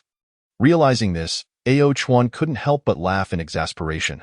"Very well, I shall bestow upon you a new name. From now on, you shall be called Bite Fong." "Thank you, Dragon King, for the new name." Big Mouth grinned widely. Clearly pleased with his new moniker, "You may leave. I must continue evolving. As you command, Dragon King." Once Big Mouth departed, Ao Chuan prepared to resume his evolution. Consuming 6 million evolution points, remaining 7.34 million evolution points. The familiar sensation of slumber soon enveloped him, and just before falling into a deep sleep, one thought consumed his mind. "You Titan, daring to mock my name. Once my evolution is complete, I shall teach you a lesson." As night fell, The starlight cascaded upon the red fox and her companions, who had just returned to the mountain range. After their arduous journey from the western Lingnan, they finally reached the western part of the Pingling mountain range, where they only needed to locate the Dragon King to resurrect Brother Tsong. Bite Fong, hee, what a lovely name. Bite Fong muttered to himself as he prepared to head westward to boast to Titan about his new name. Big Mouth, what brings you to the western mountain range? The red fox inquired, noticing Bite Fong mumbling to himself. Which scoundrel dares to call me Big Mouth? Do they not know I've already changed my name? Upon hearing someone address him as Big Mouth, Bite Fong's anger flared, and he readied himself to teach the offender a lesson. What did you say? The red fox frowned, having just heard Big Mouth insult her. Upon realizing the red fox and her companions were before him, Bite Fong quickly smiled apologetically. Oh, it's nothing. Sister Red Fox, you've returned so soon. The Dragon King is currently in the first heaven. You should hurry over. Although the red fox felt somewhat perplexed, she swiftly took to the skies towards the first heaven, eager to resurrect Brother Tsong. Once she confirmed that the red fox and her companions had departed, Bite Fong let out a sigh of relief before swaggering off to find Titan and boast. However, when the red fox and her companions located the Dragon King, they discovered he was in a deep slumber. The red fox, giant turtle, and azure dragon exchanged glances, none daring to disturb the Dragon King, so they stood patiently in place. Suddenly, Ao Chuan, who was deep in slumber, furrowed his brow. Here it comes again. That sensation of being watched has returned. This time, it seemed even more pronounced, as if two additional presences were observing him. Unfortunately, Ao Chuan was unable to open his eyes during the evolution process. Otherwise, he would undoubtedly investigate the matter. They waited until deep into the night. Evolution successful, ascended to the fourth tier of transcendent beings. Ao Chuan abruptly opened his eyes to find 3 pairs of eyes blinking at him in astonishment. Why are you 3 here? Ao Chuan inquired, puzzled. Had it only been a day since they had managed to bring back the Storm Wolf? Congratulations, Dragon King, on breaking through to the 4th tier of transcendent beings. The giant turtle and his companions chorused. Chapter 60, The Threefold Divine Wind. Dragon King, I implore you, save Brother Tsong. The red fox knelt before Ao Chuan, her side bearing the corpse of a storm wolf over 70 meters long. Judging by the aura, it was indeed a transcendent-level mutated being. After inquiring about the procedure to resurrect Tsong, Ao Chuan shared the method of the nine-tailed fox secret technique with the red fox. Once she understood the steps involved in the secret technique, the red fox carefully placed Tsong's corpse beside the storm wolf and proceeded to perform the ritual die-in the next moment. A phantom of the nine-tailed fox materialized behind her, engulfed in blazing flames. Following suit, phantoms of both the storm wolf and Tsong's corpse began to coalesce. I didn't expect the bloodline of this storm wolf to be quite decent, Ao Chuan thought, somewhat surprised. The nine-tailed fox secret technique allowed the manifestation of their innate bloodlines. Hence the phantoms they conjured represented their respective ancestries. The storm wolf's bloodline traced back to the ancient howling wind wolf king, while the phantom that Tsong manifested appeared to be that of an ordinary gray wolf. No wonder that Tsong did not experience any notable changes during the last blessing of power. It turns out that there were no bloodlines left within him to awaken, Ao Chuan mused inwardly. The red fox's gaze sharpened as the 3 bloodlines swiftly merged into one at first. The bloodline of the howling wind wolf king attempted to resist, but upon sensing Ao Chuan's terrifying aura, the howling wind wolf king immediately submitted, prostrating itself on the ground, incessantly wagging its tail and panting in an attempt to curry favor with Ao Chuan. Satisfied, Ao Chuan shook his head. Truly, the actions of a dog-ass relative were remarkably similar in their desire to please. Time passed slowly, and the process of reviving Tsong was nearing its conclusion. The red fox was now drenched in sweat, feeling somewhat dizzy, yet she gritted her teeth and persevered. Relax, dizziness is normal, Ao Chuan remarked. No sooner had he spoken than the 3 bloodlines surged towards Tsong's lifeless body. Suddenly, a powerful aura erupted from Tsong, and gusts of wild wind swept through the first tier of heaven. This wind feels unusual, Ao Chuan mused, furrowing his brow as he instinctively glanced at the Xiangui and Qinglong, only to find that they had been blown down from the first tier. Turning his attention back to the red fox, he observed that the previously raging hurricane softened as it approached her. At that moment, Tsong's corpse trembled, and his chest began to rise and fall slowly, as if he were regaining his breath. Not only that, but Song's fur also transformed into a brilliant blue. Still alive. Song suddenly opened his eyes, disbelief lacing his voice. Seeing this, the Red Fox rushed forward to assess Song's condition. Fantastic, brothered Song. You've finally awakened, Red Fox? Song instinctively attempted to rise, but was once again pinned to the ground by the rushing Red Fox. Watching this scene, Ao Chuan was reminded of an old saying. Since ancient times, red and blue have formed a pair. The ancients do not deceive me. Meanwhile, the Xian Gui and Qing Long, who had just been blown down, returned to the first tier only to witness this spectacle. The two beasts exchanged a glance and silently departed from the first tier. Song, realizing that this was not an appropriate setting, hastily got to his feet. I pay my respects to the Dragon King. The Red Fox then remembered that the Dragon King was present, and she immediately recognized her earlier impulsiveness, momentarily losing sight of the gravity of the situation. Samay Divine Wind? Ao Chuan instinctively read Song's status panel. Howling Wind Wolf King Song, Transcendent Level 1, Skills. Howl LV.7, Sharp Teeth LV.9, Bite LV.8, Bloodlust LV.6, Speed LV.9, Clone LV.5, Shadow Stealth LV.5, Samay Divine Wind LV.8. Unleashes a ferocious divine wind that significantly enhances one's speed, restricts the enemy's actions, and inflicts substantial damage. Loyalty, 100. Overall combat power, 2025. Ao Chuan had heard of the Samay Divine Wind skill even before his rebirth. It was said that this wind possessed immense power, capable of shaking the 3 realms with a single gust, from the 33 heavens above to the 18 hells below. With a combat power of 2025 at merely Transcendent Level 1, the might of the Samay Divine Wind was evident. Now that Song had been successfully revived, Ao Chuan allowed them to depart. In the process of reviving Song, he had not even had the chance to examine his own status panel. After evolving to Transcendent Level 4, Ao Chuan's physique had grown to a terrifying over 200 meters. Even without employing any special abilities, this size allowed him to easily crush most mutated creatures on Blue Star. His skills had not undergone significant changes. Only a few levels had increased. His overall combat power had soared to a staggering 50,000. With the addition of himself, the Demon Court now boasted 5 Transcendent level beings. Such a vast combat strength would make conquering the Dragon Nation a mere formality.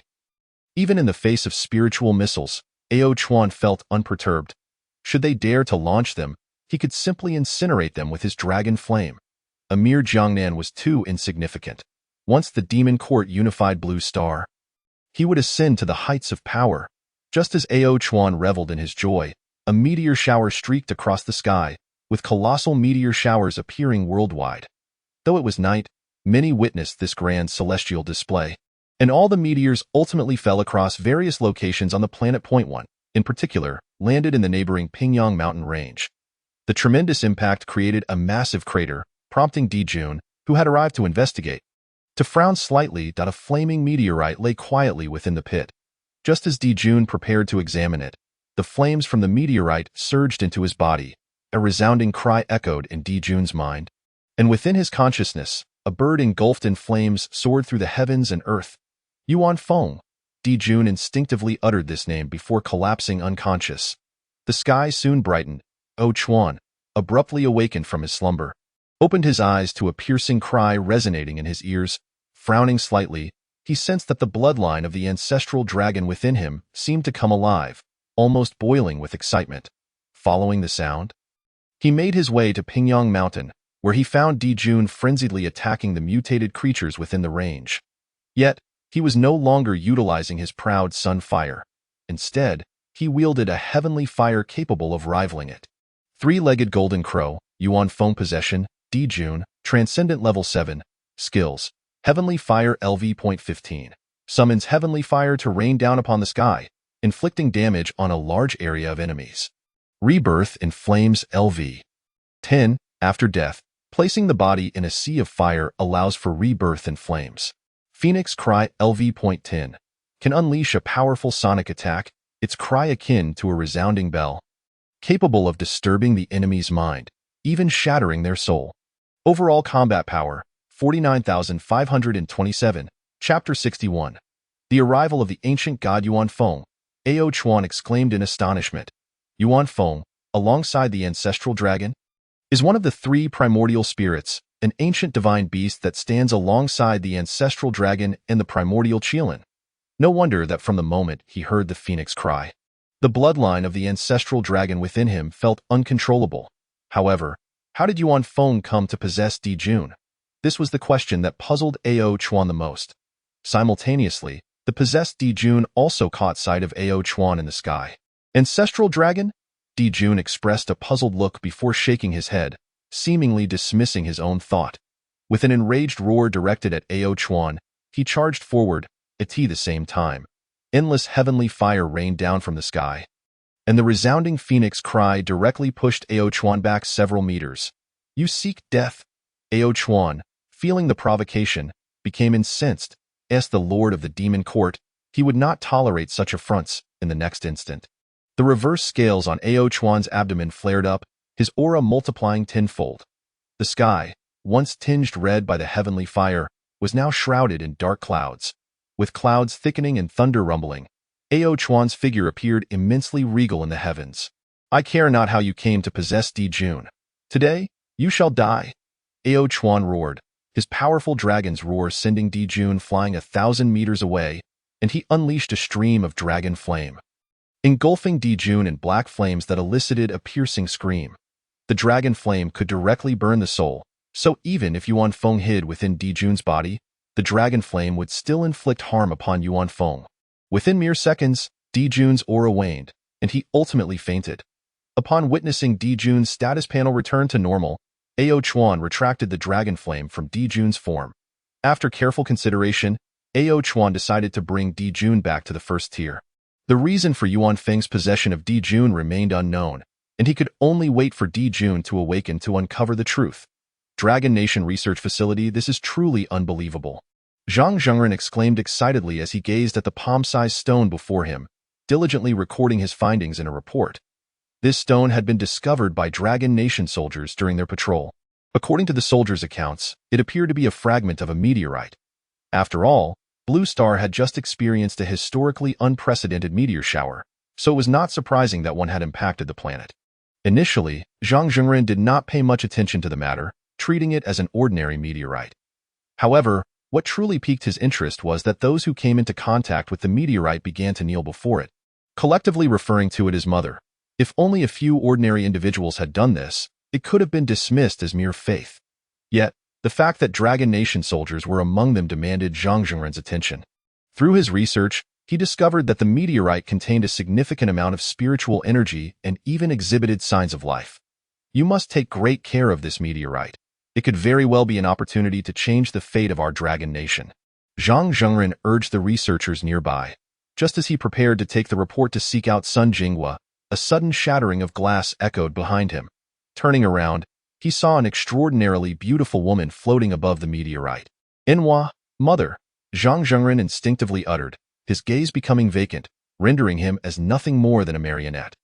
Not only Zhang Zhengren but the entire research facility's staff found themselves in a similar state. Summon your leader to meet me. ASU command, Mother. Subsequently, Zhang Zhengren exited the research facility. Observing the surrounding crowd, Enhua's lips curled into a smile. Hundreds of billions of years ago, an unprecedented explosion occurred in the chaos, claiming the lives of all the great powers in the primordial world. Whether they were quasi-saints or true saints, all were obliterated in that cataclysmic explosion, reducing the entire primordial world to mere dust. From that fateful day forth, the souls of various ancient deities took refuge within meteorites, all succumbing to a deep slumber. For billions of years, the Blue Star remained the sole planet teeming with life amidst the chaos. The meteor shower witnessed yesterday was indeed the result of the ancient gods descending upon the Blue Star. To her astonishment, Enhua murmured softly, there were so many humans on this planet. The human race was her own creation. As long as they were of her kin, they would certainly heed her commands. Should she conquer the Blue Star, her strength would inevitably be restored, and once she sacrificed all living beings on the planet, her cultivation would surely be revitalized. However, among the ancient gods who descended upon the Blue Star, there were formidable adversaries such as Yuan Feng, the progenitor of the Phoenix clan, and Zulong, the ancestor of the Dragon Clan, both of whom were exceedingly difficult to contend with. She needed to subdue as many humans as possible before they did. Old Zhang, why can't you just inform me directly of any research findings? Why must you summon me to the lab? Sun Jinghua inquired, perplexed. Zhang Zhengren typically reported any significant discoveries directly to him. This was the first time he had summoned him to his research facility. Seeing Zhang Zhengren remain silent, Sun Jinghua assumed he was withholding a surprise. Reluctantly, he followed Zhang Zhengren to the laboratory. Upon entering, he immediately spotted a stunning woman floating in midair. Meanwhile, in the heavenly realm, Emperor Jun awoke. He recounted to Ao Chuan the events surrounding the meteorite that had fallen upon the Pingyang Mountains. A meteorite? Ao Chuan furrowed his brow. Could it be linked to the meteor shower last night? I had thought it was a celestial blessing, not realizing it had delivered a Yuanfeng instead. I meant no offense to the Dragon King. I beg for your forgiveness. Emperor Jun lowered his head in shame, acknowledging the immense favor the Dragon King had bestowed upon him. How could he have dared to attack the Dragon King? It was a disgrace beyond measure. This incident is not entirely your fault. Yuanfeng is one of the innate three spirits, and controlling you is no great feat. Ao Chuan reassured him. He understood that Emperor Jun was apologizing for the earlier attack, but it was merely an act of Yuanfeng's manipulation. So Ao Chuan bore him no ill will. System, is there any way to expel Yuanfeng from Emperor Jun's body? Ao Chuan inquired. After a moment of silence, he received no response from the system. System? Still no reply. What is going on? Ao Chuan pondered, puzzled. This was the first instance of the system failing to respond. While it had occasionally been silent, it always replied when called upon. Emperor Jun, could you attempt to expel Yuanfeng from your body? Ao Chuan suggested. Given the system's silence, Dragon King, I've already tried. I cannot rid myself of this fiery bird, Emperor Jun admitted, shaking his head. He then recalled something and hastily added, by the way, Dragon King, I've discovered some memories in my mind that do not belong to me. They must be Yuanfeng's. Oh, pray tell, Ao Chuan urged, his brow furrowing further upon hearing Emperor Jun's words. This was the most distressing news he had encountered since his rebirth. The ancient gods had descended. Chapter 62. The Demon Master Kuanping. This was certainly not good news. Ao Chuan's brow was tightly knitted. If the demonic court sought to dominate the Blue Star, these ancient gods would undoubtedly pose the greatest obstacle. However, it remained unclear how many ancient gods had actually descended upon the Blue Star. If it were only a handful, the threat to the demonic court would be minimal. Yet, if all of them had arrived, it would be quite the spectacle for his newly established demonic court to confront the true demonic court of the primordial realm. Dragon King, something terrible has happened. The Azure Dragon exclaimed, panic evident on his face as he pointed towards the East Sea. Just now, a mutated sea shrimp arrived in Jiangxing, claiming that our territory in the East Sea has been overtaken by a flying whale. A flying whale? Ao Chuan mused, frowning. Could it be that an ancient god had also emerged in the East Sea? With a thought, Ao Chuan swiftly vanished to Jiangxing. What on earth had transpired in the East Sea? Upon sighting the mutated sea shrimp by the shore, Ao Chuan immediately inquired, what is happening, Dragon King? It's dire. Last night, a meteorite fell into the East Sea, and shortly afterwards, a massive whale, nearly 200 meters long, appeared near the Sakura Nation. Lord Yasha valiantly defended the East Sea but was gravely injured and imprisoned at its center. The mutated sea shrimp relayed. Yasha was defeated? Ao Chuan instinctively asked. Dragon King, you must take action on our behalf. With a thunderous roar, Ao Chuan's gaze turned fierce. One must consider the master when striking a dog. He was eager to witness the capabilities of this flying whale. With that thought, Ao Chuan employed his vanishing technique once more, reaching the vicinity of the Sakura Nation in mere moments. All that remained in the Sakura Nation were dilapidated cities, devoid of any human presence. Without pausing, Ao Chuan continued his journey to the center of the East Sea. The East Sea was vast, separating the Dragon Kingdom from the Lighthouse Kingdom. At the center of the East Sea, a mutated whale circled overhead, its immense form resembling a mountain. It opened its massive jaws, continuously devouring the mutated creatures from the sea below. Is this not a Kuan? Ao Chuan wondered. Upon seeing the shrimp's description of the flying whale, he instinctively associated it with the legendary Kuan, as the resemblance was striking. Mutated orca, possessed by Kuan Peng, extraordinary level 1, skills. Water Column LV.9, Swift Flight LV.8, incredibly fast. No creature of the same realm can catch up. Spatial Traversal LV.8 can break through spatial limitations. Even barriers can be easily bypassed. Devour LV.8 opens its massive mouth to generate a powerful suction, drawing everything in and swiftly decomposing and digesting it into energy. Comprehensive Combat Power 18943, the Demon Master Kuenpeng. Upon seeing the system panel, Ao Chuan snorted coldly. What does it matter if they are ancient gods? Should they obstruct his path, they shall be met with no mercy. Are you the so-called master of the demonic court? Kuenpeng paused its devouring, gazing at Ao Chuan. The entire East Sea was shrouded in dark clouds, thunder rumbling incessantly, and no mutated creature dared to approach within dozens of miles. Nations bordering the East Sea witnessed this awe-inspiring spectacle. Simply wait for your demise, Ao Chuan declared, his gaze steely. He had no intention of engaging in idle chatter. He immediately unleashed a torrent of dragon flames. However, to his surprise, the flames passed straight through Kuenpeng's form. Phasing? Ao Chuan was taken aback. No, the panel did not indicate a phasing skill. It must be that the creature's speed was simply too great. The power is decent, but your speed is lacking, Kuenpeng taunted. Initially, Kuenpeng had believed that the master of the demonic court was that fellow Emperor Jun, which is why he had chosen to spare the Yasha earlier. Little did he expect that the so-called master of the demonic court on the Blue Star was a black dragon. Allow me to demonstrate what true speed is with that, Kuenpeng charged at Ao Chuan, its tail striking him squarely in the abdomen. Ao Chuan furrowed his brow. Kuenpeng's speed was indeed astonishing, fast enough that he barely had time to react. Yet, aside from its speed, its attacking power was inferior to Yuanfeng's heavenly fire. With powerful dragon claws, Ao Chuan grasped Kuenpeng's tail. What do you intend to do? Kuenpeng sensed something was amiss and attempted to break free. But no matter how hard it struggled, Ao Chuan's grip remained unyielding. Let go. Let go of me. Do not kill me. I am willing to submit. As Kuenpeng beheld the dragon flames coiling in Ao Chuan's maw, panic swept over it. System, initiate the blood-spirit contract, Ao Chuan commanded inwardly. For an ancient god that had existed for who knows how long, relying on the system for subjugation was the safer option. Yet, the system remained silent. Strange. Could it be incapable of subjugation? Ao Chuan sighed inwardly, feeling a tinge of regret. If he could not subdue it, then he had no choice but to eliminate it with a steely gaze.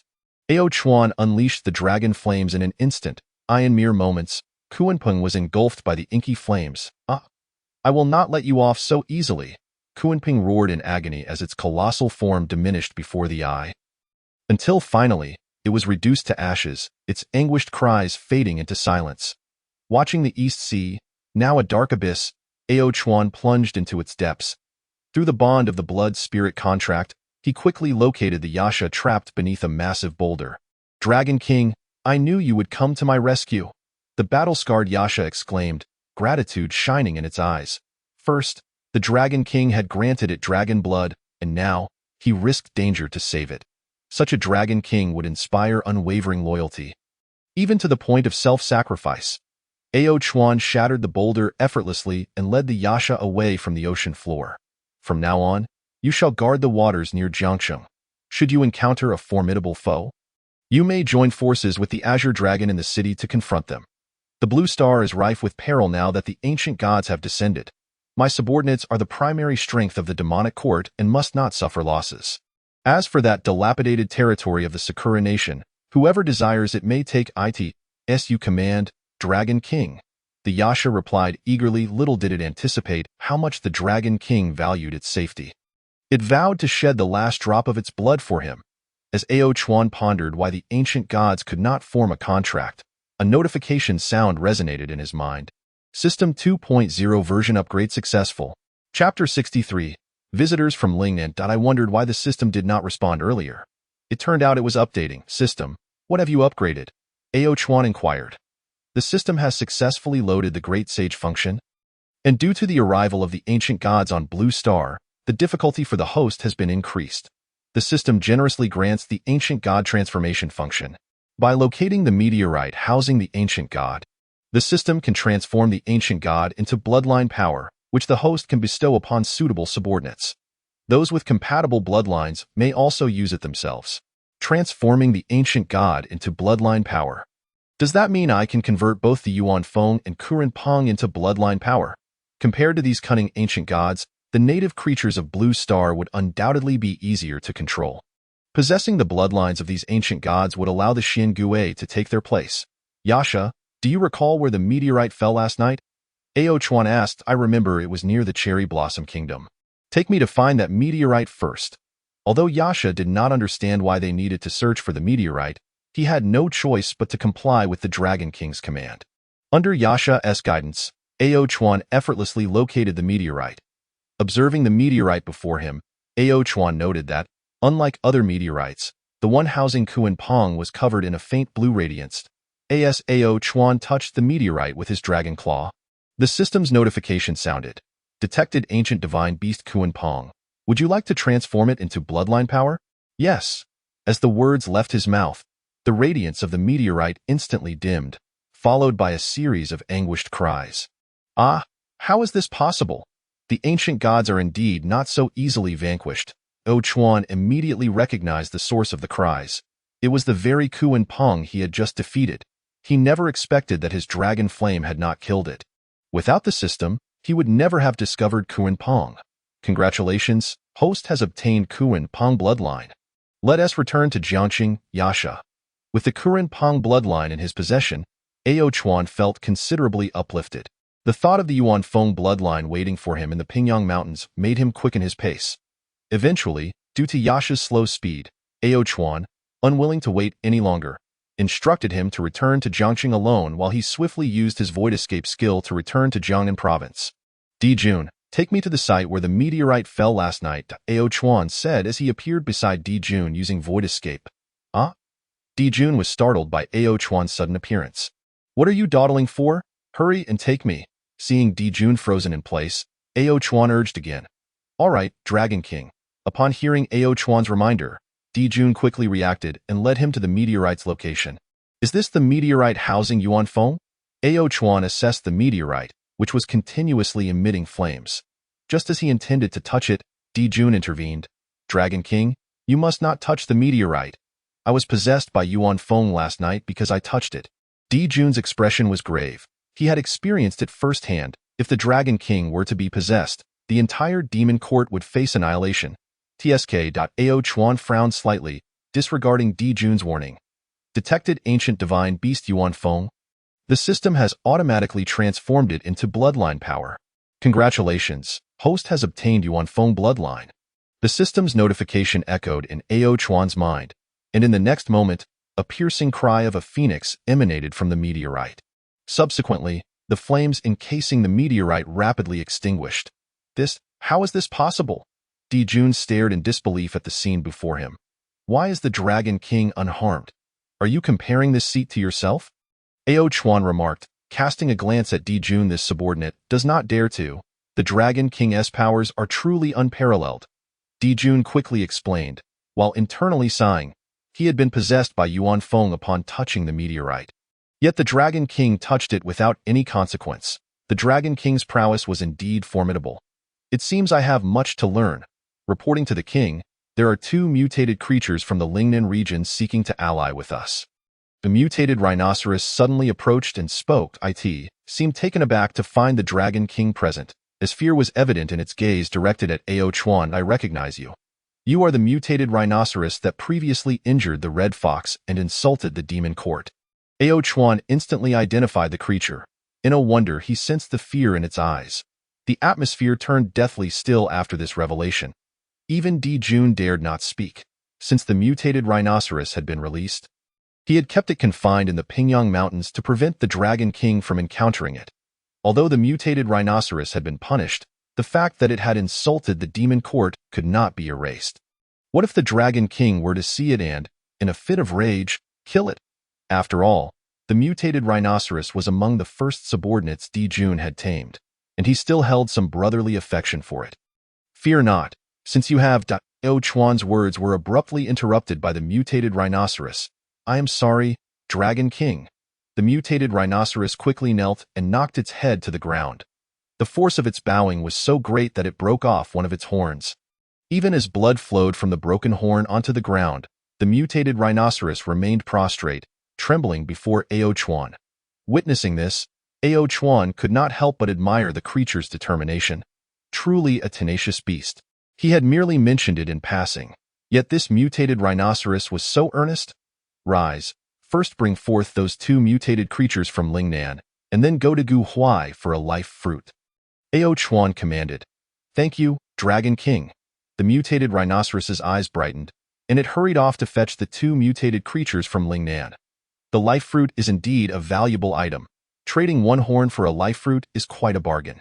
Soon, a 7th-tier awakened mutated brown bear and a 1st-tier extraordinary white tiger were presented before Ao Chuan. We are Bear Dolly and Big Bai. Greetings to the Golden Crow King. Upon seeing Di Jun for the first time, they quickly knelt in allegiance, completely overlooking Ao Chuan standing beside him. Ahem, ahem, ahem. Are you two fools not seeing the Dragon King? Why aren't you kneeling before him? Di Jun exclaimed in anger. Are the mutated creatures from Lingnan truly this dim-witted? How can they not distinguish between the two kings? Bear Dolly and Big Bai exchanged glances and promptly knelt before Ao Chuan. Greetings, Dragon King. What brings the mutated creatures from Lingnan to Jiangnan? Speak up. Why abandon Lingnan to come here? Ao Chuan spoke in a deep voice. He had already examined these two mutated creatures' panels. The mutated brown bear had no noteworthy skills, while the white tiger appeared to be quite impressive. Without the Dragon King's command, they dared not rise and could only remain kneeling to recount the events from Lingnan. You are saying that two massive serpents with 9 heads have appeared in Lingnan? Chapter 64, Sacrifice. After hearing their account, Ao Chuan immediately thought of Jiuying and Xiang Lu. After all, legend spoke of beasts with 9 heads, and only these two fit the description. If I could bestow the bloodlines of both ancient gods upon Jiuying, my demon court would gain a formidable ally. You two shall be accepted into my demon court. You may withdraw now, Ao Chuan said softly. Thank you, Dragon King. The mutated white tiger and Bear Dolly hurriedly expressed their gratitude and then retreated. Currently, Ao Chuan possessed both the Kuanpong bloodline and the Yuan Feng bloodline. Since these bloodlines were not suited for him, he could bestow the Yuan Feng bloodline upon Di Jun's system. Grant the Yuan Feng bloodline to Di Jun. Ao Chuan mentally commanded. Usage successful. Golden Crow King Di Jun has obtained the Yuan Feng bloodline. As the system's notification sounded, Di Jun, standing not far from Ao Chuan, suddenly trembled all over. An overwhelming surge of power rushed into his body like a tidal wave. Di Jun initially thought Yuan Feng was about to possess him again and quickly resisted. Do not resist. This is the new bloodline I bestow upon you. Ao Chuan reminded. Following Ao Chuan's guidance, Di Jun ceased his struggle. Yuan Feng, being another ancient divine beast, it was uncertain how much stronger Di Jun would become after merging with the Yuan Feng bloodline. In the next moment, a brilliant light enveloped Di Jun's form, as the sunfire of the 3-legged golden crow and the heavenly fire of Yuan Feng alternated in manifestation. After what felt like an eternity, Di Jun slowly opened his eyes, exuding an aura that even Ao Chuan found somewhat threatening. Furthermore, Di Jun's size had ballooned to over 200 meters. Due to his wings, he appeared even larger than Ao Chuan. He had directly broken through from extraordinary 7th tier to evolutionary 8th tier. 3-legged golden crow Di Jun, extraordinary 8th tier, skills, fiery body LV.13, void escape LV.9, rebirth through fire LV.15, solar heavenly fire LV.15, a fusion of solar fire and heavenly fire, possessing extraordinarily devastating lethality while also capable of widespread release. Loyalty, 100, comprehensive combat power, 30234. Thank you for the Dragon King's generous gift. Di Jun is willing to serve the Dragon King for generations, ready to face fire and water. Di Jun, feeling the transformation within himself, knelt in excitement to express his gratitude to Ao Chuan. Rise. When we attack Lingnan later, ensure you perform well. Ao Chuan smiled. He never anticipated that merging bloodlines could yield such significant benefits. Had it not been for the fact that neither the Yuan Feng bloodline nor the Kuanpong bloodline suited him, he would have already utilized them on himself. Since the ancient deities Jiuying and Xiang Lu are both located in Lingnan, Ao Chuan naturally could not overlook these two superior bloodlines. After all, he was heading to Lingnan, and it was not merely to incorporate the entire southern region into the territory of the Demon Court. Roar. With a furious roar from Ao Chuan, all members of the Demon Court swiftly gathered. Today, our Demon Court has resolved to launch a westward expedition, appointing Emperor Jun as the Grand Marshal of the Western Expedition and Xin Gui as the Inspector. As for the position of Vanguard, Ao Chuan gazed at the multitude of mutated beings, hesitating over whom to select. Observing Ao Chuan's indecision, the more belligerent factions, including Titan and Ba Qi, began to bicker, each eager to claim the vanguard position. The Dragon King, Song Yin, shall be the vanguard. As soon as the words fell, the once competitive mutated beings fell silent. Song Yi, as the leader among the militaristic faction, commanded such authority that none dared to contest his claim. Thus, Song was designated as the vanguard of the Western Expedition. Ao Chuan spoke softly, then turned his gaze toward the Red Fox. The Red Fox, like Song, would also serve as the vanguard in the previous battles. It was indeed Song who led the charge. Ao Chuan had initially thought that the last death would temper his aggression. To his surprise, upon resurrection, Song remained as combative as ever. However, considering that Song and the Red Fox shared a fateful bond, it was safer for them to undertake the vanguard together. When the Demon Court was first established, only Xin Gui and Song had followed him, and he had scarcely any competent subordinates. Even the territory was limited to a small area around Black Water Lake and the northern mountains. Yet now, the Demon Court boasted formidable generals across land, sea, and air, with its domain expanding to encompass the entirety of Jiangnan province. Capturing the southern part of the Dragon Kingdom was merely a matter of time. Within a month, the entire southern region must be secured. Dragon Kingdom, a ritual? Are you mistaken? Is it not true that the Dragon Kingdom does not believe in gods? Li Xiqing looked at Lu Bing in astonishment. I am not entirely certain either, but this is an order from the leader. He insists that all awakened individuals must participate. Lu Bing sighed. He had just received the news and, although unaware of the leader's motives for summoning them for the ritual, he had faith in his authority. Very well, I shall accompany you to see, Li Xiqing replied after a moment of silence, a lingering sense of foreboding in his heart. However, to unravel the mystery behind the Dragon Kingdom's actions, he ultimately consented. Young master. As he prepared to follow Lu Bing, someone hurriedly grasped his arm. Clearly, Fu Bo had also sensed something amiss. Do not worry, Fu Bo, Li Xiqing smiled, reassuring him not to fret. He then followed Lu Bing to the site of the ritual. As they walked, Li Xiqing felt increasingly uneasy and suddenly asked, Lu Bing, why have you brought me to the research room for the ritual? Li Xiqing inquired, puzzled. I do not know either. The leader specified that the gathering place is the research room. Let us go and see, Lu Bing replied, equally baffled. Who would hold a ritual in a research room? Soon, they arrived at the entrance of the research room. The door was tightly shut, and several awakened individuals had already gathered outside. As usual, Sun Jing was stood at the front of the research room. Yet today, an inexplicable sense of unease enveloped him, though he could not articulate what was amiss. Once all the awakened individuals had assembled, Sun Jinghua opened the door to the research room and instructed all Dragon Kingdom awakened to enter. Li Xiqing furrowed his brow, sensing an ominous turn of events, and promptly positioned himself at the back of the line. Although the other awakened individuals were confused, none voiced their concerns. Subsequently, Li Xiqing followed the crowd into the research room. Standing at the back was a precaution. Should anything untoward occur, he could make a swift escape. A mere broken stone? As Li Xiqing beheld the sacrificial object, a plain stone, his frown deepened. Turning to glance at the leader, he discovered that Sun Jinghua had inexplicably positioned himself behind him, blocking the exit. Chapter 65. There is only one demon court. Something is amiss. It is profoundly amiss. Li Xiqing cautiously surveyed his surroundings, noticing that the researchers, like Sun Jinghua, bore a vacant demeanor, as if they had all become puppets. Very well, you shall soon become my most loyal warriors. A soft voice reached Li Xiqing's ears. When had this woman appeared? Li Xiqing's heart raced in shock. He could swear that this woman had not been in the research room moments ago. We pay our respects, Lady Nuhua. In an instant, everyone in the research room knelt in reverence. Only Li Xiqing stood frozen in place. What is happening? Why is everyone kneeling? Li Xiqing swore under his breath. He was a subordinate of the Dragon King, and he bowed to no one but him. Oh, you are rather intriguing. Nuhua had also noticed Li Xiqing. She immediately unleashed her divine power, immobilizing him. Simultaneously, she forcibly infused her divine energy into Li Xiqing, intending to transform him into a puppet under her command.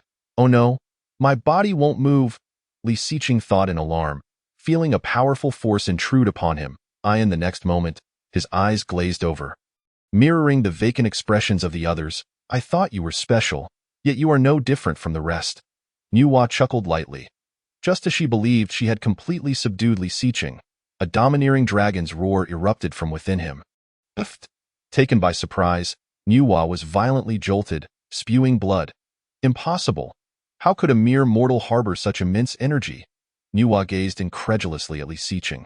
She had intended to control him but was caught off guard by a backlash. What just happened to me? As Li Xiqing regained consciousness and spotted Nuwa, golden scales rapidly enveloped his form. He recalled that this woman had sought to control him. Li Xiqing hastily assumed a combat stance, unaware of the menacing eyes that suddenly materialized behind him. The aura of the ancestor dragon, Nuwa, observing the situation behind Li Xiqing, immediately sensed the presence of the ancestor dragon and retreated into the meteorite.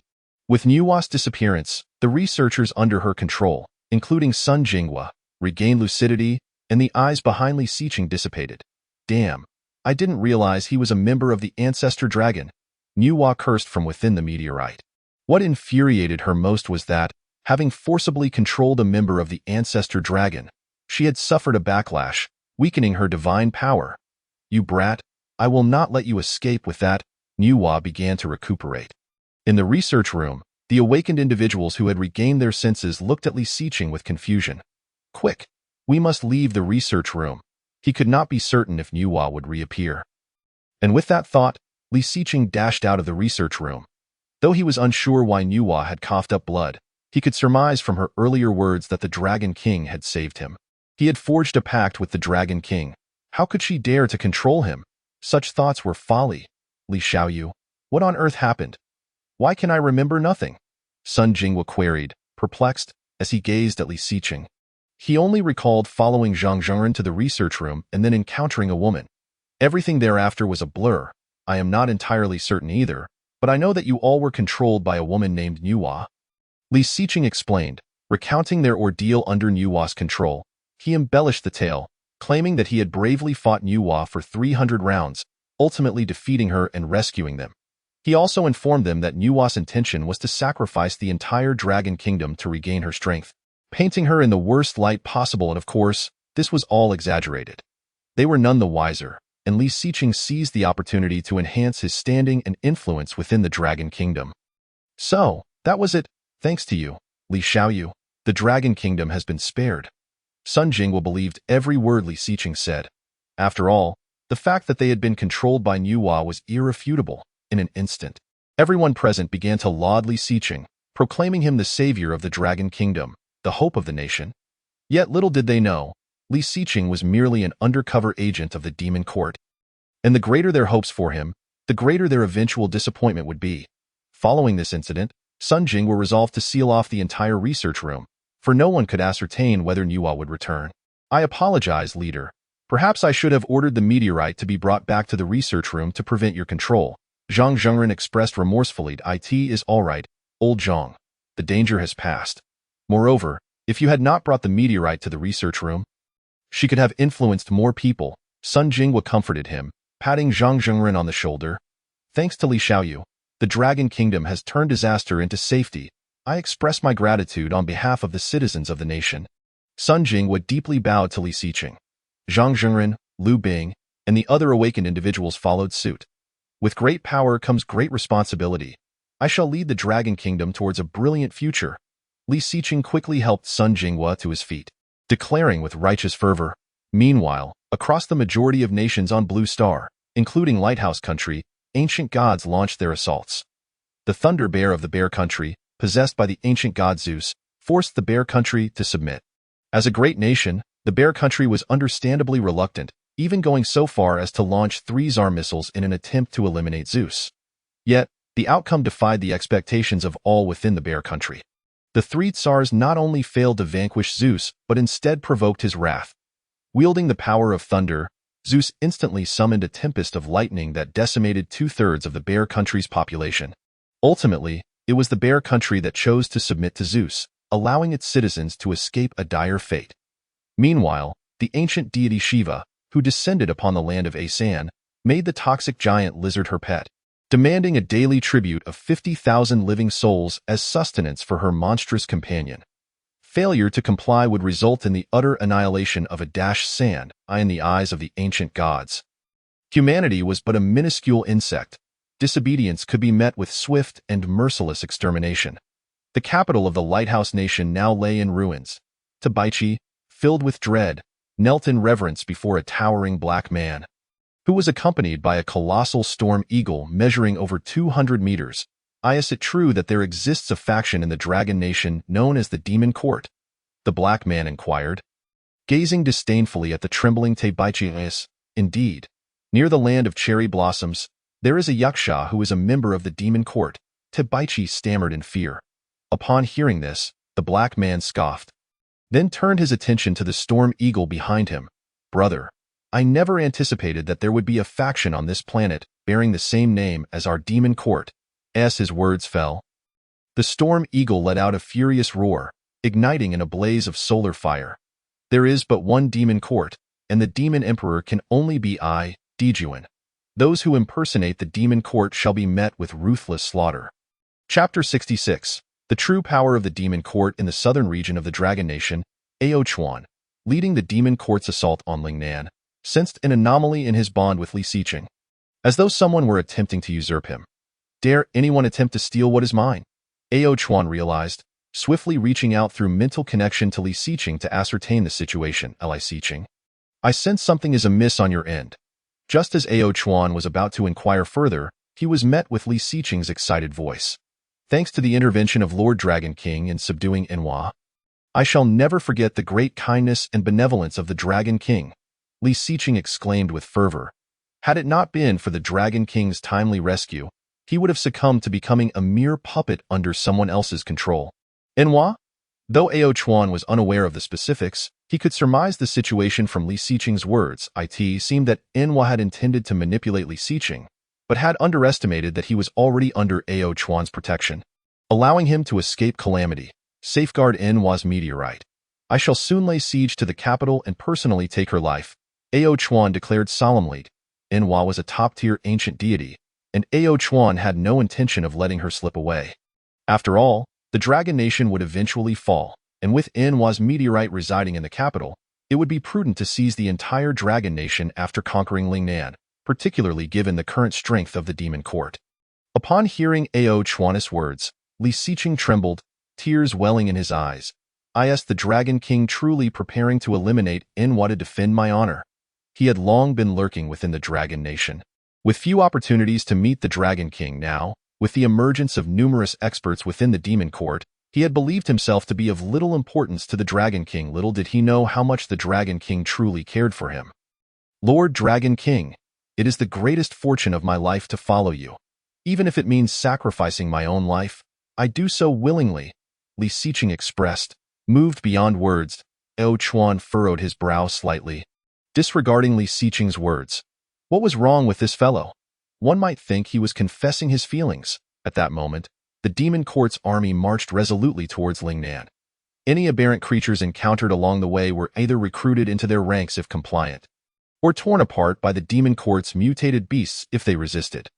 The southern region of the Dragon Nation had been largely depopulated since the decree to protect the citizens and retreat to the safer central regions, while the western, northeastern, and Lingnan areas had fallen beyond their control.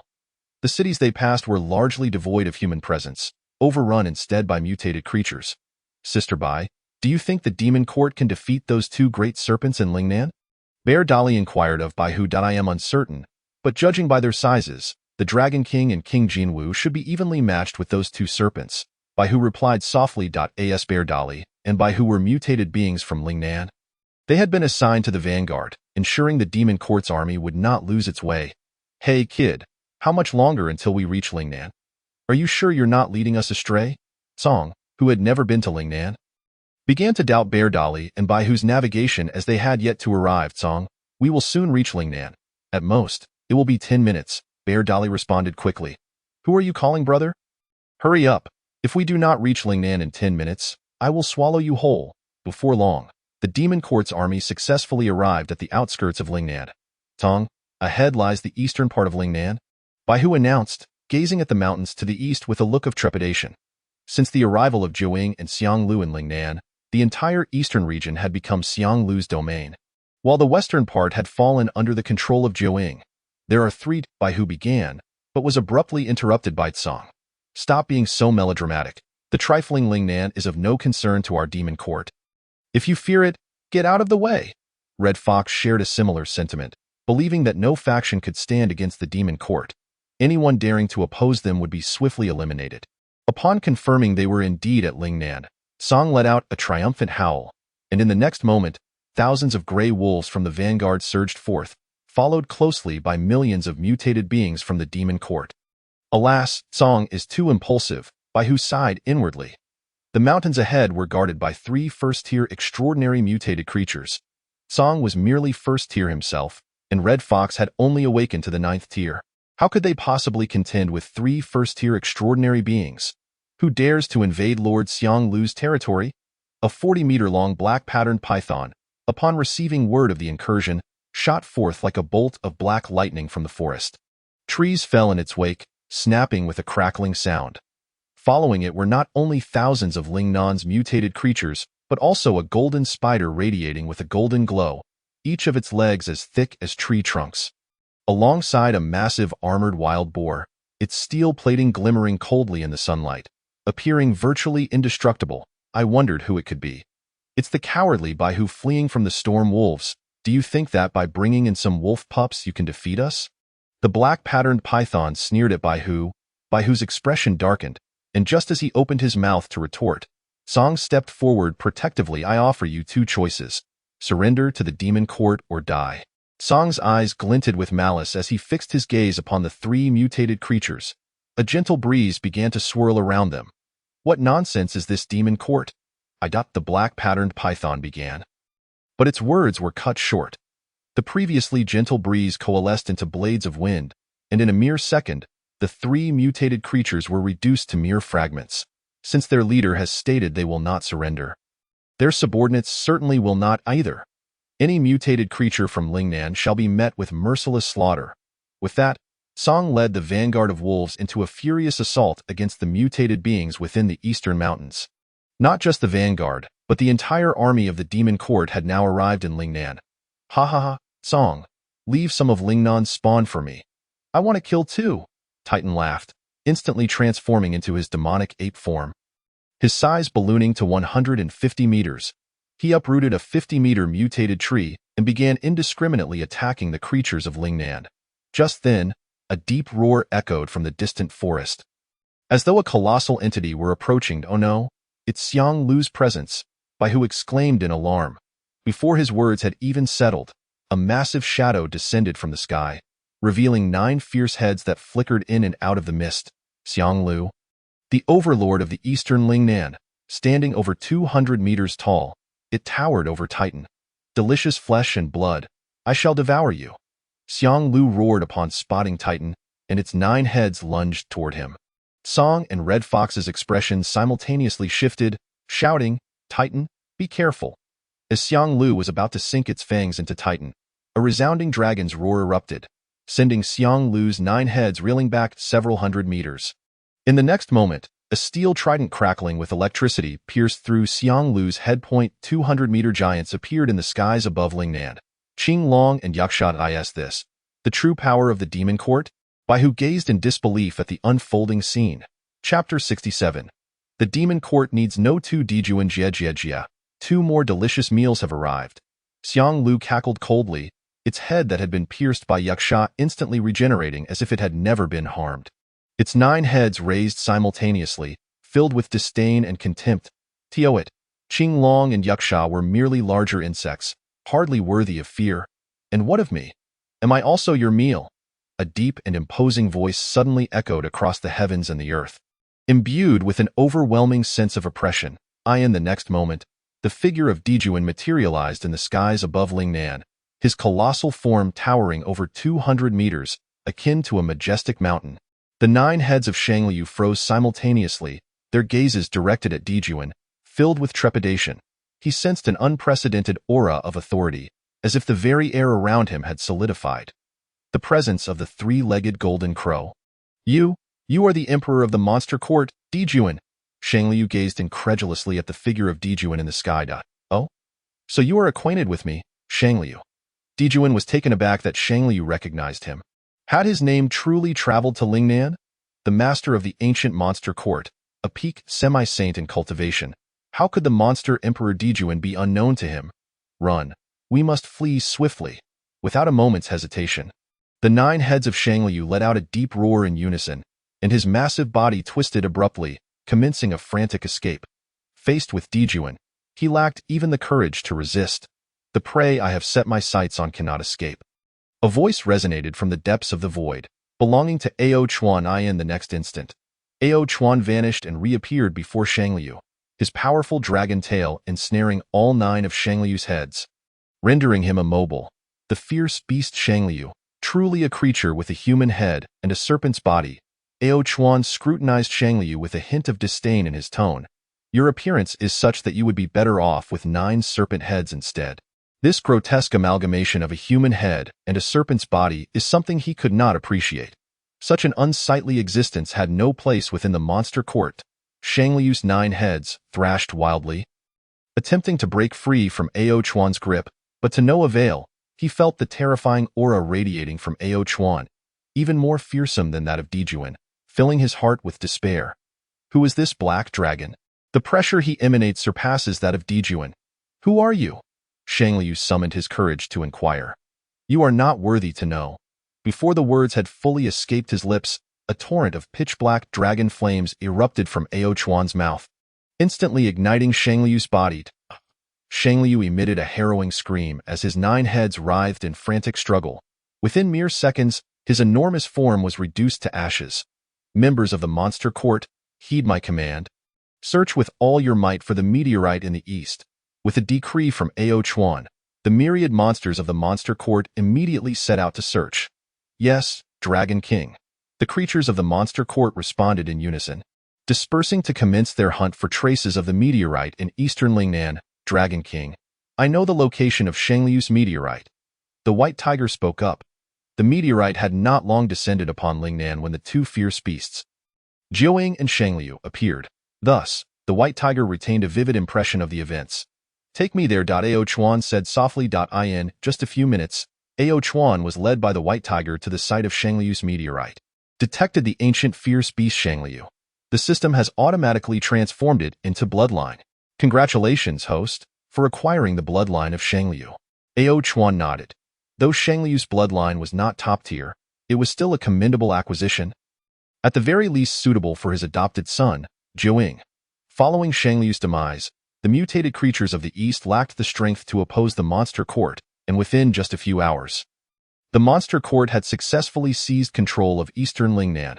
Henceforth, only the fierce beast Jiuying remained in Lingnan. Ao Chuan cast a deep gaze toward the west, a hint of coldness lacing his tone. All monsters, heed my command. Continue the western campaign. As soon as he spoke, Ao Chuan's figure vanished from the spot, traversing the void several times before arriving directly in the western part of Lingnan. Witnessing this scene, Dijuan also employed the void traversal skill to follow closely behind. As for the members of the monster court, such as the Azure Dragon, Yasha, and Titan, they could only lead the monstrous army onward to the west. How wonderful it is to possess the void traversal skill. When will I be able to traverse the void too? The Azure Dragon remarked enviously, for although he belonged to the dragon lineage like the Dragon King, he could not comprehend why the Dragon King could traverse the void while he could not. In the western part of Lingnan, the territory of Jiuying. What did you say? The eastern part of Lingnan has been besieged by the monster court? Are you certain it was the monster court? Jiuying's expression was one of exhilaration, his eyes alight with excitement. I am certain. And among those monsters, there is one named Dijuan, the mutated crow stammered. While on patrol, he indeed witnessed the eastern region being overrun, and he distinctly heard Shangliu mention the name Dijuan of the monster court. And no sooner had the mutated crow finished speaking than Jiuying's expression darkened, and he swiftly devoured it whole. The name of the monster emperor is not something you lowly creature can utter. Just then, A low dragon's roar resounded from the sky, immediately followed by Ao Chuan and Dijuan materializing in the air above western Lingnan. This is the aura of the Monster Emperor. Upon sensing the presence of the three-legged golden crow, Jiuying was filled with overwhelming joy. Could it be that the Monster Emperor has come to find me? Jiuying hurriedly gazed skyward, and his eyes fell upon the dark-hued Ao Chuan. Where did this black dragon come from? Jiuying instinctively disregarded him and continued searching for Dijuan's figure, and indeed, he soon spotted Dijuan behind the black dragon. Monster Emperor, you have finally arrived. Jiuying rushed eagerly toward Dijuan. Upon seeing this, Dijuan initially believed Jiuying intended to attack him and the Dragon King, prompting him to summon the sun's heavenly fire to strike at Jiuying. Monster Emperor, it is I, Jiuying. Jiuying quickly evaded Dijuan's attack, confusion flickering in his eyes. He could not comprehend why the Monster Emperor would turn against him. Dijuan furrowed his brow slightly. He too sensed something amiss. He had always remained in Jiangnan province, never having set foot outside. Today marked his first arrival in Lingnan. Why do both Shangliu and Jiuying recognize me? Moreover, this Jiuying refers to me as Monster Emperor, as if we are quite familiar. Ao Chuan immediately discerned the underlying reason. Jiuying had been affiliated with the Monster Court since the primordial era, and at that time, the lord of the Monster Court was indeed Dijuan. He must have mistaken this false Dijuan for the Monster Emperor from the primordial era. If this point is leveraged well, it could indeed result in the fierce beast Jiuying being brought under his command. But he had no need for it. With a thought, Ao Chuan unexpectedly unleashed a breath of dragon flames. Jiuying had no time to react and was swiftly reduced to ashes by the fierce inferno. He already possessed one Jiuying under his command. The Monster Court did not require a second. Just as he had already dealt with one Dijuan, the other ancient god Dijuan must perish. The Monster Court does not need two Daijins. Chapter 68. The aberrant nine-headed evil dragon with the deaths of Jiuying and Shangliu. No force remained in Lingnan to hinder the Monster Court. The Monster Court's army swept through Lingnan like a tempest, obliterating all remnants of mutated creatures in the east and dismantling the vestiges of power that had once aligned with Jiuying in the west. In the face of the Monster Court, they stood with no means of resistance. Those who encountered the likes of Black Feather and Red Fox, known for their restraint and slaughter, were often assimilated into the Monster Court. Meanwhile, those who faced the bloodthirsty members like Song, Titan, and Bachi were mercilessly torn to shreds, with no opportunity for surrender. Dragon King. While we were purging the western part of Lingnan, we captured this mutated creature claiming to be an ancient divine beast. Dijuan said softly, an ancient divine beast? Ao Chuan raised an eyebrow, a glimmer of interest flickering in his eyes. Bring it forth for me to see. Soon, Dijuan presented a mutated creature adorned with blue feathers. Its size was not particularly large, yet it exuded an aura of sanctity and auspiciousness, with faint blue light shimmering upon its feathers. Mutated parrot, possessed by Qing Luan, extraordinary Tier 2, skills. Food identification LV. 8. Can easily discern edible foods from those containing lethal toxins. Auspiciousness LV.8. Can bring good fortune to those around, protecting them from calamity. Comprehensive combat power. 1000. Indeed, it is an ancient divine beast. A hint of surprise gleamed in Ao Chuan's eyes. Though the Qing Luan's combat power was not formidable, its beauty was undeniable. Having a few Qing Luans by his side would not be amiss. Although Ao Chuan greatly desired to convert it into a bloodline, Lingnan had already been thoroughly searched, yielding no excess meteorites. This Qing Luan might simply be passing through Lingnan, only to be captured by Dijuan. What to do now that the location of the meteorite cannot be found? Ao Chuan fell into contemplation. Detected that the host is in distress, the Great Sage is initiating a system update. Update complete. The host can utilize 1000 fortune points, eliminating the need to find the meteorite. Simply slay the creature to convert it into a bloodline. The Great Sage's capability for such an update is quite remarkable. Since the Great Sage is being so accommodating, I shall not be so. Ao Chuan unleashed a breath of dragon flames, sending the Qing Luan to the afterlife. Host has slain the ancient divine beast Qing Luan. Will you expend 1000 fortune points to convert it into a bloodline? Yes, Ao Chuan mentally affirmed. Congratulations, host, for acquiring the bloodline of Qing Luan. Awaiting the notification in his mind, Ao Chuan nodded in satisfaction. The question now is, to whom shall this Qing Yuan bloodline be given? Ao Chuan looked at Dijuan and quickly shook his head. Dijuan possessed a domineering nature. He would not be able to harness such an elegant aura. After much contemplation, Ao Chuan finally thought of a fitting recipient. The creature Qing Niao would be an excellent choice. Not only did they share a surname, but their roles as messengers were also identical. As for the bloodlines of Jiuying and Shangliu, they were undoubtedly meant for Jiuying. The bloodline of Kunpeng currently had no suitable candidate. At that moment, Ao Chuan instinctively recalled the mutated killer whale under Yasha's command.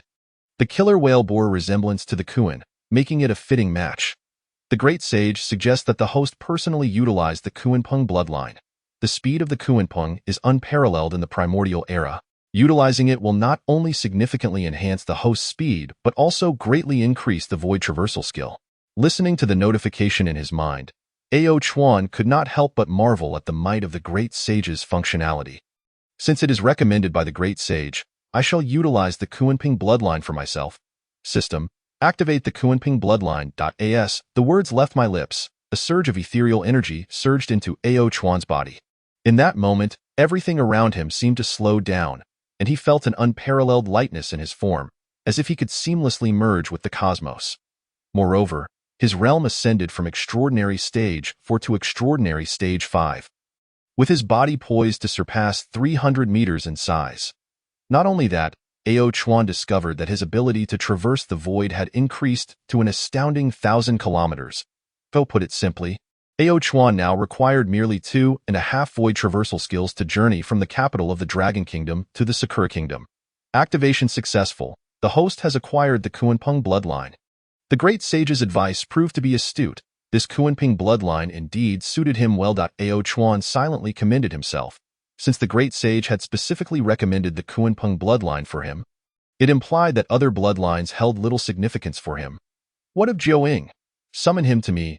Ao Chuan spoke nonchalantly. Before long, Jiuying appeared before him. I pay my respects to my father. Jiuying bowed his head in deference. Ao Chuan nodded and directed his gaze upon Jiuying, mentally commanding, System, bestow upon Jiuying the Jiuying bloodline and the Xianglu bloodline. Activation successful. The demon quartz Jiuying has acquired the Jiuying bloodline and the Xianglu bloodline. In the next instant, Jiuying's body trembled violently, followed by a low roar as his aura surged dramatically, and the spiritual energy within him escalated rapidly. His form expanded swiftly, and the 9 heads simultaneously lifted, their eyes glinting with ferocity. Roar! Jiuying bellowed, his size inflating to 110 meters. Radiating a potent aura of malevolence, that the roar of a dragon. Ao Chuan exclaimed in astonishment. Jiuying and Xianglu had always been synonymous with evil. The ferocity of these ancient beasts combined was utterly terrifying. It was no wonder that Jiuying now exuded such a formidable aura of wickedness. But what was that dragon's roar just now? Are those dragon horns? Ao Chuan gazed in surprise at the 9 heads of Jiuying. Remarkably, dragon horns had sprouted from each of Jiuying's heads. Furthermore, even the scales on his body were gradually transforming into dark dragon scales. Father, I feel as though my power has multiplied several times. Jiuying exclaimed, brimming with excitement as he sensed the surge of strength within him. Seems I have shed my serpent's skin and evolved into a dragon. In the next moment, Jiuying soared into the air. Ha ha ha. Father, I can fly now. Variant 9-headed evil dragon Jiuying, extraordinary stage 1. Skills. Venomous Fangs LV.10, Fierce Flame LV.10, Thunder Summoning LV.8, Water Pillar LV.10, Stealth LV.10, Ancestral Return LV.10, Immortal Body LV.10, Void Traversal LV.5, Bloodthirst LV. 8. Reverse Scales LV.10, 9 Lives Body LV.10. Those possessing this skill have 9 lives. Even upon death after returning to Ancestry, they can still resurrect. Overall combat power, 3,124. Ancestral Return skill not included. Upon observing Jiuying's status panel, Ao Chuan nodded in satisfaction. To possess over 3,000 combat power at Extraordinary Stage 1. Jiuying's potential was likely only second to Dijuan. More crucially, another member had joined the ranks of the Dragon Clan. Chapter 69 Ao Bing. Congratulations to young Master Jiuying for attaining the true dragon. In an instant, members of the demon court erupted in jubilant cheers. their voices surging like a tidal wave across the entire Lingnan region. Thank you, Father, for bestowing this opportunity upon your child. I shall not disappoint your expectations. Jiuying bowed his head, his voice laced with barely contained excitement and gratitude. He had long known from Grandpa Guhuan that he was not a direct descendant of Ao Chuan. Initially, he had thought that his father might harbor resentment because of this, which is why he had never dared to ask Ao Chuan for anything within the demon court. He never anticipated that his father would be willing to grant him the bloodlines of two ancient ferocious beasts. At that moment, Qinglong stepped forward and whispered to Jiuying, "Young Master Jiuying, do you possess the ability to traverse the void?" "Yes, I do." "Why do you ask, Uncle Qinglong?" Jiuying inquired, puzzled by Qinglong's question. In his impression, Qinglong, being a member of the Dragon Clan alongside his father, should also possess the ability to traverse the void. If his father could, and even he, who had just transformed into a dragon, could, then Uncle Qinglong had no reason not to. "Of course I can, but I simply do not prefer to use it." Qinglong hurriedly replied with a forced smile before quickly departing. Ao Chuan, witnessing this exchange, couldn't help but chuckle and shake his head. That Qinglong, if he cannot, then he cannot. He is so concerned about appearances. The entire demon court shall rest here for a day. We will continue our northern expedition at dawn. Ao Chuan declared solemnly. Soon, the day passed in the blink of an eye. Fortune value has been refreshed. Congratulations to the host for obtaining 23,800 fortune value. Awakened from slumber, Ao Chuan immediately became alert upon hearing the notification in his mind. Over 20,000 fortune value. Ao Chuan exclaimed in astonishment. After deducting the 1,000 fortune value used to transform the Qinghuan last time, he now had 25,750 fortune value remaining. System, I wish to draw. Ao Chuan thought excitedly. With wealth arriving at the beginning of the month, isn't it time to indulge a bit? Gazing at the prizes on the wheel, Ao Chuan felt a surge of anticipation. It had been quite some time since he last drew, and today he aimed to draw something extraordinary. Consuming 3,200 fortune value, the draw begins. As the system's prompt resonated, the pointer on the wheel began to spin rapidly. And Ao Chuan's excitement grew. Congratulations to the host for obtaining the Ancestral Dragon Pearl. To his astonishment, it was the Ancestral Dragon Pearl. Ao Chuan had not expected to hit gold on his first draw of the day. Moreover, it was the Ancestral Dragon's accompanying treasure, the Ancestral Dragon Pearl. As he gazed at the Ancestral Dragon Pearl before him, Ao Chuan felt as though it was continuously bestowing him with power. He could wield the Ancestral Dragon Pearl at will, as if it were his innate treasure. Furthermore, the Ancestral Dragon Pearl symbolized the power and status of the Dragon Clan, representing their unique identity and dominion over the world. Simply put, the Ancestral Dragon Pearl was equivalent to the long-lost imperial seal of the Dragon Kingdom. Continue. Ao Chuan felt a fiery anticipation in his hands, eagerly awaiting what he might draw next. Congratulations to the host for obtaining a Dragon Egg, qualification random. Congratulations to the host for obtaining the second heaven. After drawing twice consecutively, Ao Chuan found himself with only 3,350 fortune value remaining. Alas, with each spin of the wheel, the cost of fortune value doubled. Having over 20,000 fortune value was insufficient for 3 draws. However, it was fortunate that these 3 draws yielded 2 gold and 1 purple prizes. Proving the high drop rates, at this moment, the second heaven had manifested, encompassing the entirety of Jiangnan province. Merely the second heaven had already covered the entire Jiangnan province. When the 33rd heaven emerged, wouldn't it cover the entire blue star? Never mind, those are matters for the future. For now, let's examine the Dragon EGG. Ao Chuan shifted his focus to the Dragon Egg before him. Is this Dragon Egg considered my direct bloodline? A great sage. The Dragon Egg on the wheel corresponds to the host's direct bloodline. The Dragon Clan's qualification upon hatching is random, depending entirely on luck, but the blood flowing within will undoubtedly be that of the host. It seems I have unwittingly acquired a direct descendant. Ao Chuan wore a wry expression, lamenting that he had not even enjoyed the process, yet a child had already come into being. Truly, the whims of fate are unpredictable. However, with Enhua's meteorite still in the capital of the Dragon Kingdom, and with the need to lead the demon court on a northern expedition, I cannot carry this Dragon Egg with me. It is imperative to secure the Dragon Egg in a safe place first, Ao Chuan murmured to himself, already having prepared a name for it in his mind. Ao Bing, He felt a peculiar affection for this little one that bore his bloodline. Though Guhuan remained at Heishui Lake, he had only just awakened to stage Six in the event of an attack from other ancient gods on the demon court. Guhuan alone would not suffice to safeguard Aobing. He needed to leave someone else behind. Perhaps I should leave Dijuan in Jiangnan to protect Aobing, Juing approached. Just as Ao Chuan contemplated leaving Dijuan behind to safeguard Aobing, he noticed Zhou Ying walking over. Zhou Ying visited daily to pay his respects, and today was no exception. "Father, what is this egg?" Zhou Ying inquired curiously, noticing the egg before Ao Chuan. "This is your younger brother. He is named Aobing and is my direct bloodline." Ao Chuan replied with a smile. "I have a younger brother now?" Zhou Ying exclaimed in excitement, though Zhou Ying constantly radiated an aura of malevolence. Hearing that this dragon egg was his brother softened his expression. "Go summon Dijuan. I require him to remain in Jiangnan to protect Aobing." Ao Chuan spoke softly. However, after a few seconds, Ao Chuan noticed that Zhou Ying had not responded, and he inquired in a deep voice, "What is it? Do you have something else to attend to?" "Father, may I stay to protect my brother?" Zhou Ying asked, revealing a desire to shield his younger brother despite his penchant for combat. Ao Chuan remained silent, his gaze fixed intently on Zhou Ying, seemingly concerned that he might harbor ill intentions towards Aobing. Although Zhou Ying was his adopted son, what if he secretly eliminated Aobing to secure his own position as heir? Great sage. Host, the prejudices in a person's heart are like a mountain. Zhou Ying's loyalty on his panel is 100, making any such act impossible. Upon hearing the system's reminder, Ao Chuan regained his composure, realizing he had indeed been overly cautious. "Since you wish to protect Aobing, then remain in Jiangnan to safeguard him." With that, Ao Chuan cast aside his worries and prepared to lead the other members of the demon court on their northern expedition. Zhou Ying gazed at the dragon egg before him, a hint of melancholy in his eyes as he sensed the wariness in Ao Chuan's previous gaze. He was acutely aware of his father's concerns, which primarily revolved around the fear that he would, in pursuit of the title of heir, eliminate Aobing.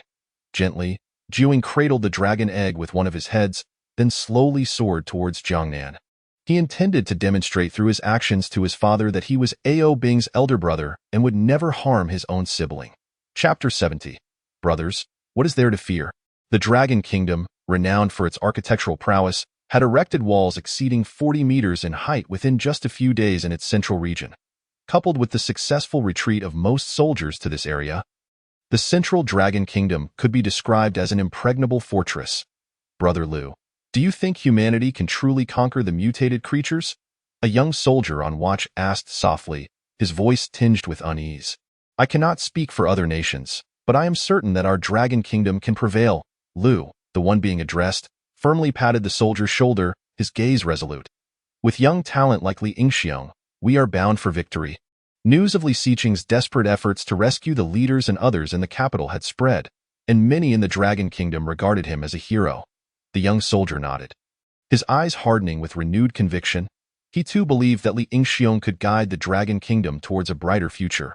However, just as he was about to say more, a haunting howl from a wolf echoed in the distance. "Is that the howl of a wolf?" the young soldier exclaimed, abruptly lifting his head, his gaze fixed on the distant forest. Liu, having heard the howl, immediately turned grave. He hastily seized his binoculars and peered towards the source of the sound. In the depths of the forest, a massive pack of mutated wolves surged towards the walls. Upon spotting the lead wolf, Liu's expression turned even graver. Its nearly 50-meter frame sent shivers down his spine. "A beast tide. It is a beast tide," Liu shouted, prompting the soldiers on duty to swiftly assume battle readiness, while the young soldier did the same. Liu continued to observe the lead wolf through his binoculars, only to be taken aback as it seemed to notice him, its gaze locking onto his tie-in the next instant. The glass of the binoculars shattered, slicing his eyes and causing blood to flow. "Wind?" Liu gasped in disbelief, clutching his eyes. He had distinctly felt a gust at the moment of the attack. "How dare these insignificant ants spy on me?" bellowed the voice from the forest. "Charge, my minions. All for the sake of the demon court." Empowered by the howl, the mutated wolves accelerated, bursting from the forest in mere seconds.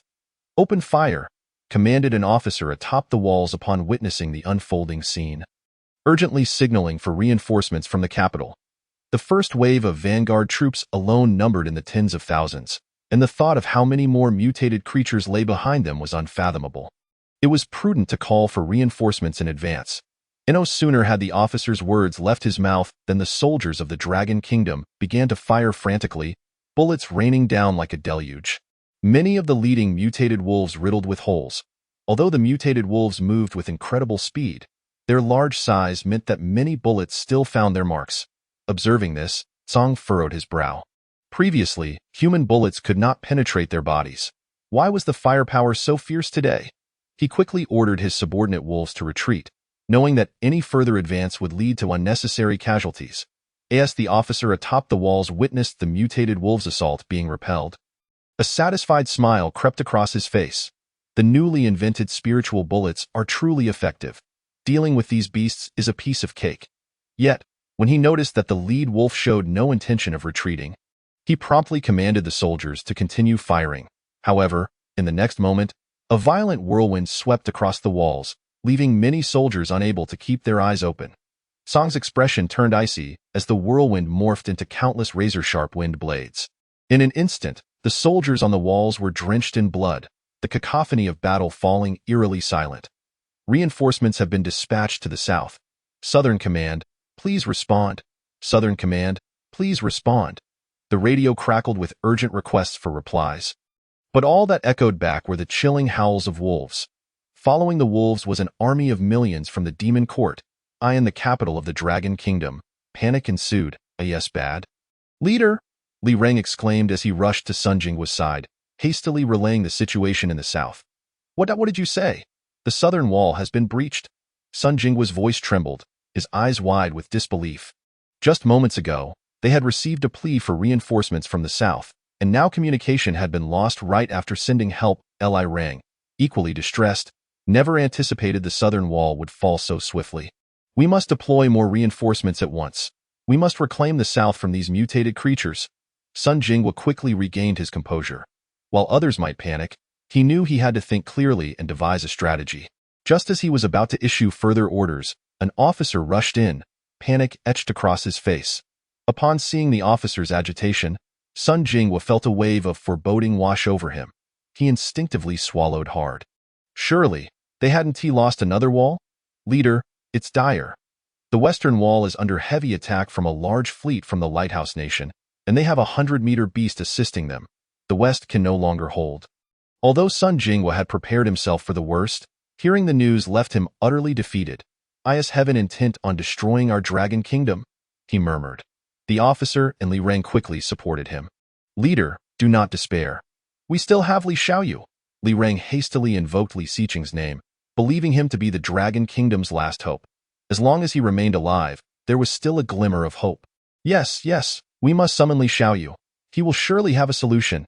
Upon hearing the name Li Xiaoyu, Sun Jingwa felt as if he had found a lifeline and swiftly dispatched someone to summon Li Xiqing. Before long, Li Xiqing arrived at their side. Leader, you called for me? He inquired, casually taking a seat on the sofa and leisurely sipping the tea on the table. Li Reng had already apprised him of the situation on the way. The southern wall had fallen, and the vanguard was besieged by mutated wolves, capable of breaching the heavily guarded southern wall in mere minutes. Surely, only the Demon Court could achieve such a feat. If they are my own kin, why should I be alarmed? Chapter 71. This is the 33 heavens of my Demon Court. Witnessing such a brazen display, Li Reng furrowed his brow, yet seeing the leader remain unmoved. He chose to stay silent. Li Xiaoyu, the Dragon Kingdom is in grave peril. Do you have a plan to save us? Sun Jingwa asked, not allowing his frustration to surface. Yet, Li Xiqing appeared unflustered, and this only deepened Sun Jingwa's belief that he possessed a solution. Of course, I have a plan, Li Xiqing replied, crossing his legs and displaying a smile that bore no hint of panic. Upon hearing that Li Xiqing had a solution, both Sun Jingwa and Li Reng revealed expressions of astonishment. If you can resolve the crisis facing the Dragon Kingdom, you shall forever be hailed as our benefactor and hero, Li Reng exclaimed. Li Xiqing remained silent, continuing to sip his tea. If you can truly save the Dragon Kingdom, I assure you, anything within our power will be yours, Sun Jingwa pledged earnestly. Anything at all? Li Xiqing scrutinized Sun Jingwa, contemplating the potential for a more entertaining existence if he could cultivate some humans to serve him. Ensuring his time with the Demon Court would not become monotonous, As a senior member of the demon court, he believed he could take on a few servants without drawing ire. Sensing Li Xiqing's penetrating gaze, Sun Jingwa clenched his teeth, his voice steady. As long as you truly have a plan, our Dragon Kingdom will accommodate any condition. To save the Dragon Kingdom is quite simple. Li Xiqing finally set down his tea and spoke earnestly. First, we must ensure the safety of all citizens by escorting them to the eastern and northern regions that remain unbreached. Li Xiqing continued softly, recognizing that his servants could not be harmed just yet. He needed to ensure that Song would be informed to spare them from needless slaughter. Sun Jingwa and Li Rang nodded vigorously, impressed that Li Xiqing had prioritized the protection of the Dragon Kingdom's populace. Truly a savior in their midst. Next, we shall withdraw our troops and allow them entry. Absolutely not, Li Rang quickly countered, his voice rising. Setting aside the Lighthouse Nation's fleet in the east, if we allow the mutated creatures from the south to enter, the citizens in the west and north will have no chance to escape. Li Rang. Sun Jingwa admonished, signaling him to be quiet, then turned back to Li Xiqing. Please, continue. Li Xiqing, unfazed, elaborated, then, I will lure the mutated creatures from the south, directing them towards the forces of the Lighthouse Nation. He did not elaborate further, but his meaning was abundantly clear. Li Xiaoyu, you truly intend to take such a perilous risk for the Dragon Kingdom? Sun Jingwa had not anticipated that Li Xiqing would be willing to venture forth alone to attract the beast tide. What remarkable audacity! What extraordinary spirit! What unparalleled courage! Li Rang also wore an expression of shock, simultaneously feeling a pang of guilt for his recent actions. Naturally, Li Xiqing chuckled. You require me to organize a death squad to assist you, my friendly? Sun Jingwa hastily inquired. No need. I can manage alone. Li Xiqing quickly shook his head. Observing the lack of fear on Li Xiqing's face, Sun Jingwa couldn't help but nod in admiration. A true hero fights for the nation and its people. Looking at the young man before him, that was the only phrase that could aptly describe him. I apologize, Mr. Li, for my previous rash behavior, Li Rang said, bowing his head in contrition, his face filled with remorse. Mr. Li, with such nobility, willing to risk his life to lure the mutated creatures, and yet I dared to question him. How shameful! Enough. Do not concern yourselves with me. Quickly issue the orders. After the citizens have been escorted, I will proceed with the luring, Li Xiqing said nonchalantly. Upon hearing this, Sun Jingwa and Li Rang wasted no time and promptly set about issuing commands. Meanwhile, Li Xiqing's thoughts had already wandered to far-off realms. Our demon court is invincible. What fleet from the Lighthouse Nation could possibly defeat us? And as for those 100-meter behemoths, though I know not how the Lighthouse Nation tames them, if they are merely 100-meter creatures. Our demon court possesses several. At the same time, the leader of the Lighthouse Nation, Te Baki, who had just arrived in the eastern part of the Dragon Nation, suddenly sneezed, instinctively glancing at the storm eagle above him. Tch, if it weren't for those damned ancient gods, I would still be enjoying life in the Lighthouse Nation. Te Baki mused. Had he known, he would not have revealed to them the existence of the demon court in the East Sea. Now, it seemed, after failing to find any trace of the demon court in the East Sea, they had journeyed westward, encroaching upon the lands of the Dragon Nation. Ever since the capital of the Lighthouse Nation had been besieged by the ancient gods Di Jun and Dong Huang Tai, he had been compelled to submit to them. If these two were ancient gods of his own nation, he might have felt somewhat reassured, but alas, they were both ancient gods of the Dragon Nation. To submit to them was akin to submitting to the Dragon Nation itself. Yet, it appeared that there were some advantages to this subservience. The aura of this 100-meter behemoth was enough to deter the surrounding mutated creatures from launching any offensive, which was quite favorable, if only he could gain full control over them. After all, he had awakened a control-type skill. The last time the Prime Minister of the Sakura Nation was willing to commit suicide, it was indeed a result of his controlling action. The Dragon Nation, being a top-tier power, he sincerely hoped they would engage in a mutually destructive battle with these ancient gods, allowing him to reap the benefits as a fisherman. Te Baki's gaze turned cold, his thoughts brewing. Simultaneously, another fleet from the Lighthouse Nation was nearing the southern part of the Dragon Nation, specifically Jiangnan Province. Lord Dong Huang, just ahead lies Jiangnan Province of the Dragon Nation, Smith said with a smile, glancing at the black man on the deck. At that moment, Dong Huang Tai seemed to sense something and swiftly flew toward Jiangnan Province, A vast expanse of white clouds gathered above Jiangnan province.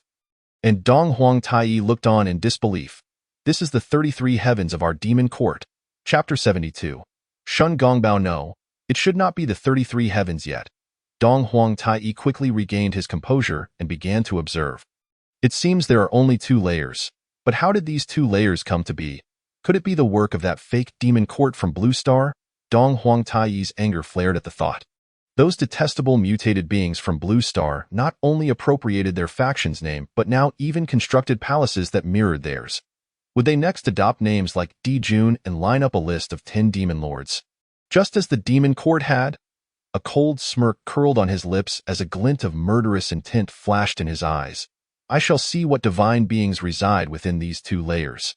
With that, Dong Huang Tai directly entered Jiangnan province. Within the 2 layers, remember, you shall henceforth be called Ao Bing. I am Juing, your elder brother, Juing said warmly to the newly born Ao Bing.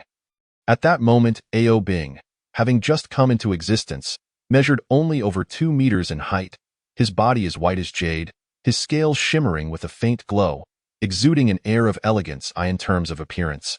He was undoubtedly among the finest of the dragon race, to the extent that even Juing had to concede that his younger brother's looks surpassed his own. Juing had not anticipated that merely a day after bringing back the dragon egg, Ao Bing would successfully hatch. Elder brother, Ao Bing tilted his head at Juing, stumbling over the words. Ha ha ha, my younger brother. Juing was immensely delighted, astonished that Ao Bing could speak so soon after hatching. He himself had been unable to utter a word upon his birth. He privately lamented that his brother's potential likely surpassed his own. You are destined to become the crown prince of our demon court. Jiao Ying gently patted Ao Bing's head with his tail, smiling as he spoke. Just then, Jiao Ying's expression suddenly changed. He sensed a powerful aura rapidly approaching, filled with an overwhelming pressure that instilled a hint of unease within him. You must go to the mountains below and seek out the ancient locust tree. He is your ancestor, the ancient locust. Hurry, Jiao Ying urged. Upon hearing this, Ao Bing nodded and departed for the 2nd layer. Who dares intrude upon my demon court? Show yourself at once, Jiao Ying shouted fiercely, his gaze sharp as he scanned the surroundings. As his voice fell, a black figure suddenly appeared in the skies above the 2 layers. Clad in a long black robe, the figure radiated an aura of immense authority, none other than the ancient god Dong Huang Tai. You are not worthy to inquire about my name. Submit to me, and I may spare your life, Di Jun remarked disdainfully, hands in pockets, casting a dismissive glance at Jiao Ying. For some reason, Dong Huang Tai felt an unsettling familiarity emanating from his opponent. I am the heir of the demon court. Even in death, I shall not yield to you. Jiao Ying's eyes turned fierce as he lunged toward Dong Huang Tai. In that case, you shall meet your demise. Dong Huang Tai showed no fear as he faced the charging Jiao Ying. His gaze sharpened, and in an instant, flames of the sun ignited around Jiao Ying. The solar fire, potent and pure, was exceptionally effective against a malevolent beast like Jiao Ying. In an instant, the 2nd layer echoed with the anguished howls of Jiao Ying. I expected the demon court of Blue Star to be formidable, but it appears to be merely a rabble, Dong Huang Tai lamented, shaking his head in disappointment, preparing to depart the 2nd layer. Stop! A voice rang out from behind Dong Huang Tai, accompanied by an overwhelming aura of malevolence. Dong Huang Tai turned to see Jiao Ying enveloped in dark energy, raising an eyebrow. Interesting. Meanwhile, Ao Bing had successfully located the ancient locust tree beside the Black Water Lake, easily identifiable due to its considerable size compared to the surrounding trees. Mother, Lord Dong Huang commanded to eliminate all mutated beings beneath this cloud cover. Everyone, be swift. Smith, having successfully disembarked, commenced a relentless assault on the mutated creatures within the mountains from his aircraft. Most high-tier mutated beings had followed Ao Chuan northward, leaving the Pingling Mountains in a remarkably vulnerable state. The remaining members of the demon court were only Jiao Ying and the ancient locust tree. Fear not, young master. I shall protect you, the ancient locust tree assured, controlling several vines to shield Ao Bing behind its trunk. Then, it turned its gaze toward the skies filled with warplanes, and countless vines began to lash out at the aircraft. Quick! Open fire on that mutated locust tree. On the ground, soldiers from the Lighthouse Nation, witnessing the ancient locust tree attacking the planes, immediately returned fire, but their bullets barely scratched the ancient locust. A bunch of imbeciles. Can't you use fire? An officer of the Lighthouse Nation barked, promptly grabbing a flamethrower, preparing to incinerate the mutated locust tree. Just as he was about to unleash the flames, a massive white serpent's head suddenly appeared. Swallowing the officer whole. It was the eight-headed serpent manipulated by the ancient locust tree. Upon witnessing this scene, the soldiers of the Lighthouse Nation launched a furious assault on the eight-headed serpent. But their bullets proved utterly ineffective. The soldiers had no means to defend themselves against the eight-headed serpent, and soon they would be devoured entirely. However, to the ancient locust tree's astonishment, a tawny leopard was stealthily approaching Ao Bing. Hidden behind the tree. Heh, while they are preoccupied with fighting, I shall seize this dragon for a feast. Shen Gongbao, lurking in the shadows, gazed greedily at Ao Bing, waiting for the perfect moment to strike. Damn that mutated locust tree. Behold my apocalyptic divine fire.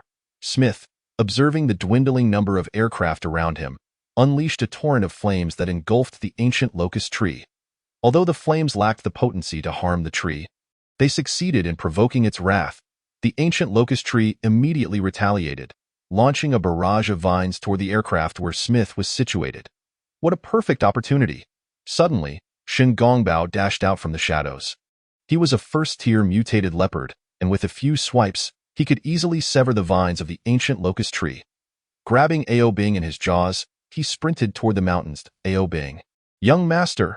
The ancient locust tree, having shot down Smith's aircraft, hurriedly pursued Shen Gongbao with its vines. Unfortunately, the reach of the vines was insufficient to stop the fleeing leopard. Not good, the vines are too short. At that moment, the ancient locust tree wished desperately for a pair of legs. Just as Shen Gongbao was about to vanish from its sight, a steel fork fell from the sky, blocking Shen Gongbao's path. Chapter 73. The Grand Eunuch Shen. Release the young master. Otherwise, face death. The Yaksha in the sky roared. Shen Gongbao swiftly dodged the steel fork, for he had no intention of entangling himself. His only desire was to escape to a safe place and enjoy the dragon meat in peace. Stubborn fool. The Yaksha was determined not to let Shen Gongbao go. With a mere thought, the steel fork that had just landed on the ground instantaneously merged into the earth. Taste my newly devised technique, the steel fork shadow killing formation.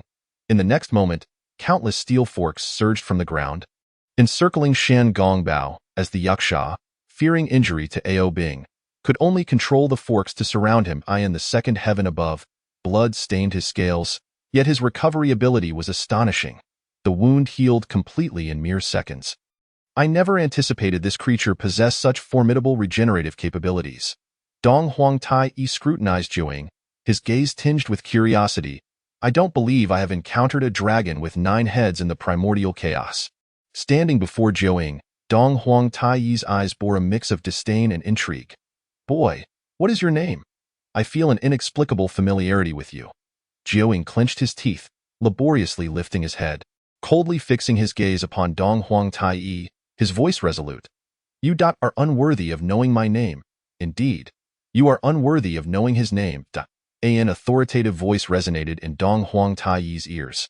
Startled, he looked up to see a colossal shadow swiftly enveloping the sky of the second heaven.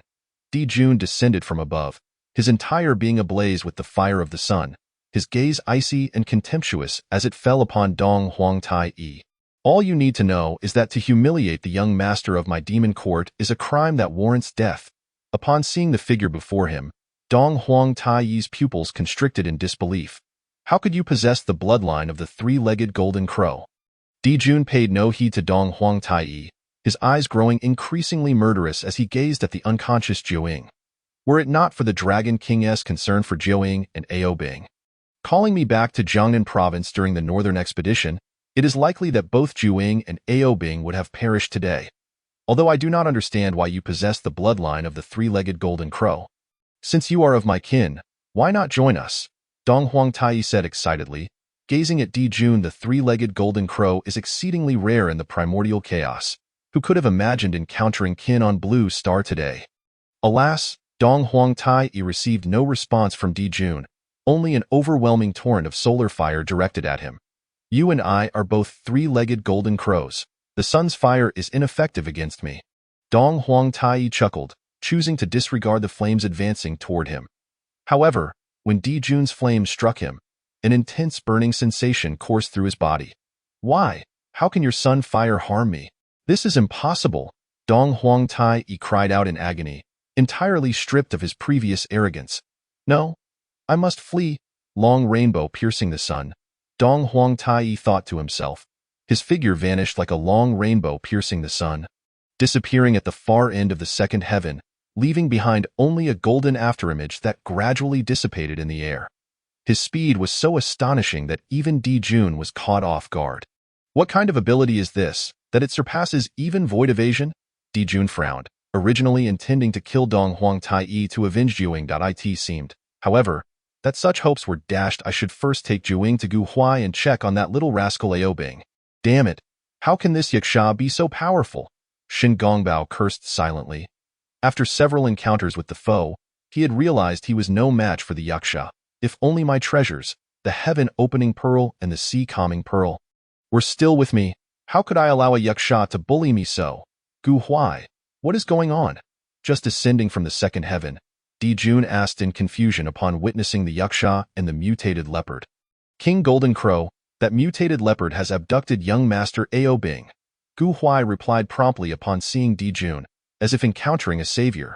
This audacious mutated leopard. How dare it snatch away my demon court's young master? Di Jun seethed, preparing to incinerate Shin Gongbao with solar fire. Young master Aobing is in the mouth of that mutated leopard. You cannot use solar fire, Gu Huai hastily intervened, fearing Di Jun would inadvertently incinerate Aobing. Damn it, another one has come. Shin Gongbao lamented inwardly.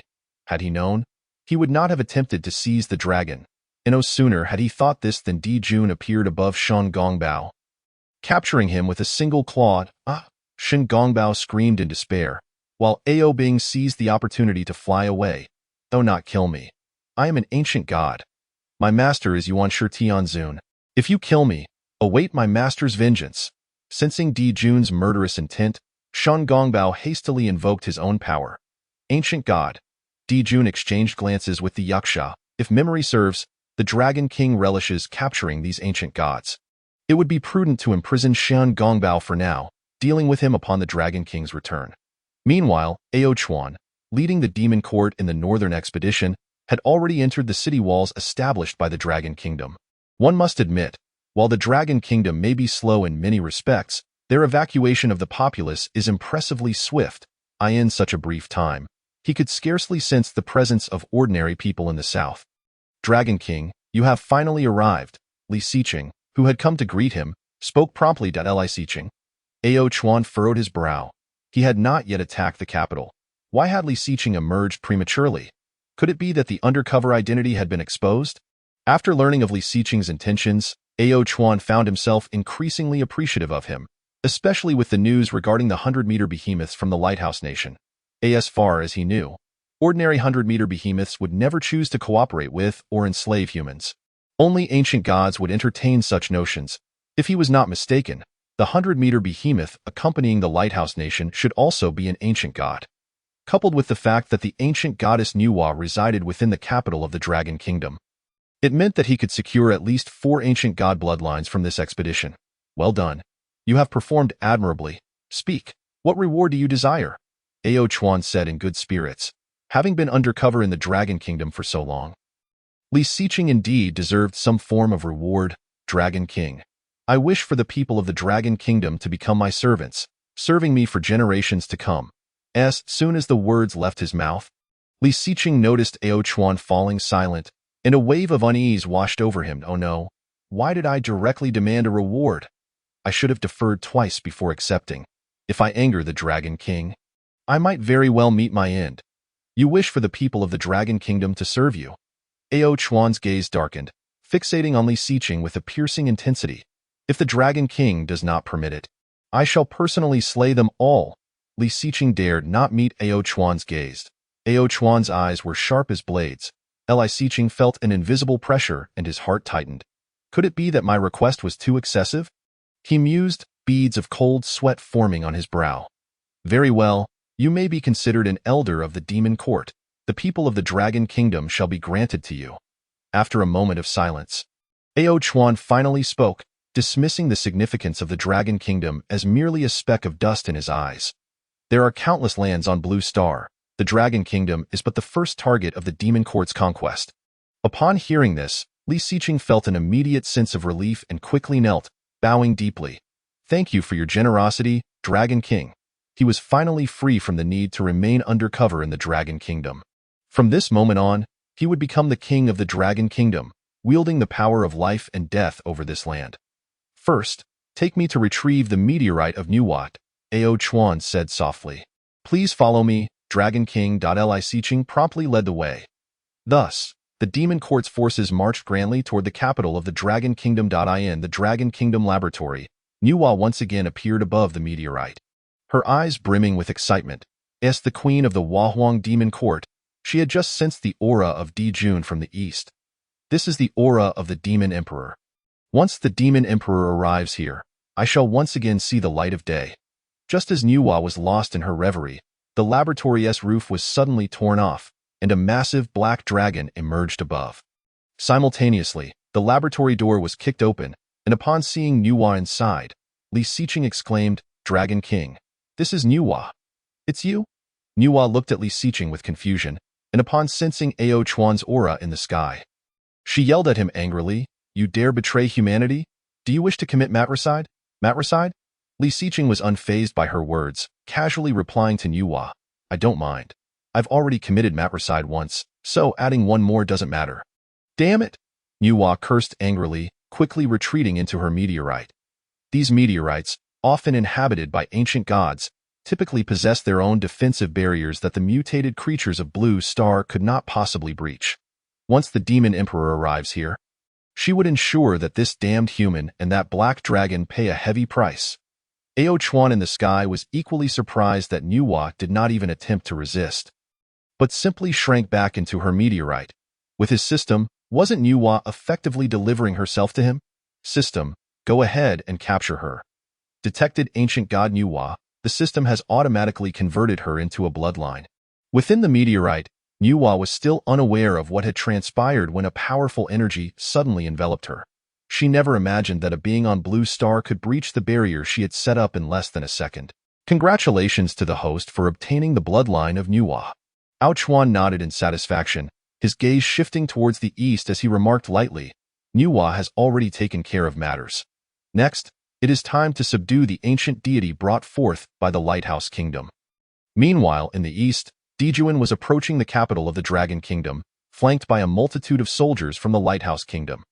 Furthermore, among the grand army led by Dijun were numerous mutated creatures native to the Lighthouse Kingdom. Born with the destiny of a sovereign, Dijun possessed an innate ability to command these aberrant beings, ensuring they would not dare harm the soldiers of the Lighthouse Kingdom. Within moments, the Demon Emperor Dijun emerged into Ao Chuan's line of sight. Towering over 200 meters, each flap of his wings had the power to obliterate vast stretches of architecture, radiating an aura of regal authority. This presence exuded an undeniable oppressive force, even surpassing that of the Golden Crow King.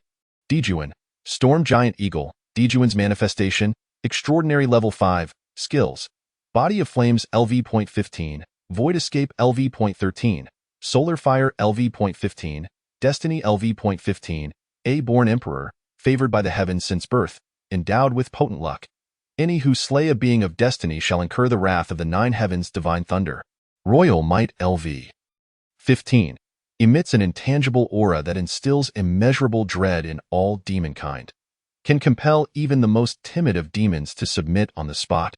Comprehensive combat power, 34,985. Destiny, Ao Chuan furrowed his brow. He had not anticipated that slaying Dijun would invoke the nine heavens' divine thunder. Although his defenses were formidable, he remained uncertain whether he could withstand such divine retribution. While unaware of the exact might of the nine heavens' divine thunder, its ominous name alone conveyed its terrifying power. Great Sage. The host need not harbor any fear. You are the chosen one of the system, your fate transcending that of the heavenly path. The nine heavens' divine thunder shall not harm you in the slightest. Upon receiving the great sage's reassurance, the solemn expression on Ao Chuan's face dissipated instantly, if only he had known sooner. After all, he was bound to the system, and no matter how formidable the Nine Heavens' divine thunder, could it rival the system? Even Pango had been drained of his essence before the system. What was the Nine Heavens' divine thunder in comparison? In stark contrast to Aochuan's ease, the members of the demon court displayed grave expressions upon sensing this aura.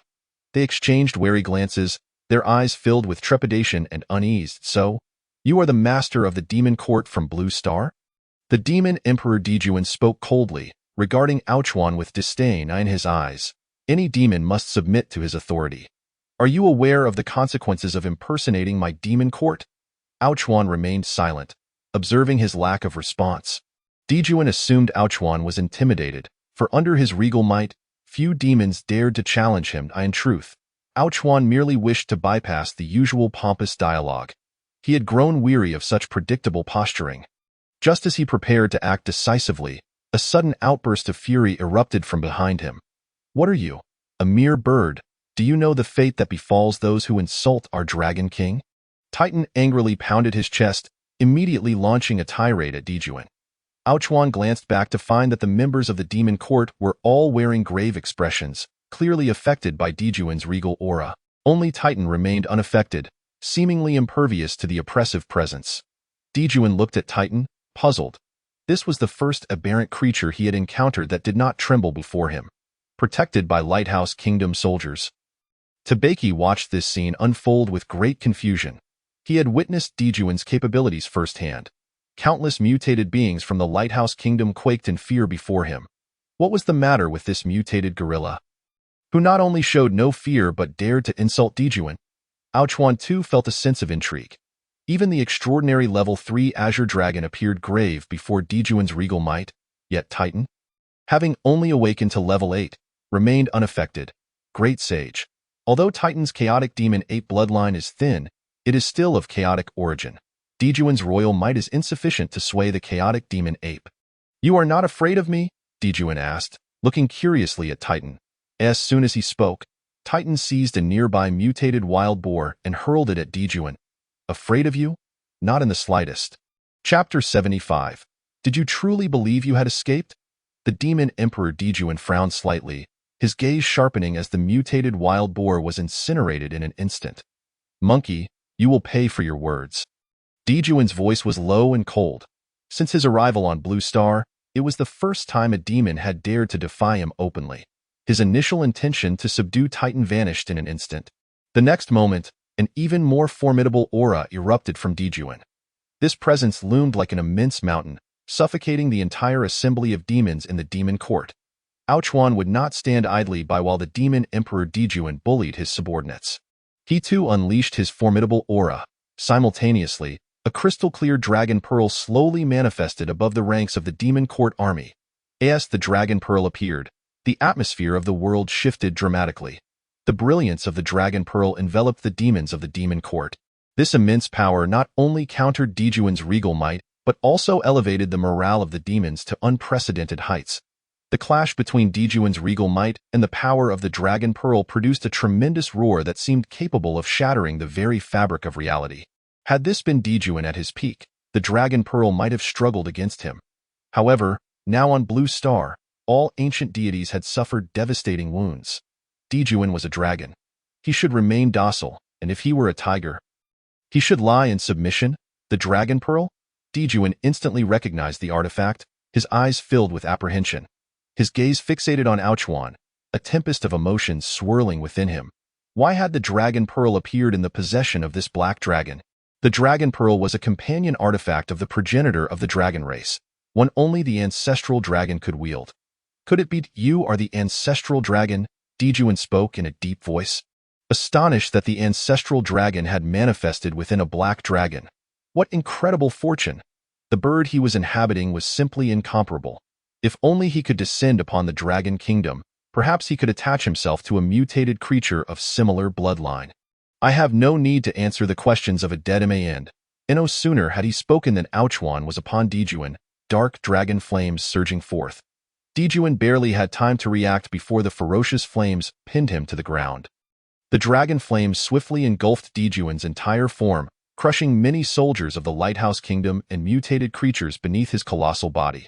Those mutated beings of the Lighthouse Kingdom nearest to Dijuan were instantly consumed by the dragon flames.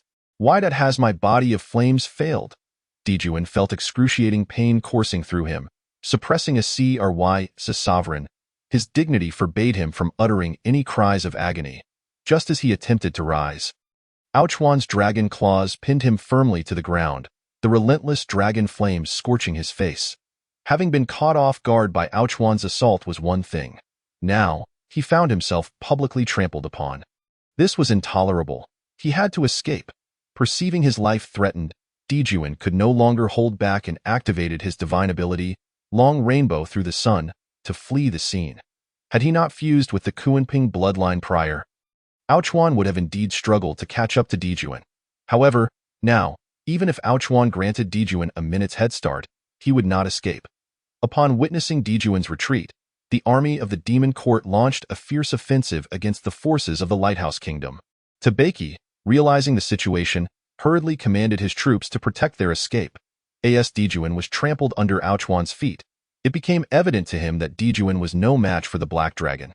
Yet, he had not anticipated how swiftly Dijuan could flee. In the blink of an eye, he disappeared. Despicable. Where is the pride of a demon emperor? All members of the Demon Court, heed my command. Annihilate all mutated beings below extraordinary level. Capture all mutated beings above extraordinary level alive.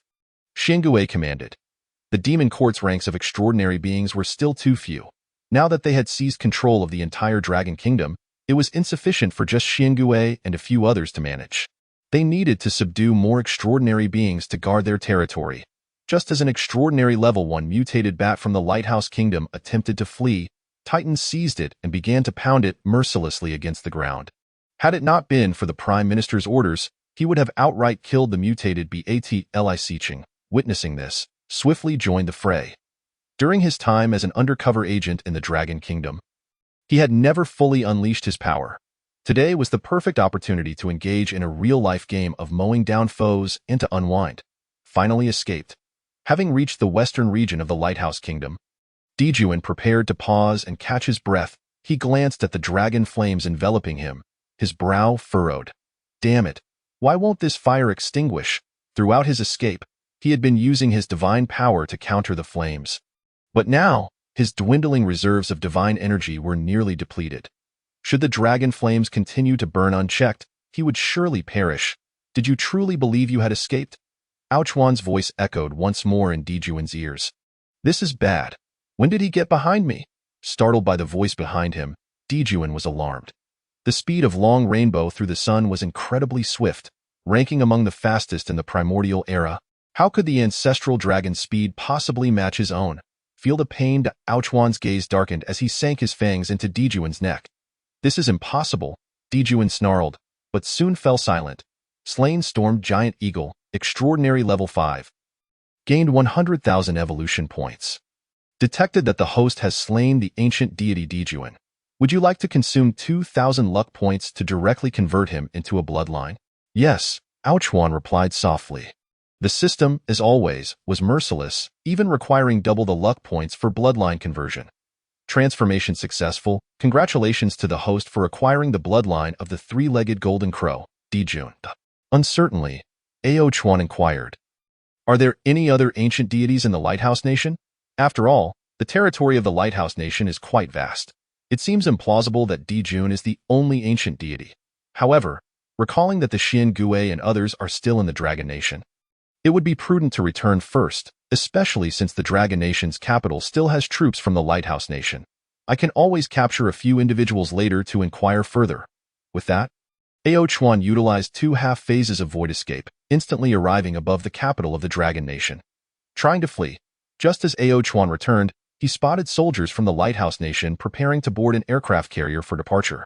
Without hesitation, he unleashed a torrent of dragon flames, obliterating the aircraft carriers and warships of the Lighthouse Nation. The unboarded Te Baichi, witnessing this scene, was startled and hurriedly expressed gratitude for not having boarded. This is the awakened one from the Dragon Nation. Te Baichi inadvertently noticed Li Siqing among the crowd, his golden dragon scales particularly conspicuous. Having encountered Li Siqing before, Te Baichi could still recall his aura. If he is willing to accept the awakened ones from the Dragon Nation, Then as long as I demonstrate my submission, I believe that Black Dragon will surely accept me as well. Te Bai Chi thought to himself, hastily kneeling to express his loyalty. Dragon King, I am the sovereign of the Lighthouse Nation, and I am also an awakened one. I am willing to submit to you. Hearing the voice, Ao Chuan looked towards Te Bai Chi, showing no hesitation as he unleashed a breath of dragon fire, sending him to the afterlife. One awakened human like Li Si Chan is sufficient. The rest, Ao Chuan finds no value in. Chapter 76. The strange number. At this moment, the battlefield was a one-sided massacre of the soldiers from the Lighthouse Nation by the Demon Court. Had Ao Chuan not intervened in time, the soldiers of the Lighthouse Nation would have been completely annihilated. Now, among those of you still alive, who holds the highest rank? Ao Chuan inquired sternly, gazing at the few remaining soldiers of the Lighthouse Nation. The soldiers exchanged glances, ultimately presenting a general. Your Majesty, I am MacArthur, a general of the Lighthouse Nation. The soldier who was pushed forward was filled with terror and immediately knelt down. Ao Chuan looked down from his elevated position, surveying the prostrate MacArthur. Besides Dijun, are there any other ancient deities in the Lighthouse Nation? Yes, my Dragon King. There is, MacArthur hastily replied. Another ancient deity similar to Dijun exists within the Lighthouse Nation. The other ancient deity, Dong Huang Tai, should currently be attacking the southern parts of the Dragon Nation, specifically in Jiangnan Province. MacArthur divulged all the intelligence in one breath, believing that if he performed well, the Dragon King would surely spare him. Attacking Jiangnan? Ao Chuan's dragon pupils constricted sharply, a glimmer of cold murderous intent flashing through his golden vertical pupils. Although he had dispatched Dijun and Yicha to guard Jiangnan on the way, Dong Huang Tai, being of the same caliber as the Demon Emperor Dijun, posed a potential threat. Ao Chuan quickly utilized telepathy to inquire about the situation in Jiangnan. Dijun, has there been any disturbance in Jiangnan Province? After hearing the voice of the Dragon King, Dijun promptly reported the situation regarding Dong Huang Tai attacking the Demon Court and Ao Bing. Understood. You and Yicha continue to guard Jiangnan. After learning that Dijun had driven away Dong Huang Tai, Ao Chuan's furrowed brow finally relaxed. Dragon King, please do not kill me.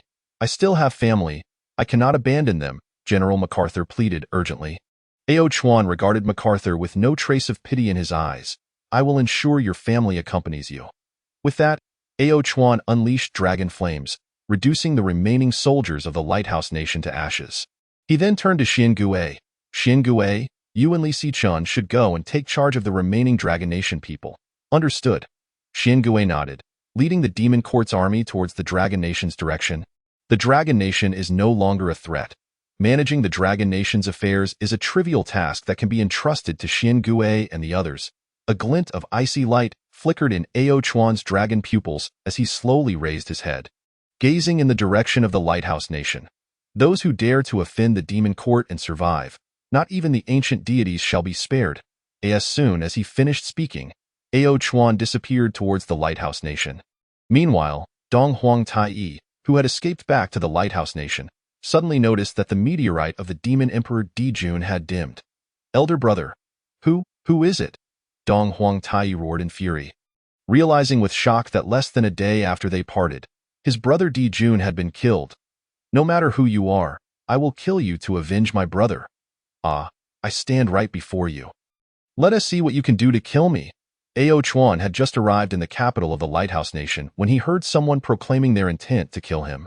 Observing that the individual appeared to be a black person, Ao Chuan mused whether the famed Dong Huang Tai had possessed the body of a slave. Who?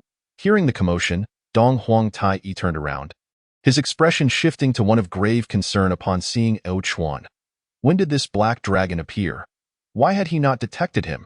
Since you have chosen to attack my demon court, you must bear the wrath of my fury. As soon as the words left his mouth, a fierce torrent of dragon flames erupted. Dong Huang Tai was caught off guard and was engulfed by the dragon flames. Having exhausted all his divine power in his earlier escape, faced with Ao Chuan's dragon flames, Dong Huang Tai had no opportunity to resist and was reduced to ashes. Fortunately, the meteorite that Dong Huang Tai was residing in was right here.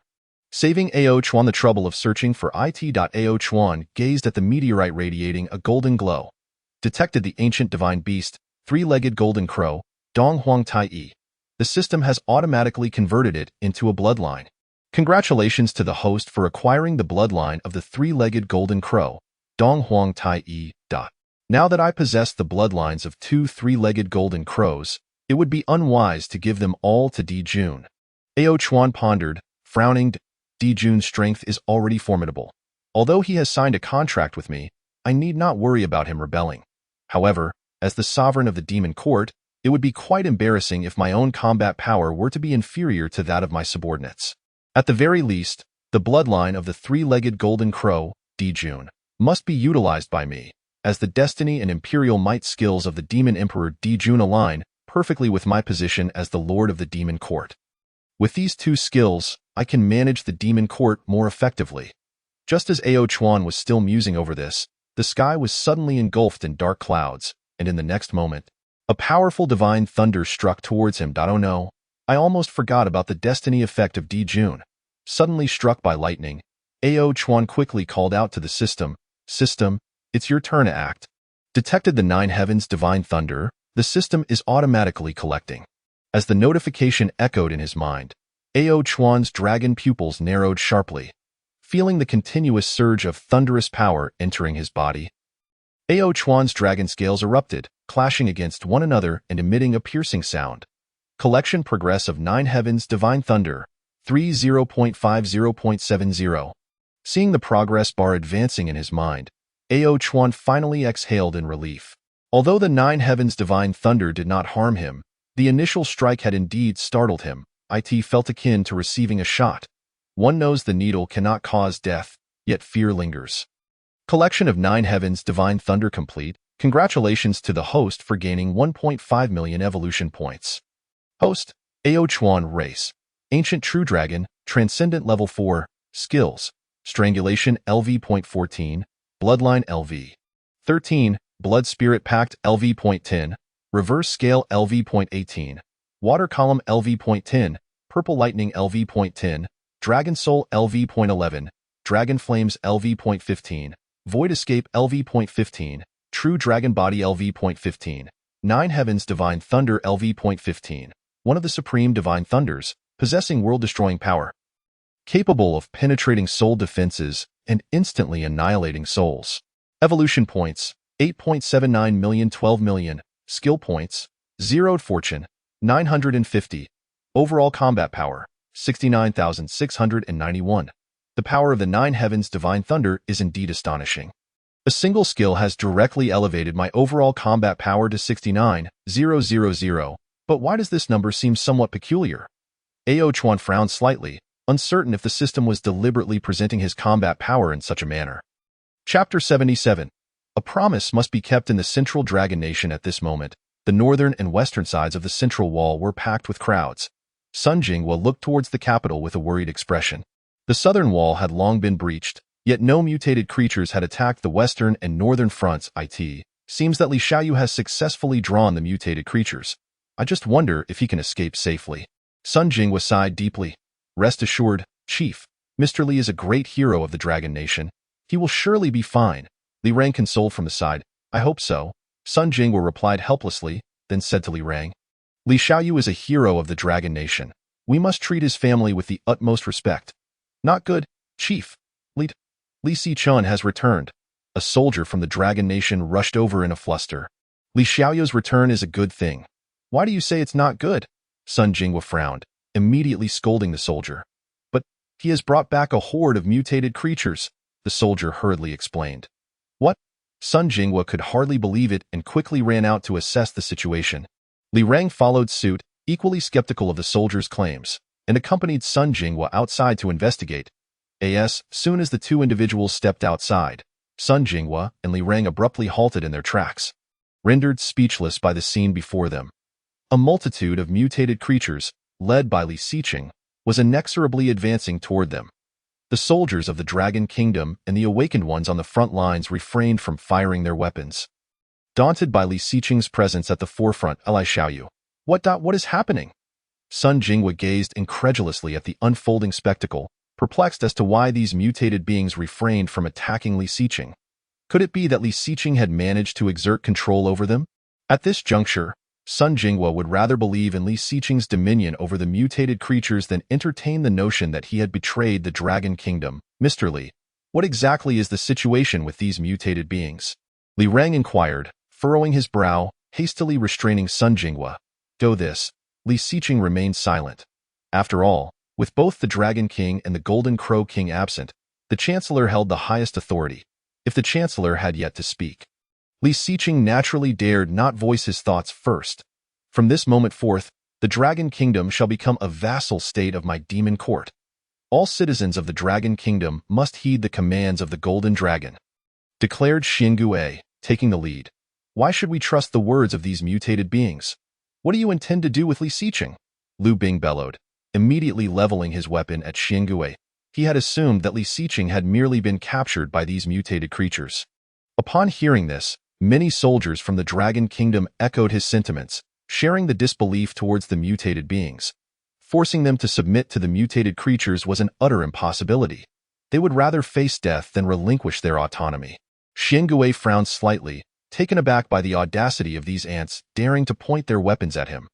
Were it not for the Dragon King bestowing these Dragon Kingdom citizens to the Golden Dragon, he would have already exterminated them. Golden Dragon, you handle this. Xiangui gestured toward the Golden Dragon, evidently entrusting him with the resolution of the matter. Rest assured, Chancellor, I shall manage these citizens of the Dragon Kingdom with utmost diligence. Li Xiqing replied softly. What? Li Xiqing, are you the Golden Dragon mentioned by that turtle? Lu Bing exclaimed in disbelief in his mind. He had always regarded Li Xiqing as a hero of the Dragon Kingdom, and the populace likewise viewed him as their savior. Yet, he had now allied himself with the mutated beings and sought to compel the Dragon Kingdom to submit to the demon court. Upon realizing that Li Xiqing was indeed the Golden Dragon, Sun Jinghua felt a rush of blood to his mouth, and he collapsed to the ground, weakened. Submit to the demon court, and we shall protect you from the harm of the mutated creatures. No sooner had Li Xiqing finished speaking than Lu Bing's furious voice rang out. Li Xiqing, you beast! Have you forgotten how the people of Jiangxing perished? Have you forgotten the hopes that Chief Zhang placed upon us? The entirety of the Dragon Kingdom regards you as their savior, and this is how you treat your motherland. Li Xiqing's expression darkened, golden dragon scales enveloping his body in an instant as he seized Lu Bing by the neck. Savior? Li Xiqing coldly regarded the assembled citizens of the Dragon Kingdom, disdain etched on his face. They can deem anyone a savior, provided that individual can save their lives. Had I not encountered the Dragon King, I would have merely been seen as a worthless wastrel in your eyes. I understand some of you fear not death, but what of your families? Do your parents and children wish to die alongside you? I offer you one final opportunity for reconsideration. Submit to the demon court or face death. With that, Li Xiqing hurled Lu Bing back into the crowd. I am willing to submit to the demon court. A common man spoke up first. For him, survival was paramount. With a leader emerging, a considerable number of citizens from the Dragon Kingdom began to express their willingness to submit, including several high-ranking officials. Supported by Li Rang, Sun Jinghua's complexion was ashen, a trace of blood lingering at the corner of his mouth. His body trembled slightly, on the verge of collapse, yet his gaze remained fixed on Li Xiqing. Brimming with disappointment and fury, he had never imagined that the individual hailed as the savior of the Dragon Kingdom would align himself with the mutated creatures, even coercing the Dragon Kingdom into submission to the so-called demon court. Li Xiqing, if the Dragon Kingdom submits, can you truly ensure the safety of its citizens? As long as you submit to the demon court, you will become my Golden Dragon's people, and the Dragon Kingdom shall continue to exist in this world. This is already the best outcome, Li Xiqing declared. Sun Jinghua's fists clenched tightly. He had harbored great expectations for Li Xiqing, only to find that he had misjudged the man. Very well, the Dragon Kingdom is willing to submit. The moment those words escaped his lips, it seemed to drain all of Sun Jinghua's strength. Leader Li Rang sensed the resignation in Sun Jinghua's declaration. For the safety of the citizens of the Dragon Kingdom, he had no choice but to submit, even though the soldiers of the Dragon Kingdom all possessed a spirit unafraid of death. Yet, the outcome was now predetermined. There was no need to incur further casualties. Leader! Lu Bing attempted to voice his objections, but he was interrupted by Li Rang. Enough. Do you wish to bring about needless casualties for the Dragon Kingdom? Li Rang shouted, then slowly assisted Sun Jinghua back into the crowd. Observing that Li Xiqing had managed the situation, Xiangui disdainfully regarded the ants before him. If that is the case, then from today onward, the Dragon Kingdom shall be officially governed by the Demon Court. Meanwhile, far away in the Lighthouse Kingdom, Ao Chuan was engulfed in a frenzy of violence. Kill ordinary humans, gain 10 evolution points. Kill ordinary humans, gain 10 evolution points. Kill ordinary humans. Since he had promised MacArthur to reunite his family, he was determined to fulfill that promise. However, as he was unaware of the identities of MacArthur's family members, he resolved to eliminate everyone within the Lighthouse Kingdom. Ao Chuan considered himself an honest dragon, and he intended to follow through on his word, not merely to transform them into evolution points. Chapter 78. If only I could control him. After an entire day of slaughter, the Lighthouse Kingdom was nearly devoid of life. The once thriving metropolis had been reduced to ruins, with no corpses visible on the streets, as they had all been incinerated to ashes by Ao Chuan's dragon flames, leaving not even a trace of bone. While the Lighthouse Kingdom may have been a great power, its commitment to protecting its citizens paled in comparison to that of the Dragon Kingdom. Most had been devoured by the native mutated creatures, which was truly regrettable. To honor his agreement, Ao Chuan could only accept 45 million evolution points with tears in his eyes. It's time to return, Ao Chuan murmured to himself. After all, he had already lingered in the Lighthouse Kingdom for an entire day, and Xiangui and the others were awaiting his return in the capital of the Dragon Kingdom. With this thought in mind, Ao Chuan promptly set off toward the capital of the Dragon Kingdom. Xiangui, how has the situation in the Dragon Kingdom been handled? Ao Chuan softly inquired upon his return to the capital. I pay my respects to the Dragon King. Xiangui quickly bowed upon seeing the Dragon King, then proceeded to report, Dragon King, I have imprisoned all the extraordinary beings from the Lighthouse Kingdom. As for the citizens of the Dragon Kingdom, they have decided to submit to us. At present, the southern and central regions of the Dragon Kingdom are entirely under the control of the Demon Court. However, the northeastern and Xiliang regions remain dominated by other mutated creatures. Ao Chuan nodded in acknowledgement, feeling quite satisfied with Xuangui's performance. Although Xuangui's combat prowess was not particularly formidable, he excelled in managing their influence. First, take me to see the imprisoned mutated beings, and then summon the bluebird, Ao Chuan commanded. Please follow me, my lord, Xiangui replied, nodding, and then turned to lead the way to where the mutated beings from the Lighthouse Kingdom were confined. Before long, Ao Chuan followed Xiangui to the holding area for the mutated beings. Essentially, Xiangui had simply encircled them with rock columns, and with the Azure Dragon standing guard nearby, the mutated beings remained compliant within their rocky confines.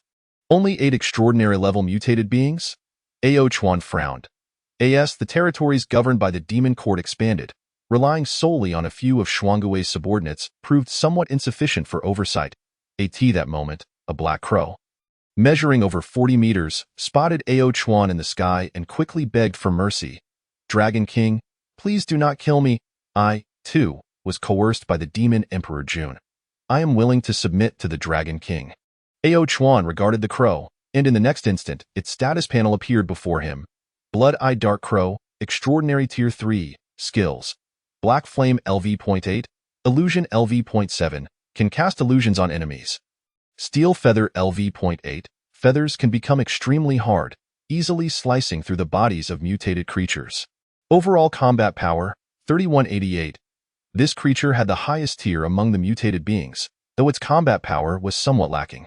Ao Chuan scrutinized the other mutated beings.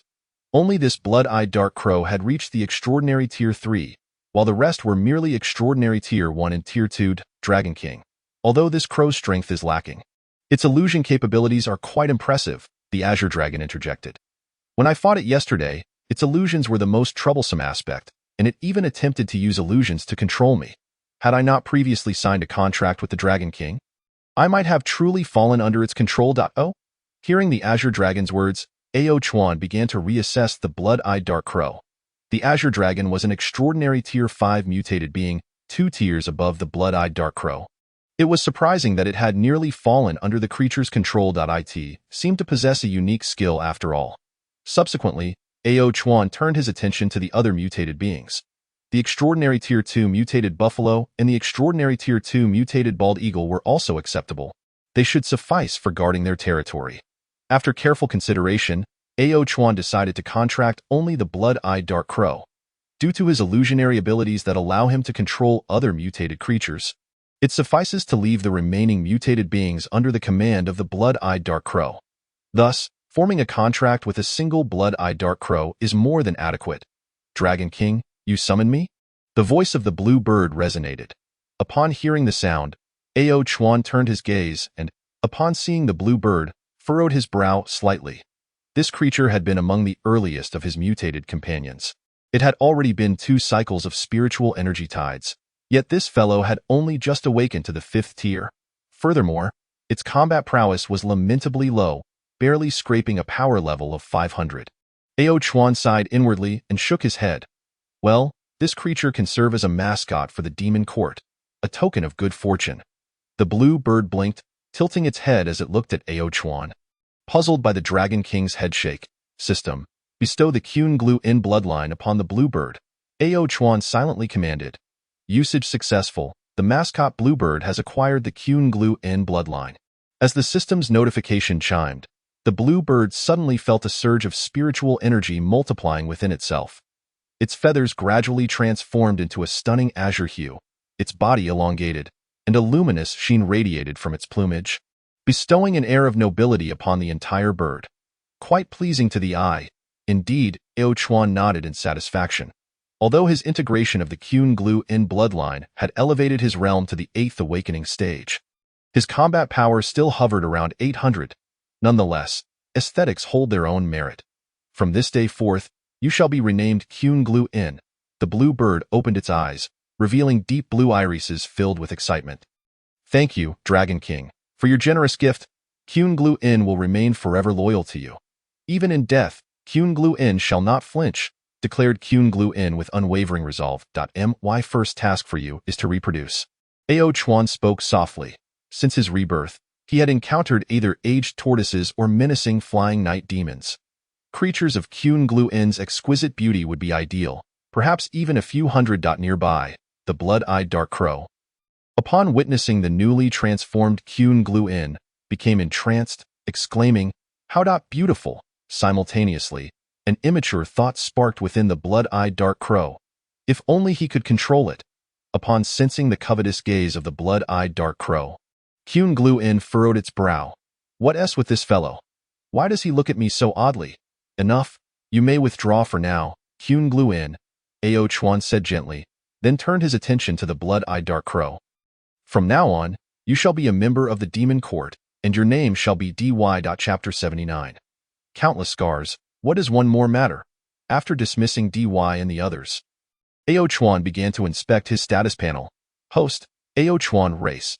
Ancient True Dragon, Transcendent Tier 4, Skills, Strangulation LV.14, Bloodthirst LV.13, Blood Spirit Contract LV.10, Reverse Scale LV.18, Water Column LV.10, Purple Lightning LV.10, Dragon Soul LV.11, Dragon Flame LV.15, Void Escape LV.15, True Dragon Body LV.15, Nine Heavens Divine Thunder LV.15, Evolution Points, 53,790,012 million, Skill Points, 0, Fortune, 950, Overall Combat Power, 69,691. The evolution points were ample. It was time to further enhance his strength, Ao Chuan mused. With the majority of Dragon Kingdom's territory under the control of the Demon Court and surrounded by members like the Shen Turtle, Song, and the Azure Dragon, he had no need to worry about ambushes during his evolution. He promptly prepared to initiate the evolution. Successfully consumed 12 million evolution points, currently evolving. As the system's notification echoed, Ao Chuan swiftly fell into slumber. Simultaneously, in the Pingling mountain range, at the Black Water Lake, not hungry. Shun Gongbao groaned weakly, his voice hoarse and faint. Bound tightly by the vines of the ancient Sephora, he could barely expose his head. At this moment, he was light-headed from hunger, his cheeks gaunt. Although ancient gods do not require sustenance, he was inhabiting a mutated being, and abstaining from food would inevitably lead to starvation, just as he endured his hunger. A faint scent of fish wafted through the air. Fish? Shin Gongbao quickly opened his eyes to see a mutated black fish before him. For you, have some, a cool voice resonated. Shun Gongbao looked up to find a white dragon silently observing him. In his desperate state, Shun Gongbao chose to ignore the speaker and ravenously began to devour the black fish. Young Master Ao Bing, you intended to eat him. Why offer him food now? Questioned Ancient Sephora, puzzled by the scene. Since you have decided to capture him, he must be delivered to Father King. I believe Father King would not require a starving mutated leopard. Ao Bing replied calmly, casting a fleeting glance at Ancient Sephora. Upon hearing this, Ancient Sephora pondered thoughtfully. Ao Bing's reasoning held merit. The Dragon King's return was uncertain, and this mutated leopard certainly could not perish from starvation before then. Shun Gongbao, who had been fiercely devouring the fish, froze upon hearing the name Ao Bing, quickly turning to look at the white dragon. Initially, he had only thought of consuming his opponent but had not paid attention to its appearance. The dragon was as white as jade, its scales shimmering with a faint luster, and most importantly, it possessed an unparalleled beauty among dragons. In the primordial world, only dragons deemed unworthy in appearance were relegated to the status of wild beasts. His previous disciple, Ao Guang's son Ao Bing, was also known for his extraordinary looks. The more Shun Gongbao looked, the more familiar it seemed. A hint of suspicion bubbling up within him, he recalled that his former disciple, Ao Guang's son Ao Bing, bore an uncanny resemblance to it was strikingly similar. More crucially, the white dragon before him was also named Ao Bing. After delivering the fish, Ao Bing prepared to return to the second heaven. Witnessing this, Shun Gongbao called out to him, "Friend, please hold." Hearing the voice, Ao Bing frowned slightly and inquired, "What is it? Do you go by the name Ao Bing?" Shun Gongbao asked tentatively, swallowing the last morsel of fish. "Yes," Ao Bing nodded succinctly. "Do you remember the name Shun Gongbao?" Shun Gongbao's voice carried a note of anticipation, hoping to confirm whether the individual before him was indeed his beloved disciple. "I remember," Ao Bing replied decisively, without hesitation. Shun Gongbao's eyes lit up, excitement swelling within him. Could it be that this white dragon before him truly was his cherished disciple? "I heard your name when you pleaded for mercy from Uncle Dijuan." Ao Bing spoke softly, Shun Gongbao. That the words he intended to pursue died on his lips, as the manner in which Ao Bing recognized him felt rather awkward. It seemed he had overthought the situation. Shun Gongbao chuckled bitterly, shaking his head. Soon, a day passed in the blink of an eye. Evolution complete. The host has successfully ascended to Transcendent Tier 5. As Ao Chuan transitioned to Transcendent Tier 5, his dragon scales deepened in hue, his horns elongated, and his body grew to a formidable length of 300 meters. With 41,790,000 evolution points remaining, he had enough for another evolution, but first, he needed to direct the Xian turtle and others to reclaim the Northeast and Westliang regions. Time must be wisely utilized. The period of his slumber during evolution would allow the Xian turtle to recover the remaining territories of the Dragon Kingdom. Eye in the skies, Qun Glu In had expanded to a size of 15 meters. With Li Xiqing and Fu Donglai perched upon its back, hurrying towards the capital after receiving the Dragon King's summons. "Brother, you smell delightful." Dy suddenly flew alongside Qun Glu In, glancing at him with intrigue. Qun Glu In frowned slightly. While he acknowledged his current appearance was quite alluring, he was male and held no interest in another male like Dy. Get lost. "Stay away from my Qun Glu In." Li Xiqing glared at Dy with disdain. This crow from the Lighthouse Kingdom had a penchant for pestering Qun Glu In. He harbored serious doubts about Dy's orientation and could not comprehend why the Dragon King had admitted him into the demon court. "I was merely passing by. I'm leaving now," Dy chuckled, raising an eyebrow at Qun Glu In before leisurely following behind him. Before long, Li Xiqing and Qun Glu In arrived at the capital, where most members of the demon court had already congregated. Upon seeing this, Ao Chuan instructed the Xian turtle to lead them in the northern expedition. The primary goal was to reclaim the remaining territories of the Dragon Kingdom. Ao Chuan addressed the Xian turtle. "Since Dijuan is absent, your task is to retrieve the remaining lands of the Dragon Kingdom, specifically the Northeast and Westliang regions. As per usual, the Xian turtle would serve as the commander for this northern expedition. With the Transcendent Tier 5 Azure Dragon and the Transcendent Tier 3 Dy on board, this northern expedition should pose no issues. By the Dragon King's command," the members of the Demon Court proclaimed in unison. Before setting off towards the northeast under the Xian turtle's guidance. In the time that followed, Ao Chuan prepared to continue his evolution. System: begin evolution. Ao Chuan mentally commanded. Successfully consumed 24 million evolution points, currently evolving. Unlike the eastern nations of the Blue Star, the western countries fared somewhat better, as they had largely fallen under the control of the ancient gods in the Bear Country, although it was summer. The eastern regions were enveloped in winds and snow, with violent thunderstorms raging amidst the blizzards. A colossal bear, exceeding 200 meters in height, was agonizingly roaring, its body imbued with the powers of thunder and extreme cold. Countless bolts of lightning relentlessly struck the great bear, while the blizzard above mirrored the same torment. It was as if two distinct consciousnesses were vying for dominion over the bear's formidable form. Surrender, for before my thunder, you shall soon be reduced to dust. Within the bear's mind, Zeus incessantly unleashed his lightning upon the blizzard bear. Ever since Zeus had taken possession of the blizzard bear's body, the creature had been in a continuous struggle against him for control. If you refuse to comply, then I shall eliminate you directly. With this thought, Zeus commanded a multitude of lightning strikes to rain down upon the blizzard bear. A multitude of scars, what of one more? The blizzard bear bellowed in fury. Chapter 80. Fire Crow Luo Xian. Zeus's thunder lashed out like a frenzied serpent, mercilessly bombarding the blizzard bear. Cease your futile struggles. Before a god, you stand no chance. Zeus intensified his thunderous assault on the blizzard bear.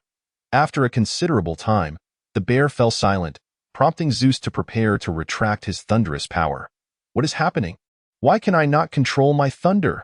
Zeus's pupils dilated in horror as he gazed at the fallen blizzard bear. He is actually absorbing my thunderous power. Sensing the continuous drain of his strength, Zeus attempted to reclaim his thunder, only to find his power seemingly shackled by some invisible chains, rendering him utterly helpless.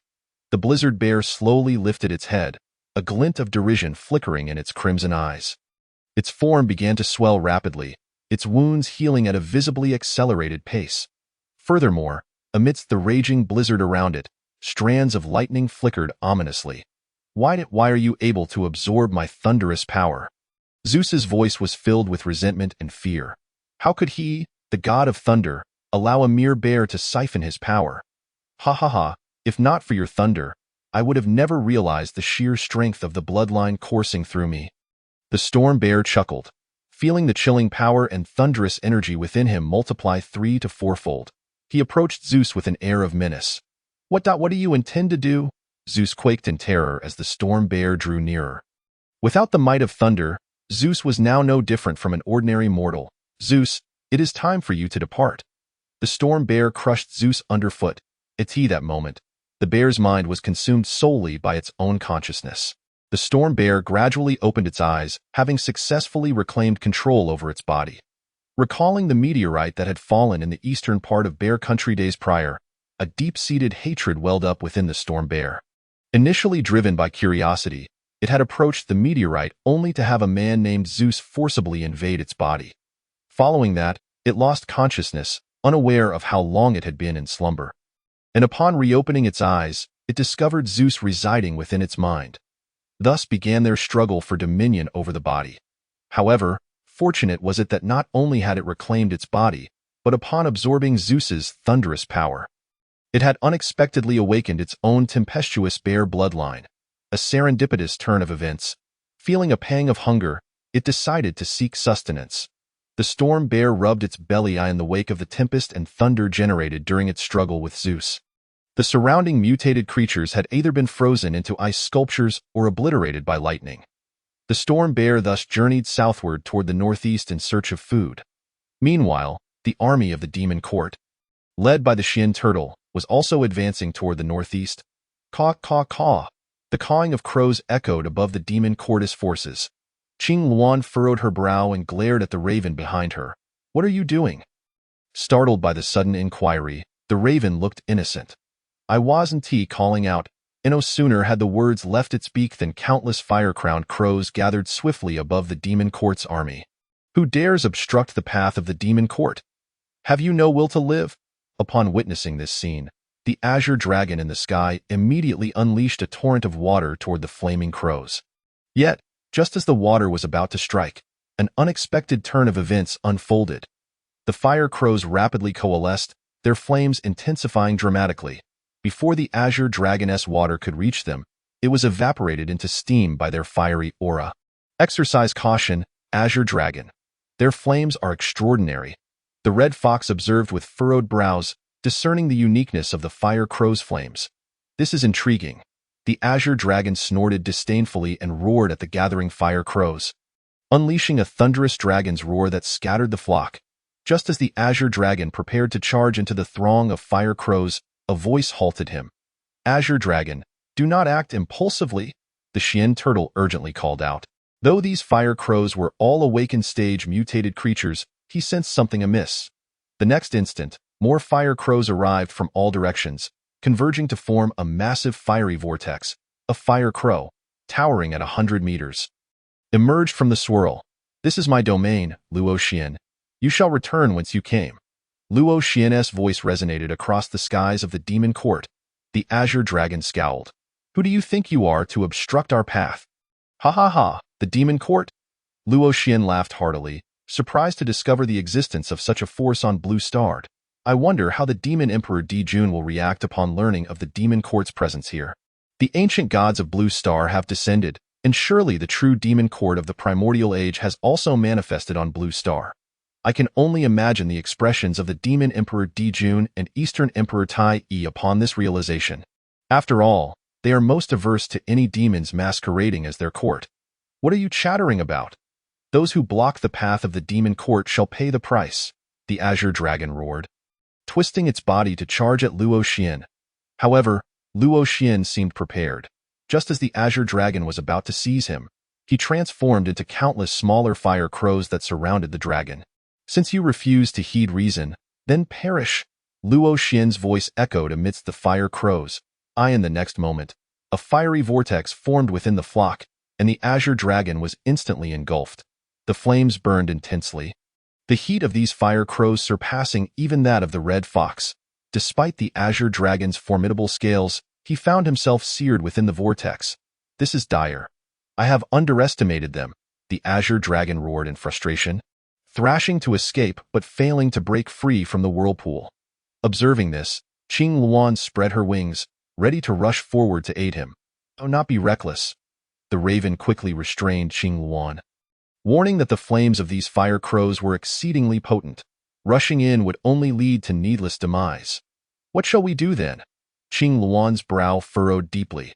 Among the members of the demon court, few possessed the ability to fly. The Golden Crow King Dijun was far away in Jiangnan, and with the Azure Dragon ensnared, although there were still the Chancellor and others, they could not fly and would be of little help. Do not worry. Watch me.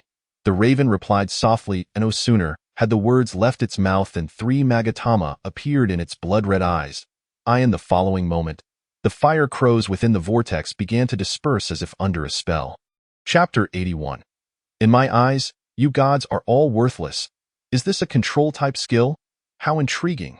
Luo Xian mocked upon witnessing this development. Do you believe that such trifles can rescue this foolish dragon? My fire crows number in the tens of thousands, while you can manage only a couple of thousand at best. Luo Xian sneered, showing no concern for the raven's illusionary arts. Seeing the situation unfold, the members of the demon court on the ground, including the Xian turtle and red fox, could only fret anxiously. Though there remained a second-tier extraordinary mutated bald eagle in the sky, it lacked any powerful skills and was utterly helpless against the swarm of fire crows. A howl of a wolf pierced the air, and a violent wind swept over the demon court's forces. I shall assist you. Song immediately unleashed the 3 mystical winds upon the fire crow swarm. In an instant, numerous fire crows were obliterated by the winds. Through the cooperation of the raven and Song, the number of fire crows dwindled, and the vortex's pull lessened. Only then did Luo Xian sense something was amiss. But his fire crows were all focused on attacking the Azure Dragon, for he was the strongest amongst the demon court's forces. As long as he was dealt with, the remaining mutated creatures would pose no threat. With this thought, Luo Xian refrained from targeting the raven and Song, instead intensifying the flame's power, intent on ensnaring the Azure Dragon forever. You accursed roast bird, do not delay in releasing my brother Azure Dragon. No sooner had the words been uttered than Titan unleashed his demon ape form. Having successfully advanced to the awakened 9th tier, Titan's size had grown to 180 meters. he leaped from the ground. Undeterred by the flames of the fire crows, reaching directly toward the vortex. Heh, got you. Confirming he had grasped the tail of the Azure Dragon, Titan yanked with all his might, pulling the Azure Dragon from the vortex. How is this possible? Luo Xian watched in astonishment, not anticipating such a turn of events. That hurts. The liberated Azure Dragon cried out in pain, scorched remnants of fire still clinging to his scales. Ignoring the agony, he swiftly approached the raven, his dragon eyes aflame with fury. How dare you ambush me, Fire Crow? The Azure Dragon roared. Humph, it is your own foolishness that led to your entrapment in the vortex. Luo Xian retorted with a laugh. Though he presently appears calm and composed, he is, in fact, devising his escape. He is merely inhabiting an extraordinary first-tier crow. Even with his enhancement, its actual combat prowess barely reaches extraordinary fifth tier. Should a confrontation arise, it is likely that he could only achieve a stalemate against that Azure Dragon, especially considering the numerous other extraordinary beings at the opponent's disposal. It is evident that Luo Xian cannot prevail alone. It seems the only option is to flee northward. With a mere thought, Luo Xian commanded a portion of the fire crows to assault the forces of the demon court, seizing the opportunity to make his escape to the north. In the northeastern region, there exists another ancient deity. If he can lure the demon court's army into that territory, they shall be compelled to divide their forces to contend with this other ancient god. At that juncture, he must ensure the annihilation of all these aberrant creatures. Dare they attempt to flee? Observing this, the Azure Dragon prepared to pursue. Azure Dragon, do not pursue. The Dark Tortoise quickly interjected, shaking his head. Although the Azure Dragon is the mightiest among the northern expeditionary forces, his intellect seems rather lacking. Just moments ago, this individual had suffered a setback due to his impulsiveness. Why does he not learn from his mistakes? Our primary objective is to secure territory. We shall advance at a measured pace, the Dark Tortoise declared. Luo Xian possesses formidable strength, and having learned from the previous encounter with Song Si, the Dark Tortoise resolutely prohibited the Azure Dragon and his companions from taking unnecessary risks. Should Luo Xian merely wish to escape, then let him flee. The optimal outcome would be for him to elude the northeastern region entirely. In such a scenario, the Dark Tortoise would only need to focus on reclaiming the northeast. Why is their speed so sluggish? Luo Xian hastily fled to the northeastern region, only to discover that the demon court's forces had not pursued him. Could it be that he was simply too swift? Uncertain as to whether the demon court had retreated, Luo Xian pressed deeper into the northeastern territory. The closer he ventured northward, the more potent the power of thunder became. Cursed Lei Zhenzi, what mischief is he concocting now? Luo Xian frowned as he observed the incessant lightning strikes around him. Indeed, the two ancient deities that had descended upon the northeast are none other than Luo Xian and Lei Zhenzi. Having been adversaries since the primordial era, their enmity persisted even upon their arrival in Blue Star, resulting in an irreconcilable state of conflict. Thus, the northeast has been divided into two domains, the southern part belonging to Luo Xian and the northern to Lei Zhenzi. Were it not for Lei Zhenzi's fortunate possession of an extraordinary third-tier tiger, he would not stand a chance against Luo Xian, whose capabilities far surpassed his own. Luo Xian silently cursed, of course. If he were to wield divine power, Lei Zhenzi would be no match for him. However, the situation is different now. The spiritual energy on Blue Star is feeble, rendering it impossible for ancient deities to gather new divine power. This implies that each use of divine power is a depletion, and unless absolutely necessary, no ancient deity would readily expend their strength. Suddenly, a roar of a tiger pierced the air, capturing Luo Xian's attention. Ah, so you are over here, Lei Zhenzi. Upon hearing the tiger's roar, Luo Xian hurried towards the source of the sound. However, when he arrived, he was met with an unbelievable sight. Lei Zhenzi, is it truly you who has perished? Luo Xian exclaimed in shock. Beneath the tumultuous storm clouds, Lei Zhenzi lay on the ground. Beside him, a massive white bear over 200 meters in length was feasting upon his remains. This tiger is truly delectable. It contains an abundance of thunderous energy. The thunderstorm bear, having torn off a piece of flesh, continued to chew. Yet, it soon realized that one portion was insufficient. It seems I require another. The thunderstorm bear mused, and upon hearing a voice, it looked up to see Luo Xian in the sky. If I add a bird to my meal, it should suffice. The thunderstorm bear gazed at Luo Xian. its eyes gleaming with greed. "Just you? You hardly seem worthy," Luo Xian retorted angrily. After all, he is an ancient deity.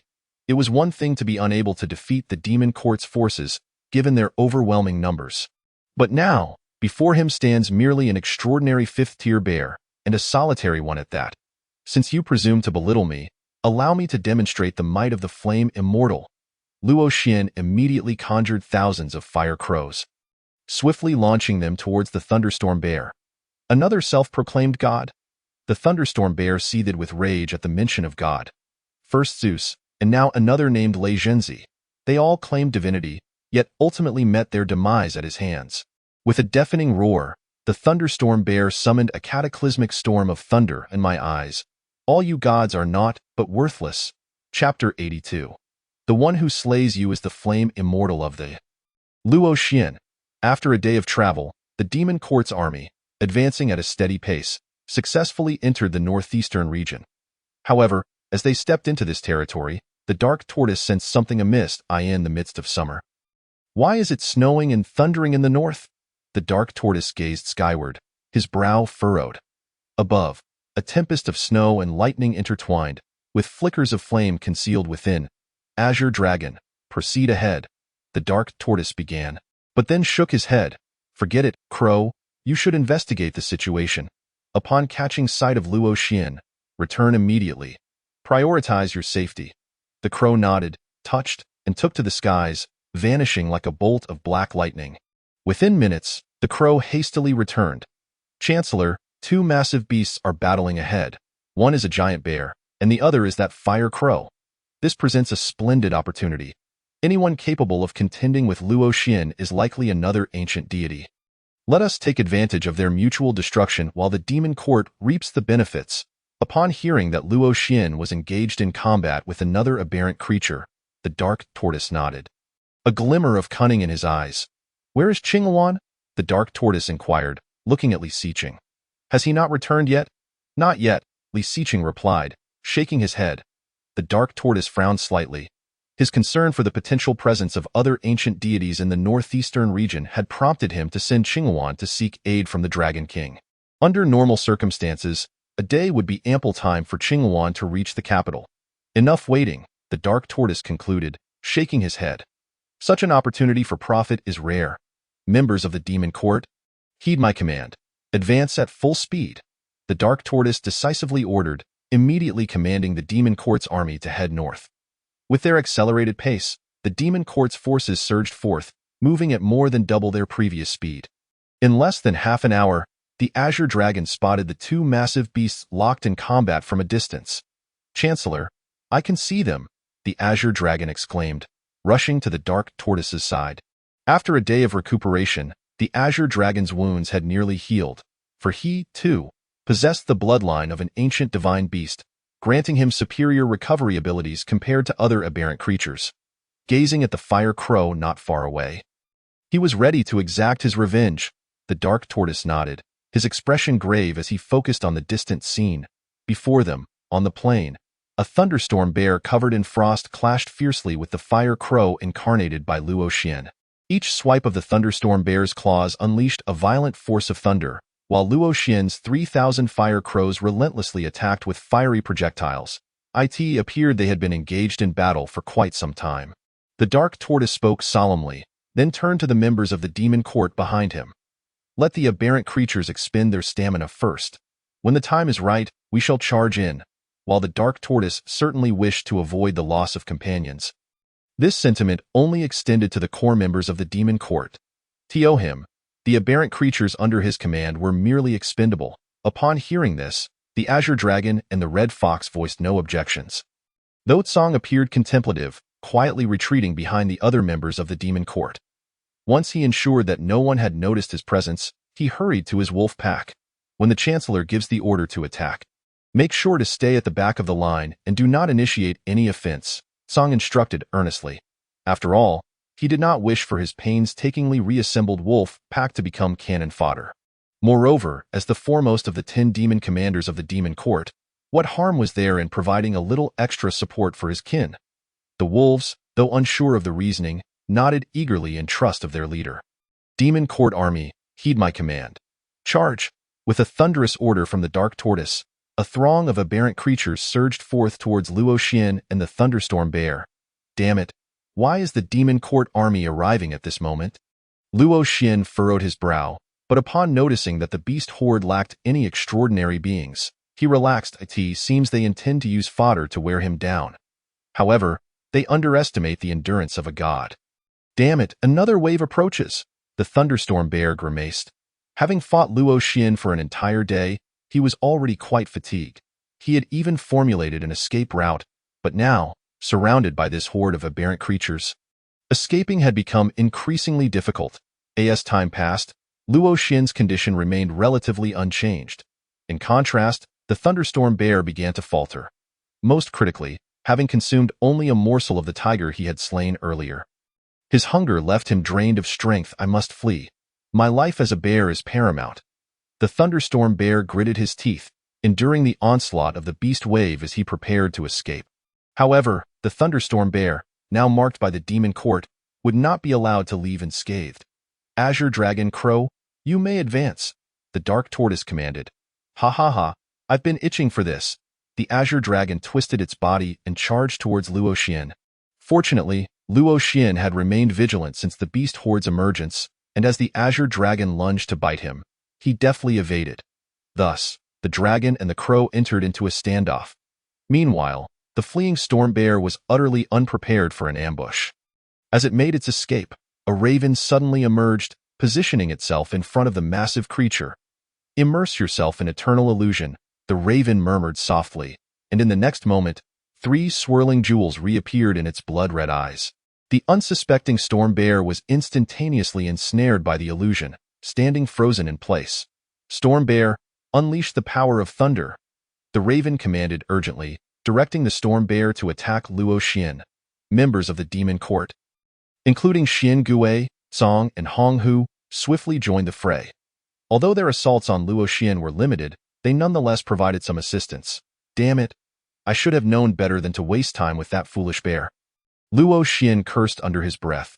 Faced with such a multitude of mutated beings, even as an ancient god, he felt somewhat beleaguered. There was no choice but to resort to divine power, without hesitation. Luo Xian unleashed his remaining divine might. In an instant, the mere tens of thousands of fire crows surged to over 100,000, each enveloped in flames more intense than ever before, transforming the northeastern region into a blazing inferno. To perish beneath my divine power is the greatest honor you barbaric creatures shall ever receive. From his vantage point amidst the sea of flames, Luo Xian gazed down upon the myriad demons of the Demon Court, his voice booming like thunder, imbued with boundless authority and murderous intent.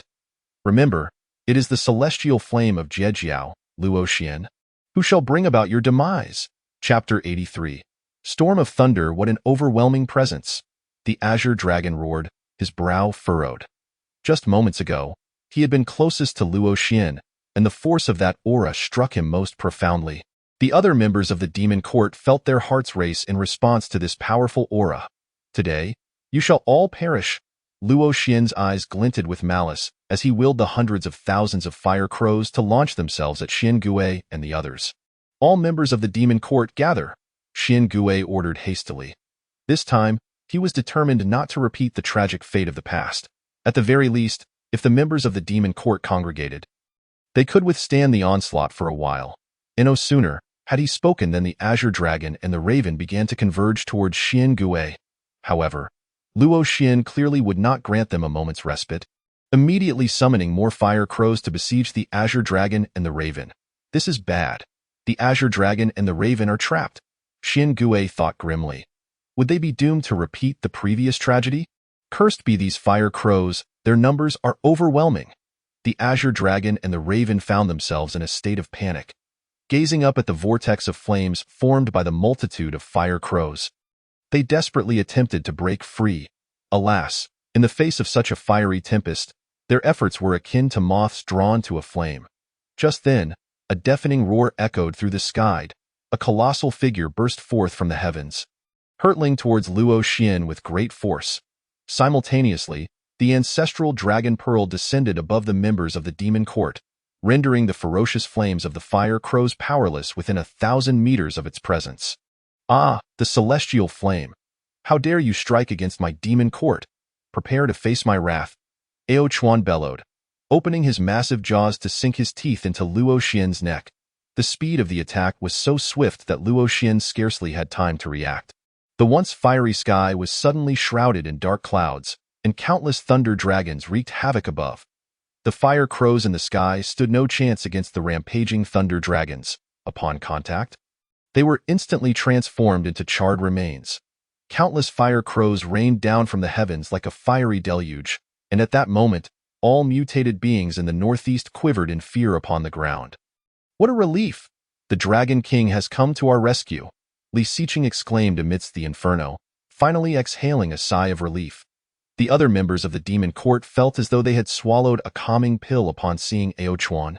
Their previously tense hearts instantly at ease. The ancestral dragon pearl. You are indeed the ancestral dragon, Luo Xian exclaimed in terror upon spotting the ancestral dragon pearl hovering above. He had never anticipated that he would meet his end at the hands of the ancestral dragon. Even after exhausting all his divine power, he remained unable to withstand a single blow from Ao Chuan. Defeated mutated Raven Luo Xian possessed Extraordinary Tier 1, gained 50,000 evolution points. The Azure Dragon stared blankly at Ao Chuan. His eyes filled with admiration. When will I ever be as majestic and formidable as the Dragon King? Fortunately, he had arrived just in time. Otherwise, the army of the demon court might have perished here. Ao Chuan sighed. The ranks of the demon court were still too thin. Although the Azure Dragon was a formidable force, his bloodline was diluted, and against a true ancient god, he could at best manage a stalemate. Faced with beings of the caliber of the ancestral dragon, Yuan Feng, or the demon emperor Di Jun, the Azure Dragon would not even know how he met his end. It seemed time to seek a new bloodline for the Azure Dragon. Ao Chuan glanced at the Azure Dragon, who was gazing at him with a foolish expression, his eyes vacant, and he shook his head. Dragon King, it is the old servant's inadequacy.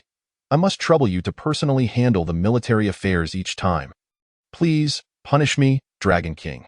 Xian Gui hastily knelt, filled with self-reproach. Ao Chuan did not respond to Xian Gui. At that moment, he was analyzing the overall combat strength of the demon court. Currently, the only individual he did not need to worry about was Di Jun. Although the Azure Dragon was the second most powerful force in the demon court, he lacked intelligence and had overly simplistic attack methods. As for the Yaksha, his abilities were quite balanced, but there was nothing particularly impressive to note. The other members of the demon court still required further cultivation. Sigh. The thought that only the Azure Dragon among his top 10 demon commanders could contend with ancient gods left Ao Chuan shaking his head in disappointment. Rise. After all, Luo Xian is an ancient god.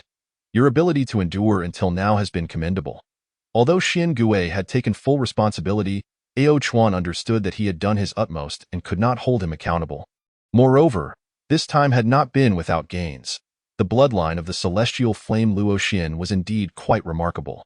What is the situation with this storm bear? Ao Chuan mused, noticing the massive creature of over 100 meters standing dazedly in place. A glimmer of surprise in his eyes. Storm Bear, Extraordinary Tier 5, Skills. Bloodthirst LV.10, Giant Strength LV.10, Thunder Body LV.10, can freely manipulate thunder and significantly reduce the damage caused by it to itself. Extreme Cold Storm LV.10, summons an extremely violent blizzard that inflicts continuous damage on surrounding enemies and greatly slows them down. Comprehensive Combat Strength, 6881. Upon hearing Ao Chuan's words, Xian Gui hurriedly recounted the battle between Luo Xian and the Storm Bear. Raven, release your illusion. After listening to Xian Gui, Ao Chuan became even more animated. He had not expected that this Storm Bear could match Luo Xian blow for blow. Such a talent must be recruited into the demon court. As you command, Dragon King. At Ao Chuan's order, the Raven promptly lifted its control over the Storm Bear. In the next moment, the previously vacant eyes of the Storm Bear flared with a spark of fury. Damn Raven, how dare you ambush me? Just as the Storm Bear prepared to crush the Raven, it suddenly beheld a 300-meter-long black dragon roaring before it, its gaze instantly clearing, especially upon sensing the dragon might radiating from Ao Chuan. The Storm Bear dared not move. Submit? Ao Chuan's words were interrupted by a resounding voice. The storm bear quickly clutched its belly, fearfully looking at Ao Chuan. I didn't mean to die. In response, Ao Chuan did not display anger but instead smiled. He then tossed the lifeless body of Luo Xian to the storm bear. Submit to me, or like this fire crow, you shall quietly become a corpse. Upon hearing Ao Chuan's words, the storm bear shuddered. Having only just regained control over its own body from Zeus, it could not afford to perish so easily, and thus it nodded vigorously. I will follow you. Seeing this, Ao Chuan nodded with satisfaction. Excellent. From this day forth, you shall be the 7th seat among the top 10 demon commanders of my demon court, named Thunderstorm. Chapter 84. Curse. At present, the northeastern, southeastern, and central regions of the Dragon Kingdom were under the control of the demon court. Leaving only the western Liang region as the final stronghold, Ao Chuan mused quietly, realizing that the number of primary members of the demon court could no longer keep pace with its expansion. Merely managing the territory of the Dragon Kingdom with the current members of the demon court was already proving to be a daunting task. It seemed necessary to slow the pace of the demon court's offensive. Dragon King, we have found 2 meteorites in the northeast, Xian Gui reported softly, approaching Ao Chuan after completing the search. Point 2. Ao Chuan replied, somewhat surprised. He had initially thought there was only one ancient god, but to discover 2 was unexpected. Take me to see them. As you wish, Dragon King. With that, Ao Chuan followed Xian Gui to the location of the meteorites. Dragon King, this is the site of the first meteorite, Xian Gui announced, leading Ao Chuan to the southern part of the northeast. Detecting ancient god celestial flame Luo Xian, the system has automatically converted it into a bloodline. Congratulations, host.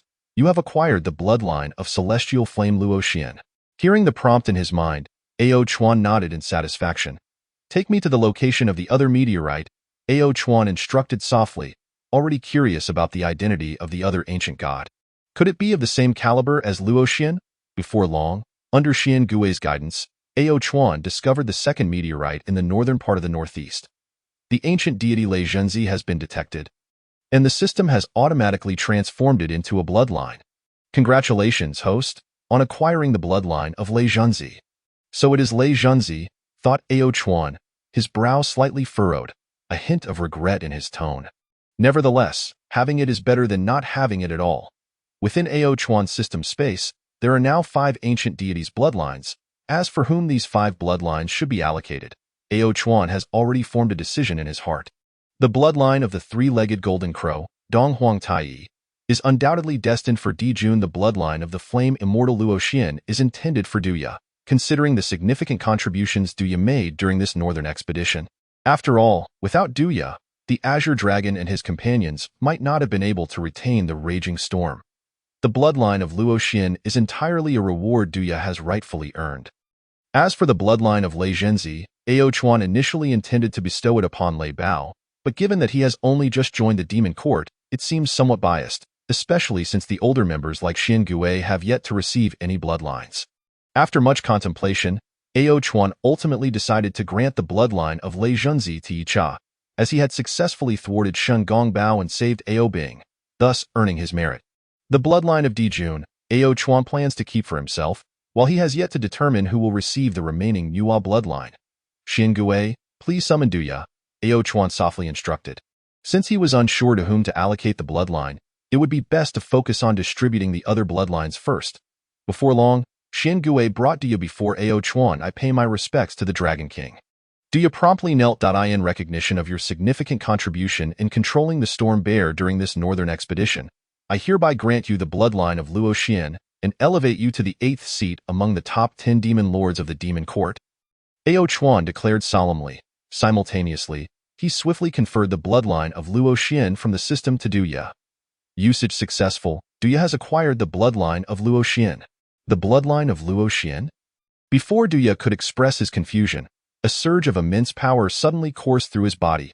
In the next moment, the 3 Magatama in Duya's eyes rapidly materialized and swiftly fused together, ultimately transforming into a new Magatama formed by the tails of 3 scythes connected. Not only that, but black flames also began to erupt from Duya's body, as his realm ascended from the extraordinary 3rd tier to the extraordinary 4th tier, and his size dramatically increased to over 100 meters. Thank you for your generous gift, Dragon King. Feeling the relentless surge of energy within him, Duya hastily knelt in gratitude. Witnessing this scene, Xian Gui couldn't help but feel envious. Despite being the Chancellor, he was merely at the extraordinary first tier. He longed for the Dragon King's favor, yet he had consistently failed to earn any merit. Sighing softly, Xian Gui's expression turned forlorn. Although his sigh was barely audible, Ao Chuan caught wind of it. Seems I should indeed bestow some bloodlines upon my loyal subordinates, Ao Chuan mused internally. Regrettably, he currently possessed no suitable bloodlines for them and would have to wait a while longer. Xian Gui, organize the demon army and prepare for our return to Jiangnan, Ao Chuan commanded. With that, he vanished into thin AI R.in Jiangnan province, the second heavenly layer. How is Zhuiying recovering? Upon arriving at the second heavenly layer, Ao Chuan noticed Di Jun and Zhuiying. Thank you for your concern, Father. I am quite well. Zhuiying promptly replied. Although Dong Huang Taiyi's solar fire is fierce, Zhuiying's immortal body is resilient. A mere fatal injury was fully healed within a day. In recognition of your protection of Zhuiying and Ao Bing, I shall assist you in further enhancing the bloodline of the three-legged golden crow within you, Ao Chuan said to Di Jun softly. Usage successful. Di Jun has acquired the bloodline of the three-legged golden crow, Dong Huang Taiyi. Thank you, Dragon King, Di Jun exclaimed with joy, quickly kneeling in gratitude. In the next moment, he felt the bloodline of the three-legged golden crow within him grow richer, and even his solar divine fire received a significant boost. Subsequently, Di Jun's realm successfully broke through to the extraordinary 9th tier, his size soaring to over 380 meters, drawing ever closer to 400 meters, while his overall combat power reached a terrifying 47,000. Satisfied, Ao Chuan nodded in approval. Although his own strength was formidable, he could not be by Xian Gui and the other sides all the time. The stronger Di Jun became, the safer his demon court would be. Where is Ao Bing? Why is he absent?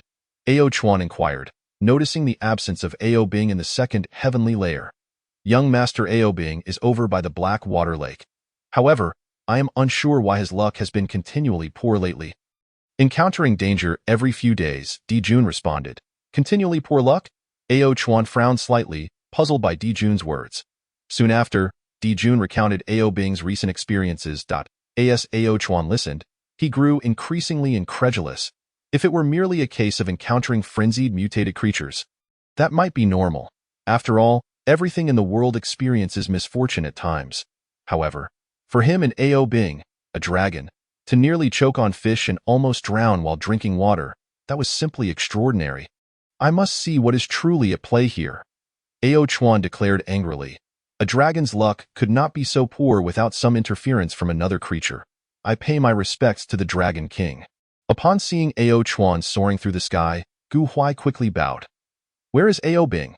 Ao Chuan scanned his surroundings and soon spotted Ao Bing sleeping on a branch of the Gu Huai tree. Upon observing Ao Bing's panel, a surge of killing intent erupted within Ao Chuan's eyes. Good. How dare someone place a curse upon my son? Should I catch you, I will ensure you suffer a fate worse than death.